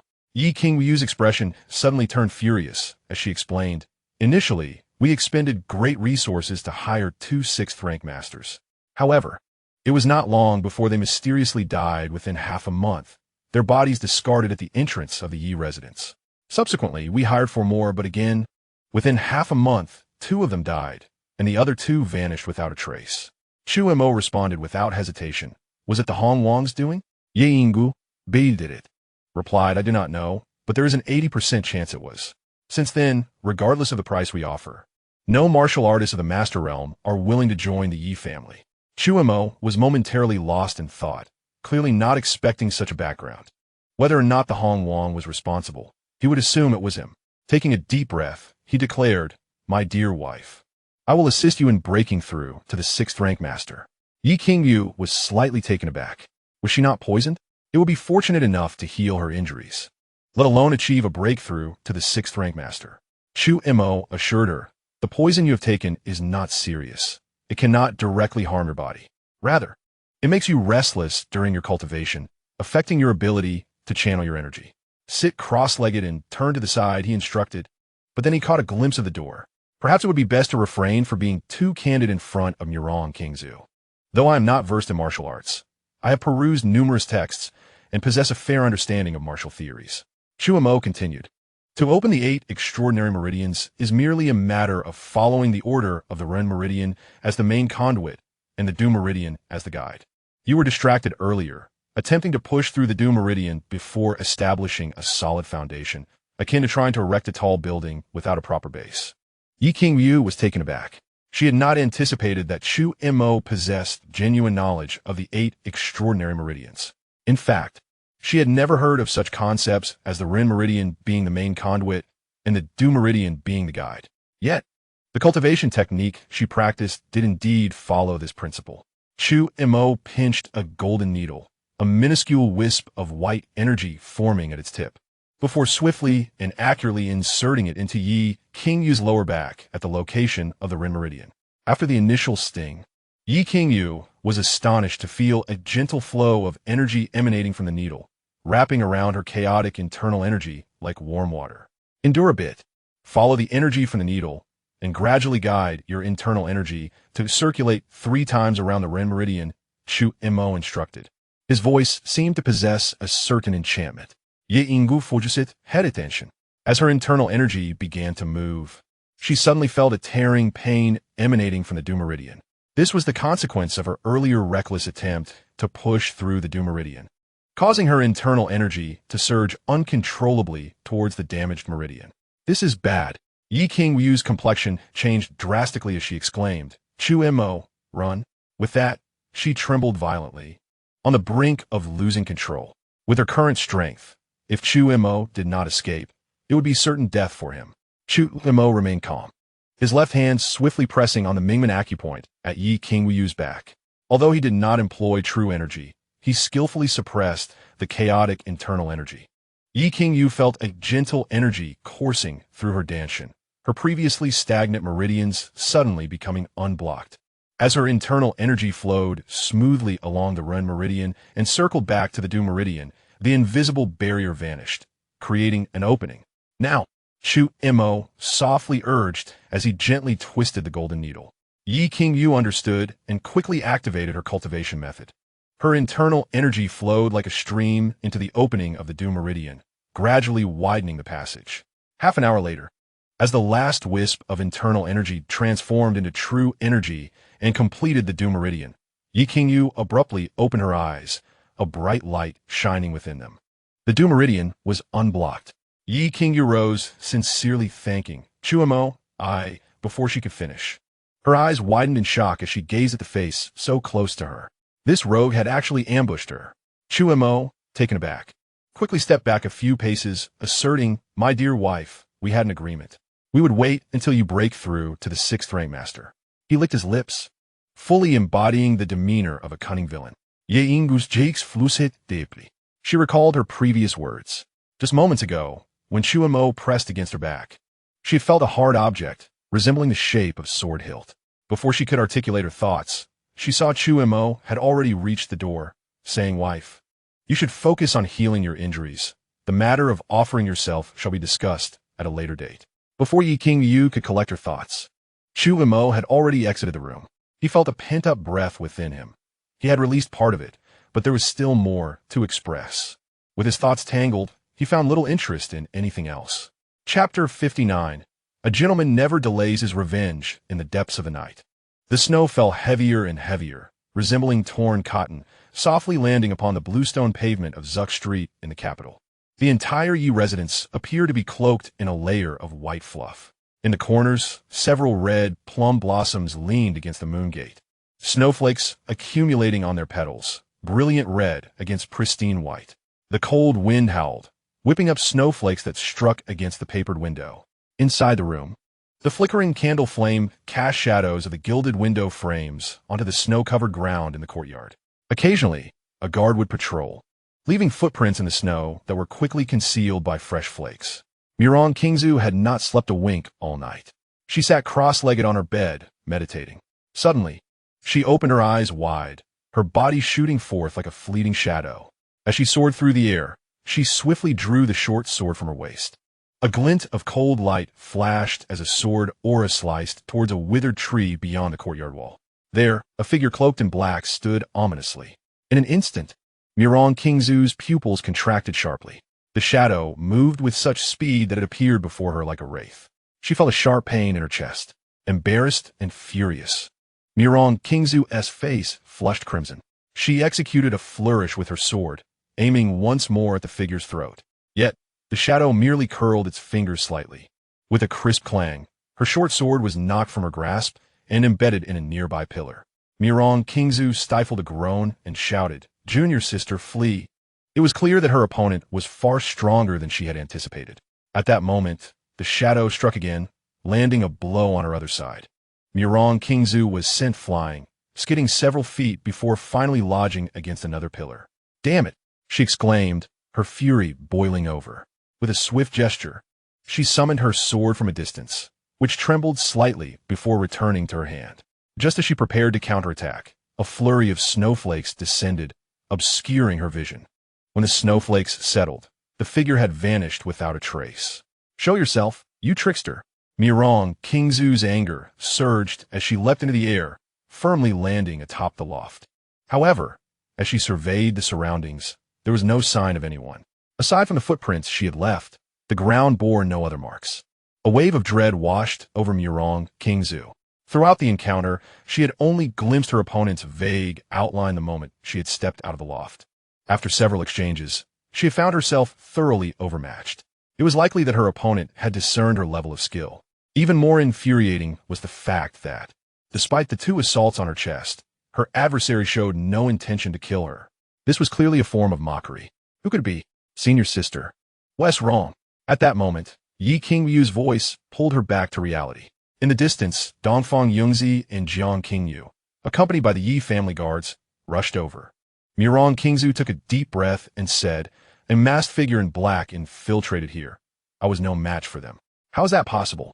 Ye ingu agelemit in dispedief. Mirong Qingzu is a 7th grade grandmaster. If she couldn't handle them, could they be from the Kixing Pavilion? Qingyu Mirong, what happened?" Dongfang Yungzi looked at the 2 in confusion. Yi Qingyu replied, "4th sister, 6th sister, it's nothing. We were merely sparring." Sparring at midnight? Dongfang Yungzi and Jiang Qingyu exchanged skeptical glances before dismissing the guards and turning to leave. Yi Qingyu pulled Mirong Qingzu back into the loft. Mirong Qingzu suddenly exclaimed, "Junior sister, have you broken through?" Yi Qingyu nodded slightly and explained, "Chu Mo has a basic understanding of acupuncture, which happened to heal my meridian injury." Mirong Qingzu's expression was one of disbelief. The handsome face of Chu Mo involuntarily flashed through her mind. To heal a meridian injury, how could he merely have a basic understanding of acupuncture? In just one night, he not only healed Yi Qingyu's wounds, but also helped her break through to the 6th grade grandmaster level. Even the finest physicians in the martial world might not achieve such results. "Junior sister, since you've successfully broken through, I shall not linger any longer. If you have time, visit the sect and see master." "You're leaving now?" Yi Qingyu was taken aback and quickly urged, "Senior sister, you've only just arrived in the capital. Can't you stay a few more days?" Mirong Qingzu shook her head. "No, the capital is not a suitable place for us martial artists, and I do not wish to attract unnecessary trouble. By the way, someone attempted to assassinate Chu Mo last night. Yuming, Gishao, and the 3 ghosts of death are all assassins from the Kishaw building." Yi Qingyu's expression turned icy. Mirong Qingzu continued, "I killed Yuming and Gishao. But the soul chaser from the three ghosts escaped. I followed and saw that the soul chaser entered the Hong Wong residence. Again, the Hong Wong. Yi Qingyu slammed her hand on the chair in frustration. This is absolutely intolerable. Murong Qingzu sighed, junior sister. It is not that I do not wish to stay and assist you. If I remain, the Kixing Pavilion may very well take action against our sect. I understand. Ye Ingu nodded. Before the court, the martial world seemed insignificant. Now that I have broken through to the 6th grade level, I believe it will not be long before I reach 7th grade. At that time, I will no longer need to fear the Kixing Pavilion. Take care. With those 2 words, Murong Qingzu melted into the night. Yi Qingyu gazed in the direction Murong Qingzu had departed for a long while, lost in thought. At that moment, Chu Mo, who had been lying on the bed, suddenly opened his eyes and murmured, "The Hong Wong, is it?" His voice was almost a dreamlike murmur. It carried a chilling intensity. Did the Hong Wong send someone to kill him? There was a possibility, but it seemed unlikely. As a player in this game, the Hong Wong would not easily break the rules. The most probable scenario was that someone hired by Yi Yun was responsible for the attempt on his life. He glanced at the sky. It appeared to be approaching the hour of the tiger. Should he let go? Perhaps he could seek vengeance tomorrow? A gentleman does not wait for revenge to cool. He had just warmed up. Chu Mo found himself unable to sleep, tossing and turning restlessly. The half-minute frustration suddenly surged back. He rose from his bed, confirming the hour. It was still early. Chu Mo quickly donned his gear. The black nightclothes he had worn earlier were far too conspicuous. This time, he changed into a snug white robe and quietly vanished into the vast expanse of snow. In less than the time it takes to burn a stick of incense, Chu Mo arrived above the Hong Wong residence, his mental energy quietly unfurling. He had already devised a plan. If he encountered the Hong Wong, he would flee immediately. After all, the Hong Wong was a 7th grade grandmaster, and he might have equally powerful guards by his side. After his encounter with Murong Qingzu, he had gained some understanding of his own strength. Facing one opponent of the same rank was manageable. Even if he were to lose, he could still retreat unscathed. However, facing multiple opponents posed too great a risk. Without absolute certainty, what difference would it make to rush to his death? After searching for a while, Chu Mo was surprised to find that the Hong Wong was not at the residence. In fact, he did not even see Yi Yun. Surely this father and son duo wouldn't be so cowardly as to avoid the Hong Wong residence every night due to their misdeeds? Chu Mo scoffed internally. Surely, he couldn't leave empty-handed? Perhaps he should randomly kill a few people? He quickly dismissed that thought. After all, he was not a cold-blooded murderer who slaughtered indiscriminately to vent his emotions. While it was true that 9 out of 10 people in the Hong Wong residence were undoubtedly guilty, the Hong Wong must remain alive. Otherwise, it would alert the enemy. If he were to act, he needed to leave no survivors. Just then, as Chu Mo prepared to depart, he unexpectedly spotted a familiar figure.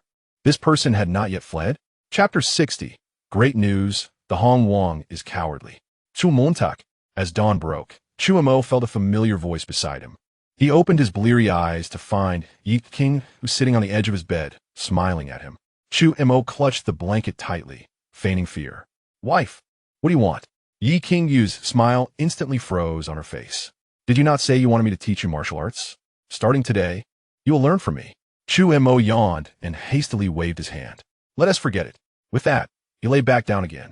You. Yi Qingyu bit her lip in frustration and threw aside the covers. In the next moment, she was taken aback, for she saw Xiao Como bowing to her in greeting. You rascal. Yi Qingyu's face turned crimson, blooming like a fresh flower. Turning her head away, she exclaimed in anger, Why are you sleeping without clothes? Who would dress while sleeping? Como pouted and answered solemnly, I am still growing. Yi Qingyu could no longer bear it and turned to leave. Qingyu. Just as she reached the door, a voice suddenly echoed from outside the courtyard. Dongfang Young's. Yi Qingyu's expression shifted. Why is fourth sister here? If she sees Como like this. Como you. Yi Qingyu hurriedly turned back. Suddenly, a chill breeze swept in, and she saw Como had already donned his clothes and approached her, wrapping his arm around her waist. Yi Qingyu was left in astonishment. So quick? Como whispered, Wifey, don't worry. The true grandeur is for your eyes only. Bah! Yi Qingyu spat lightly. She could not fathom why this rascal was so swift. The door creaked open, and Yi Qingyu's face instantly brightened with a smile as she slipped out of Kumo's grasp and embraced Dongfang Yongzi's arm. "Fourth sister, what brings you here?"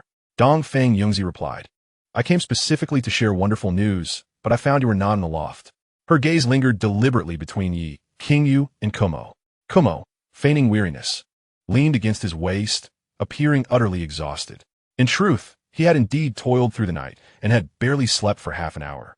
Yi Qingyu's expression darkened. Dongfang Yongzi chuckled softly. Yi Qingyu inquired, "Fourth sister, what is this great news?" Dongfang Yongzi's countenance turned serious. "Last night, someone died at Hongwang Fu. It is said to be the soul chaser among the 3 vengeful ghosts. He was slain with a sword to the throat and stripped of his clothes. Hanging at the main gate of Hongwang Fu." Yi Qingyu gasped in astonishment. The soul chaser? Wasn't he supposed to have escaped? She suddenly turned to Kumo, gritting her teeth. "Husband, do you have something to tell me?" Kumo's eyelids twitched. Had she deduced that he was involved? Yi Qingyu's insight was indeed sharp. Kumo hesitated for a moment before saying, "I." Yi Qingyu interrupted. "Senior sister told me you were ambushed last night. Who did it?" Dongfang Yongzi's expression turned icy. "Brother-in-law, tell me who is so despicable as to hire an assassin against you? No matter who it is, I shall help you find someone to kill him. The Yi family may lack in many things, but we are not short of money." Kumo was slightly taken aback. He had thought Yi Qingyu was unaware of his martial prowess. However, he did not expect fourth sister to be so fierce. He felt a touch of warmth. Yi Qingyu stated, "There were 5 assailants who attacked Kumo. 3 of them were the vengeful ghosts. The soul chaser fled and entered Hongwang Fu." Dongfang Yongzi said coldly, "Has Hongwang torn a veil? I shall see how much his head is worth." "Fourth sister, do not act rashly." Kumo hurriedly urged Yi Qingyu to restrain Dongfang Yongzi. "I offer 100,000 taels of silver." Just then, Li Keiwei's voice echoed from outside. Kumo remarked, "Second sister is as lavish as ever." The mention of 100,000 taels rolled off her tongue as if it were mere copper coins. Kumo felt a twinge of regret. Perhaps he had acted a bit impulsively last night. Being attacked and then swiftly eliminating the soul chaser would undoubtedly raise suspicions against the Yi family. It seemed the Yi family would soon become a target. Had he known, he would have simply annihilated Hongwang Fu instead. After all, whether killing one or a group, it was still murder. Second sister. Li Keiwei entered the room, and everyone bowed in respect. Li Keiwei said, "The world of assassins is not limited to Qishalu. In fact, Qishalu is insignificant compared to the 3 major assassin organizations, Yanluo Fu, Hanyahui, and Fixi Lu. I shall see how well Hongwang sleeps after I offer 100,000 taels for his head." Dongfang Yongzi suggested, "Let's contact Fixi Lu. I have acquaintances there who might give us a discount." Yi Qingyu added, "The success rate of Hanya Hui should be higher." Li Keiwei stated solemnly, "If we are to search, let us seek the best, Yanluo Fu. Though it may be pricier, it is worth the investment. There is no task they shy away from." Kumo thought to himself, 3 women plotting like a theatrical play. It is indeed true. As they deliberated, the 3 women had already decided on Hongwang's fate. While Kumo felt gratitude, he could also sense their fury against Hongwang. If given the chance, they would not hesitate to obliterate Hongwang Fu. Kumo was somewhat surprised. He had not anticipated the existence of so many assassin organizations beyond Qishalu. The world of Jianghu was truly chaotic.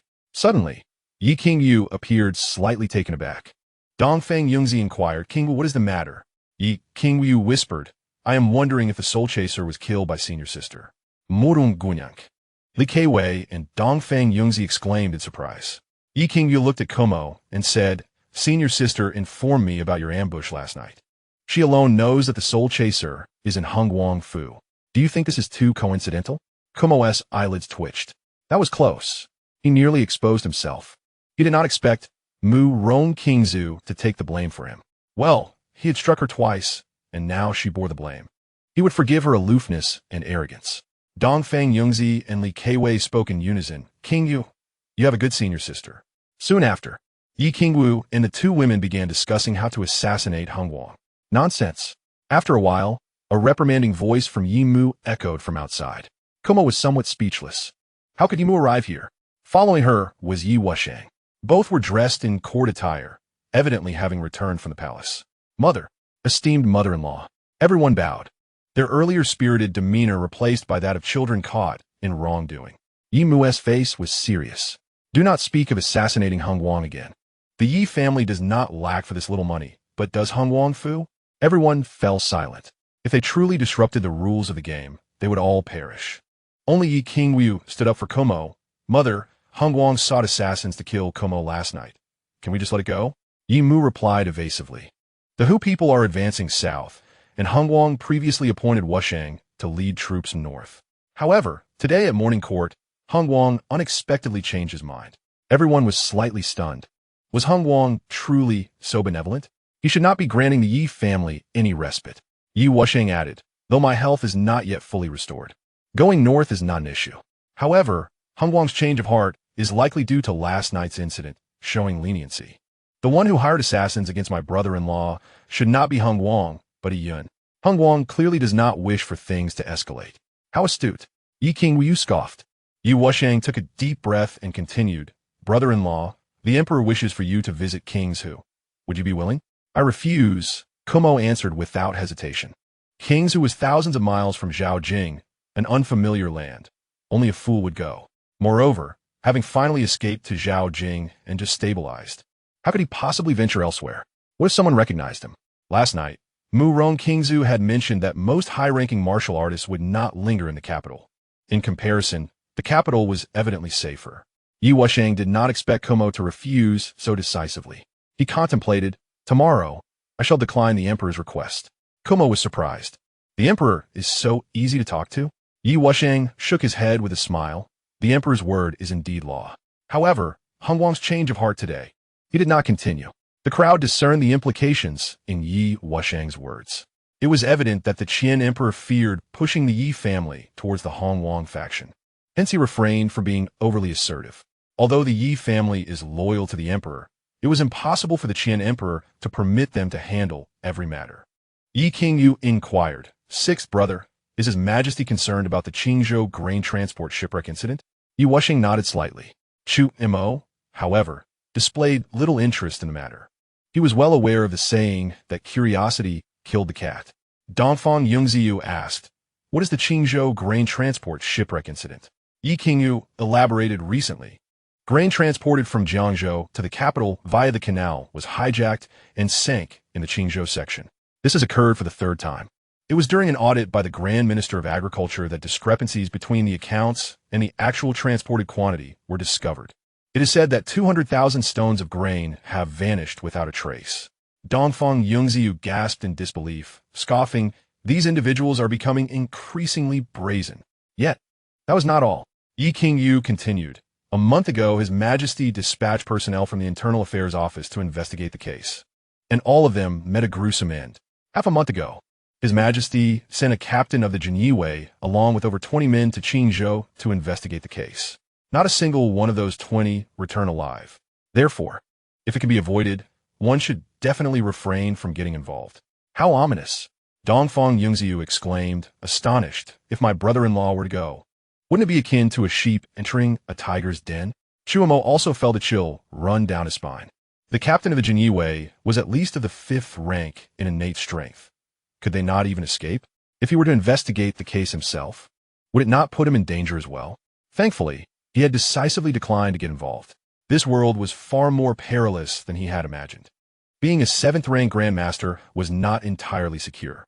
He had to strive harder to cultivate and quickly break through to the 8th rank in martial sanctity.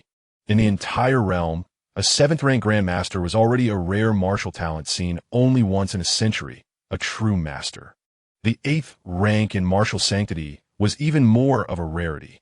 With each thought of this, Chu Mo felt an immense weight upon his shoulders. After all, he was a 7th rank grandmaster, yet he had been hunted down and lost his memories. Just the thought of it was terrifying. Could it be that his pursuers were 8th rank martial saints?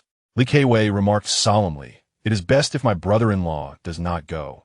It is far too dangerous. Dongfang Yungziyu nodded in agreement. At this moment, Yi Mu spoke kindly. Xiao Mo, during these days, try to avoid conflicts with Gu Cheng. Chu Mo was momentarily taken aback. Why had Yi Mu suddenly brought up Gu Cheng? Suddenly, realization dawned upon him. Mother-in-law, has Gu Cheng been making things difficult for me? Yi Mu replied. He claims that you intentionally killed an important criminal, causing disruptions in their investigation. What is the matter? The others looked at Chu Mo in confusion. Intentionally committing murder? Chu Mo did not strike one as such a brutal person. With an innocent expression, Chu Mo explained, "Mother-in-law, the situation is as follows. One of Gu Cheng's subordinates deliberately killed a witness, so I apprehended him and detained him in the Zhao prison. It was that day I mentioned to you about the captain I had incapacitated. However, yesterday morning, that captain died mysteriously. The coroner stated it was a case of suicide by poison. Before entering prison, we had thoroughly searched him. How could someone whose limbs were broken possibly commit suicide by poison? Not necessarily. Yi Qingyu interjected thoughtfully. It appears to resemble a suicide by poison. It does not mean he necessarily took the poison himself. The Seven-Star Pavilion is not devoid of various talented individuals. To my knowledge, there's an old woman skilled in controlling poisonous insects with musical tones. I believe she is known as King Hua Popa. With her capabilities, it would be simple for her to poison someone who has lost their limbs. Chu Mo was slightly astonished. This was truly beyond comprehension. It seemed he still had much to learn. He would need to read more books when he had the time. After a brief discussion, the group dispersed. Seeing Chu Mo lost in thought, Yi Qingyu asked, "Chu Mo, are you all right?" "I am fine. I simply did not sleep well last night." Chu Mo replied with a smile, shaking his head. "Wife, do you think there is a connection between the Qingzhou grain transport shipwreck incident and the annihilation of the Wanjian villa?" Yi Qingyu appeared contemplative.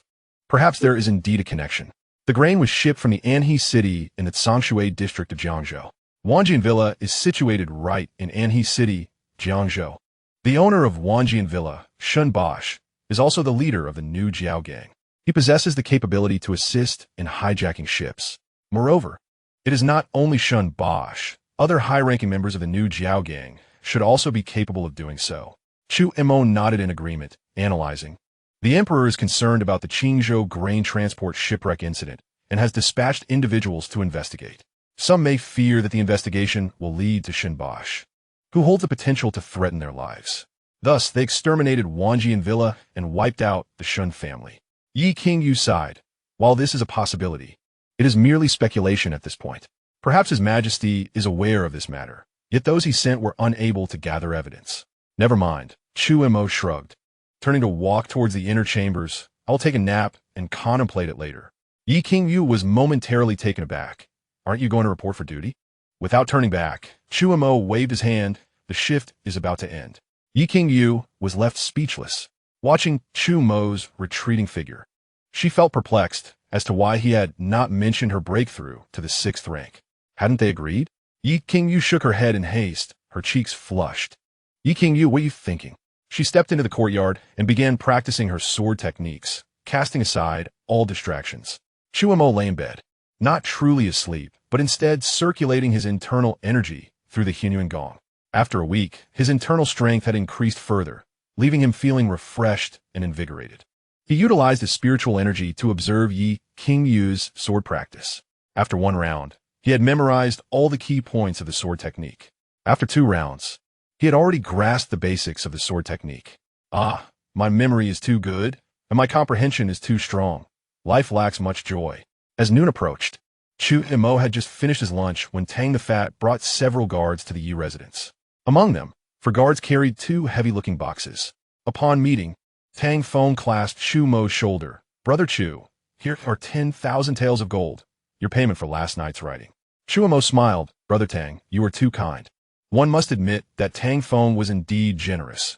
10,000 taels of gold would be enough to purchase 1/10 of Hong Wang's life. This meant that Hong Wang's life was worth merely 20 poems? Tang Feng grinned proudly. "Last night, I met with Xiao Xiao, and she consented to my courting her. If there are any further needs..." Chu Mo thumped his chest. "Count on me. It would be foolish to turn down money, especially since the fat man was not short on funds." Tang Feng continued. "By the way, there is one more thing to discuss at my residence." Chu Chen glanced around and quickly interrupted. 10,000 taels of gold is my private savings." After a short while, the two of them walked shoulder to shoulder towards Chu Mo's courtyard. Not far away, Li Keiwei was bringing Li Qinjiayu to express her gratitude to Chu Mo and happened to witness this scene. Li Qinjiayu grumbled, "Sister, while I should indeed thank Chu Mo for saving my life, I refuse to accept that I should learn from him. He is always hanging out with Tang Feng. What good can he be?"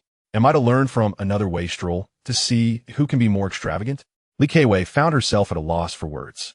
Chapter 62. Incompetent Fury, Unique Ideas Father. I demand to see my father. Yun's furious roar echoed throughout the Hong Wong residence, his hands flailing wildly. Several guards were knocked to the ground, unable to voice their anger. Young master. At this moment, a gentle voice resonated. Simultaneously, a captivating woman appeared at the door. Dressed in a crimson, gold-embroidered ceremonial gown, her waist cinched with a golden thread floral belt, accentuating her slender figure like a delicate willow swaying in the breeze. As she walked, golden jade cicada pendants swayed charmingly at her temples. Her face bore a peach blossom makeup, her cheeks lightly brushed with rouge, reminiscent of early blooming March peach blossoms. A red gemstone intricately carved into a 5-petal flower adorned her brow, with a hint of red radiating from the corners of her eyes to her temples. As the evening glow graced her delicate visage, a pair of almond-shaped eyes shimmered with a radiant glimmer, their pupils reflecting the flickering candlelight within the room, truly embodying the essence of an unparalleled beauty. The lady was named Yin Shu, the legitimate granddaughter of the Grand Minister Yin Suitang of the Qian, and also the betrothed of Yun. With utmost tenderness, Yin Shiyu attempted to assist Yun, exclaiming, "Seventh young master, leave." Before she could finish her words, Yun raised his hand and flung her aside, sending Yin Shiyu sprawling to the ground. A cry of surprise escaped her lips as she fell, her eyes brimming with tears, presenting a pitiful sight. Yin Shiyu covered her face and wept softly, gently dismissing the guards at the door. "You may all leave." Once the guards had departed, her sorrowful demeanor vanished, replaced by an expression of boundless resentment. Suddenly, Yin lunged at her, hands groping wildly, gripping Yin Shiyu's hands tightly. I'm sorry. Yin Shiyu remained expressionless, allowing Yin to shake her as he wished, for he could not discern her emotions. Yin pulled her into his embrace, pleading, "Shiyu, can you summon my father? I wish to see him." Yin Shiyu, with her face concealed, sobbed, "Seventh young master, your plot to assassinate Chu Mo has been exposed. The 3 ghosts of life are dead, and the soul chaser was hanged at the gate of the royal residence. Had you not been in the imperial hospital last night, you might not have escaped unscathed. My father is exceedingly furious and has commanded you to reflect within the palace." Yun's countenance turned menacing. "Is Chu Mo dead?" Jin Suyo responded truthfully, "No." "Fool!" Yun erupted in anger once more. "A bunch of useless fools. He has caused my blindness. He deserves to die. If I do not kill him, I shall never quell my rage." Yin Shiyu sneered inwardly. Compared to his lack of masculinity, what did his blindness truly matter? She lamented her decision to marry Yun, realizing that from henceforth she would have to spend her life with a blind man incapable of fulfilling marital duties. The mere thought filled her heart with profound sorrow. "Shiyu." Yun clutched her hands once more, insisting, "We must find a way to hire some assassins from Qisha Lu to eliminate Chu Mo. He must die, no matter what." "Seventh young master." Yin Shiyu pushed Yun away, rising to her feet. "My father has already issued orders. We cannot comply with your every whim. To protect you, he has had a compromise with the Yi family." As she spoke, she discreetly took a few steps back. Yun remained obstinate. "I will pay 200,000 taels for Chu Mo's life. I refuse to believe that Qi Xing Lu cannot kill him." Yin Shiyu replied, "Seventh young master, my father wishes for me to return to Yin Mansion for a few days. You must take care of yourself. Shiyu, do not go. Do not leave." Yi Yun Ajnamit. Lunging forward without hesitation, Yin Shiyu deftly sidestepped, causing Yi Yun to crash into the table, instantly seeing red. However, Yin Shiyu paid no heed, circumventing him and exiting the room. Only Yi Yun remained, still roaring, "Chu Mo, I will kill you. I shall ensure you suffer worse than death." A chorus of astonished voices erupted from Chu Mo's courtyard. Tang Feng swept up the blueprints on the table, preparing to depart. "Brother Chu, I will complete the sample as soon as possible. I will trouble you to assist me with the final inspection then." Allericht zu Montag nodded. Just these few blueprints alone could earn him over 10,000 taels of silver, so naturally, he must ensure excellent after-sales service. Tang Feng added, "Do you have time tonight to visit the Jiao Feng Si?" Chu Mo replied, perplexed. "Aren't you concerned about your Xiao Xiao?" Dang Feng Godin. "She is the one who wishes to go."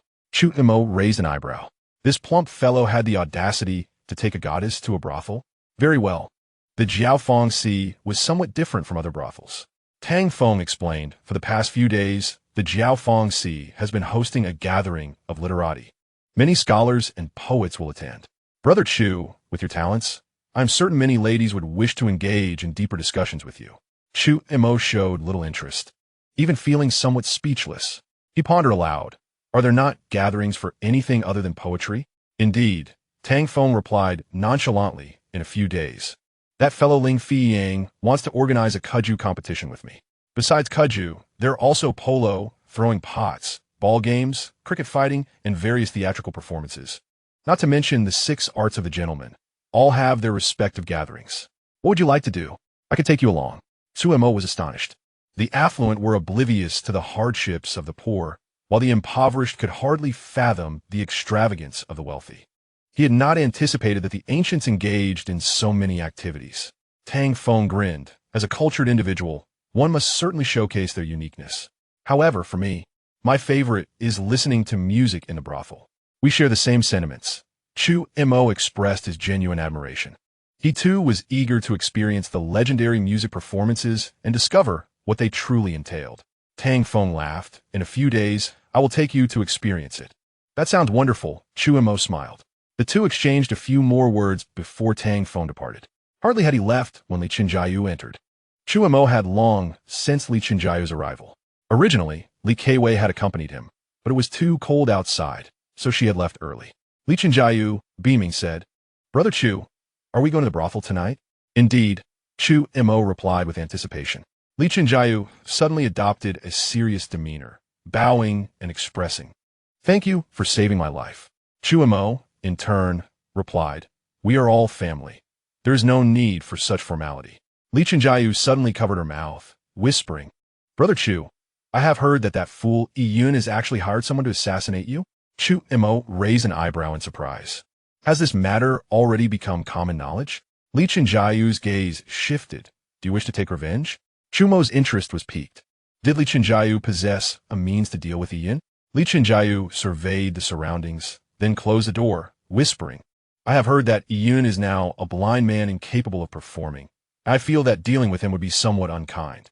Chu Mo frowned. This fellow was not here to speak well of Yun, was he? However, Li Qinjiayu's next words left Chu Mo utterly astonished. She leaned in close and whispered in his ear, His betrothed, the 7th young lady, is stunningly beautiful. I have a way to make her willingly serve you, Brother Chu. Chu Mo was taken aback. This fellow had some nerve indeed. Suddenly, he found himself reconsidering his previous narrow-mindedness. His principle for revenge had always been, grievances have a head, debts have an owner. Yet, Li Qinjiayu had opened a new door for him. He had to admit, he was intrigued. Li Qinjiayu continued, of course, Brother Chu may not find her appealing, considering that the Yi, which is the most beautiful woman in the capital. Chu Mo remained silent. This fellow was clearly not finished. Sure enough, Li Qinjiayu went on, If Brother Chu is not interested, I could help you deal with his wife as a means of revenge. Chapter 63. Audacious and silver-tongued, Chu Mo was left speechless for a long time. He seriously suspected that Li Qinjiayu's proposition was to manipulate the heir of the Hong Wang residence's betrothed. After all, he, Chu Mo, was merely a son-in-law. How could he dare to engage in such matters? In the end, Li Qinjiayu would enjoy himself, while simultaneously repaying Chu Mo's favor. A win-win situation. These young masters of the capital were all squanderers, but not a single one was foolish. Well, except for Xiao Jing. Only then did Chu Mo realize that Li Qinjiayu's previous entrapment might not have been entirely a trap, but rather a result of his entanglement with a concubine from the Shen family. Speaking of which, Li Qinjiayu indeed had some skill to be able to seduce the concubines of various officials. However, this fellow was still relatively handsome, just slightly less than him. What do you think? Li Qinjiayu looked at Chu Mo expectantly. Chu Mo curiously asked, Aren't you afraid of a repeat of the Shun family's incident? Li Qinjiayu's expression stiffened. The memory of the previous incident sent chills down his spine. He is not afraid of being framed. With his father's capabilities, he should be able to extricate him from the depths of prison. What he truly fears is being quietly eliminated by someone. Li Qinjiayu pondered for a moment and said, Such an occurrence is unlikely. After all, Ian's fiancée is In Xiao. Chu Mo furrowed his brow. This name was unfamiliar to him. Could it hold significant weight? Li Chenjiao grinned and explained. Yin Xiao is the granddaughter of the current prime minister, Yin Suitang. I find it hard to believe anyone would dare to frame the granddaughter of a prime minister. Chu Mo couldn't help but raise his thumb in approval. This lad is indeed audacious, daring to pursue the prime minister's granddaughter, the fiancée of the Prince of Han. Why not pursue an imperial consort while he's at it? Curious, Chu Mo inquired. What are your chances? Li Chenjiao contemplated seriously. 10 out of 10. Chu Mo stroked his chin. There seems to be potential in this endeavor. To place a green hat on, Yun appears rather delightful, especially since Yun has no use for her. Nevertheless, he swiftly dismissed the thought from his mind. Although the spirit of the rebel Chao endures, life is singular. Caution is the better part of valor. Chu Mo patted Li Chenjiao on the shoulder, encouraging him. Li Chenjiao was slightly taken aback. He clearly did not anticipate Chu Mo's refusal. He reiterated, Yin Xiao is truly exceptional.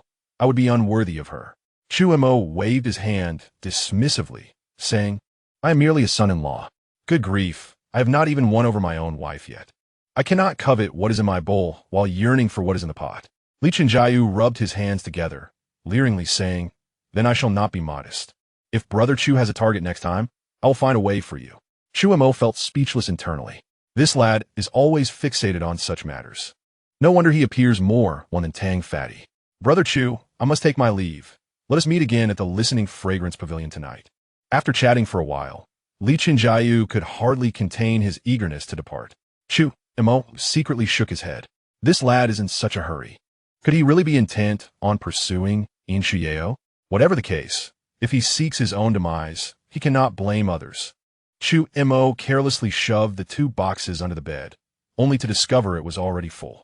It seems he must devise a way to excavate an underground storage space. Otherwise, the next time he earns some money, he will have nowhere to stash it.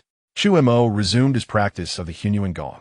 As night fell, Yi Qingyu arrived at Chu Mo's courtyard, suddenly sensing a faint fluctuation of internal energy. She quickened her pace.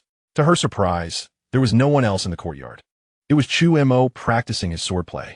Yi Qingyu did not disturb him, waiting until he concluded his training before exclaiming, Chu Mo, your internal strength has increased again? Chu Mo smiled with pride. I'm not a genius? Yi Qingyu lifted her head with pride, stating, I broke through to a first-grade martial artist in less than a month of training. Isn't that impressive? Chu Mo's gaze was fixed on her. Truly remarkable. You. Yi Qingyu felt both anger and amusement. That familiar feeling returned. Suddenly, Chu Mo wrapped his arms around her waist, a mischievous smile on his face. Wife, you said last time that once you break through to a 6th-grade master, you would. Yi Qingyu's face flushed slightly, noticing her lack of objection. Chu Mo directly lifted her and headed toward the room. Yi Qingyu, blushing, murmured softly, Husband, I'm not in a good position these days. Chu Mo, his smile instantly froze, an unexplainable fury rising within him. Taking a deep breath, he regained his composure. Wife, do you know there's a sword technique called the bite word technique? Yi Qingyu displayed a contemplative expression. Is there such a sword move? Chu Mo chuckled lightly. Allow me to teach you. After a stick of incense, Yi Qingyu rinsed her mouth several times before emerging from the room, her face crimson. She then shook her sore hands. This rascal actually made her. If she did not comply, Chu Mo would have threatened her with his antics with Tang Feng and Li Chenjiao. Qingyu. At that moment, a voice sounded from the entrance. It was Dongfang Yungziu. Why have you taken so long to summon my brother-in-law for dinner? Yi Qingyu's face reddened even more. She hastily circulated her energy, suppressing the tumult within, allowing her to regain her tranquility. Just then, Chu Mo stepped out, smiling. Fourth sister-in-law, my wife was just teaching me a sword technique. I am quite dull. My internal energy is too weak to learn it. Dongfang Yungziu inquired curiously, what sword technique?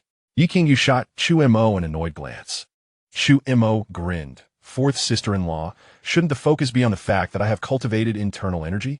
Dongfang Yungziu was utterly astonished. Could it be that Chu Mo is a martial arts genius? Fourth sister-in-law, do not mind him. He is merely smooth-tongued. Yi Qingyu linked her arm with Dongfang Yungziu's and departed. Isn't that you who is smooth-tongued? Chu Mo shrugged and muttered under his breath. Yi Qingyu stumbled slightly, nearly losing her balance. This rascal is becoming increasingly audacious. She planned to teach him a lesson later that evening. Upon arriving at the dining hall, everyone was already gathered. Chu Mo repeatedly apologized, explaining that he was practicing martial arts. As a son-in-law, he typically lacked the qualification to dine at the table. However, Yi Mu and the others had never made things difficult for him.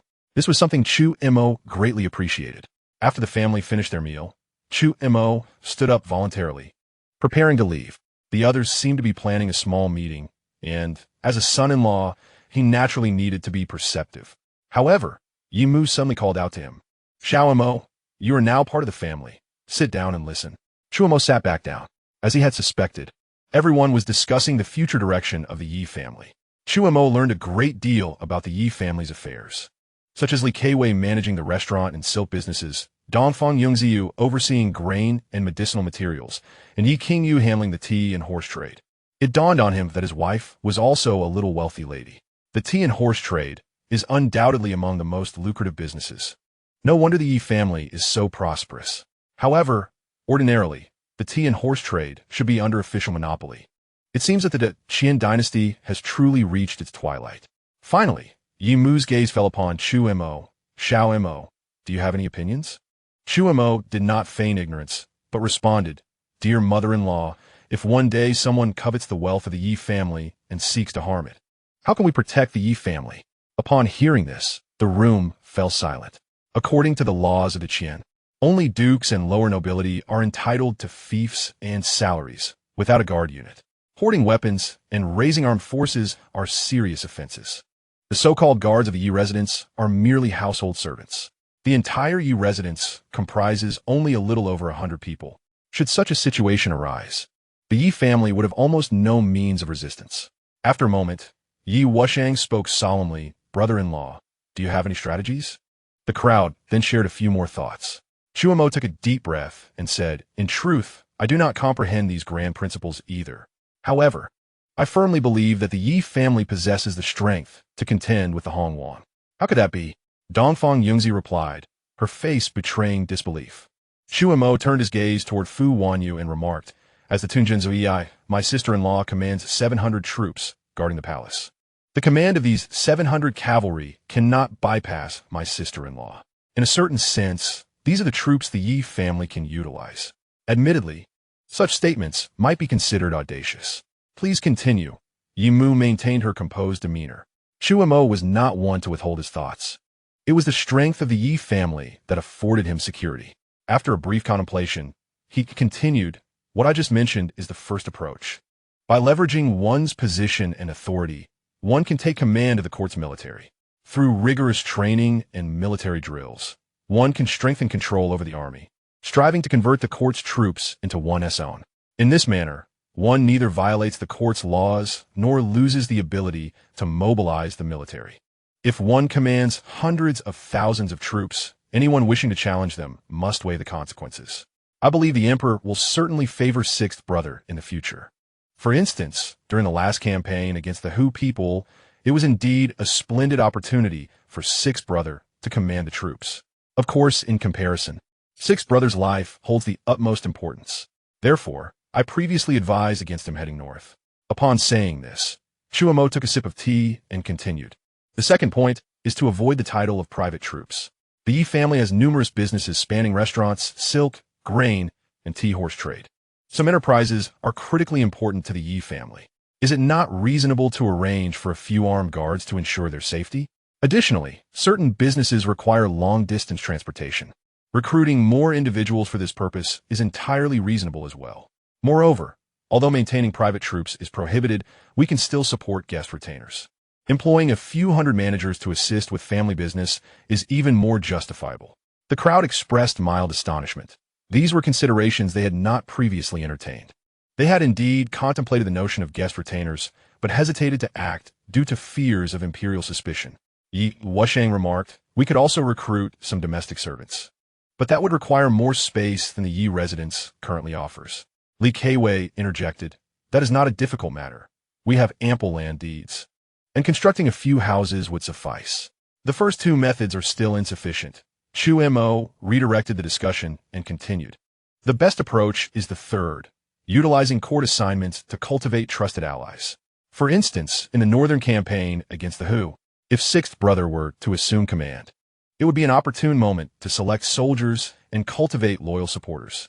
Gradually, these individuals could be integrated into your administrative framework, ensuring their obedience to your commands. Over time, this would transform a temporarily assembled army into a long-term, controllable force. Yi Wushang sighed. Had I known this earlier, I should have proceeded north. The process is indeed lengthy. Chu Mo smiled and shook his head, stating, ultimately, one must possess their own trump card. As the Hong Wang and the Emperor engage in overt and covert struggles, a Yi family devoid of such a card can only serve as a pawn. But what if the Yi family were qualified to sit at the table? To utter a blasphemous thought, if I commanded 1,000,000 troops, what would my dignity matter? A profound silence enveloped the hall. In truth, Chu Mo had yet to voice another thought. If the Yi family commanded 1,000,000 troops, it would be feasible for the ruler of Deqian to adopt the surname Yi. It is getting late. Everyone should retire early. Yi Mu finally spoke. The gathering gradually dispersed, leaving only Yi Mu and Yi Wushang. Yi Wushang looked at his mother, puzzled. Mother, what is your intention in asking me to stay?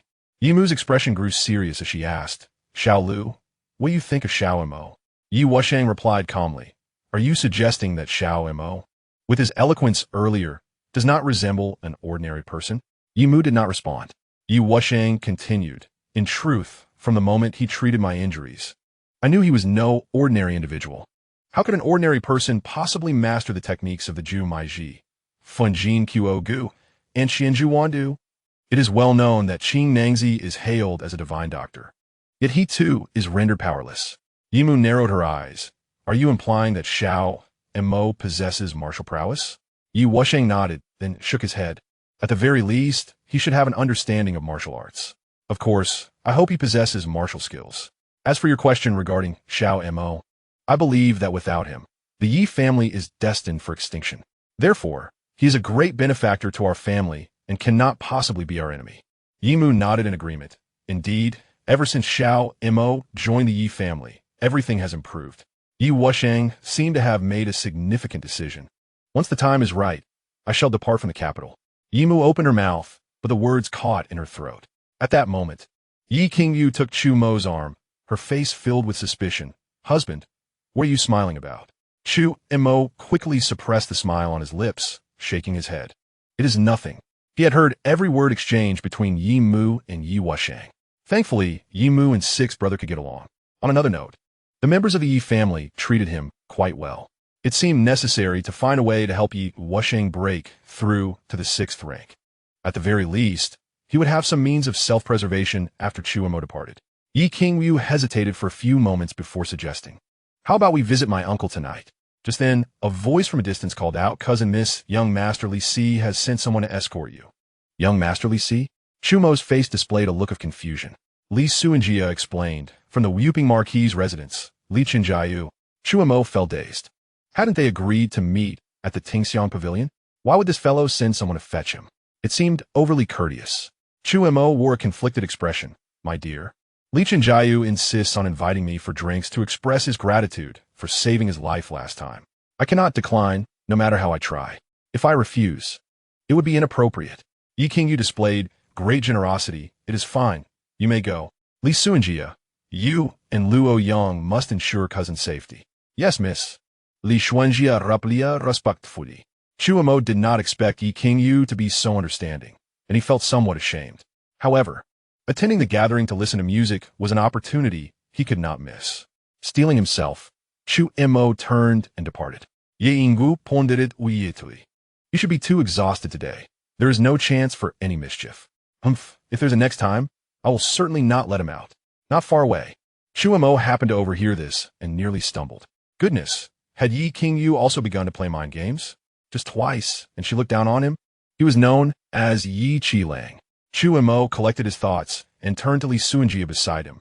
Where is Gu Yi? He is waiting at the door. Li Xuanjia raplia. Cousin, I feel something is off about the carriage that came to escort you. What seems off? Chu Mo asked, his brow furrowing in suspicion. Indeed, Li Qinjiayu had never mentioned sending a carriage to fetch him.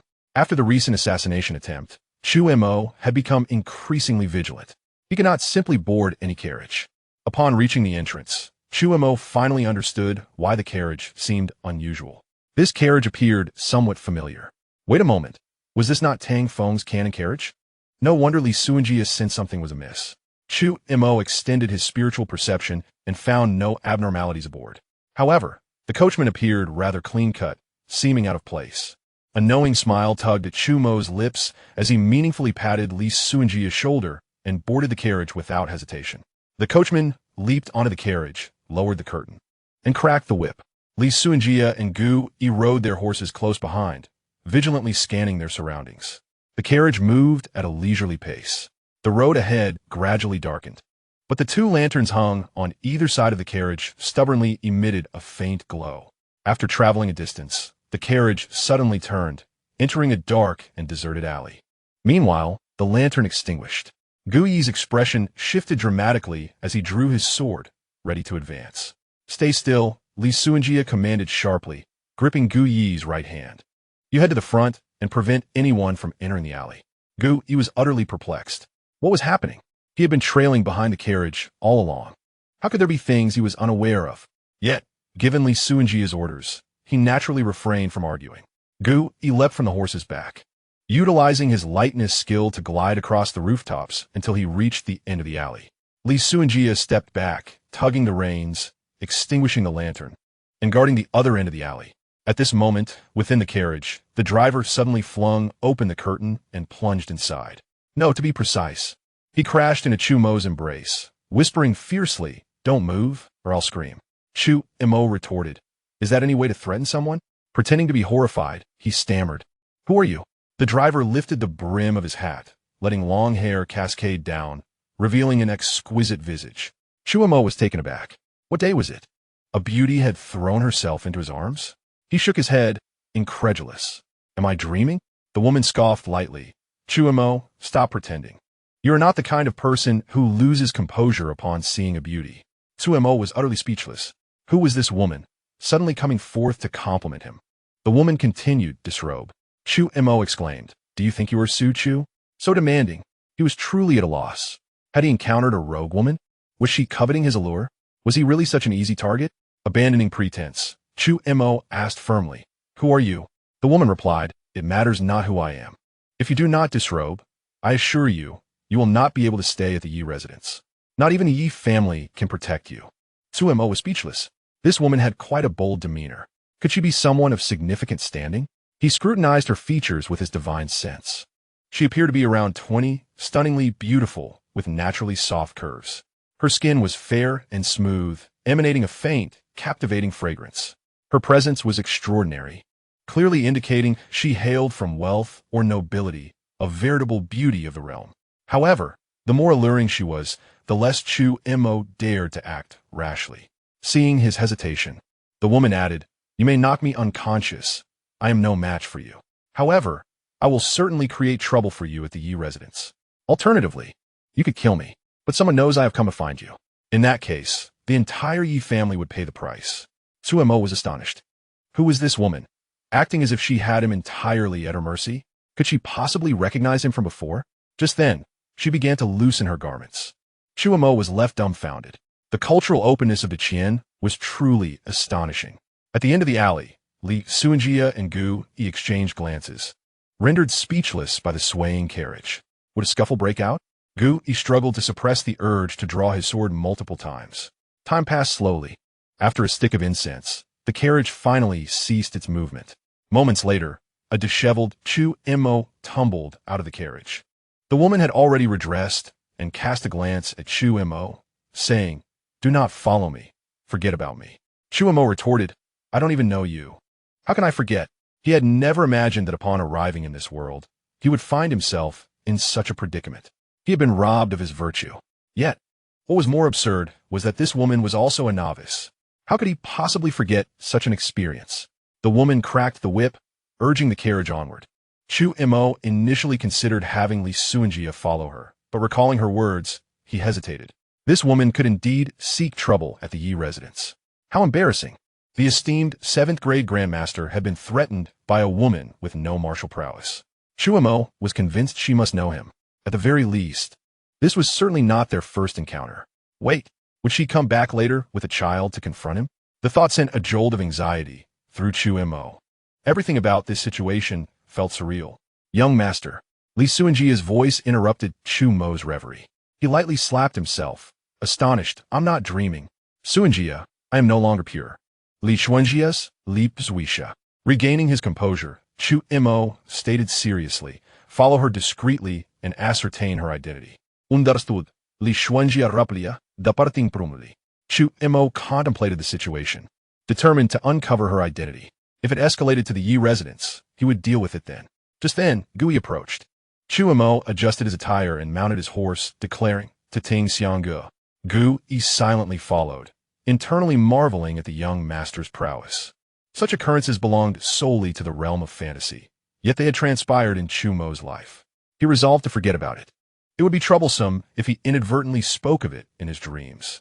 Before long, Chu Mo arrived at Ting Xiangge, learning that Li Qinjiayu had already arrived.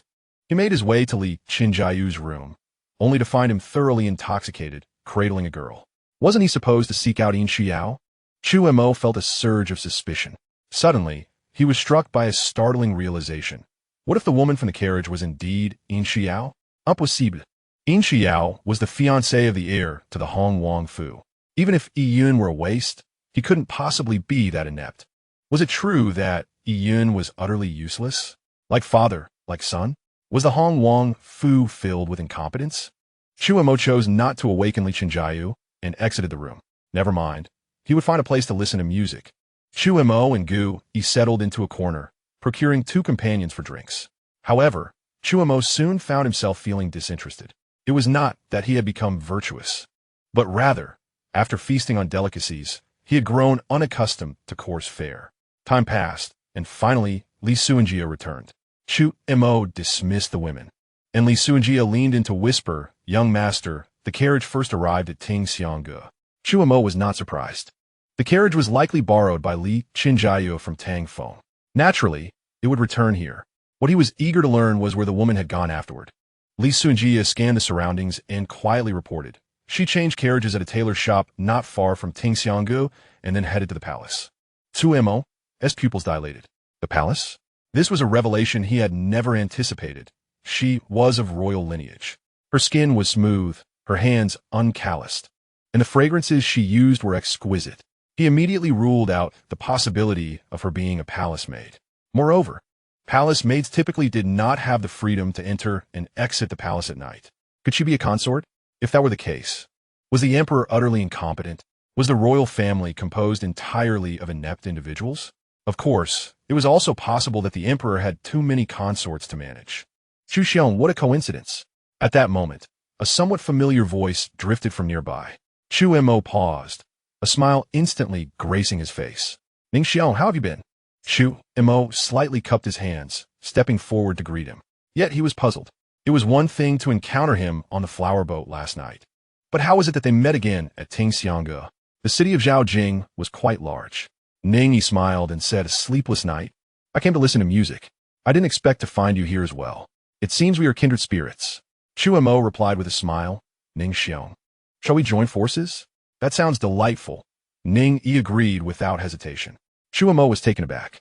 How does this fellow know his kidneys are in good condition? Ning then asked. May I inquire where Brother Tang is? Chu Mo chuckled, scolding. That fat man is but a creature who forgets his friends upon encountering beauty. Now that he has a wife, he no longer listens to music with me. Thankfully, I met Brother Ning. It is truly a pleasure. Ning smilet faintly. Chu Mo continued.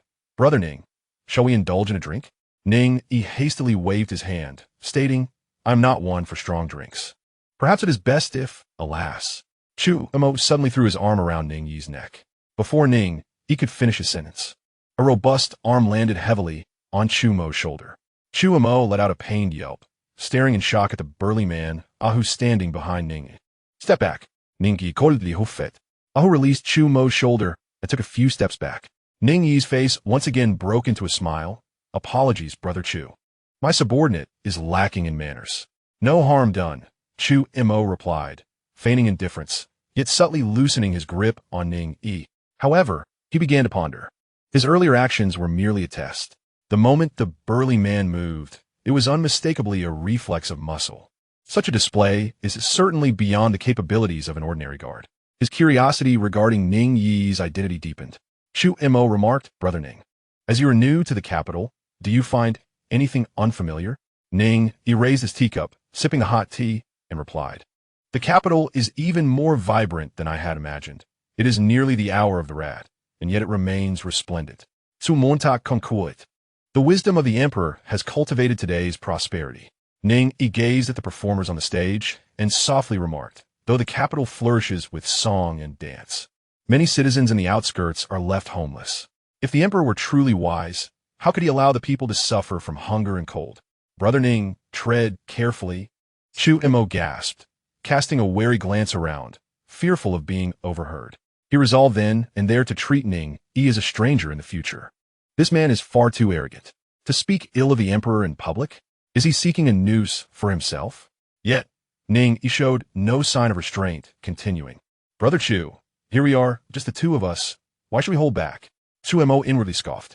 "You, who cannot even drink with me, dare to expect honesty from me? How ludicrous. I suspect you have never even heard of the truth that flows from a drunken tongue. Furthermore, are we even that familiar?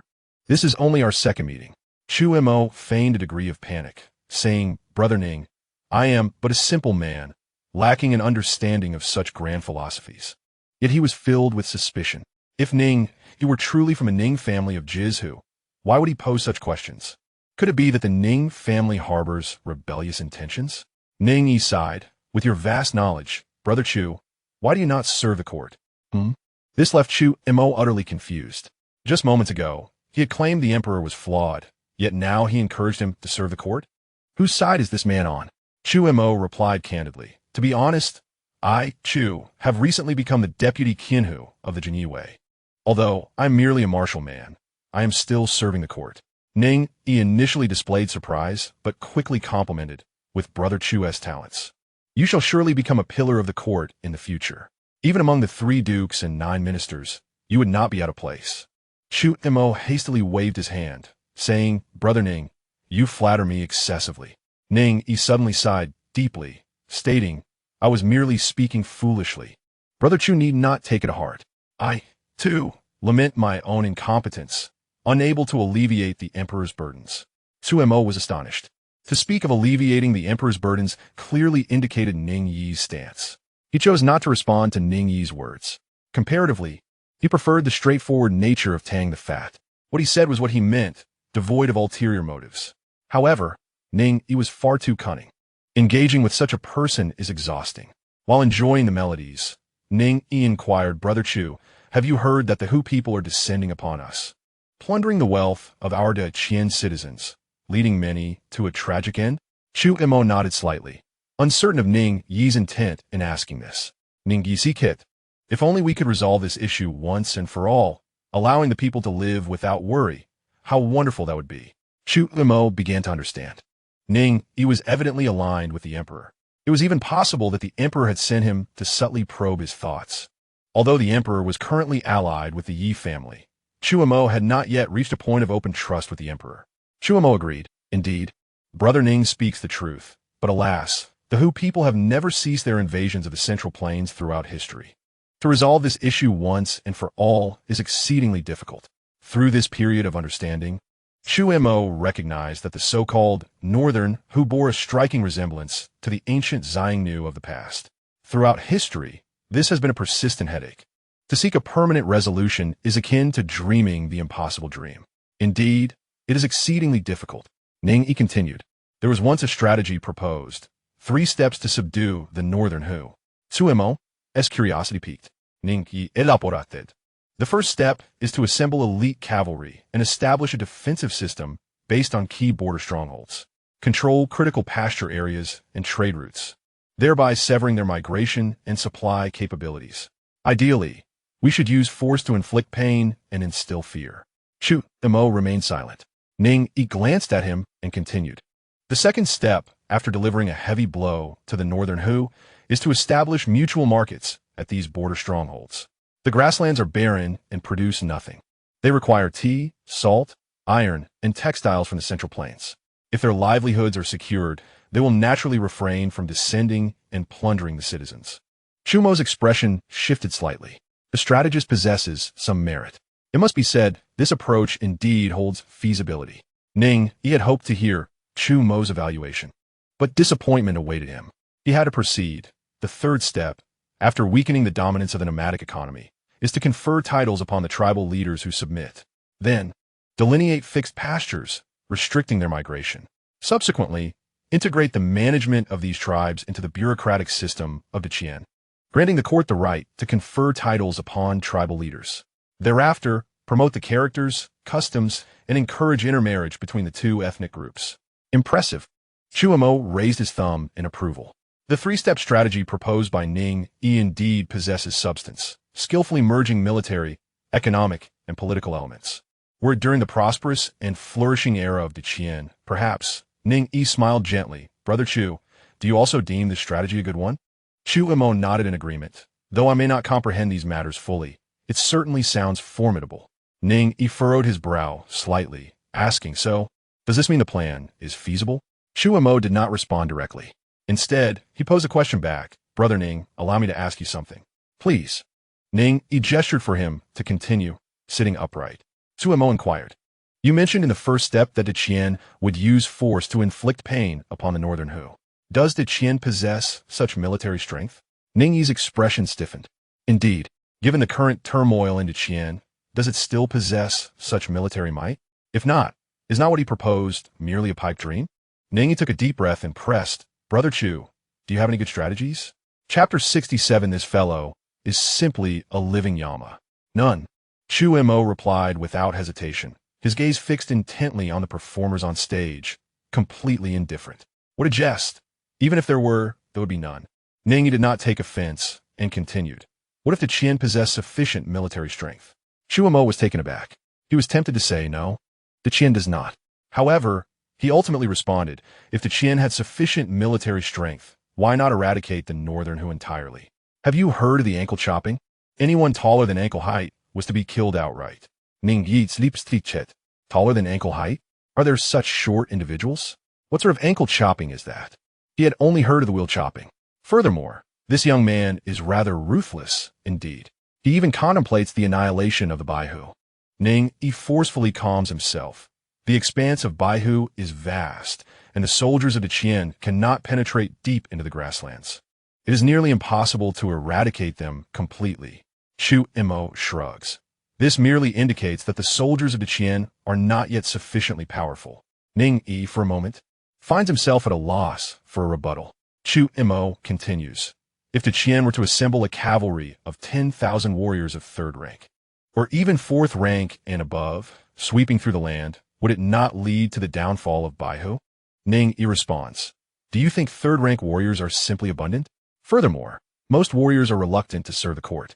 Moreover, even if Deqian could gather over 10,000 fourth-rank warriors, it lacks the financial means to sustain them.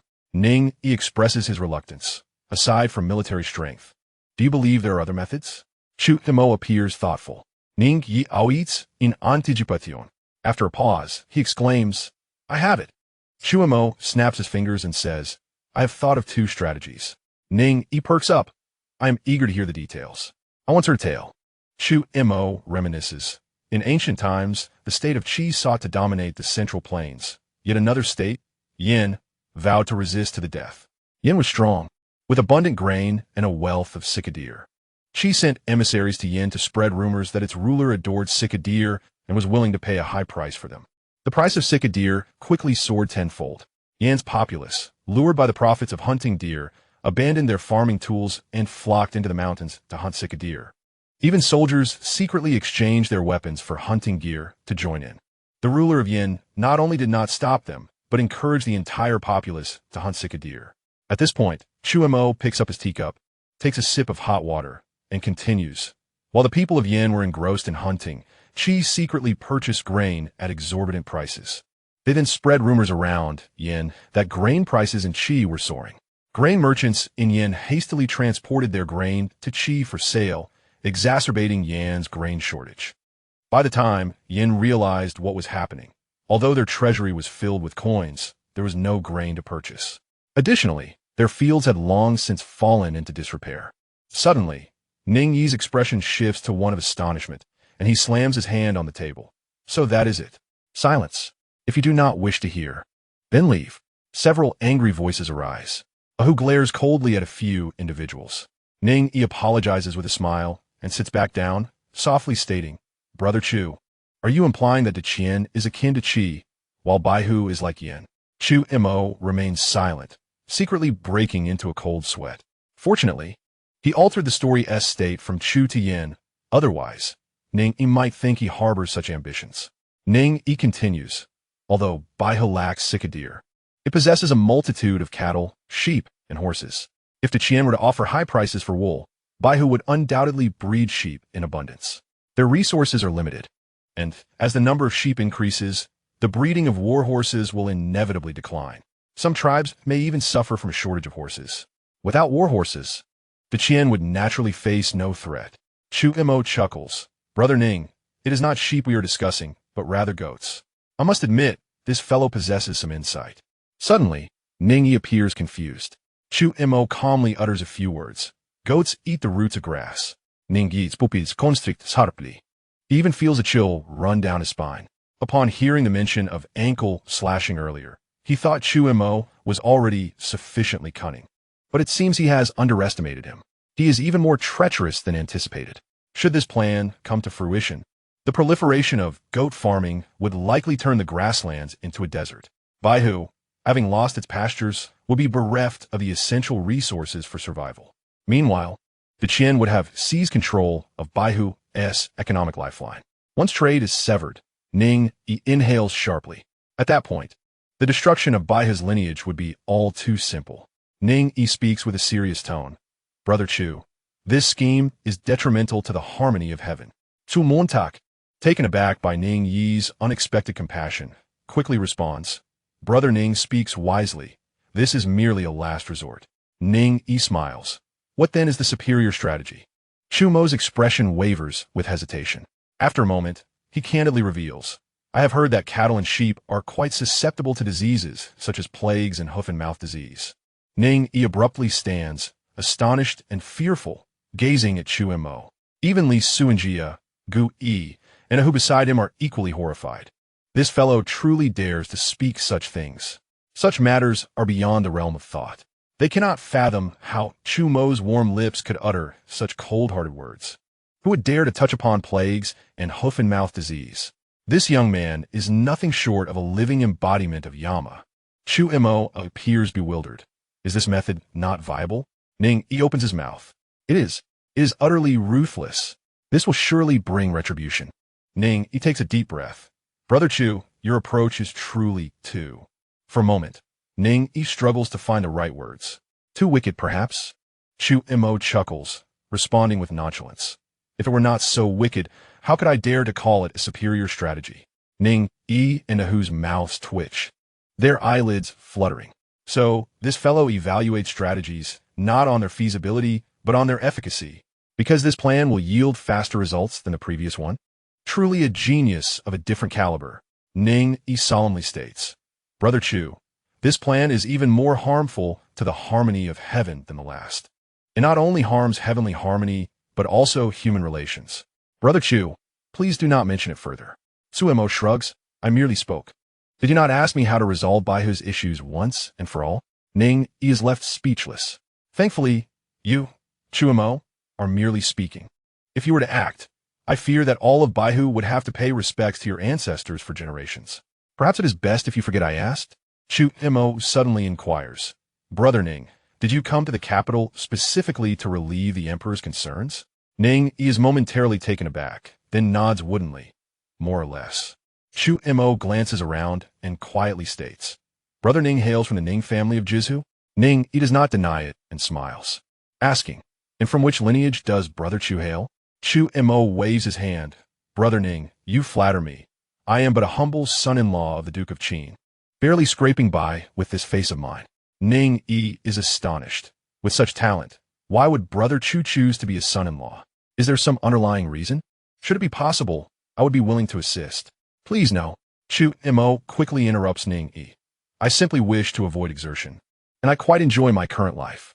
Ning Yi opens his mouth, unsure of how to respond.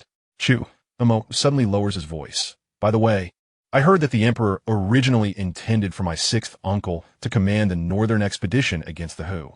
Unfortunately, it was later rejected by the Hongwang.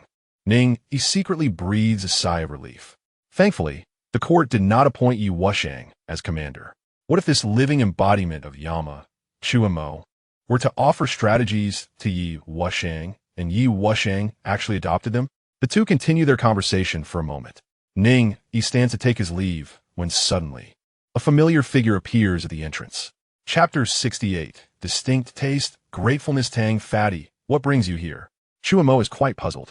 Wasn't Tang Feng accompanying his wife, Su Xiao, to the poetry gathering at the Jiaofeng Sea? After pondering for a moment, Chu Mo waves to Tang Feng.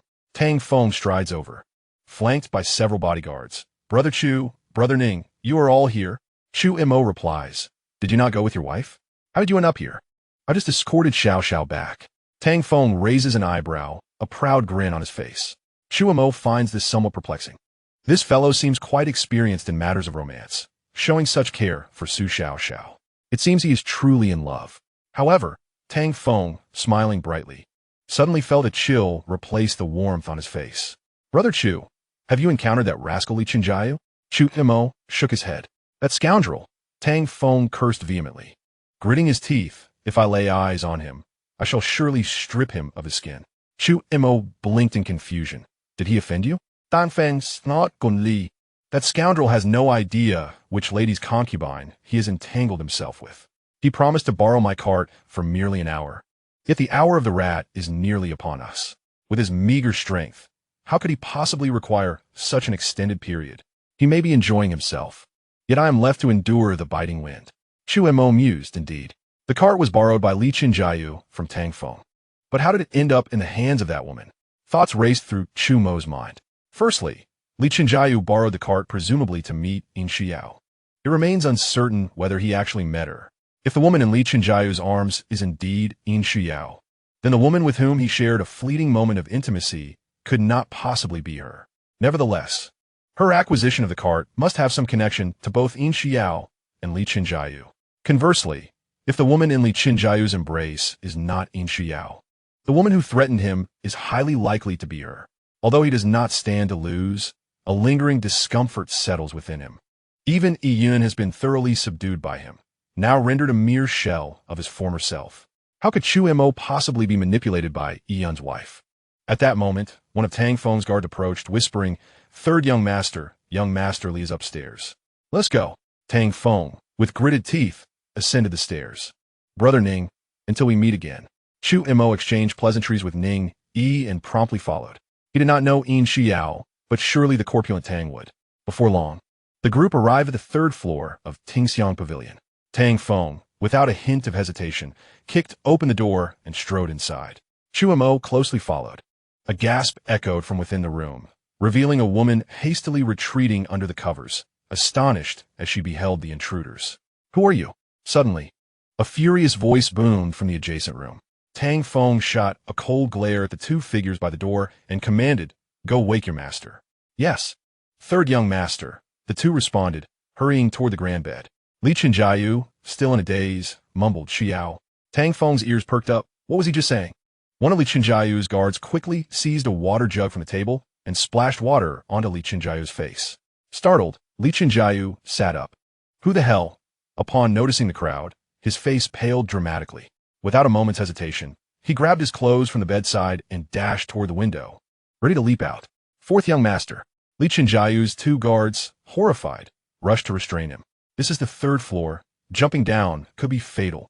The predicament was exacerbated by the fact that he was entirely unclothed. Chu Mo couldn't help but smirk. Li Qinjiao's actions were so instinctive, revealing him to be a habitual offender. This fellow certainly has a peculiar taste, always targeting the concubines of officials and merchants. Li Shangyu Shibarat, Sudanli Ragainin Clariti. And finally discerned the faces around him. Unabashed, he donned his clothes and exclaimed, Brother Chu, Brother Tang, what brings you all here? Tang Feng scolded, Where's my cart? Li Qinjiao looked startled and turned his gaze towards the woman on the bed. Wait a moment, something is amiss. Where's Yin Xiao? Li Qinjiao shook his head, frowning. How'd I end up here? Chu Mo's eyelids twitched. It was evident from Li Qinjiao's demeanor that the woman in bed was not Yin Xiao. If she were, he would not be so composed. Indeed, in the open culture of Deqian, there are no customs forbidding women from being seen before marriage. If it were Yin Xiao, Tang Feng would most likely recognize her. So, did he sleep with Yin Xiao? At that moment, Tang Feng slapped Li Qinjiao on the head. Are you still asleep? Where's my cart? Li Qinjiao pondered, his expression deep in thought. Brother Tang, your cart should be downstairs. Without further ado, he headed straight down. Before long, Li Qinjiao found Tang Feng's cart in the rear courtyard of Tingxiang Pavilion. Tang Feng, irritated, asked, weren't you sleeping in Tingxiang Pavilion? Why borrow my cart? Li Qinjiao scratched his head and chuckled, better safe than sorry. At that moment, he was filled with confusion. Tang Feng lifted the curtain of the cart and suddenly flared his nostrils, frowning slightly. You truly did not use the cart? Li Qinjiao looked bewildered. No, I didn't. Tang Feng scoffed derisively. Then where does the scent originate? What scent? Li Qinjiao was utterly perplexed. He leaned closer, inhaling the faint fragrance mixed with a rather peculiar aroma reminiscent of the ocean. Li Qinjiao was astonished. Could it be that he had engaged in some activity within the cart? Chu Mo gently touched his nose. These two possessed remarkably keen senses. Although he had been busy for a duration of incense, it had now been 2 hours, and the scent should have dissipated considerably. Clearing his throat, Chu Mo remarked, it is getting late. Let us discuss matters tomorrow. Tang Feng cast a dispassionate glance at Li Qinjiao before boarding the cart and departing. Chu Mo also mounted his steed and, under the escort of Li Sunjia and Gu Yi, exited Tingxiang Pavilion. Having traveled a short distance, Li Qinjiao and his 2 guards caught up. Brother Chu, wait. Chu Mo displayed a puzzled expression. Li Sunjia and the others instinctively fell back a pace. Li Qinjiao pulled on the reins, riding alongside Chu Mo. After surveying the surroundings, he whispered, Brother Chu, when did you arrive at Tingxiang Pavilion tonight? Chu Mo contemplated before replying, around the hour of the pig. Li Shangyu's bro furua depli. Chu Mo inquired, what troubles you? Li Qinjiao took a deep breath. At the hour of the pig, I was still drinking with Yin Xiao. I was quite sober then. Afterward, I don't know how I ended up drunk. You should have seen me with Yin Xiao when you arrived. Chu Mo was momentarily taken aback. At the hour of the pig, he had been engaged with other matters in the cart. Surely, Yin Xiao could not have been in 2 places at once. This implies that the woman was not Yin Xiao. Chu Mo replied candidly. When I arrived at Tingxiang Pavilion, I visited your room. You were already asleep, so I did not disturb you. Li Qinjiao's brow knitted into a frown. Brother Chu, it seems I did not manage to assist you in avenging your grievances tonight. That wretched Yin Xiao must have fled after getting me drunk. Chu Mo patted Li Qinjiao's shoulder and chuckled. No worries. However, Li Qinjiao shook his head vigorously. No. Though I, Li Qinjiao, am a scoundrel, I'm also one who knows gratitude. If I promise to help you seek revenge, then I must do so. Yin Xiao, I shall have my eye on you. Chu Mo teased. You truly wish to avenge me? Or are you merely interested in Yin Xiao? He meticulously organized his thoughts and solemnly stated, My lord, I believe that both methods are indeed effective. However, they each carry significant risks. If not managed properly, Deqian may suffer severe repercussions. Ning Yi quickly dismissed this notion from his mind, thinking, I have been too hasty. Who remarked, my lord, you're only considering the welfare of Deqian. Ning Yi nodded slightly. After a moment of contemplation, he suddenly inquired, have we clarified Chu Mo's identity? Who replied, yes, we have. Ning Yi's expression grew serious. Please, elaborate. As he drove the carriage, Ahu recounted, 3 years ago, a famine struck Yongzhou, and Chu Mo fled with the refugees, eventually fortuitously entering Zhaojing City.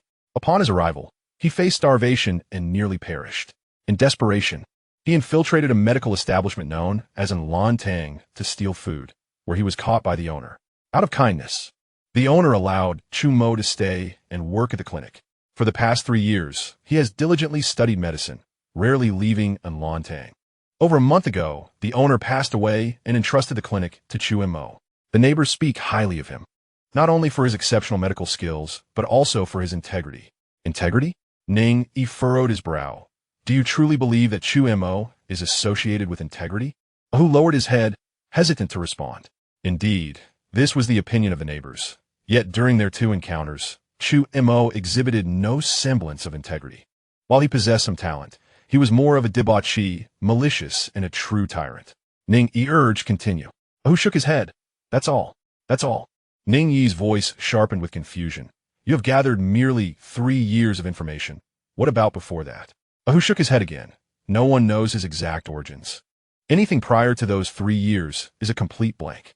Ning Yi narrowed his eyes. Does he possess martial skills?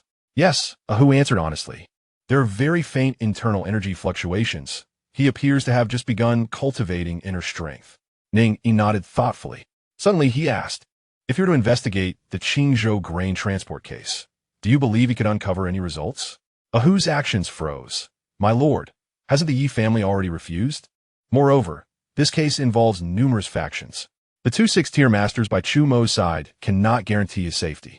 Ning Yi pondered. What if you were to assist him? In the meantime, Chu Mo submerged himself in the water, the white steam enveloping him, dispelling the fatigue of the day. The warm water, just above his waist, was neither too hot nor too cold, perfect for relaxation. As night fell, he initially planned to return to the Yi residence. However, upon Li Qinjiayu's suggestion to enjoy a bath, he decided to indulge, having only heard of public bathhouses but never experienced one himself. Since he would not get much sleep upon returning, he opted to soak. Li Qinjiayu, displaying great generosity, rented an entire large bathhouse. When he glanced back, he found Li Qinjiayu staring at him in awe. Chu Mo felt a twitch in his eyelid. This fellow, surely he does not have a penchant for soap dropping? Wow! Li Qinjiayu exclaimed, giving Chu Mo a thumbs up.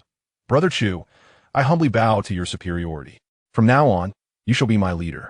Su Montak, assuming Li Qinjiayu was merely being dramatic, smiled slightly. Then you shall be my second in command. Li Qinjiayu wished he could slap himself. How did he end up saying such foolishness?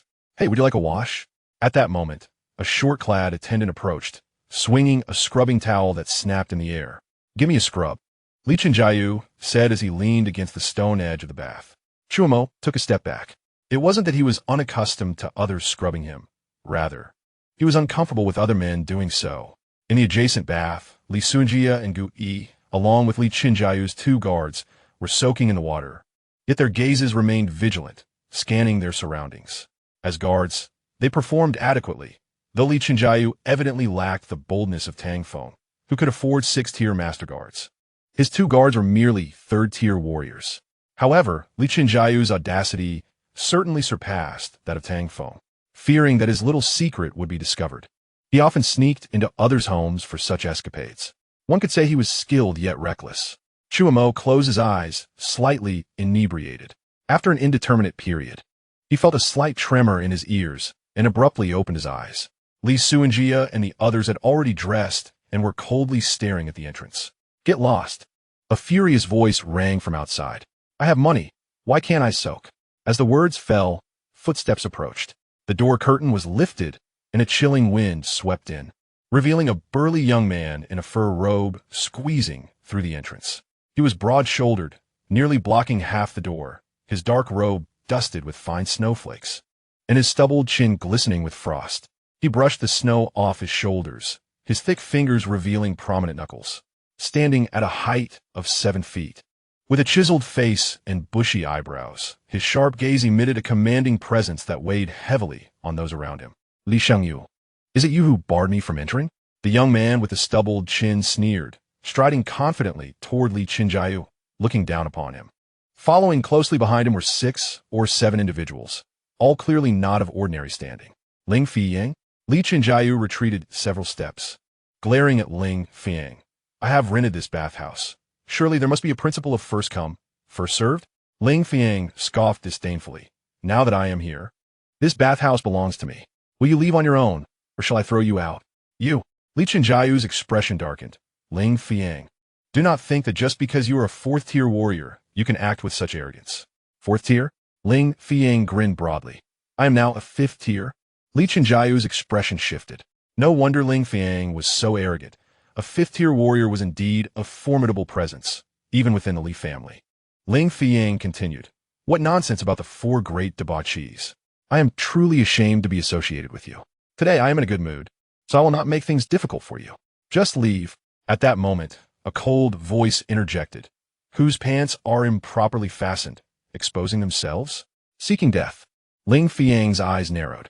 Following the voice, he spotted Chu Mo still lounging at the edge of the bath, showing no intention of standing. Ling Fiyang squinted. This fellow dared to mock him. Could he be of significant status? Considering this, Ling Fiyang cautiously asked, "Who are you, young man?" Chu Mo replied nonchalantly, "I am Chu Mo, known as the nemesis of debauchees. Do you recognize me?" Ling Fiyang furrowed his brow. The nemesis of debauchees? This title was entirely unfamiliar to him. Could he have encountered a formidable opponent? Impossible. At this hour, where would one find such a formidable presence in a bathhouse? Suddenly, Ling Fiyang recalled something, a sneer appearing on his face. "You are the son-in-law of a Yi family?" Ling Fiyang laughed coldly. A mere son-in-law dared to insult him? It was sheer folly. Before Chu Mo could respond, Ling Fiyang waved his hand lightly. The two burly men behind him advanced, menacingly approaching Chu Mo's stop. Li Chenjiayu quickly stepped in front, stating solemnly, "Ling Fiyang, do you not fear the wrath of the Yi demoness?" "Ye Yingu." Ling Fiyang initially displayed a flicker of apprehension, then burst into laughter. "I am now a 5th-tier innate master. What can Yi King do to me? Besides, would she really go to war with me over a mere son-in-law?" Li Chenjiayu had no retort. He could only covertly signal Chu Mo to escape at once. Suddenly, Ling Fiyang's two subordinates seized Li Chenjiayu and tossed him out. "Ling Fiyang, this is not over between us." Li Kenju bellowed in fury. Ling Fiyang wore a scornful expression. As he observed his subordinates closing in on Chu Mo, his heart swelled with pride. "If I eliminate this brat, I can have my father seek a marriage proposal with the Yi family. Wouldn't Yi King then be mine? At that time, if Yi Wushang encounters an unfortunate incident, I can adopt the son of Yi King, and wouldn't that secure my position as the Duke of Qin?" With these thoughts, Ling Fiyang couldn't suppress the smirk curling at the corners of his mouth. Their conflict was merely a trivial scuffle among the young elite. Even if they were to accidentally kill Chu Mo, it would be nothing more than a mishap. The Yi family could never take him down. Boom! Suddenly, two afterimages flashed before his eyes.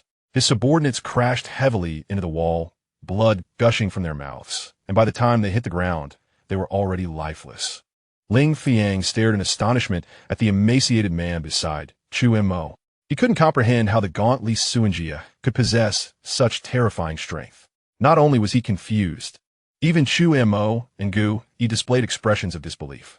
It was known that Li Suanjia had not utilized any inner strength just now, relying solely on his own power to send two 4th-grade postnatal experts flying. What an extraordinary display of might. Seeking death, Ling Fiyang roared, lunging forward. His fist sliced through the air with an overwhelming force. However, Li Suanjia stood his ground, blocking with his left arm. With a dull thud, Ling Fiyang felt as though his fist had struck iron, pain radiating from his knuckles. Before he could withdraw, Li Suanjia's bony fingers had already grasped his wrist. Ling Fiyang screamed in agony, feeling as if a mountain demon had ensnared his arm. No matter how hard he pulled, Li Suanjia remained unyielding. His feet planted firmly without the slightest movement. "You scrawny monkey!" Ling Fiyang shrieked, swinging his left fist. Crack! Before his fist could near Li Suanjia, his right arm snapped at once. The scream had barely escaped his lips when he felt a crushing blow to his chest, delivered by Li Suanjia's palm. This strike appeared devoid of power, yet Ling Fiyang felt as though he had been rammed by a stampeding elephant. His body was sent flying, crashing through the brick wall, blood frothing from his mouth. "You!" Ling Fiyang's forehead bulged with veins. He struggled desperately, but his body had completely lost its support, his feet slipping on the ground as he failed to regain his footing multiple times. At that moment, Chu Mo slowly rose from the bathing pool. The onlookers displayed expressions of utter amazement. Chu Mo, seemingly indifferent, strode directly toward Ling Fiyang. Ling Fiyang's eyes turned crimson as he glared at Chu Mo. The next instant, everyone was left dumbfounded. Chu Mo stood before Ling Fiyang and, with a swift motion, delivered a precise arc to Ling Fiyang's head. Instantly, white mist enveloped the air. In that moment, the bathing area fell into an eerie silence, interrupted only by the sound of water droplets hitting the ground. All were left speechless. They had anticipated Chu Mo would verbally humiliate Ling Fiyang, perhaps delivering a few kicks. Little did they expect that Chu Mo would outright choose to urinate on Ling Fiyang, making it an unparalleled humiliation. Chu Mo shivered slightly, then casually shook himself off before returning to the bathing pool, as if nothing had happened. I will kill you. I will kill you. Ling Fiyang screamed in rage. Calm down, Chu Mo replied nonchalantly, not even glancing at Ling Fiyang. Just don't die. Li Suanjia stepped forward, delivering a kick to Ling Fiyang's head. Ling Fiyang immediately fell unconscious. The four individuals who had accompanied him turned and fled. After a long moment, Li Chenjiao finally regained his senses from the shock, trembling as he spoke. Boss, do you know who he is? Chu Mo replied. Is he of great significance? Li Chenjiao took a deep breath and explained. He is the sole son of the Northtown Marquis, Ling Zhan, heir to the Northtown Marquisate. Ling Zhan commands an army of 80,000, guarding the crucial borders year-round. Even a yin must show him some respect. Now that you've beaten him like this, if the Northtown Marquis gets angry, the consequences will be dire. Chu Mo remained unfazed. What Northtown Marquis heir? He is merely a hostage. Does the Northtown Marquis dare to rebel? Li Chenjiao's face fell. Boss, the Northtown Marquis need not rebel. He has plenty of allies to deal with you, such as King Hong and the Emperor. Chu Mo began to understand. The Northtown Marquis was likely a fence-sitter, a target coveted by both the Emperor and King Hong. But so what? The Yi family was also an object of the Emperor's interest. Ling Fiyang was not dead yet. Should the Northtown Marquis rebel, Ling Fiyang would undoubtedly perish. The last time Xiao Jing died at his hands, it was merely a fine. Besides, Chu Mo would not allow himself to be bullied. In this second life, he would never endure humiliation. That said, Chu Mo felt the need to recruit an ally to shield against the backlash. He glared at Li Chenjiao. Why didn't you say so sooner? I only acted because I saw them attack you. Li Chenjiao was flabbergasted. How was this his fault? Noticing Li Chenjiao trembling, Chu Mo quickly encouraged him. Brother Li, do not worry. Even if he is the Northtown Marquis' heir, what of it? Can the Northtown Marquis act without restraint and bully others? Are you not also the son of the Marquis of Yuping? Is the Marquis of Yuping beneath the Northtown Marquis? Li Chenjiao felt a surge of passion at these words, affirming, You are right. He struck first. We were merely defending ourselves. What defense? Chu Mo interrupted, adopting a stern expression. This is legitimate self-defense. Li Chenjiao nodded vigorously. Yes, legitimate self-defense. Chu Mo smiled in satisfaction. We have nearly finished bathing. With that, Chu Mo rose to don his clothes. Given the events of the night, he could not remain here any longer. What if someone came looking for trouble? However, just as they reached the door, hurried footsteps approached from outside. In here, the curtain flew open, a cold wind rushing in, followed by several figures. The leading middle-aged man in a brocade robe immediately spotted Ling Fiyang, slumped in the corner, and rushed over. Fiyang, wake up. The middle-aged man cradled Ling Fiyang's head, calling out several times. Ling Fiyang offered no response. The middle-aged man glared at Chu Mo and the others, his eyes filled with murderous intent. Who did this? Chapter 71. Dismissal for reflection. Thank you, who did this? The middle-aged man's furious roar echoed throughout the bathing area. His gaze seemed to seek out a target to devour. Suddenly, all eyes turned to Li Suanjia. As he prepared to step forward, Chu Mo's hand landed on his shoulder, coldly stating, Sir, you must properly discipline your child. We were enjoying our bath, and he barged in, demanding we leave. When we refused, he began shouting threats. It was utterly arrogant. If it weren't for the fact that we are in the Emperor's domain, he would be dead by now. You, the middle-aged man glared at Chu Mo. Incredulous. Am I supposed to thank you? He had never anticipated that Chu Mo would turn the tables and accuse him first. With Ling Fiyang in such a state, how could he possibly be arrogant? Even Li Chenjiao was left astounded. One could not deny Chu Mo's prowess. He could spin the narrative even in death. The key was that Chu Mo's claims were indeed true. Of course, you should thank me, Chu Mo replied matter-of-factly. We were about to report this to the authorities. You arrived just in time. Let us discuss compensation. The middle-aged man was momentarily taken aback, thinking he had misheard. Compensation? Was he actually expected to compensate? The middle-aged man did not show anger, but instead smiled, exclaiming that it was truly outrageous. Li Chenjiao inwardly felt anxious for Chu Mo, thinking that the situation was a bit excessive. After all, he had beaten someone and was demanding compensation from the other party. Anyone with a sound mind would surely not agree to such terms.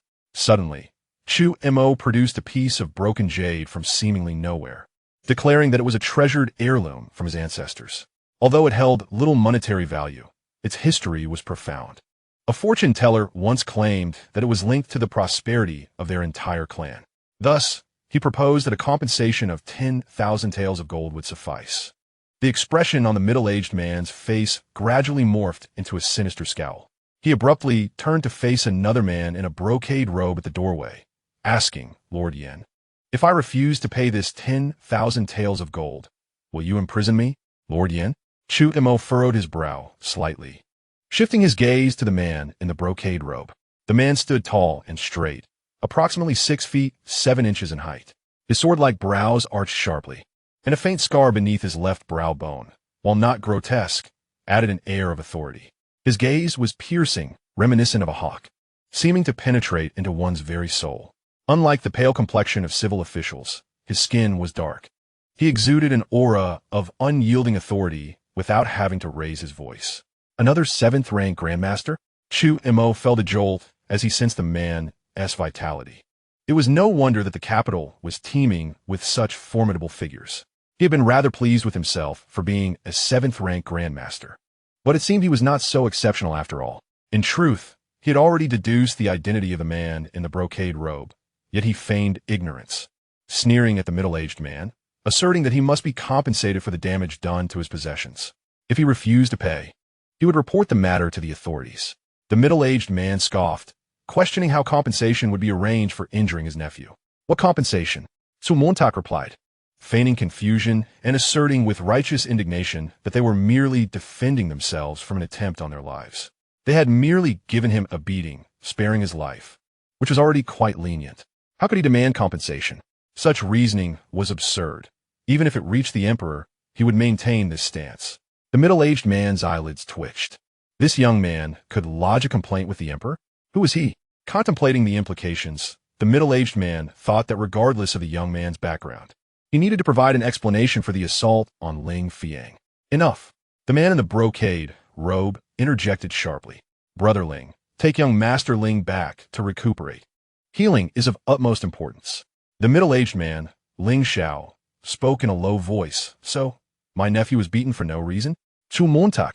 The man in the brocade robe did not respond to Ling Xiao, but a figure behind him stepped forward and coldly commanded, effective immediately, "Revoke your position as Deputy Thousand Household of the Jinyiwei and return to reflect on your actions.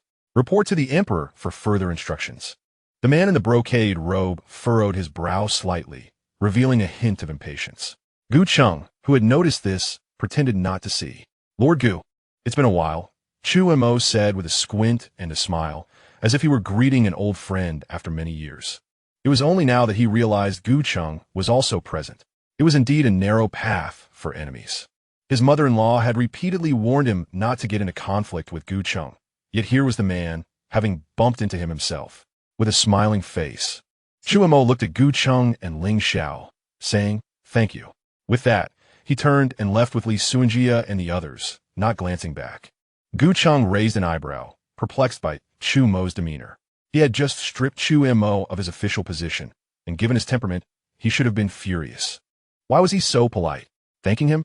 And what about the 10,000 taels of gold he was supposed to demand? Ling Xiao finally sensed something was amiss and asked in a solemn tone, "Lord Yin, Lord Gu, who is this young man?" Gu Cheng answered honestly, "Chu Mo is the son-in-law of the Duke of Qin, the husband of Yi Qingyu." The Duke of Qin? Ling Xiao was momentarily taken aback before a cold smile crept onto his lips. "Very well. I shall personally go to the Duke of Qin's residence to seek justice." Gu Cheng's lips curled slightly. "Chu Mo, you have brought this upon yourself." Having beaten Ling Fiang, should his father, Ling Zhan, become enraged. Neither you nor the Yi family will be able to withstand the consequences. Remember, the northern general Ling Zhan is a figure even the emperor must regard with caution. The man in the brocade robe did not speak further, but a flicker of unusual interest crossed his gaze. Seeking justice for Ling Fiang might have a slight chance if he approached the emperor, but going to the Duke of Qin's residence would be akin to walking into a tiger's den. "Boss, how impressive!" Li Chenjiao exclaimed, giving a thumbs up. "Did you know? I was almost scared to the point of wetting myself. I never expected Lord Yin to be there as well." Chu Mo remained silent. Li Chenjiao continued, "Do you know who Lord Yin is?" Chu Mo shook his head. In truth, he He had already pieced together 90% of Lord Yan's identity. Li Chenjiao looked at him with a strange expression. As the former deputy thousand household of the Jinyiwei, you don't even know your superior? Lord Yan, whose full name is Yin Zheng, is the commander of the Jinyiwei. Indeed, Chu Mo shrugged nonchalantly. And so, Li Chenjiao was astonished. Boss, aren't you afraid? He is a ruthless executioner, with countless lives lost at his hands. Chu Mo replied calmly. Having been dismissed, I need not report for duty today, which grants me a perfect opportunity for a good rest. Li Chenjiao opened his mouth in disbelief. How could this guy be so carefree? Nevertheless, with the Yi family backing him, perhaps it was not so bad to be treated like an invisible man. Li Chenjiao glanced at the sky and muttered softly. It's almost dawn. Where can I find a place to curl up for a while? The chief physician has been staying in the palace these days. Perhaps I can find refuge with his concubine, Yuerong. It's been quite a while since I last saw her. As he pondered, Li Chenjiao exhibited a thoughtful expression. Meanwhile, Chu Mo's face darkened. This fellow was indeed quite talented. He had likely already worn out the concubines of many officials in the court. The saying, a wife is not as good as a concubine is not as good as a mistress, seemed to ring true. Suddenly, Li Chenjiao looked up at Chu Mo and said, Boss, how about get lost? Chu Mo coldly snorted and rode away. Did I say something wrong? Li Chenjiao scratched his head. Forget it, I'll go find my Yuerong. The next day, in the imperial study, Emperor Qian gathered several ministers to discuss important matters. The room was filled with intermittent sounds of heated arguments. The war against the northern who is settled, Emperor Qian declared decisively. Yes, the ministers bowed in compliance. At that moment, Emperor Qian lifted his teacup and took a sip, asking, furthermore, regarding the case of the grain transport sinking in Qingzhou, do any of you have strategies? The ministers exchanged glances, ultimately lowering their heads in silence. The Internal Affairs Office and the Jinyiwei had dispatched 2 groups to Qingzhou for investigation. However, they had uncovered nothing and instead lost dozens of skilled fighters. It seemed that sending anyone else would yield no results and would only lead to further unnecessary losses. They had sought individuals for assistance, but those they approached would rather resign than involve themselves in this case. Emperor Qian tapped the table lightly, his voice cold. In all of Dakian, is there truly no one capable of investigating this case? Your Majesty, at this moment. The elder with graying hair at the forefront on the left stepped forward, bowing. This old minister recommends a person. Speak. Emperor Qian uttered a single word, indifferent. The elder continued solemnly. I have heard that there's a person in the Jianghu named Jiang Shaoyan, known for his ability to unravel peculiar cases. He himself is also a 6th-rank grandmaster. Perhaps, before he could finish, another burly elder interrupted. Minister Yin, I too have heard of this person. He is nothing but a rogue from the Jianghu. To assign a rogue from the Jianghu to investigate a case for the court is indeed unprecedented. Should this matter become known to the public, it would surely lead them to believe that the court is devoid of capable officials. Furthermore, if such affairs require the assistance of Jianghu figures, what purpose do the Jinyiwei and Kixinga serve?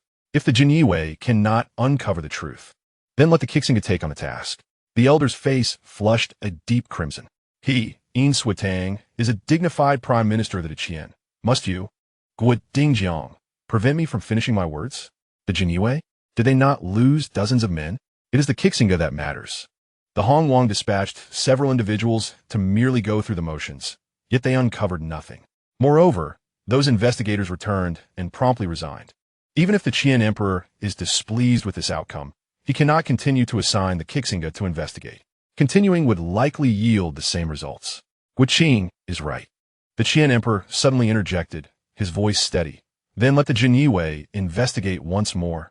Summon Yin Zheng. The elder opened his mouth, but ultimately held back his words. At that moment, a eunuch hurriedly approached, bowing respectfully from a distance. Your Majesty, Right Fufeng County's Deputy Ling Xiao requests an audience. The Qian emperor's brow furrowed slightly. What brings Ling Xiao here so suddenly? He waved his hand dismissively, stating, My dear ministers, let us dine first and then continue our discussions. Announced Ling Xiao, as commanded. The ministers departed in succession.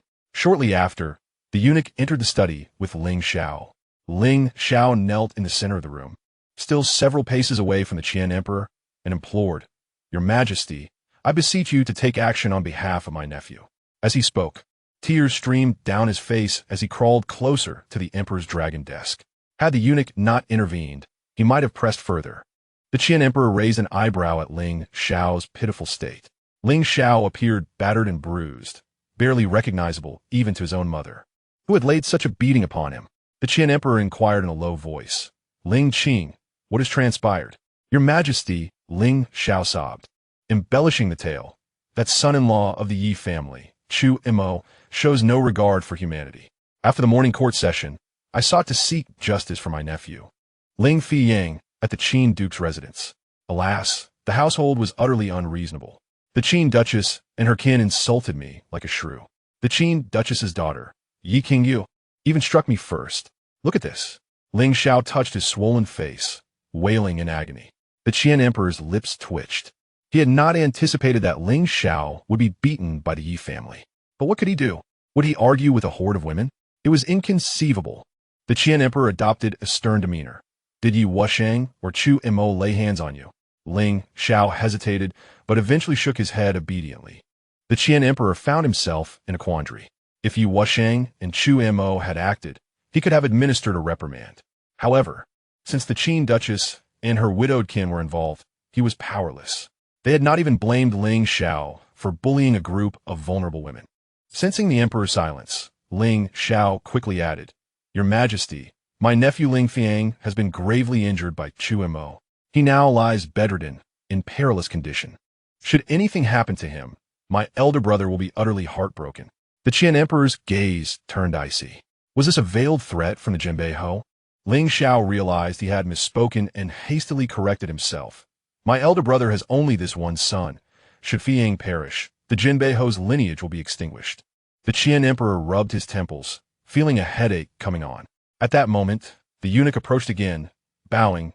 "Your Majesty, Lord Yin Zheng has arrived." "Announce him." The Qian emperor's tone was indifferent. However, Ling Xiao was filled with inexplicable excitement. "Your Majesty, Lord Yin was present last night. He witnessed everything firsthand." Moments later, Yin Zheng entered the study and bowed. "Jiniwei Commander, Yin Zheng respectfully greets Your Majesty." The Qian emperor waved his hand dismissively. "Ling Qing claims you witnessed Chu Mo assaulting Ling Fiyang last night." Yin Zheng was momentarily taken aback. He glanced at the battered Ling Xiao, his expression one of astonishment. "This is Ling Xiao. How has he come to look like this? Did the Qin Duchess give him a beating? Is this not as just deserts?" Ever since Chu Mo entered the Yi family, they have flourished. From my investigations, Chu Mo is regarded as a prize gem among the Yi family. You dare to seek trouble? If they do not strike you, whom will they strike? Yin Zheng bowed. "Your Majesty, I indeed arrived at the scene alongside Ling Xiao. However, by then, Ling Fiyang was already gravely injured on the ground." The Qian emperor replied coolly, "So, you did not witness Chu Mo striking Ling Xiao?" "Indeed," Yin Zheng replied respectfully. Ling Xiao grew anxious. "Your Majesty, there were many witnesses present." The Qian emperor interrupted him, turning his gaze to Yin Zheng. "Have you ascertained the specific circumstances?" Yin Zheng, not daring to conceal anything, recounted the events of the previous night in full detail. He had anticipated that Ling Xiao would seek justice from the emperor, so he had gathered all the particulars beforehand. Upon hearing Yin Zheng's account, the Qian emperor's brow furrowed deeply. Ling Xiao felt a chill run down his spine. He had not expected Yin Zheng to refrain from supporting him. After a long silence, the Qian emperor finally spoke. "Ling Fing instigated the trouble first, and Chu Mo and Li Qinjiao acted in self-defense. Ling Qing, how do you wish for me to assist you in seeking justice?" Ling Xiao opened his mouth, but found himself at a loss for words. He had come to understand the situation. Indeed, Ling Fiyang had been the aggressor. Yet he could not suppress his indignation. The Qian emperor continued, "Your visit to the Yi residence was essentially an act of harassment. The Qin Duchess and her companions were excessive in their response, yet not without reason. You must be magnanimous and refrain from quarreling with a group of women. Go to the Tai hospital and find someone to attend to Ling Fiyang." Very well. Ling Xiao had not anticipated such an outcome. His lips twitched as pain surged through him once more. In that moment, he comprehended the truth. In the emperor's eyes, the Yi family held more importance than his elder brother. After Ling Xiao departed, the Qian emperor's gaze shifted back to Yin Zheng. I intend to have the Jinyiwei continue investigating the Qingzhou grain sinking case. Chapter 73. Tian Shu Xiao Yi. Let him keep his distance. Hearing those words, Yin Zheng's pupils constricted. Why has the emperor suddenly decided to investigate this case again? The Jinyiwei has already lost over 20 colleagues, and the Niaji Shishang has also suffered casualties in the dozens. This case has become a death sentence for anyone who dares to touch it. Yin Zheng inhaled deeply. Your Majesty, this matter requires careful deliberation. Careful deliberation? The Qian emperor's tone turned frigid. I too wish to deliberate, but will some people allow me the time? In a short while, those individuals will have consumed everything, leaving no possibility of unraveling this case. Yin Zheng fell silent. The Qian emperor continued. Solving this case is not difficult. You and I can both surmise the general circumstances. Yet, even if evidence were presented in Qingzhou, no one would dare bring it back. Even if they did, they gamble that I cannot touch them. The more they believe this, the more I must make them understand whose world this truly is. Yin Zheng inhaled deeply. Your Majesty, I am willing to go. The Qian emperor shook his head. There are better candidates for this matter. Yin Zheng exhibited a look of skepticism. Is there anyone among the Jinyiwei better suited than him? Setting aside his prowess, he already stood out among the Jinyiwei. Could it be Lu Ge, or perhaps Gu Cheng? At that moment, the Qian emperor finally uttered a name. Chu Mo. Chu Montak? That son-in-law of the Yi family? Yin Zheng's face displayed utter disbelief. He thought he must have misheard. The emperor holds Chu Mo in exceedingly high regard, appointing a son-in-law devoid of martial prowess as the deputy Qinhu of the Jinyiwei. After all, the Zhao prison lies beneath the emperor's feet, guarded by 3,000 soldiers, rendering it nearly impossible for anyone to stir any significant unrest.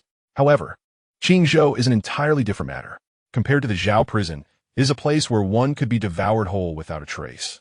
The intricate web of court influence, martial sects, and various factions is far beyond what Chu Mo could manage. Given his abilities, it is highly likely he would struggle to even exit the capital. Yet, Yin Zheng did not oppose this notion, but rather nodded in agreement. With Li Suanjia and Luo Yang, both sixth-rank masters at his side, perhaps it is indeed feasible. The Qian emperor remarked indifferently that what was valued was not their martial strength, but Chu Mo's intellect. If brute force were sufficient to resolve this matter, would it not be simpler to send you all instead? Yin Zheng was taken aback. Does Chu Mo possess intellect?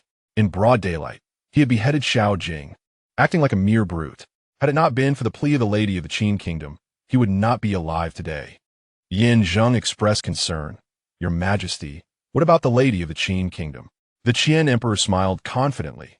We shall prepare to establish a new domain, named Tianshu, encompassing Zhuofengling, Yufeng, Jingzhou, Yi, Jiangbei, Jiangnan, Jiangnei, and Anding. Tianshu shall not have a provincial governor, yet its status shall be equivalent to that of the 12 provinces.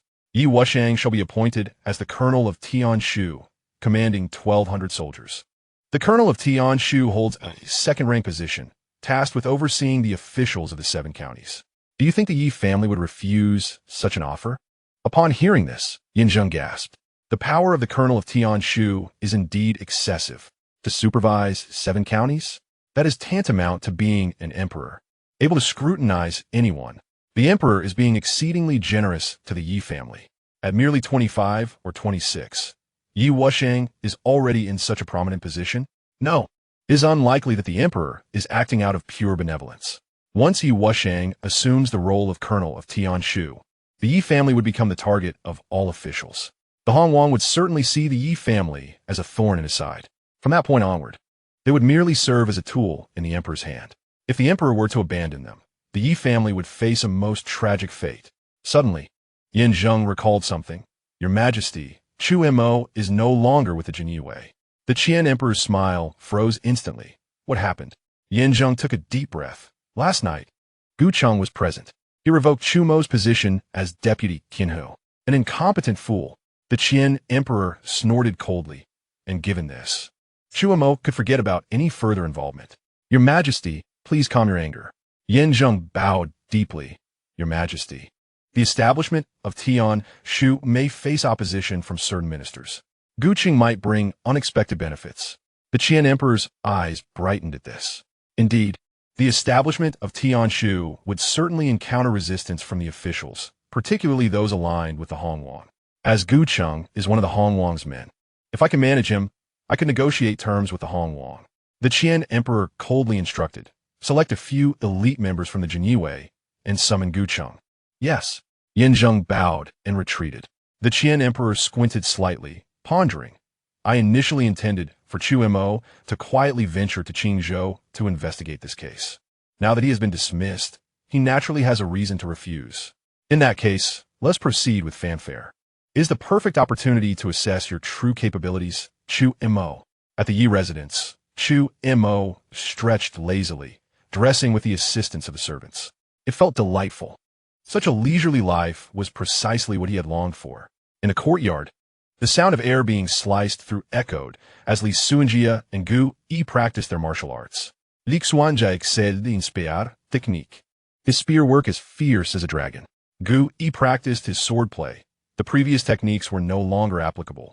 And Chu Mo had helped him select 2 new manuals from the Yi family's library. Shen Wujing stood nearby, cheering, wielding a wooden stick and occasionally demonstrating a few moves. Chu Mo couldn't help but reminisce about his childhood, imagining himself mastering the sword as Shen Wujing did. Every young man harbors a dream of wielding a sword across the world. Yet now, he no longer needed to fantasize. Chu Mo, why didn't you attend the morning roll call? At that moment, Yi Qingyu appeared at the door. Normally, it would be acceptable for Chu Mo to skip, but today, both Li Suanjia and Gu Yi had remained here. Chu Mo scratched his head, momentarily at a loss for words. Yi Qingyu pressed. What did you do last night? Chu Mo felt a twinge of guilt. He had been threatened by a woman, but he was not foolish enough to disclose that to Yi Qingyu. After all, he was already perceived as a scoundrel. Aside from that incident, he recounted the subsequent events briefly. Yi Qingyu remarked, this morning, a man named Ling Xiao came to cause trouble, but we gave him a good beating, and he left with a bruised face. Chu Mo's eyes widened.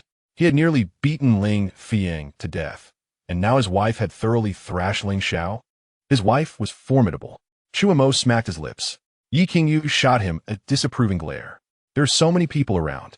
She pulled Chu Mo into the room. Now that you've been dismissed, you should stay home. The Yi family can afford to support you. Chu Mo held Yi Qingyu's delicate hand, feeling quite content.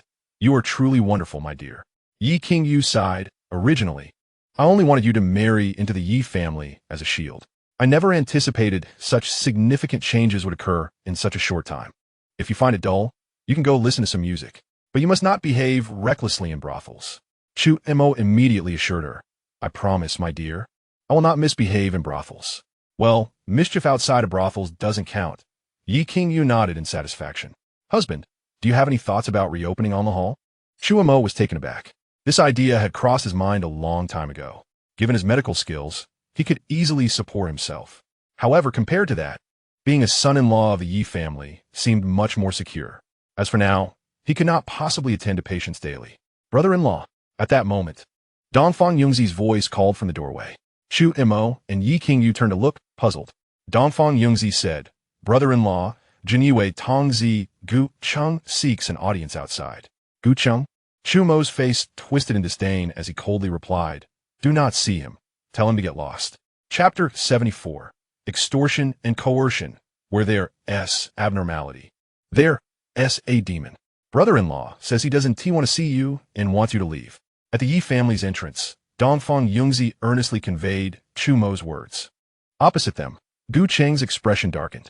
Just moments ago, the emperor summoned him, instructing him to find a way for Chu Mo to agree to thoroughly investigate the Qingzhou grain sinking case.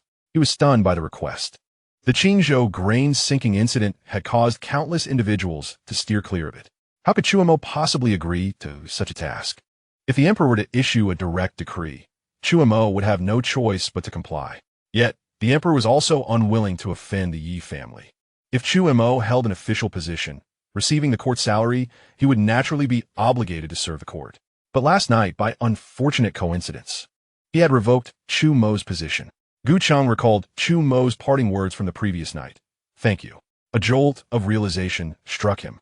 Could it be that Chu Mo was already aware of today's developments? Impossible. Unless Chu Mo possessed the ability to foresee events. There was no way he could predict today's occurrence. It must simply be a coincidence. Gu Chang steeled himself. Fourth madam, I implore you to grant me another chance. Dongfang Yungzi shook her head. Brother-in-law stated that he will not meet with you until you compensate for the losses he incurred last night. What losses? Gu Cheng's eyelids twitched. Dongfang Yungzi waved her hand. I do not know. You'll have to figure that out yourself. Please see yourself out. Gu Cheng's expression stiffened.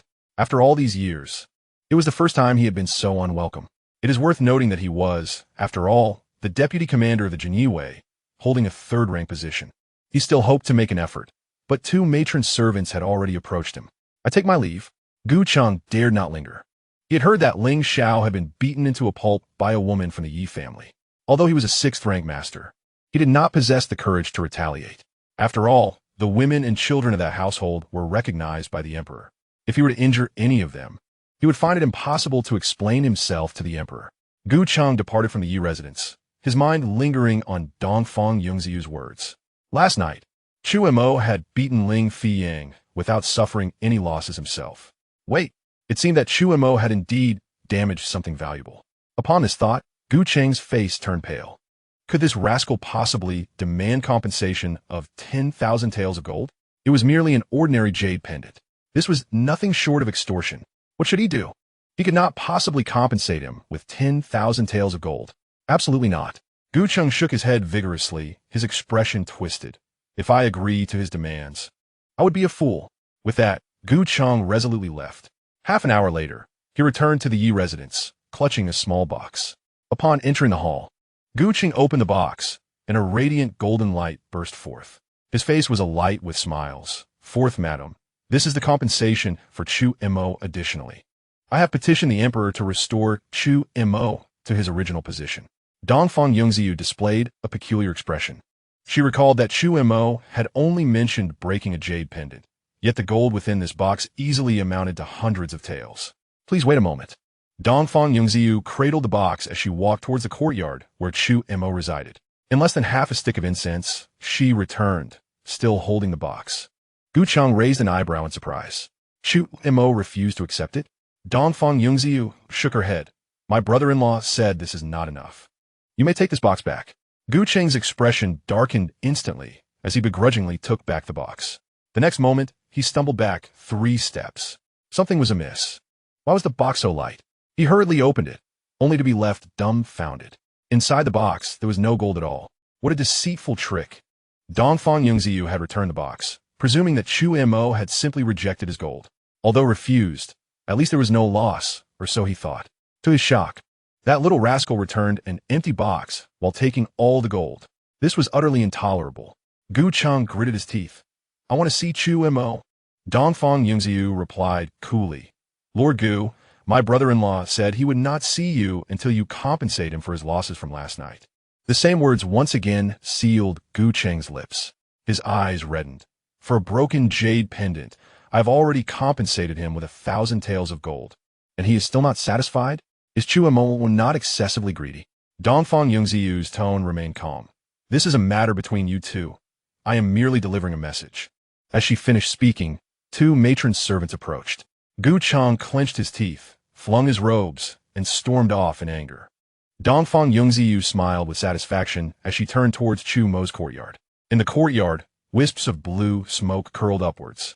Chu Mo was seriously brushing oil onto some roasted meat with a brush. Fourth sister-in-law, come quickly. The flavor is just right now. Ye ingu of it headhunt. Offering a skewer of roasted meat to Dongfang Yungziu. Upon taking a bite, Dongfang Yungziu's face revealed surprise. After swallowing, she remarked, this is delicious. Yi King Wu smiled. If it's delicious, eat more. Dongfang Yungziu said, such exquisite roasted meat. If placed in Zy Xian Lu, it would surely attract many customers. It could even become one of their signature dishes. Chu Mo chuckled. That is not a difficult matter. I will pass the method on to second sister-in-law later. Dongfang Yungziu nodded and added, brother-in-law, Gu Cheng has been angered away. Are you not worried he won't return? Chu Mo smiled silently. Yi King Yu said, fourth sister-in-law, rest assured. Gu Cheng is definitely under his thumb. Dongfang Yungziu looked puzzled. Yi King Yu explained with a laugh. Think about it. Chu Mo and Gu Cheng are enemies. Gu Cheng would want nothing more than to see him fail. Yet today, Gu Qing acted unusually, offering 1,000 taels of gold just to see Chu Mo once. Who could exert such immense pressure on Gu Qing? Dongfang Yongziyu's expression shifted, and without hesitation, she uttered 2 words. The emperor? Chu Mo was taken aback. He anticipated that Yi Qingyu and Dongfang Yongziyu would grasp the crux of the matter so quickly. Dongfang Yongziyu displayed a look of skepticism. Are you suggesting that the emperor is deliberately making things difficult for Gu Qing for your sake? Yi Qingyu also appeared confused. Turning to look at Chu Mo. While grilling, Chu Mo replied, I only know that Gu Qing would never humiliate himself to seek my help. There must be something amiss here. His request for my reinstatement surely conceals a pitfall waiting for me. Moreover, this pitfall is likely prepared by the emperor. Dongfang Yongziyu was astonished. How can that be? Anything is possible. Yi Qingyu's gaze turned cold as she stated. After the incident with Xiao Xiao, Lord Hong wishes to revoke the Yi family's title of Duke of Qin. Has the emperor ever fought for the Yi family? No.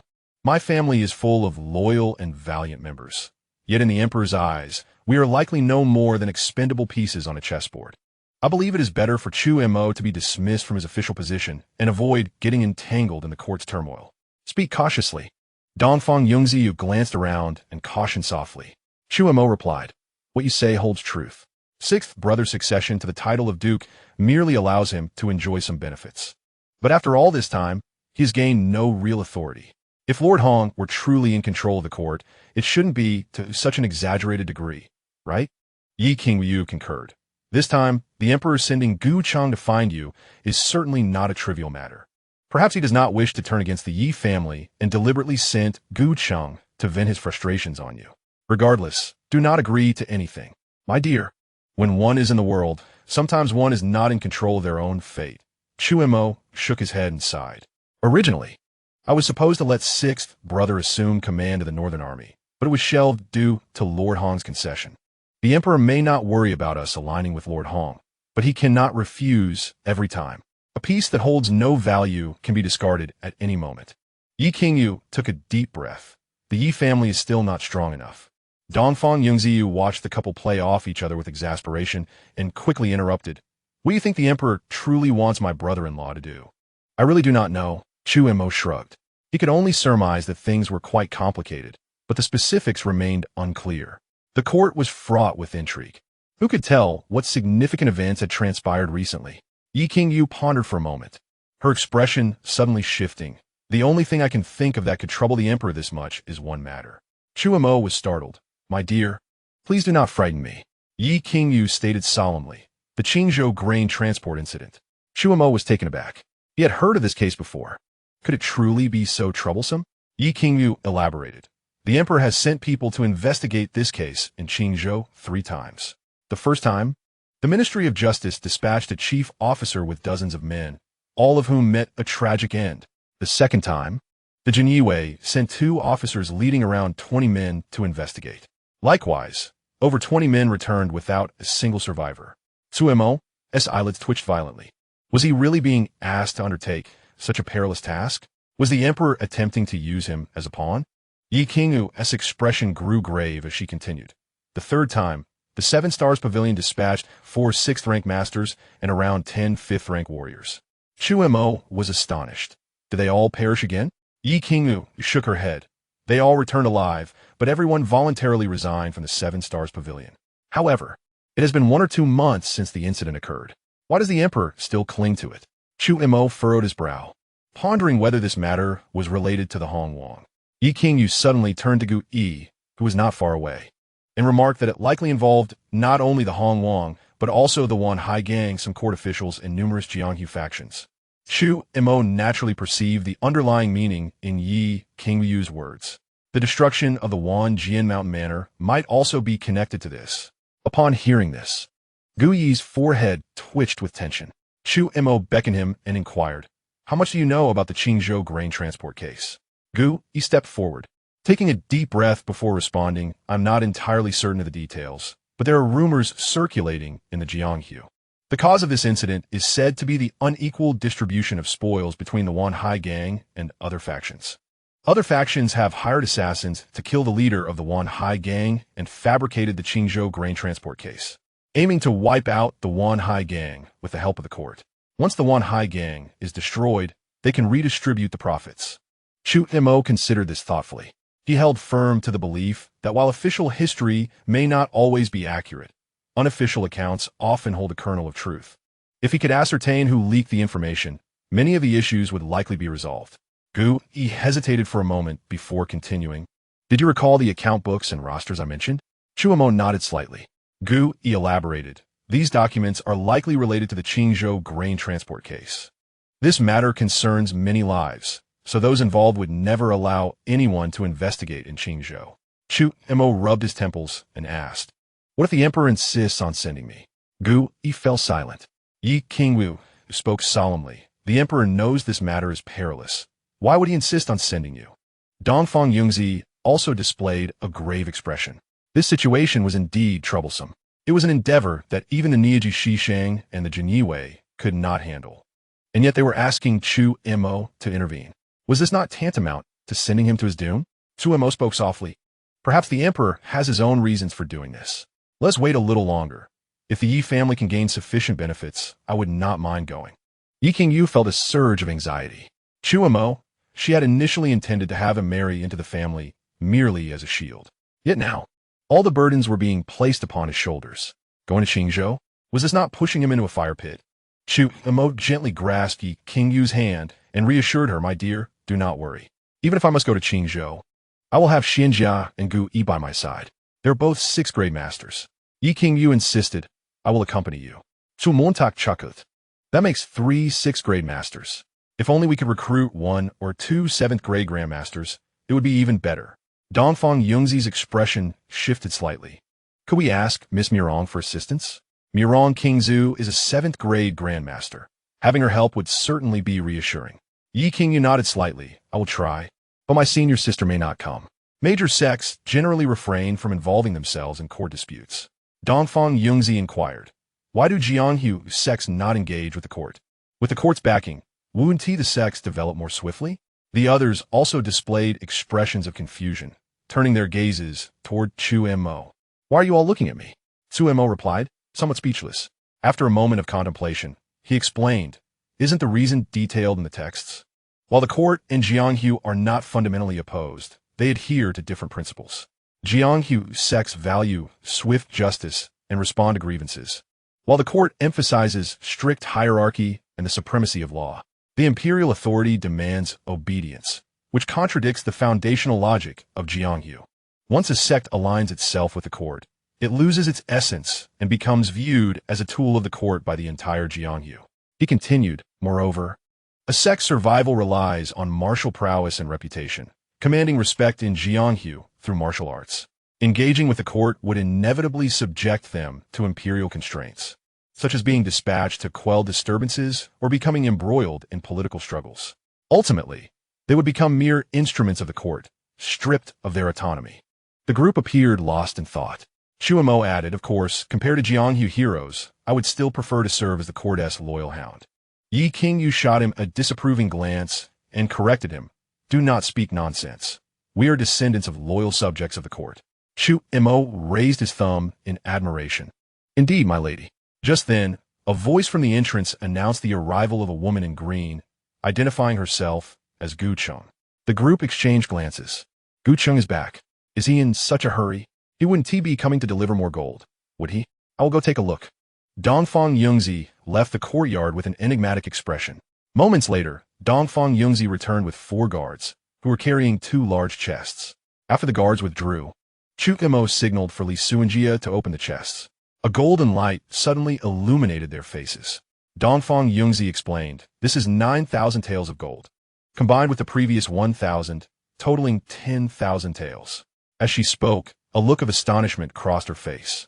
This money must have been quite hard-earned, right? Yi Qingyu exclaimed, Gu Cheng truly is generous. Dongfang Yungzi jested, King, your brother-in-law went to a brothel and earned 10,000 taels of gold. If you don't keep an eye on him, he could single-handedly cover all expenses for the Yi residents. Yi Qingyu chose not to engage with this remark. Based on her understanding of Chu Mo, if he were given a chance, he could easily open a dyeing workshop. With her permission, he could likely spend every day at the brothel. Yi Qingyu had little interest in gold and instead appeared worried. Gu Cheng is spending so lavishly. This indicates that the emperor is eager for you to return to the Jinyue. Chu Mo felt a headache coming on as he acknowledged. Indeed, this 9,000 taels of gold is clearly a hot potato. Dongfang Yungzi suggested, perhaps we should not meet him? Chu Mo shook his head. It would be unkind to deny Gu Cheng, but we cannot keep the emperor waiting too long. Yi Qingyu added, what if the emperor makes no overtures and simply orders you to Qingzhou? Chu Mo shrugged. Since the people from the Kixing Pavilion can resign upon their return, I should be able to leave the city gate of Zhaojing and then return to resign from the Jinyue as well, right? Yi Qingyu was momentarily taken aback. If Chu Mo truly did this, it would be tantamount to slapping the emperor in the face, and the entire Yi residence would likely suffer the consequences. Chu Mo stood up and declared, let us go and meet our Lord Gu. Chapter 76. A promotion to great heights. Lord Gu, why have you come in person? Chu Mo feigned surprise as he entered the hall. He spat lightly into his hand, rubbed it, and then firmly grasped Gu Cheng's hands. Gu Cheng's expression stiffened. This little brat truly knows how to discuss people. However, recalling the emperor's words, he suppressed his feelings. Gu Cheng forced a smile and said, Chu Mo, I was rash last night. I should not have dismissed you before understanding the circumstances. His demeanor was exceedingly humble. Chu Mo released Gu Cheng's hands and replied, Lord Gu, you are too kind. If this is the reason for your visit, there is no need. Perhaps you should take those 2 large chests back with you. Gu Cheng's face darkened instantly. Chu Mo's refusal did not surprise him. What was unexpected was that Chu Mo was returning the chest to him. Clearly, he had no intention of returning the gold. This is truly bullying.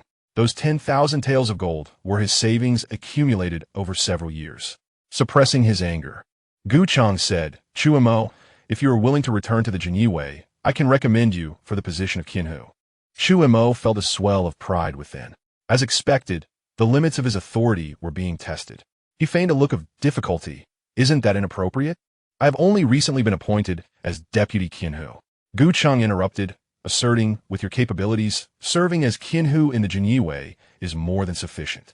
Chu Mo cupped his hands in gratitude and said, I am honored by your regard, Lord Gu. However, I still prefer my duties at the Zhao prison. Gu Cheng replied without hesitation, the Zayu still falls under your jurisdiction. Chu Mo smiled with satisfaction. The humble demeanor of Gu Cheng stirred a pang of sympathy within him. Holding an official position is no easy task. Chu Mo continued, Lord Gu, the 2 boxes you sent, are they the compensation from the Ling family? Gu Cheng was momentarily taken aback. Suddenly, he comprehended Chu Mo's implication. Gu Cheng quickly nodded.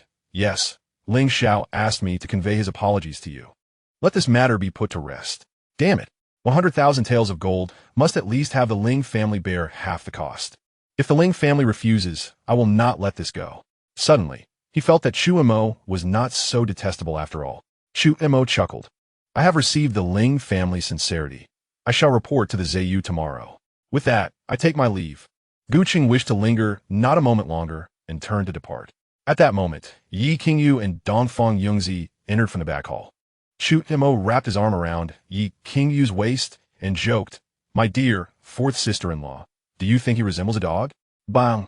Gu Cheng, who had not walked far, stumbled, almost falling flat. That little scoundrel, I will not let this go. Gu Cheng seethed internally as he walked away. Yi Qingyu glared at Chu Mo this time. You've thoroughly offended Gu Cheng.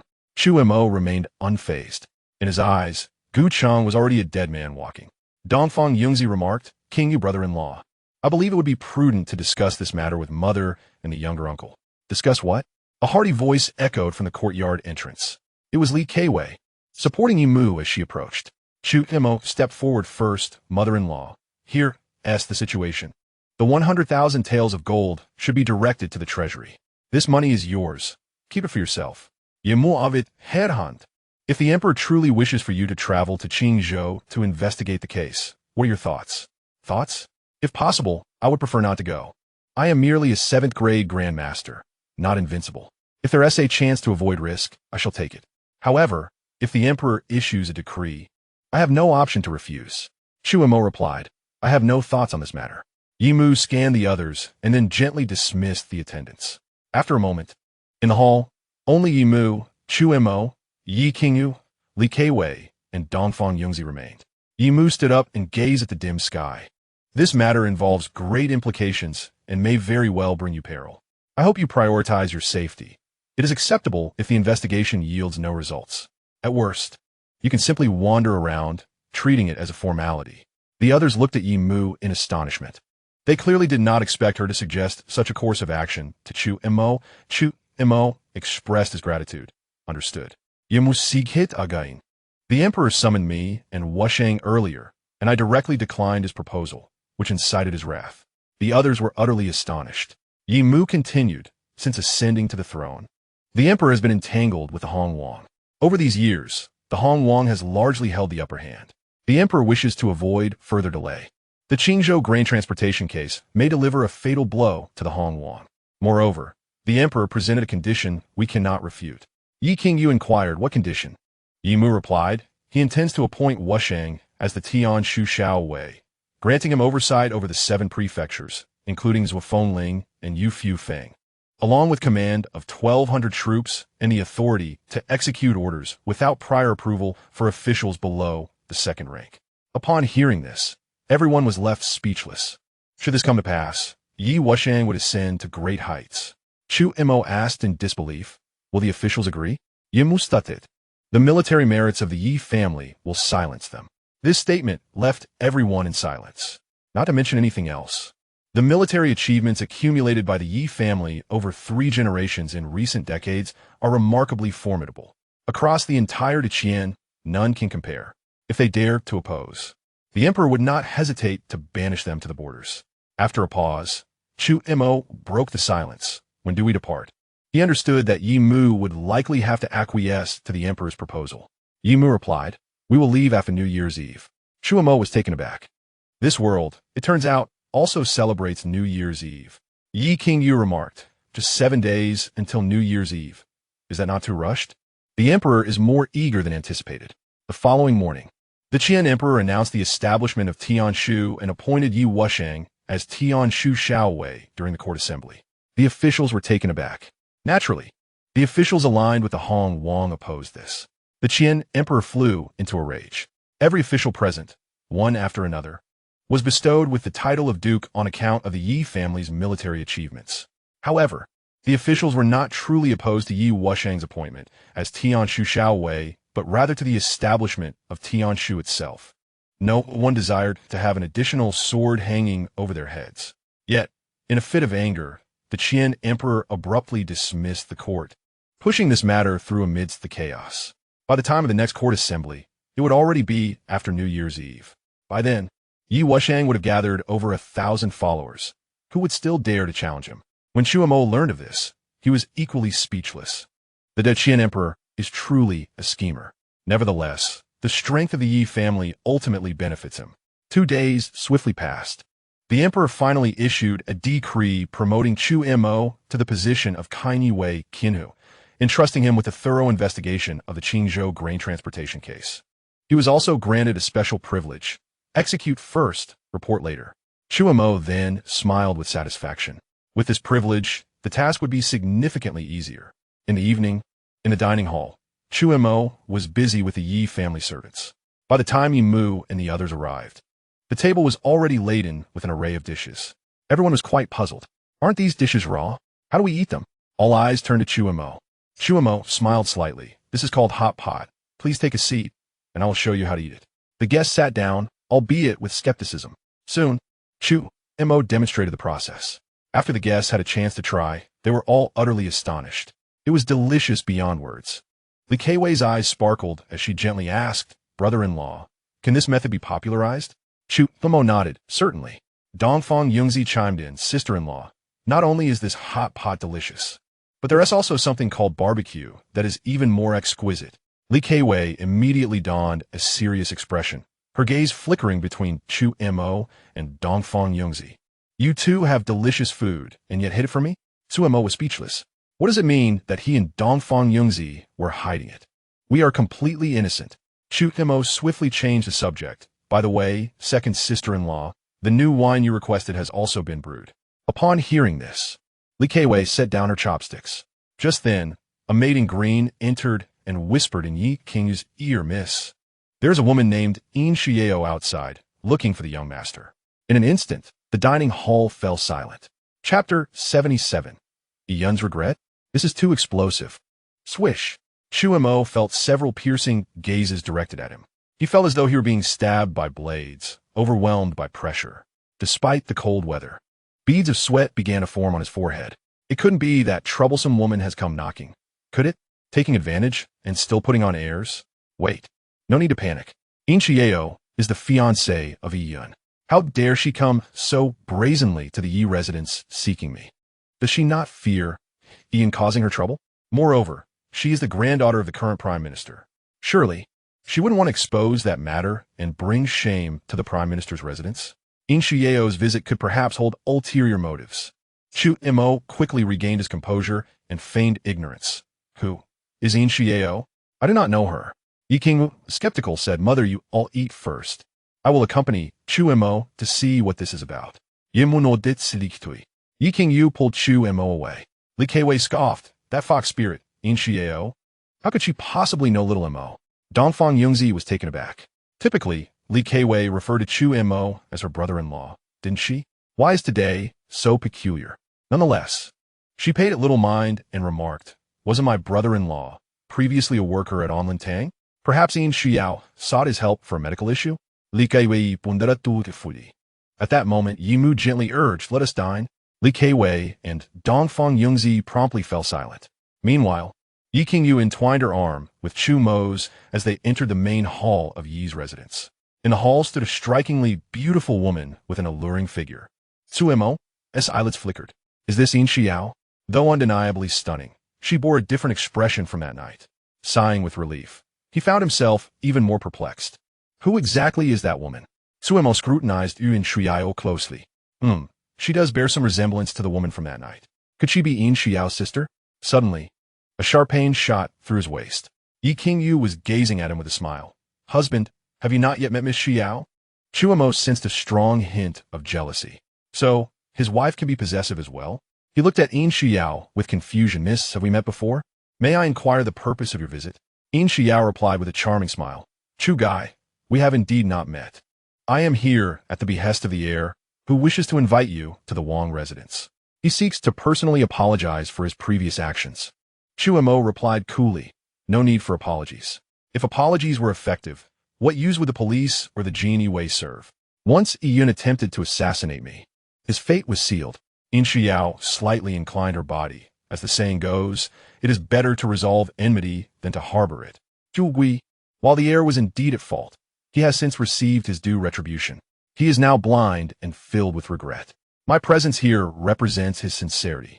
Naturally, Chu Mo had no intention of visiting the Hong Wang residence. Accepting an enemy's apology was not in his nature. At that moment, Yi King Yu interjected, Husband, shall I accompany you? Chu Mo was taken aback. To him, the Hong Wang residence was akin to a den of danger. He did not expect Yi King Yu to agree so readily. Yin Xiao's expression brightened. Thank you, Sister King Yu, for your support. Please, wait for us a moment. Chu Mo took Yi King Yu's hand and turned to leave. Once outside the hall, he spoke earnestly. Wife, why did you agree? Ye Ingu replied. The Hong Wang residence is not a den of tigers and dragons. Although the Yi family and Hong Wang are at odds, they would not dare to act against us within their territory. This visit presents an opportunity to scout the layout of the Hong Wang residence. If possible, I will find a chance to eliminate Yi Yun and avenge you. Chu Mo was astonished. He had not anticipated that Yi King Yu harbored such intentions. His wife truly indulged him. He tightened his grip on her delicate hand, while his other hand began to wander. Yi King Yu swatted it away. Are you planning to bring Li Sunjia and Gu Yi along with us? No. Chu Mo shook his head, then pulled Yi King Yu back to the dining hall. Yi King Yu was taken aback. Chu Mo chuckled. I wouldn't dare eat anything from the Hong Wang residence. We should fill our stomachs first. Yi King Yu gave him a thumbs up. Li Keiwei, Dongfang Yungzi, and Jiang King Yu began chattering as the two returned. Yi King Yu explained the situation, and while everyone breathed a sigh of relief, they remained on guard. Dongfang Yungzi remarked, How could Yun apologize? That is akin to a weasel wishing a chicken well. Li Keiwei concurred. King Xiao Mo, they surely have ulterior motives. I think it's best not to go. Yimu calmly stated, It would not hurt to go. Ian would not be foolish enough to act against Xiao Mo at the Hongwang residence. After a moment, Chu Mo rubbed his stomach and took Yi Qingyu away. Yin Xiao had waited for a while, showing no signs of displeasure, as she led the two to a carriage. Inside the carriage, no one spoke. The journey passed without incident. Chu Mo was somewhat surprised. Could it be that Ian truly felt remorse? Impossible. A dog cannot change its nature. As they entered the Hongwang residence, Yi Qingyu's demeanor shifted to one of vigilance, her gaze scanning the surroundings. After passing through several courtyards, they finally halted in front of a small courtyard. Yi Qingyu noticed that the guards had vanished. Xiao, is that you? Suddenly, the courtyard door swung open, revealing a man in white standing there, smiling at them. Who else could it be but Ian? Yin Xiao hurried forward to support Ian. Turning to Chu Mo and Yi Qingyu, Chu Guy, Sister Qingyu, please make yourselves at home. With that, he lightly clapped his hands, and several maidservants began to serve dishes. Ian faced Chu Mo and solemnly bowed. Brother Chu, I have been blind to my actions and have offended you multiple times. I hope you can forgive me. Chu Mo scoffed. Given his current state, isn't he the embodiment of being blind? Had he not sensed the malice emanating from Ian? He might have believed in his sincerity. Chu Mo smiled. You are too courteous, sire. Who among men is without fault? He was eager to see how Ian would scheme against him. Surely, he wouldn't go so far as to poison him. If anything happened to him and Yi Qingyu, it would provide the emperor with an opportunity to strike at the Hongwang residence. Ian smiled slightly, gesturing for them to sit. Chu Mo and Yi Qingyu exchanged glances and entered the courtyard. The faint scent of sandalwood wafted through the air, refreshing and pleasant.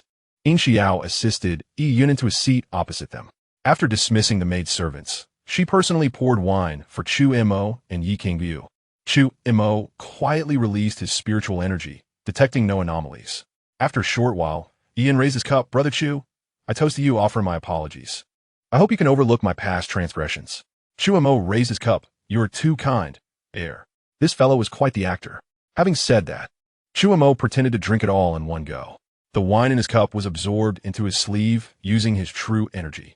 Soon after, Yin Xiao began to toast as well. Yi Qingyu declined, claiming she could not drink. In fact, she did not touch the food or tea on the table either. She had to remain alert. What if Ian was up to something? Everything appeared harmonious. After several rounds of drinks, Ian's cheeks flushed, and he began to show signs of intoxication. Chu Mo appeared similarly affected. Yin Xiao poured another cup for Chu Mo suddenly, with a soft cry. Yin Xiao collapsed into Chu Mo's embrace, her body limp. Yi Qingyu clutched her head. Why is my head spinning? With that, she slumped onto the table, motionless. At the same time, Ian slammed the table in anger, reprimanding, Chu Mo, what are you doing? I sincerely apologize to you, and yet you dare to act so disgracefully towards my wife in front of me? Chu Mo was taken aback. Ian was ruthless indeed. To frame him, he even involved his own wife. Yet this was too shocking, wasn't it? Chapter 78. Suddenly, like a spring breeze arriving overnight, thousands of pear trees bloom. Here, Yin Xiao entwined herself around Chu Mo like a water snake. Her delicate hands began to explore, while her garments started to slip away.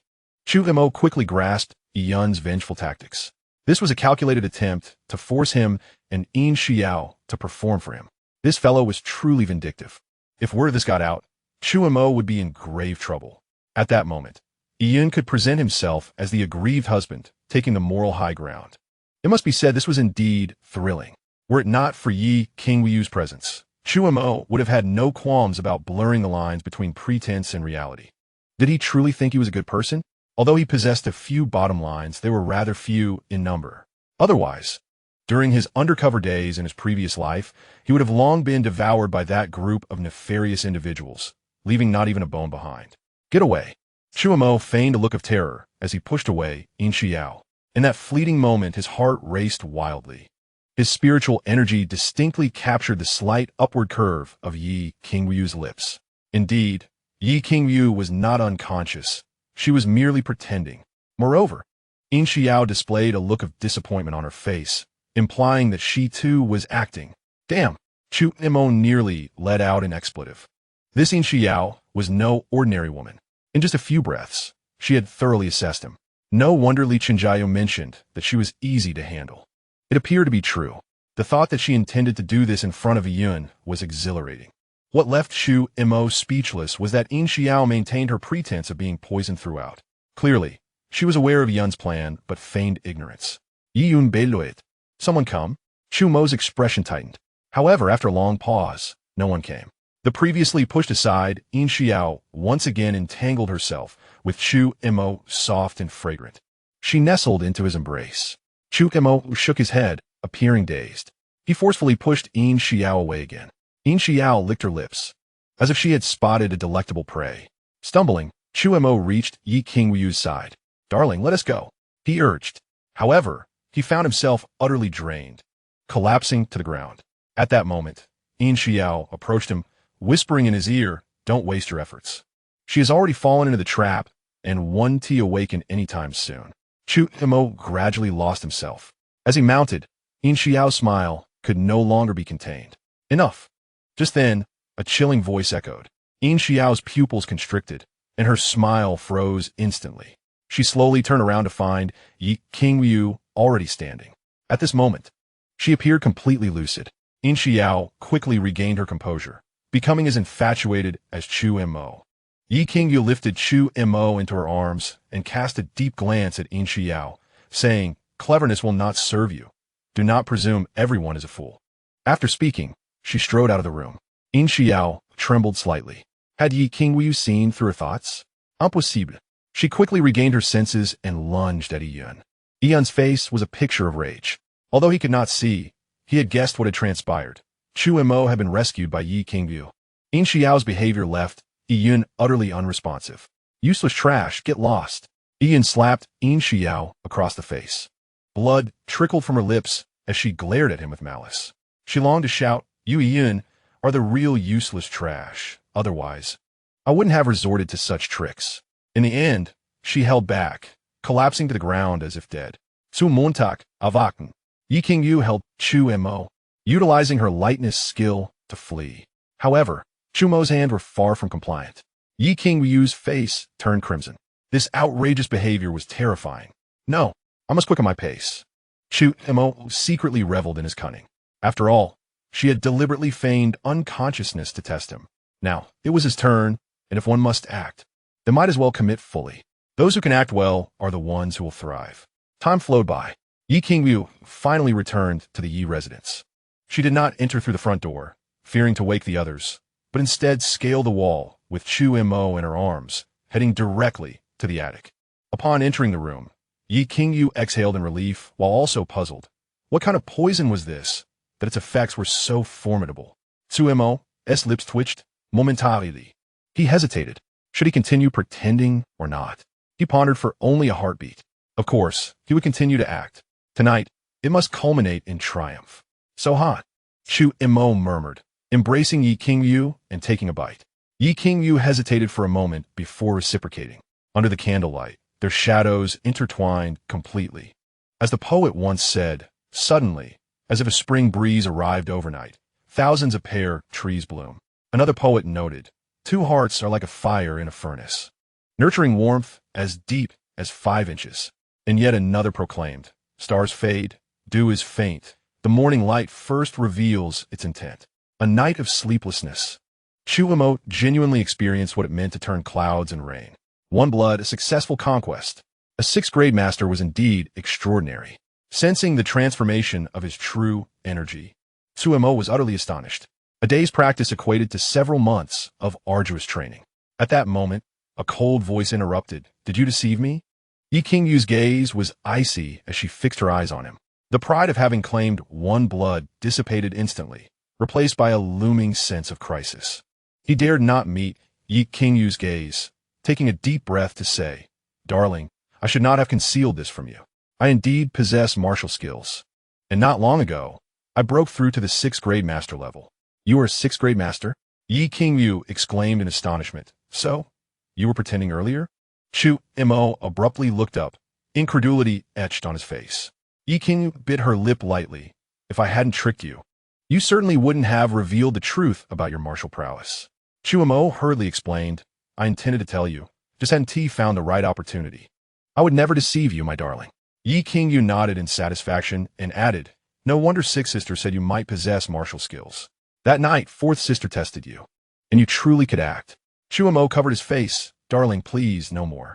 I was unfairly slapped twice. Yi King Yu chuckled softly indeed. Given your character, enduring those 2 slaps must have made you restless for days.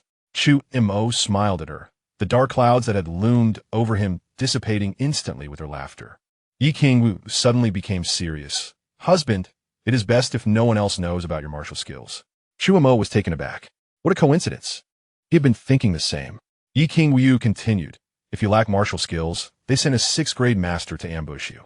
If they learn you possess martial skills, Wu and Ti, they send a 7th grade grandmaster or even an 8th grade martial saint to kill you. I do not wish to be a widow. Chu Mo's face darkened.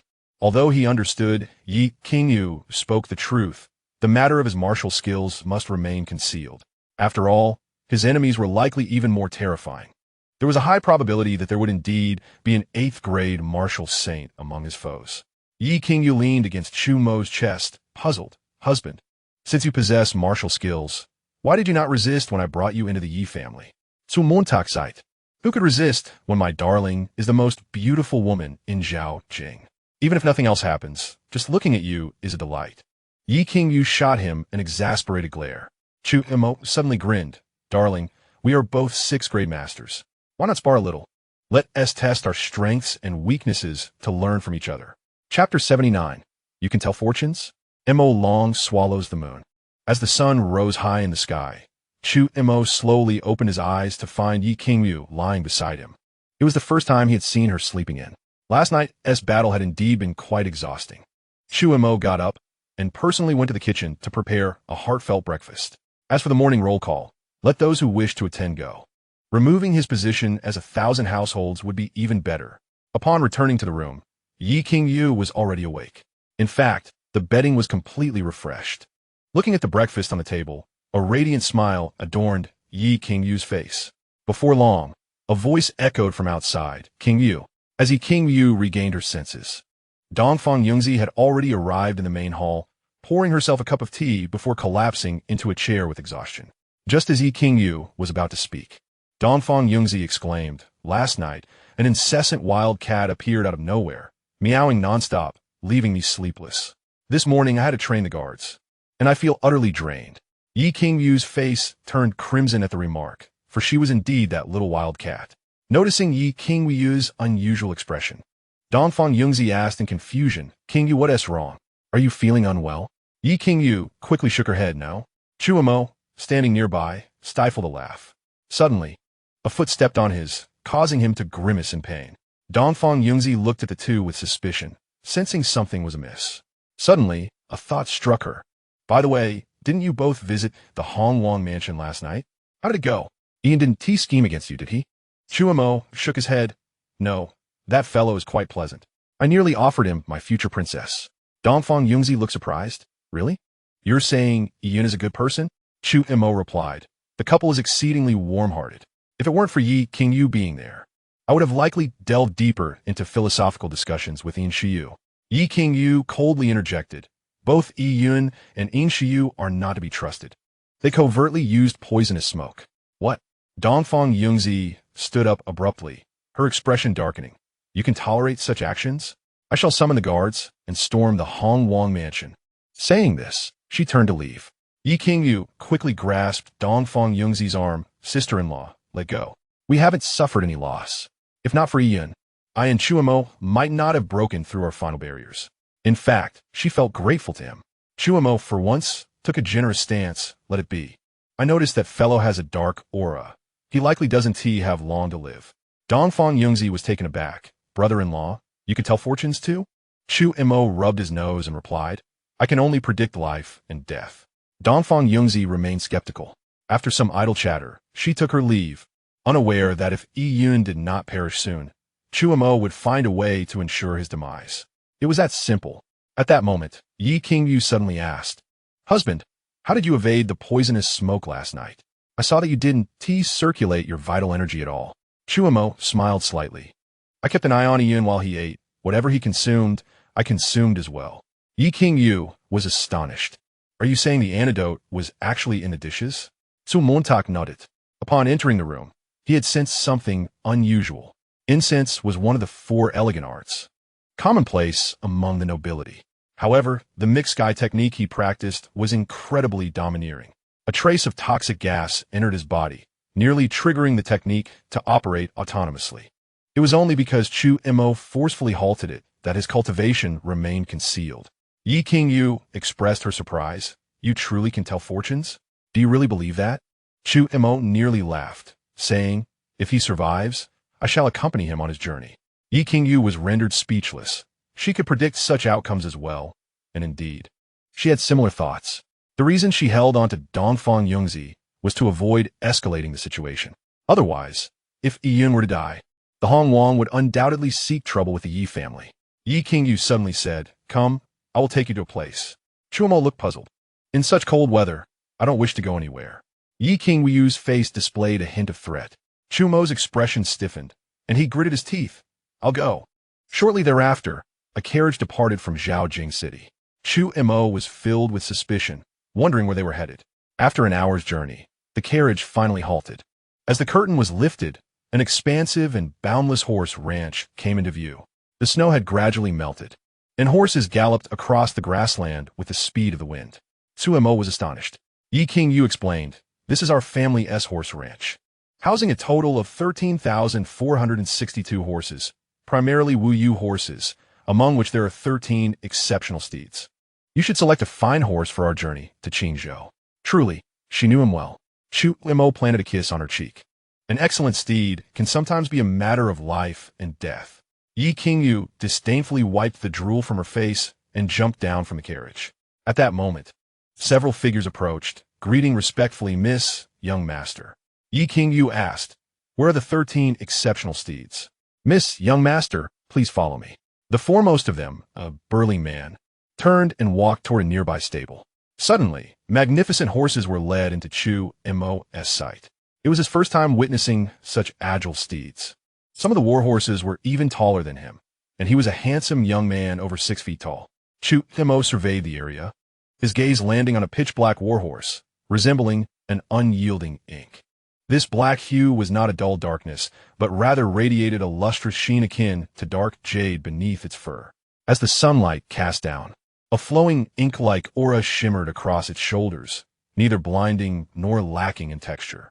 Its forehead bore a crescent-shaped white marking, the edges of which were not harsh lines, but appeared like white ink diffusing on a sheet of rice paper. Upon closer inspection, one could see fine silver hairs concealed within the white marking. As the breeze stirred, its mane trembled, resembling a new moon gently swaying in an ink-colored sky. Aside from that, there was not a single stray hair on its entire body. Truly magnificent. Chu Mo marveled in admiration. Be careful, young master. Li Xuanjia suddenly exclaimed. The ink-colored warhorse reared its front hooves and kicked fiercely toward Chu Mo. Yet, Chu Mo stood his ground, calmly observing the ink-colored warhorse. He noted that the muscle lines on its shoulders, though not as bulging as a wild horse's, exuded a taut strength. Its limbs were long, but not slender. The joints were covered with short, light ink-colored fur, and even its hooves were ink-colored, as if it were treading upon solidified ink clouds. With a resounding thud, Li Xuanjia staggered back a step, swiftly shaking his wrist in astonishment. What a fierce horse! It should be noted that he was a 6th-grade master, endowed with innate strength. Though he dared not use his full force for fear of injuring the horse, he was not easily pushed back.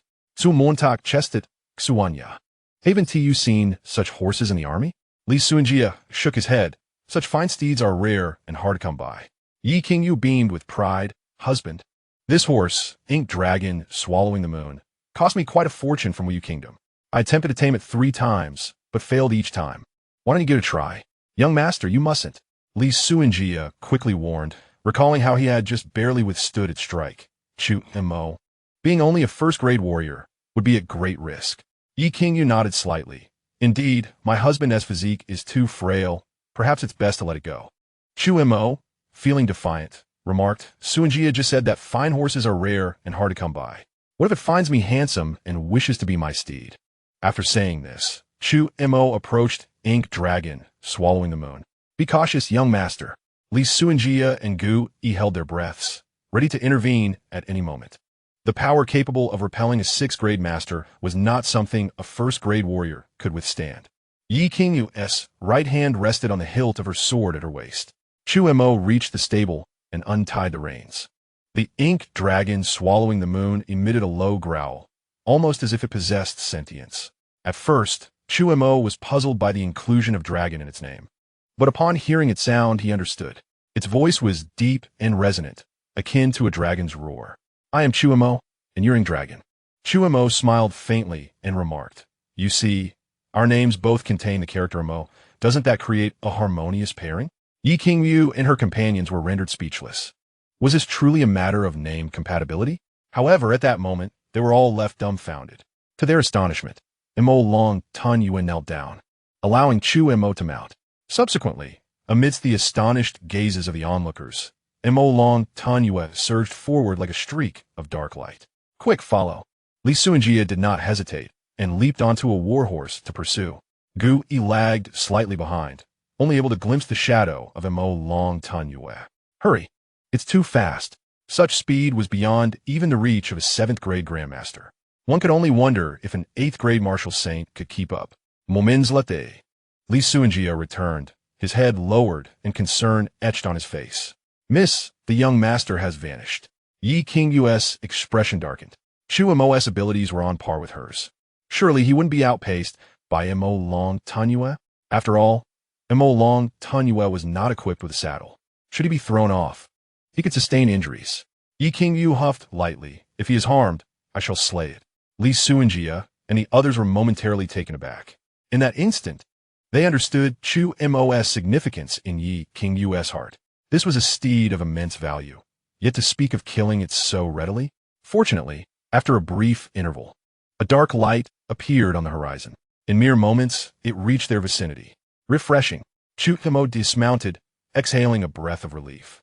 Yi Qingyu hurriedly approached, examining his injuries. Chu Mo chuckled, My dear, I'm fine. Yi Qingyu was astonished. How did you manage that? Chu Mo shrugged. Perhaps my good looks helped. Yi Qingyu shot him a glance. Even she, the most beautiful woman in Zhaojing, could not tame Mo Long Tan Yue. Little did she know, as a 7th-grade grandmaster, Chu Mo had already cultivated his mental prowess, making it relatively easy to intimidate Mo Long Tan Yue. The exquisite steed possessed an innate sensitivity and was naturally fearful. At that moment, Yi Qingyu added, Li Suanjia, Luo Yang, you should each select a steed. Miss, that is too precious. Li Suanjia and Gu Yi quickly waved their hands. A renowned steed would cost at least 1,000 gold, or even 10,000. Chu Mo kicked Li Suanjia lightly. I told you to choose. Why all this hesitation? You must also ensure my safety, and ordinary horses cannot match my speed. Li Suanjia and Gu Yi pondered this. Chu Mo indeed had a point. Shortly after, Gu Yi selected a warhorse entirely crimson, larger than Mo Long Tan Yue. Its fiery coat faded from bright red at its shoulders to a deep scarlet at its tail, resembling the dying embers of a fire. When it galloped, it appeared as a fiery entity in motion. This horse was named Qi Yin Zui Feng, Li Suanjia. On the other hand, tamed a renowned steed known as Jin Suani. Jin Suani's coat gleamed with a pure golden hue. When sunlight fell upon it, each hair shimmered with a metallic luster. Unlike ordinary horses, its coat was not soft. It resembled a layer of delicate golden armor, as if it had stepped out from a mythical tale. As night descended, the 3 magnificent steeds carried the 4 away, vanishing beyond the horizon. Upon returning to the Yi residence, Chu Mo suddenly inquired, My dear, is there a blacksmith at home? Yi Qingyu looked perplexed. What do you need a blacksmith for? Chu Mo smiled. I intend to craft a suitable 3-piece set for Mo Long and the others, along with some small inventions. Yi Qingyu contemplated, It is getting late. I shall instruct them tomorrow. Chu Mo replied, I wish to do it myself. Yi Qingyu raised an eyebrow.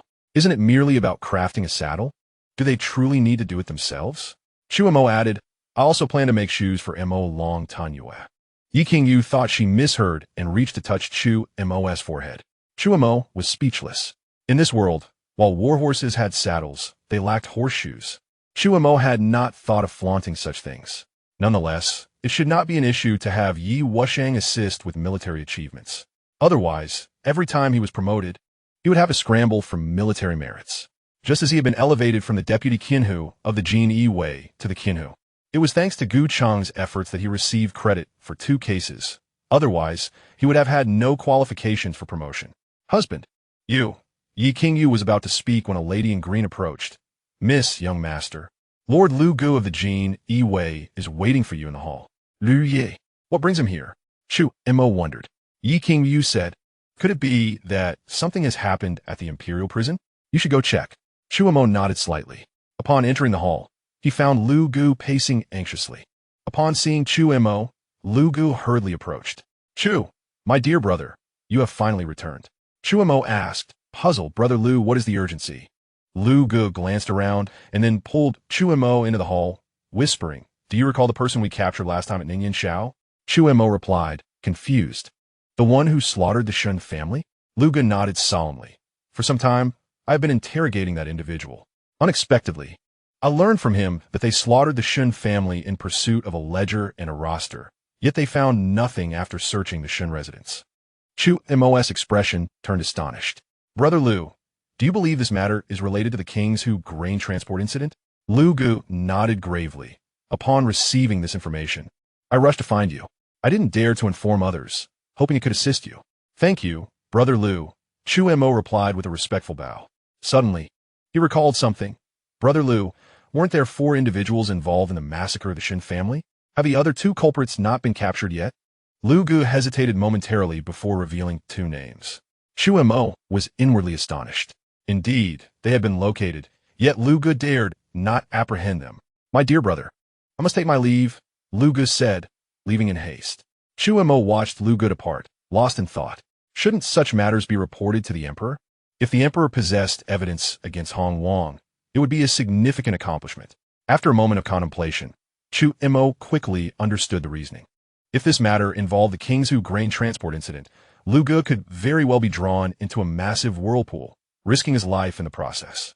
Although Lu Gu was indeed the emperor's hound, he did not wish to lose his own life. After all, there had been 6th-grade grandmasters who had perished in this case.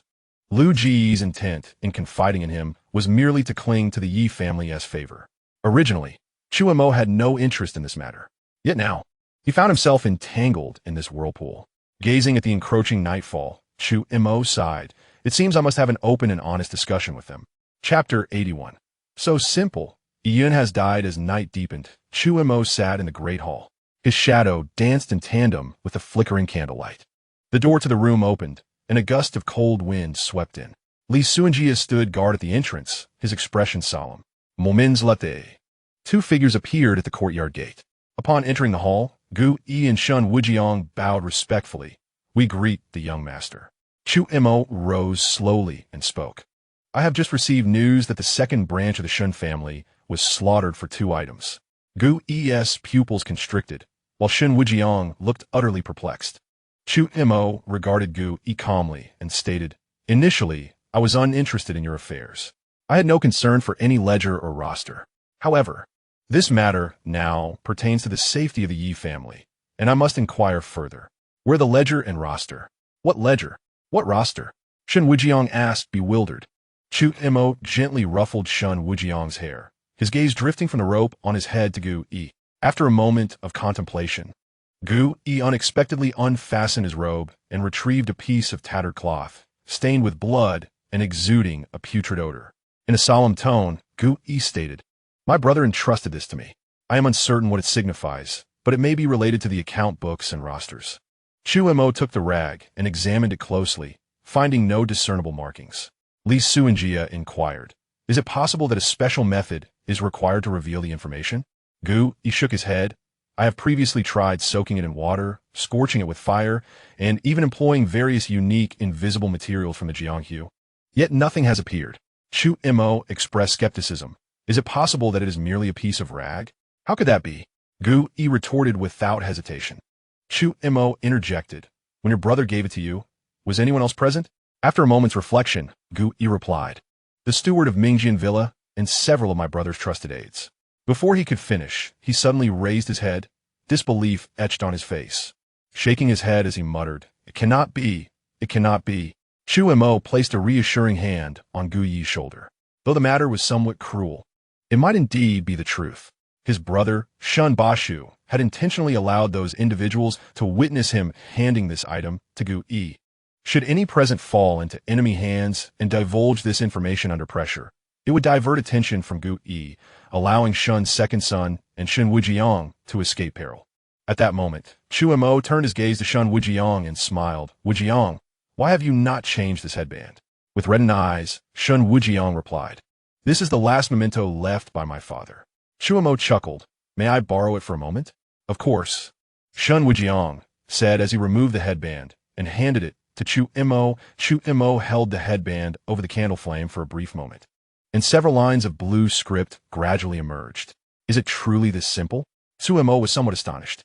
Just then, Shun Wujiang leaned closer, but Li Suanjia and Gu Yi quickly blocked him. This object was undoubtedly a death token.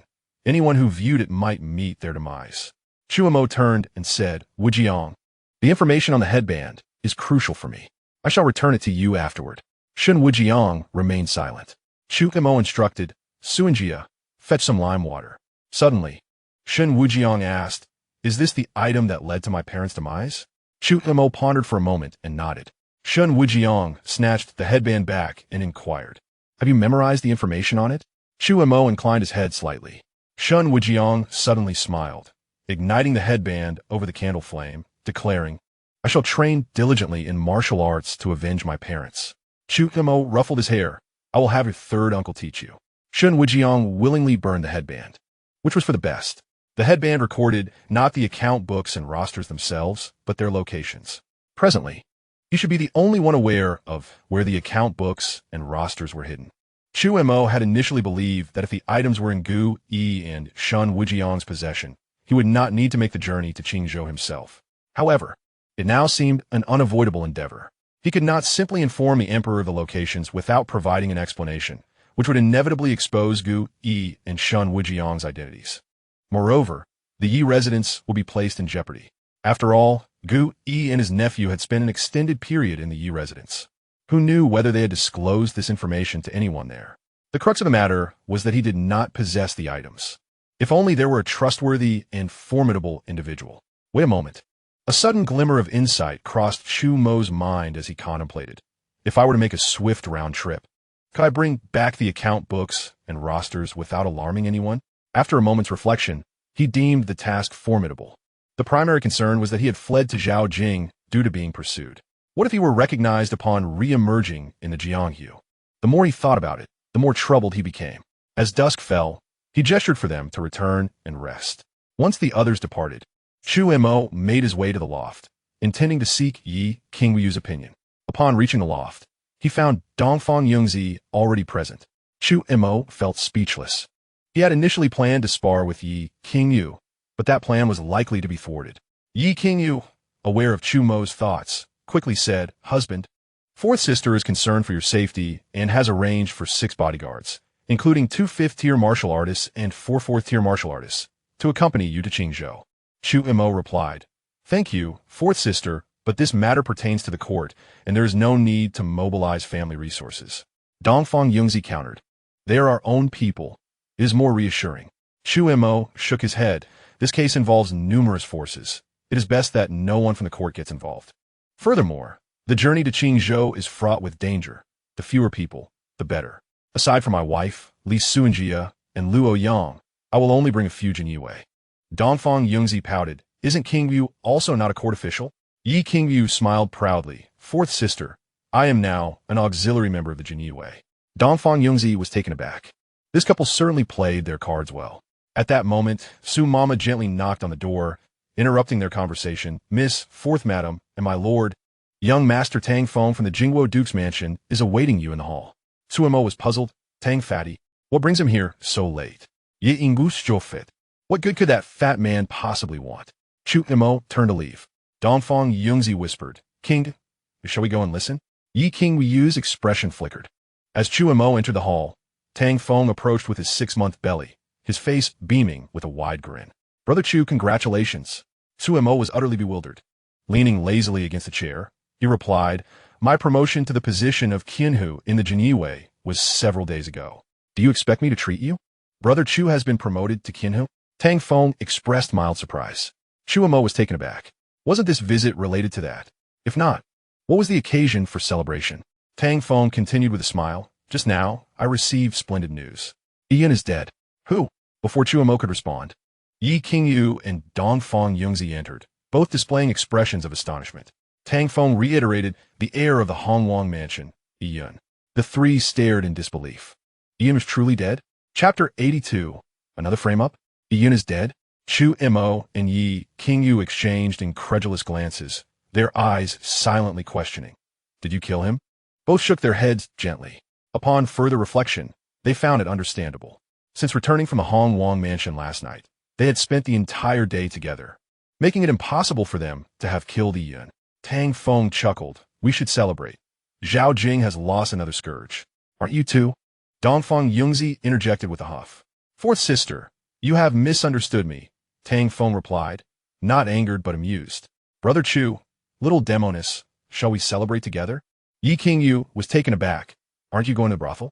Going to the brothel? Tang Feng blinked in surprise. When did Yi Qingyu become so agreeable? This was unexpected. Chu Mo smirked, revealing a satisfied expression. Tang Feng added, I have invited Xiao Xiao and a few friends to my home. Chu Mo naturally did not decline, and even Dongfang Yungzi found it intriguing. Just then, a graceful figure rushed past the courtyard, followed by two maidservants and two bodyguards, her demeanor frantic. Second sister? Yi Qingyu called out. Li Keiwei spoke with a grave demeanor. King, please inform mother that I shall be spending the night at the Li residence. Having said this, Li Keiwei left without looking back. Yi Qingyu, perplexed, inquired, what has transpired? Dongfang Yungzi furrowed his brow. Sister-in-law is typically gentle. It is rare for her to be so anxious. Perhaps something has occurred at the Li residence. Indeed, a grave situation had unfolded at the Li estate.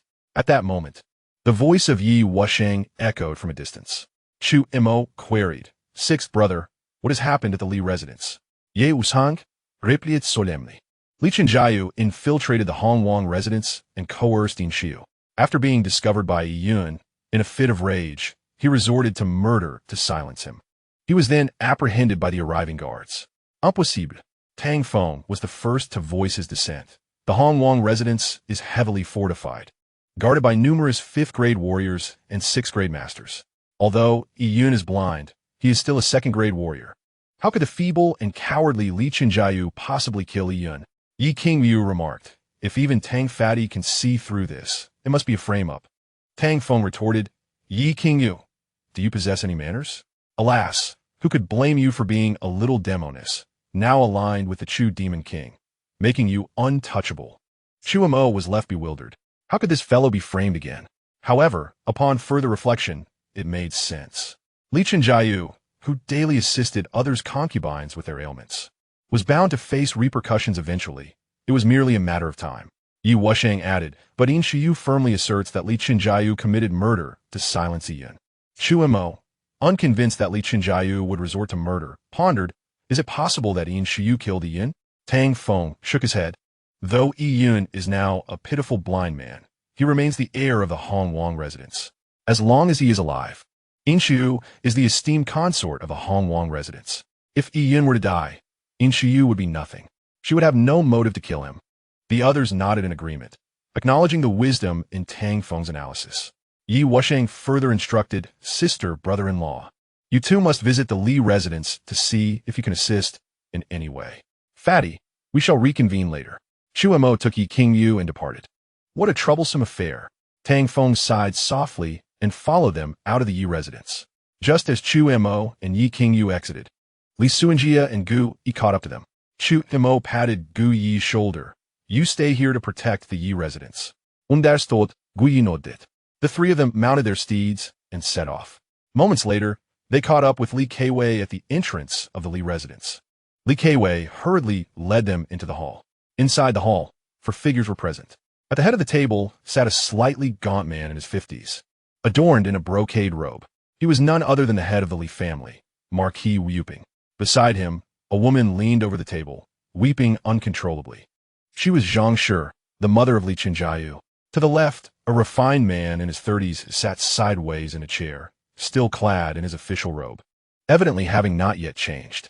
This was Li Wenfen, the eldest son of the Li family, currently serving as the minister of the imperial household, a fourth-grade official. Opposite him stood a robust man clad in dark attire.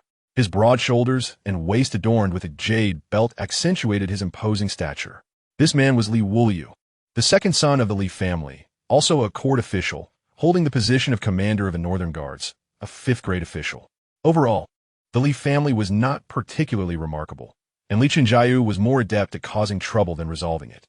Ye Ingu Alkit Alongside Chu Mo. Softly explaining the dynamics of the Li residence, Li Wenfen, Li Keiwei, and Li Chenjiao share the same mother. Li Wuliu is born of a concubine, yet their brotherly bond is strong. Chu Mo nodded slightly. Keiwei, save your brother. Upon seeing Li Keiwei arrive, Zhang Shi, with reddened eyes, knelt down, exclaiming, "If Chenjiao suffers any harm, how shall I live? Mother, please remain calm. Let us devise a plan together." Li Keiwei hastily assisted Zhang Shi to sit down and turned to Li Jingzi. "Father, what exactly has transpired? Where is that scoundrel Li Chenjiao now?" Li Jingzi Siga Thepoli. He is currently imprisoned in the dungeons. The third brother has already visited him. Wise's Gaze Shiti Do Liule. Li Wuliu took a deep breath and stated, "Second sister, the fourth brother is undoubtedly being framed." Li Keiwei replied firmly, "Whether he is framed or not is not for us to determine. The key lies in the evidence. Please recount the specifics of the incident and see if there are any leads." Li Wuliu's expression turned contemplative as he recounted. The fourth brother said that around the time of the hour, he was drinking with a group of friends. Suddenly, Inshiu sent him a letter. Without much thought, he secretly went to the Hongwang residence. Upon arriving, he waited in a tea house for a while. It was only around the time of the Su hour that he left the tea house and headed to the back door of the Hongwang residence. Inshiu opened the door for him and led him safely to Yun's courtyard. Once inside, just as he was about to pounce on Inshiu, he suddenly felt a pain in his back. Then everything went dark, and he lost consciousness. When the fourth brother regained his senses, he found Inshiu weeping beside him. While a blade was lodged in Yun's chest, blood pooling everywhere. In a state of panic, he instinctively thought to flee. But the guards of the Hongwang residence coincidentally burst in and captured him, sending him to the dungeons. Li Keiwei Inkidat Sulamli. What about the person who delivered the letter? Li Wuliu's face turned sour as he explained. The Tingwei court has sealed off the Hongwang residence and has questioned everyone. There is no such person. Li Jingzi interjected. I sought an audience with the Hongwang, but he refused to see me. He sent his steward to convey that this matter must be handled through official channels. Upon hearing this, Li Keiwei's expression darkened. At that moment, Chu Mo spoke up. When he regained consciousness, approximately what time was it? Li Wuliu looked at Chu Mo in confusion. Li Kai as these words were spoken. The expressions of the crowd subtly changed. They were all well aware of the incident where Chu Mo had severed Xiao Jing's head. Fortunately, due to Xiao Jing's own arrogance, the emperor had not imposed severe punishment. Now, was Chu Mo preparing to confront Xiao Qi head-on? It is essential to note that Chu Mo held merely a fifth rank, while Xiao Qi was a second-rank official. Such a direct confrontation would be akin to an egg striking a rock. Xiao Mo, Li Keiwei's face betrayed her concern. Although she did not wish for Li Chenjiao to encounter misfortune, she was even less inclined to embroil the Yi family in conflict. After all, the Yi family had only just begun to see some improvement. If a head-on clash were to occur, the repercussions would be far too significant, especially since reason did not lie on their side. In contrast, Yi Qingyu remained unfazed, linking arms with Li Keiwei and smiling, second sister-in-law. You should let him stir up trouble. My lady, we shall wait at the Tingwei mansion. Chu Mo took Yi Qingyu's hand and turned to walk outside. Li Wuliu inhaled deeply and declared, I shall accompany you. Li Jingzi gazed at Chu Mo's departing figure, his expression slightly solemn. Xiao Wei, do you think Chu Mo is being too reckless? Li Keiwei clenched her jade hand, her eyes sparkling. I believe in Xiao Mo. Li Jingzi cast a meaningful glance at his daughter, but chose not to elaborate further.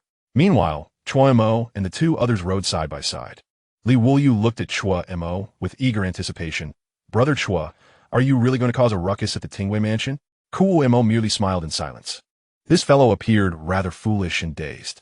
Causing a disturbance at the Tingwei mansion? Such an act required sufficient justification.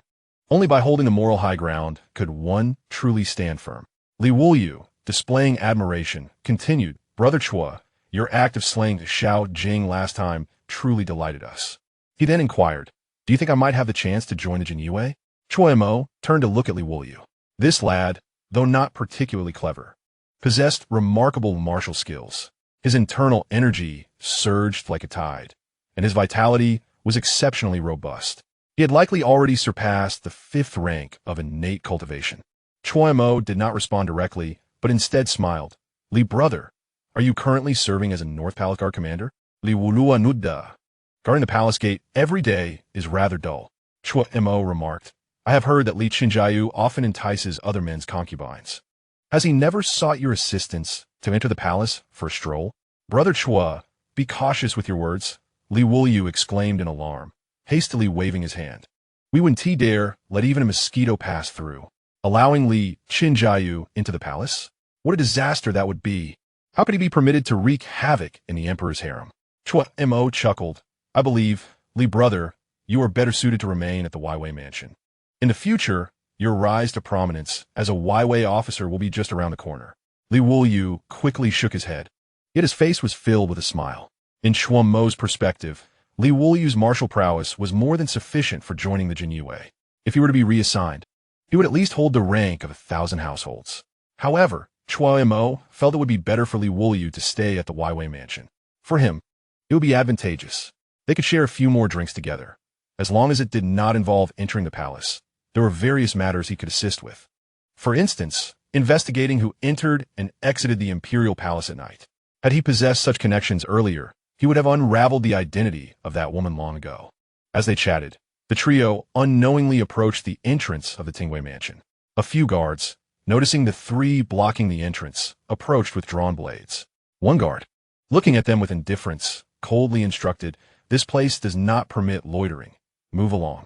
Chu Mo smiled faintly. Is this street owned by you? The guard raised an eyebrow, his face displaying irritation. However, upon seeing the attire of Chu Mo and his companions, he refrained from losing his temper and warned, this is the Tingwei Mansion. Chu Mo shrugged. I know. We are merely here to observe the appearance of the Tingwei Mansion's gates. You. The guard found himself at a loss for words and took a few steps back, turning to leave. The 3 before him clearly belonged to a distinguished class. Not someone he could afford to offend. He could only report the incident. Before long, the gates suddenly swung open. A throng of Tingwei guards surged out, encircling Chu Mo and his companions. Chu Mo raised an eyebrow. They were merely standing there, yet such a grand display. At that moment, 2 figures emerged from the entrance. One was clad in a flying fish robe, with a spring knife at his waist, glaring at Chu Mo with a sullen expression. This was Shaolin.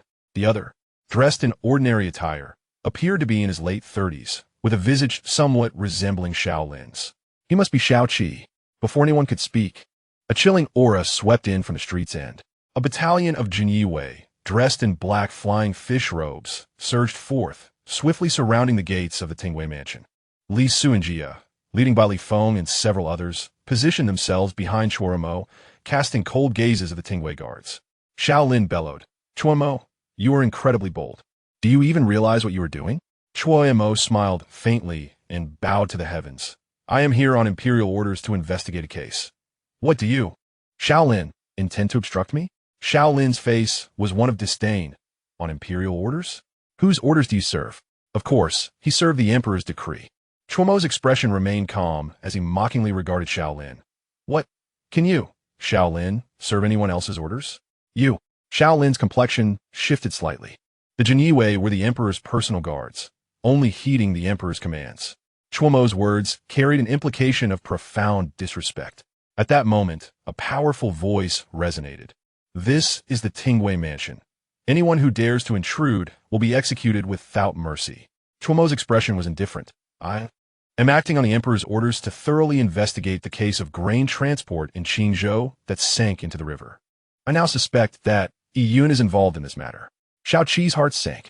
Chu Mo was using the Qingzhou grain transport case as an excuse, leaving him with no means to intervene. He inhaled deeply and angrily rebuked, utter nonsense. Chu Mo, how dare you slander the heir of Yun? Do you think the Jinyue can act without restraint? I am a second-rank official. This is the Tingwei Mansion. Do you dare to disregard the court's regulations? With that, The Tingwei guards drew their swords in unison, coldly glaring at Chu Mo and his companions. Regulations? Chu Mo scoffed and advanced. I, the Jinyiwei, embody the regulations established by the emperor. The Jinyiwei are the emperor's personal troops. We act first and report later, as authorized by imperial decree. The decree prisons of the northern Jianfu can even imprison princes. What authority do you, a mere Tingwei, have to act imperiously here? Today, the individuals I intend to take away, you cannot obstruct. The actions I am to undertake are beyond your jurisdiction. Remember this. The swords of the Jinyiwei strike against treachery. Grounded in imperial command, Shaoqi found himself momentarily speechless, unsure of how to respond. How infuriating. This fellow was far too eloquent. His imposing demeanor was stirring, even causing Shaoqi to feel a surge of blood rushing to his head, as though the Tingwei mansion were beneath him. Beside him, Shaolin was already dumbfounded. He had once served as a Jinyiwei officer and now held the rank of 1,000 households, yet he had never realized the Jinyiwei were so formidable. With a clang, 200 Jinyiwei, invigorated, simultaneously drew their spring knives. A tremor resonated. 100 gleaming blades flickered. A chill began to waft through the air.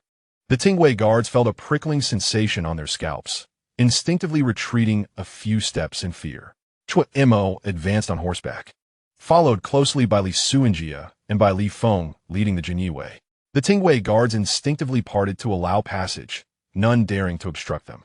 Li Wuyu gazed at Chu Mo with fervent admiration, his face brimming with awe. So this is the Jinyiwei? How imposing. They trample through the Tingwei mansion. Such is the way of a man. Scoundrel. Shaoqi's temples bulged with rage. He, a prominent figure among the 9 ministers and a second-rank official, was chastised by a mere 5th-rank official. Furthermore, the Tingwei guards were utterly terrified. The most critical point was that the emperor's granted authority to act first and report later pertained solely to the Qingzhou grain transport case, not to the Jinyiwei. Yet Chu Mo had implicitly assumed this privilege as a right of the Jinyiwei. From this day forth, Tingwei shall likely find himself in a position of inferiority before the Jinyiwei. Shaolin hastily grasped Shaoqi's arm, imploring, "Elder brother, do not act impulsively." Act impulsively? Shaoqi scoffed. He is but a mere Qian Hu of the Jinyiwei. Where does he find the audacity? Shaolin took a deep breath and mused. What can be done? What can be done? Shaoqi fell silent. He dared not seek justice from the emperor, destined to suffer a mute grievance. After all, Chu Mo genuinely possessed this privilege. In the face of the Qingzhou grain transport incident, every other case must yield. Yet, yielding so easily to Chu Mo left him unsatisfied.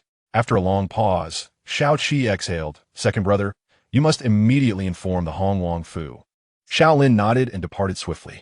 Within the Tingwei mansion, Chu Mo and his companions soon located Yi Yun's lifeless body. "Ensure you ascertain the cause of death." Chu Mo instructed the 2 corner assistants. "Understood," they replied and approached the corpse. Chu Mo turned to Li Xianjia and said, "Xianjia, request the Tingwei mansion to assist in summoning their coroners." Li Xuanjia azitata momentarily. You nearly terrified the Tingwei mansion's personnel into submission just now. How could they possibly aid us in finding coroners now? Chu Mo was well aware of his thoughts. Should the autopsy results differ from those of the Jinyiwei, the entire Tingwei mansion would be implicated in framing and dereliction of duty. Very well, Li Xianjia thought silently for the personnel of the Tingwei mansion. With such grave accusations, who would dare not exert their utmost effort? If they were apprehended and thrown into the torture chamber, their chances of survival would be slim. In less than teacup's time, Li Xianjia returned with 2 coroners. The 4 coroners busied themselves at once. Outside the autopsy room, Yi Qingwu wore a look of skepticism. "Husband, can we truly ascertain that Yi Yun's death is unrelated to Li Changyu solely from the corpse?" Su Montak nodded. Indeed, post-mortem, a body exhibits various subtle changes.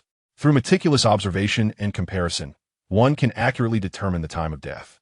Yi Qingwu expressed astonishment. Chu Mo offered no further explanation and entered the autopsy room. Although curious, Yi Qingwu refrained from following him inside. "How is it?" Chu Mo inquired of the 4 corners. One middle-aged coroner replied, "My lord, we cannot ascertain the exact time of death. However, it is evident that the deceased was stabbed multiple times with clear knife wound patterns. Yet, the wounds do not correspond with the weapon found at the scene. The middle-aged coroner gestured towards the weapon, saying, "The murder weapon is a single-edged knife, but the wounds on the deceased were inflicted by a double-edged blade. Additionally, there's a faint handprint visible on the deceased's chest, which shattered the heart." Li Wu Lu gasped. Fourth brother cannot wield martial arts. Thus, it is impossible for him to have killed Yun. Chu Mo remained silent, his gaze fixed upon Yun's chest. Another coroner from the Tingwei mansion added, "My lord, this handprint has been stabbed multiple times, indicating that the assailant deliberately concealed the cause of death." Chu Mo did not respond, but instead examined Yun's jaw. He then scrutinized the rigidity of the corpse. Note, Chu Mo glanced at the clerk beside him, speaking in a firm tone. At the fifth watch, the jaw muscles are evidently stiff, making it impossible to open easily. This indicates that death occurred over an hour and a half ago, meaning the time of death was prior to the first watch. Currently, it is winter, and the formation of post-mortem lividity is slow. The deceased exhibits multiple areas of lividity, with slight fading upon pressure. The formation time of the lividity exceeds 2 hours. Chu Mo then picked up the single-edged knife, stating, "The weapon, a single-edged knife, shows bloodstains but no signs of rust, indicating it has been less than an hour since it was last used. Thus, it can be inferred that the weapon penetrated the deceased's body no more than half an hour prior. Furthermore, the bloodstains on the deceased's clothing show no signs of splatter. It is tentatively suspected that the deceased was stabbed in a fit of rage after death." The crowd stood in stunned silence, particularly the coroners, who displayed expressions of disbelief. Chu Mo remarked nonchalantly, "Did you take note?" The clerks nodded vigorously. Chu Mo then turned to the 4 coroners, asking, "Do you have any doubts?" The middle-aged coroner boldly inquired, "My lord, can one truly ascertain the time accurately through muscle and lividity?" "Indeed," Chu Mo affirmed. "In future encounters with condemned prisoners, you should record and compare their autopsy results. This way, you can discern patterns." The middle-aged coroner bowed. "I have learned much. There is no shortage of condemned prisoners in the penal system. I shall return to examine the autopsy records of those prisoners." Chu Mo nodded in satisfaction and turned to Li Wu Lu, asking, "Where is Li Chengyu? Do you know where he is held?" Li Wu Lu promptly exited the autopsy room. Just as he stepped outside, a group of individuals with a menacing aura surged forward. Chu Mo frowned slightly. Are there truly such audacious individuals? Upon closer inspection, he realized these were not guards from the Tingwei mansion, but rather the bodyguards of the Hong Wang Fu. As the guards parted to clear a path, several figures emerged into Chu Mo's view. At the forefront stood In Shu Yao. "Chu Montak, has your conscience been devoured by a dog?" Upon her abrupt appearance, In Shu Yao glared fiercely at Chu Mo. Chu Mo was taken aback. What did this mean? One would think he was a traitor if unaware of the context. In Shu Yao continued her tirade. "Yes, the young master indeed offended you. However, just days ago, he personally apologized to you. Now that he has been assassinated, you come to shield a murderer? If the young master knew in the afterlife, he would surely be unable to rest." Chu Mo thought to himself, what a character. This woman launched a verbal assault so vehemently that he felt as though he were the villain in a grand tale. Yet, In Shu Yao showed no signs of relenting. "Chu Mo, be silent." Chu Mo retorted sharply, regarding her with disdain. "What does Yun's death have to do with me?" Chapter 85. The Ruthless Little Demoness. Striking with precision, In Shu Yao glared at Chu Mo, momentarily at a loss for words. She had not anticipated that he would show her no courtesy, and to such a barefaced degree. With Yun deceased, should not their grievances have been laid to rest? "What do you mean by you?" Chu Mo scoffed derisively. "You are hardly any better. That night, you shamelessly attempted to seduce me, even going so far as to drug me in an effort to possess me. Were it not for my wife's timely intervention, my integrity would have been compromised."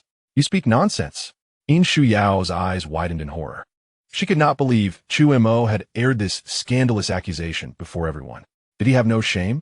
Such affairs of love between nobles were hardly unusual, were they? Shameless. Despicable. Regaining her composure, In Shu Yao seethed, "Chu Mo, you slander me. I shall ensure your mouth is silenced." "You dare." Yi Qing Wu stepped forward, casting a cold gaze at In Shu Yao. "How is it that your own despicable, shameless, and vile actions cannot be spoken of? My husband and I witnessed it firsthand. Can it not be true?" In Shu Yao trembled slightly, unleashing a torrent of insults. "You two are nothing but a pair of adulterers. And if we are adulterers, What of it? Yi Qing Wu retorted without flinching, mocking, surely, it is better than you, a thief and a harlot, spreading immorality and lacking any sense of decency. Perhaps it was you who seduced some man, only to be discovered by Yi Yun, leading to your ruthless actions that resulted in his death. Yet, fearing exposure, you cunningly lured Li Chungyun into the fray, ultimately framing the hapless Li Chungyu. You! In Shu Yao's chest heaved with rage. Her face pale as she staggered back in terror. Chu Mo stood in stunned silence. It was the first time he encountered such a fierce and ruthless Yi Qingyu. He was utterly enamored. However, Chu Mo noticed that others seemed to take it all in stride, as if they had grown accustomed to such occurrences. Could it be that my wife has always been this formidable?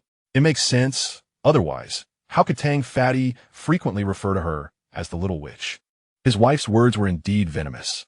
Yet, Yi Qingyu may have inadvertently spoken the truth. Otherwise, In Shiyu would not have turned pale with fear. Do not think that feigning ignorance would allow one to escape calamity.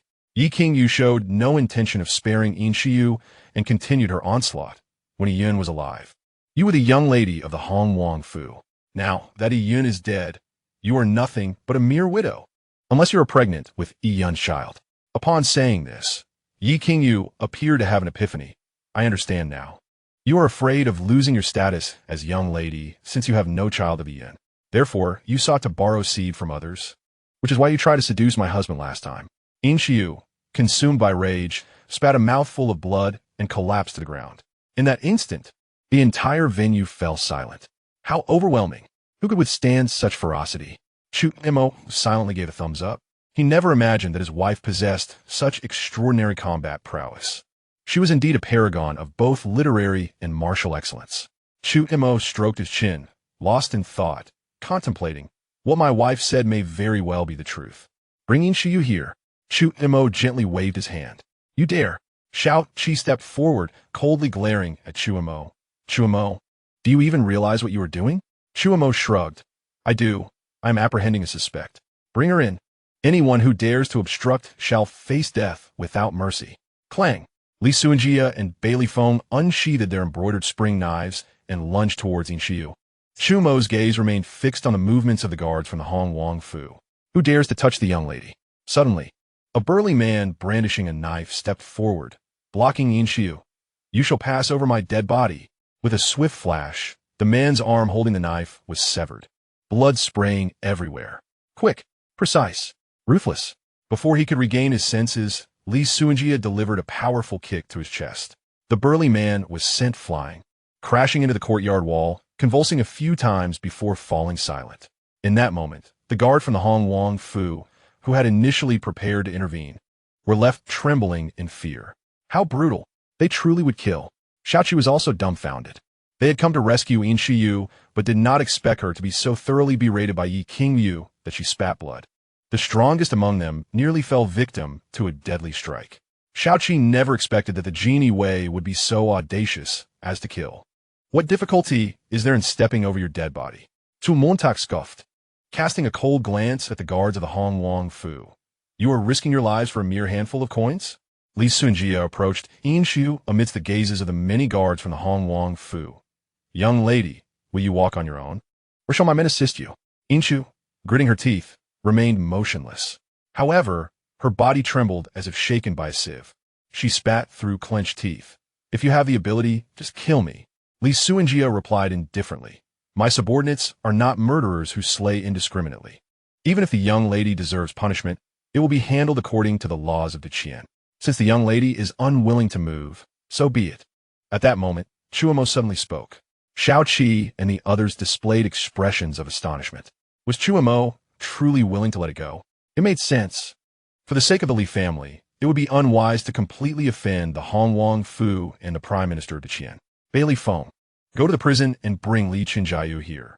Chu Mo gently waved his hand. Yes. Bailey Feng felt a sense of relief. As a member of the Genie Wei, he ought to exude the same formidable presence as his master. He swiftly departed with a dozen men. At this time, a Genie Wei brought a chair for Chu Mo. Chu Mo took a seat, casually crossing his legs, and surveyed the entire scene with indifference. The courtyard torches flickered as silence enveloped the atmosphere. For a full half-incense worth of time, no one dared to make a move. Until Bailey Feng returned with Li Qinjiayu in tow. "My lord, I am wronged." Upon seeing Chu Mo, Li Qinjiayu immediately knelt down and hastily exclaimed, "It was that valiant Xiu who seduced me and urged me to go to the Hong Wang Fu." In her letter, she stated that she wanted me to engage with her in front of Yun. I found it thrilling at that moment, so I couldn't resist going to the Hong Wang Fu. But I truly did not kill anyone. At these words, the crowd erupted in an uproar. Chu Mo was taken aback. If Yi King Wuyu's previous comments had been a precise strike against Yin Shiyu, then Li Qinjiayu's words were akin to a dagger plunged into the heart. How articulate this fellow was. Surely, he must have been coached. He glanced at Bailey Feng beside him, who simply shot him a knowing look. Chu Mo silently gave a thumbs up. "This Bailey Feng lad has a promising future." "Silence," Yin Shiyu shouted, seemingly driven to madness. She spat another mouthful of blood, her face as pale as a sheet. Xiao Qi and Xiao Lin, the two brothers, were utterly bewildered. They had not anticipated that there were indeed hidden truths behind this matter. Observing Yin Shiyu's frantic demeanor, perhaps Li Qinjiayu was truly wronged.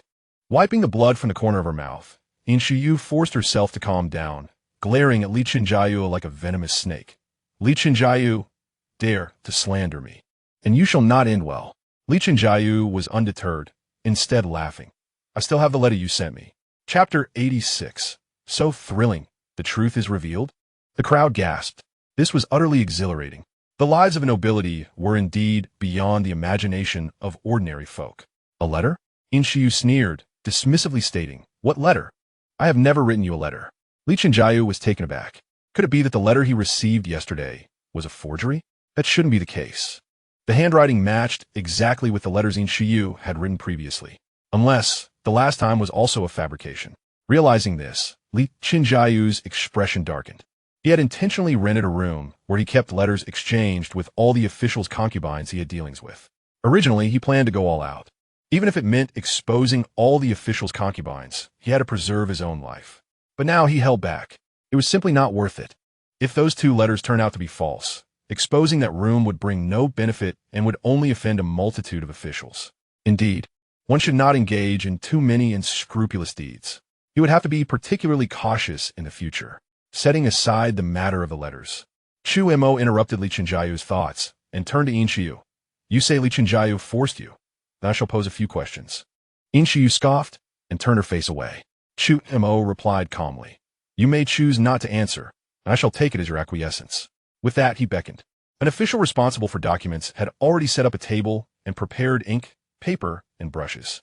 Chu Mo inquired, "When did Li Qinjiayu arrive at the Hong Wang Fu?" Yin Shiyu appeared to reminisce. "At the 6th watch." "You lie." "Li Shangyu Baluba." Silence. Chu Mo coldly scolded, shooting a dispassionate glare at Li Qinjiayu. Li Shangyu, Friktanat, promptly sealed his lips, though his eyes glared at Yin Shiyu. Chu Mo continued, "How did Li Qinjiayu kill Yun?" Yin Shiyu retorted, "Of course with a knife.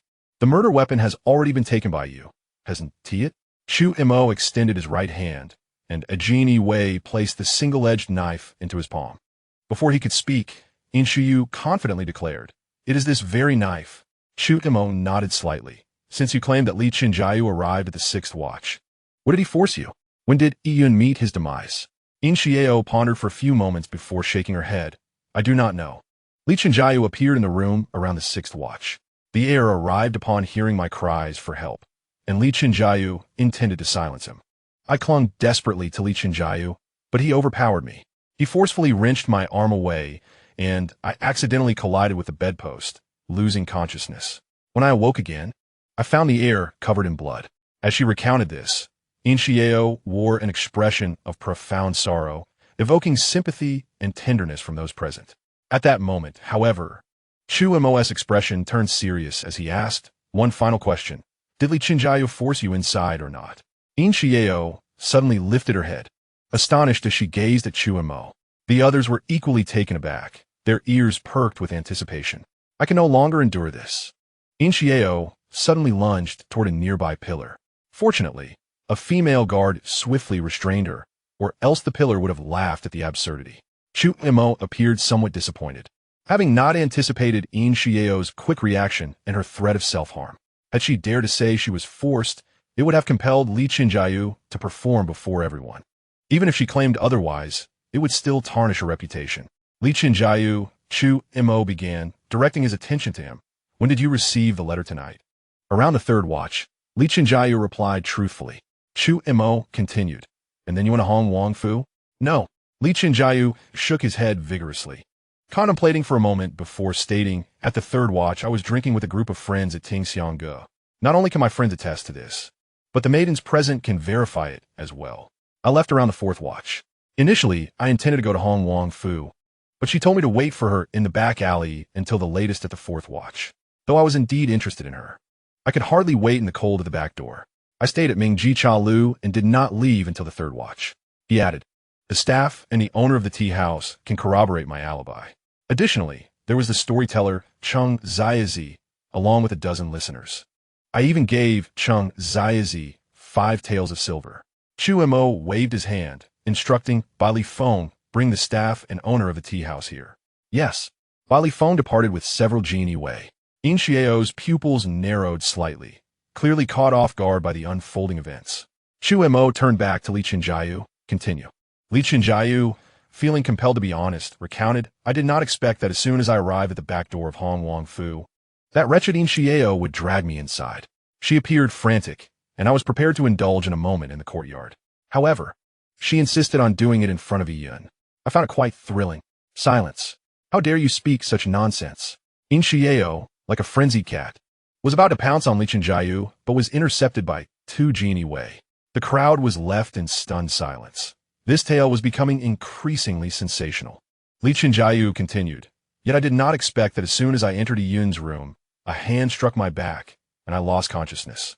When I regained awareness, it was nearly the 8th watch. Chu Mo remarked coolly, so, you were unconscious for about the quarter watch? Li Qinjiayu nodded. When I awoke, I was covered in blood. But I distinctly remember that Yun's corpse was already cold. If I had killed him, surely his body would still bear some warmth? In Xiao, her eyes reddened with fury, shouted, you are the one who murdered the heir. Wretched man, you continue to lie. Chu Mo abruptly rose, his icy gaze fixed on In Xiao. Are you suggesting that this knife killed Ian? Did you not notice that this is a single-edged blade, while Ian's wounds were inflicted by a double-edged weapon? How fortuitous, for it bears a striking resemblance to this individual's weapon. As he spoke, a Jin Iwei dragged over the burly guard who had been kicked away by Li Suanjia. Another Jin Iwei poured a basin of cold water directly over the burly guard's head. The guard jolted awake, gasping for breath, his eyes wide with fear as he surveyed his surroundings. Chu Mo bellowed, such audacity. To conspire with the heir's consort is a crime punishable by extermination of the 9 clans. I was confused. The burly guard appeared terrified. He feared that their affair had been uncovered by Chu Mo and quivered. It was the heir's consort. She seduced me. A gasp rippled through the crowd. All eyes turned toward In Xiao in unison. The situation seemed to escalate in intensity. In Xiao trembled, desperate to find a crevice in the ground to hide. She glared with reddened eyes, feigning madness. You speak nonsense. I will kill you all, kill you all. Chu Mo was equally surprised by the effectiveness of the burly man's awakening. The owner and staff of the tea house had yet to arrive. Had the truth truly been revealed? With this thought, Chu Mo coldly rebuked, did you kill Ian? The burly guard gritted his teeth. It was not me. It was the heir. Before he could finish his sentence, a female guard beside In Xiao suddenly launched an arrow from her sleeve, piercing the burly guard's throat. Seeking death. Li Suanjia coldly exclaimed, his foot striking the ground as he unsheathed his embroidered spring blade. Chapter 87. Acquitted? Is the emperor a eunuch? The cold gleam was sharp and lethal. A splash of blood shot into the void. The female guard clutched her neck, her eyes wide with disbelief. Ix'enia. In Xiao let out a piercing scream, swiftly supporting the female guard. The guard collapsed in her embrace, mouth agape as blood gushed forth, unable to utter a single word.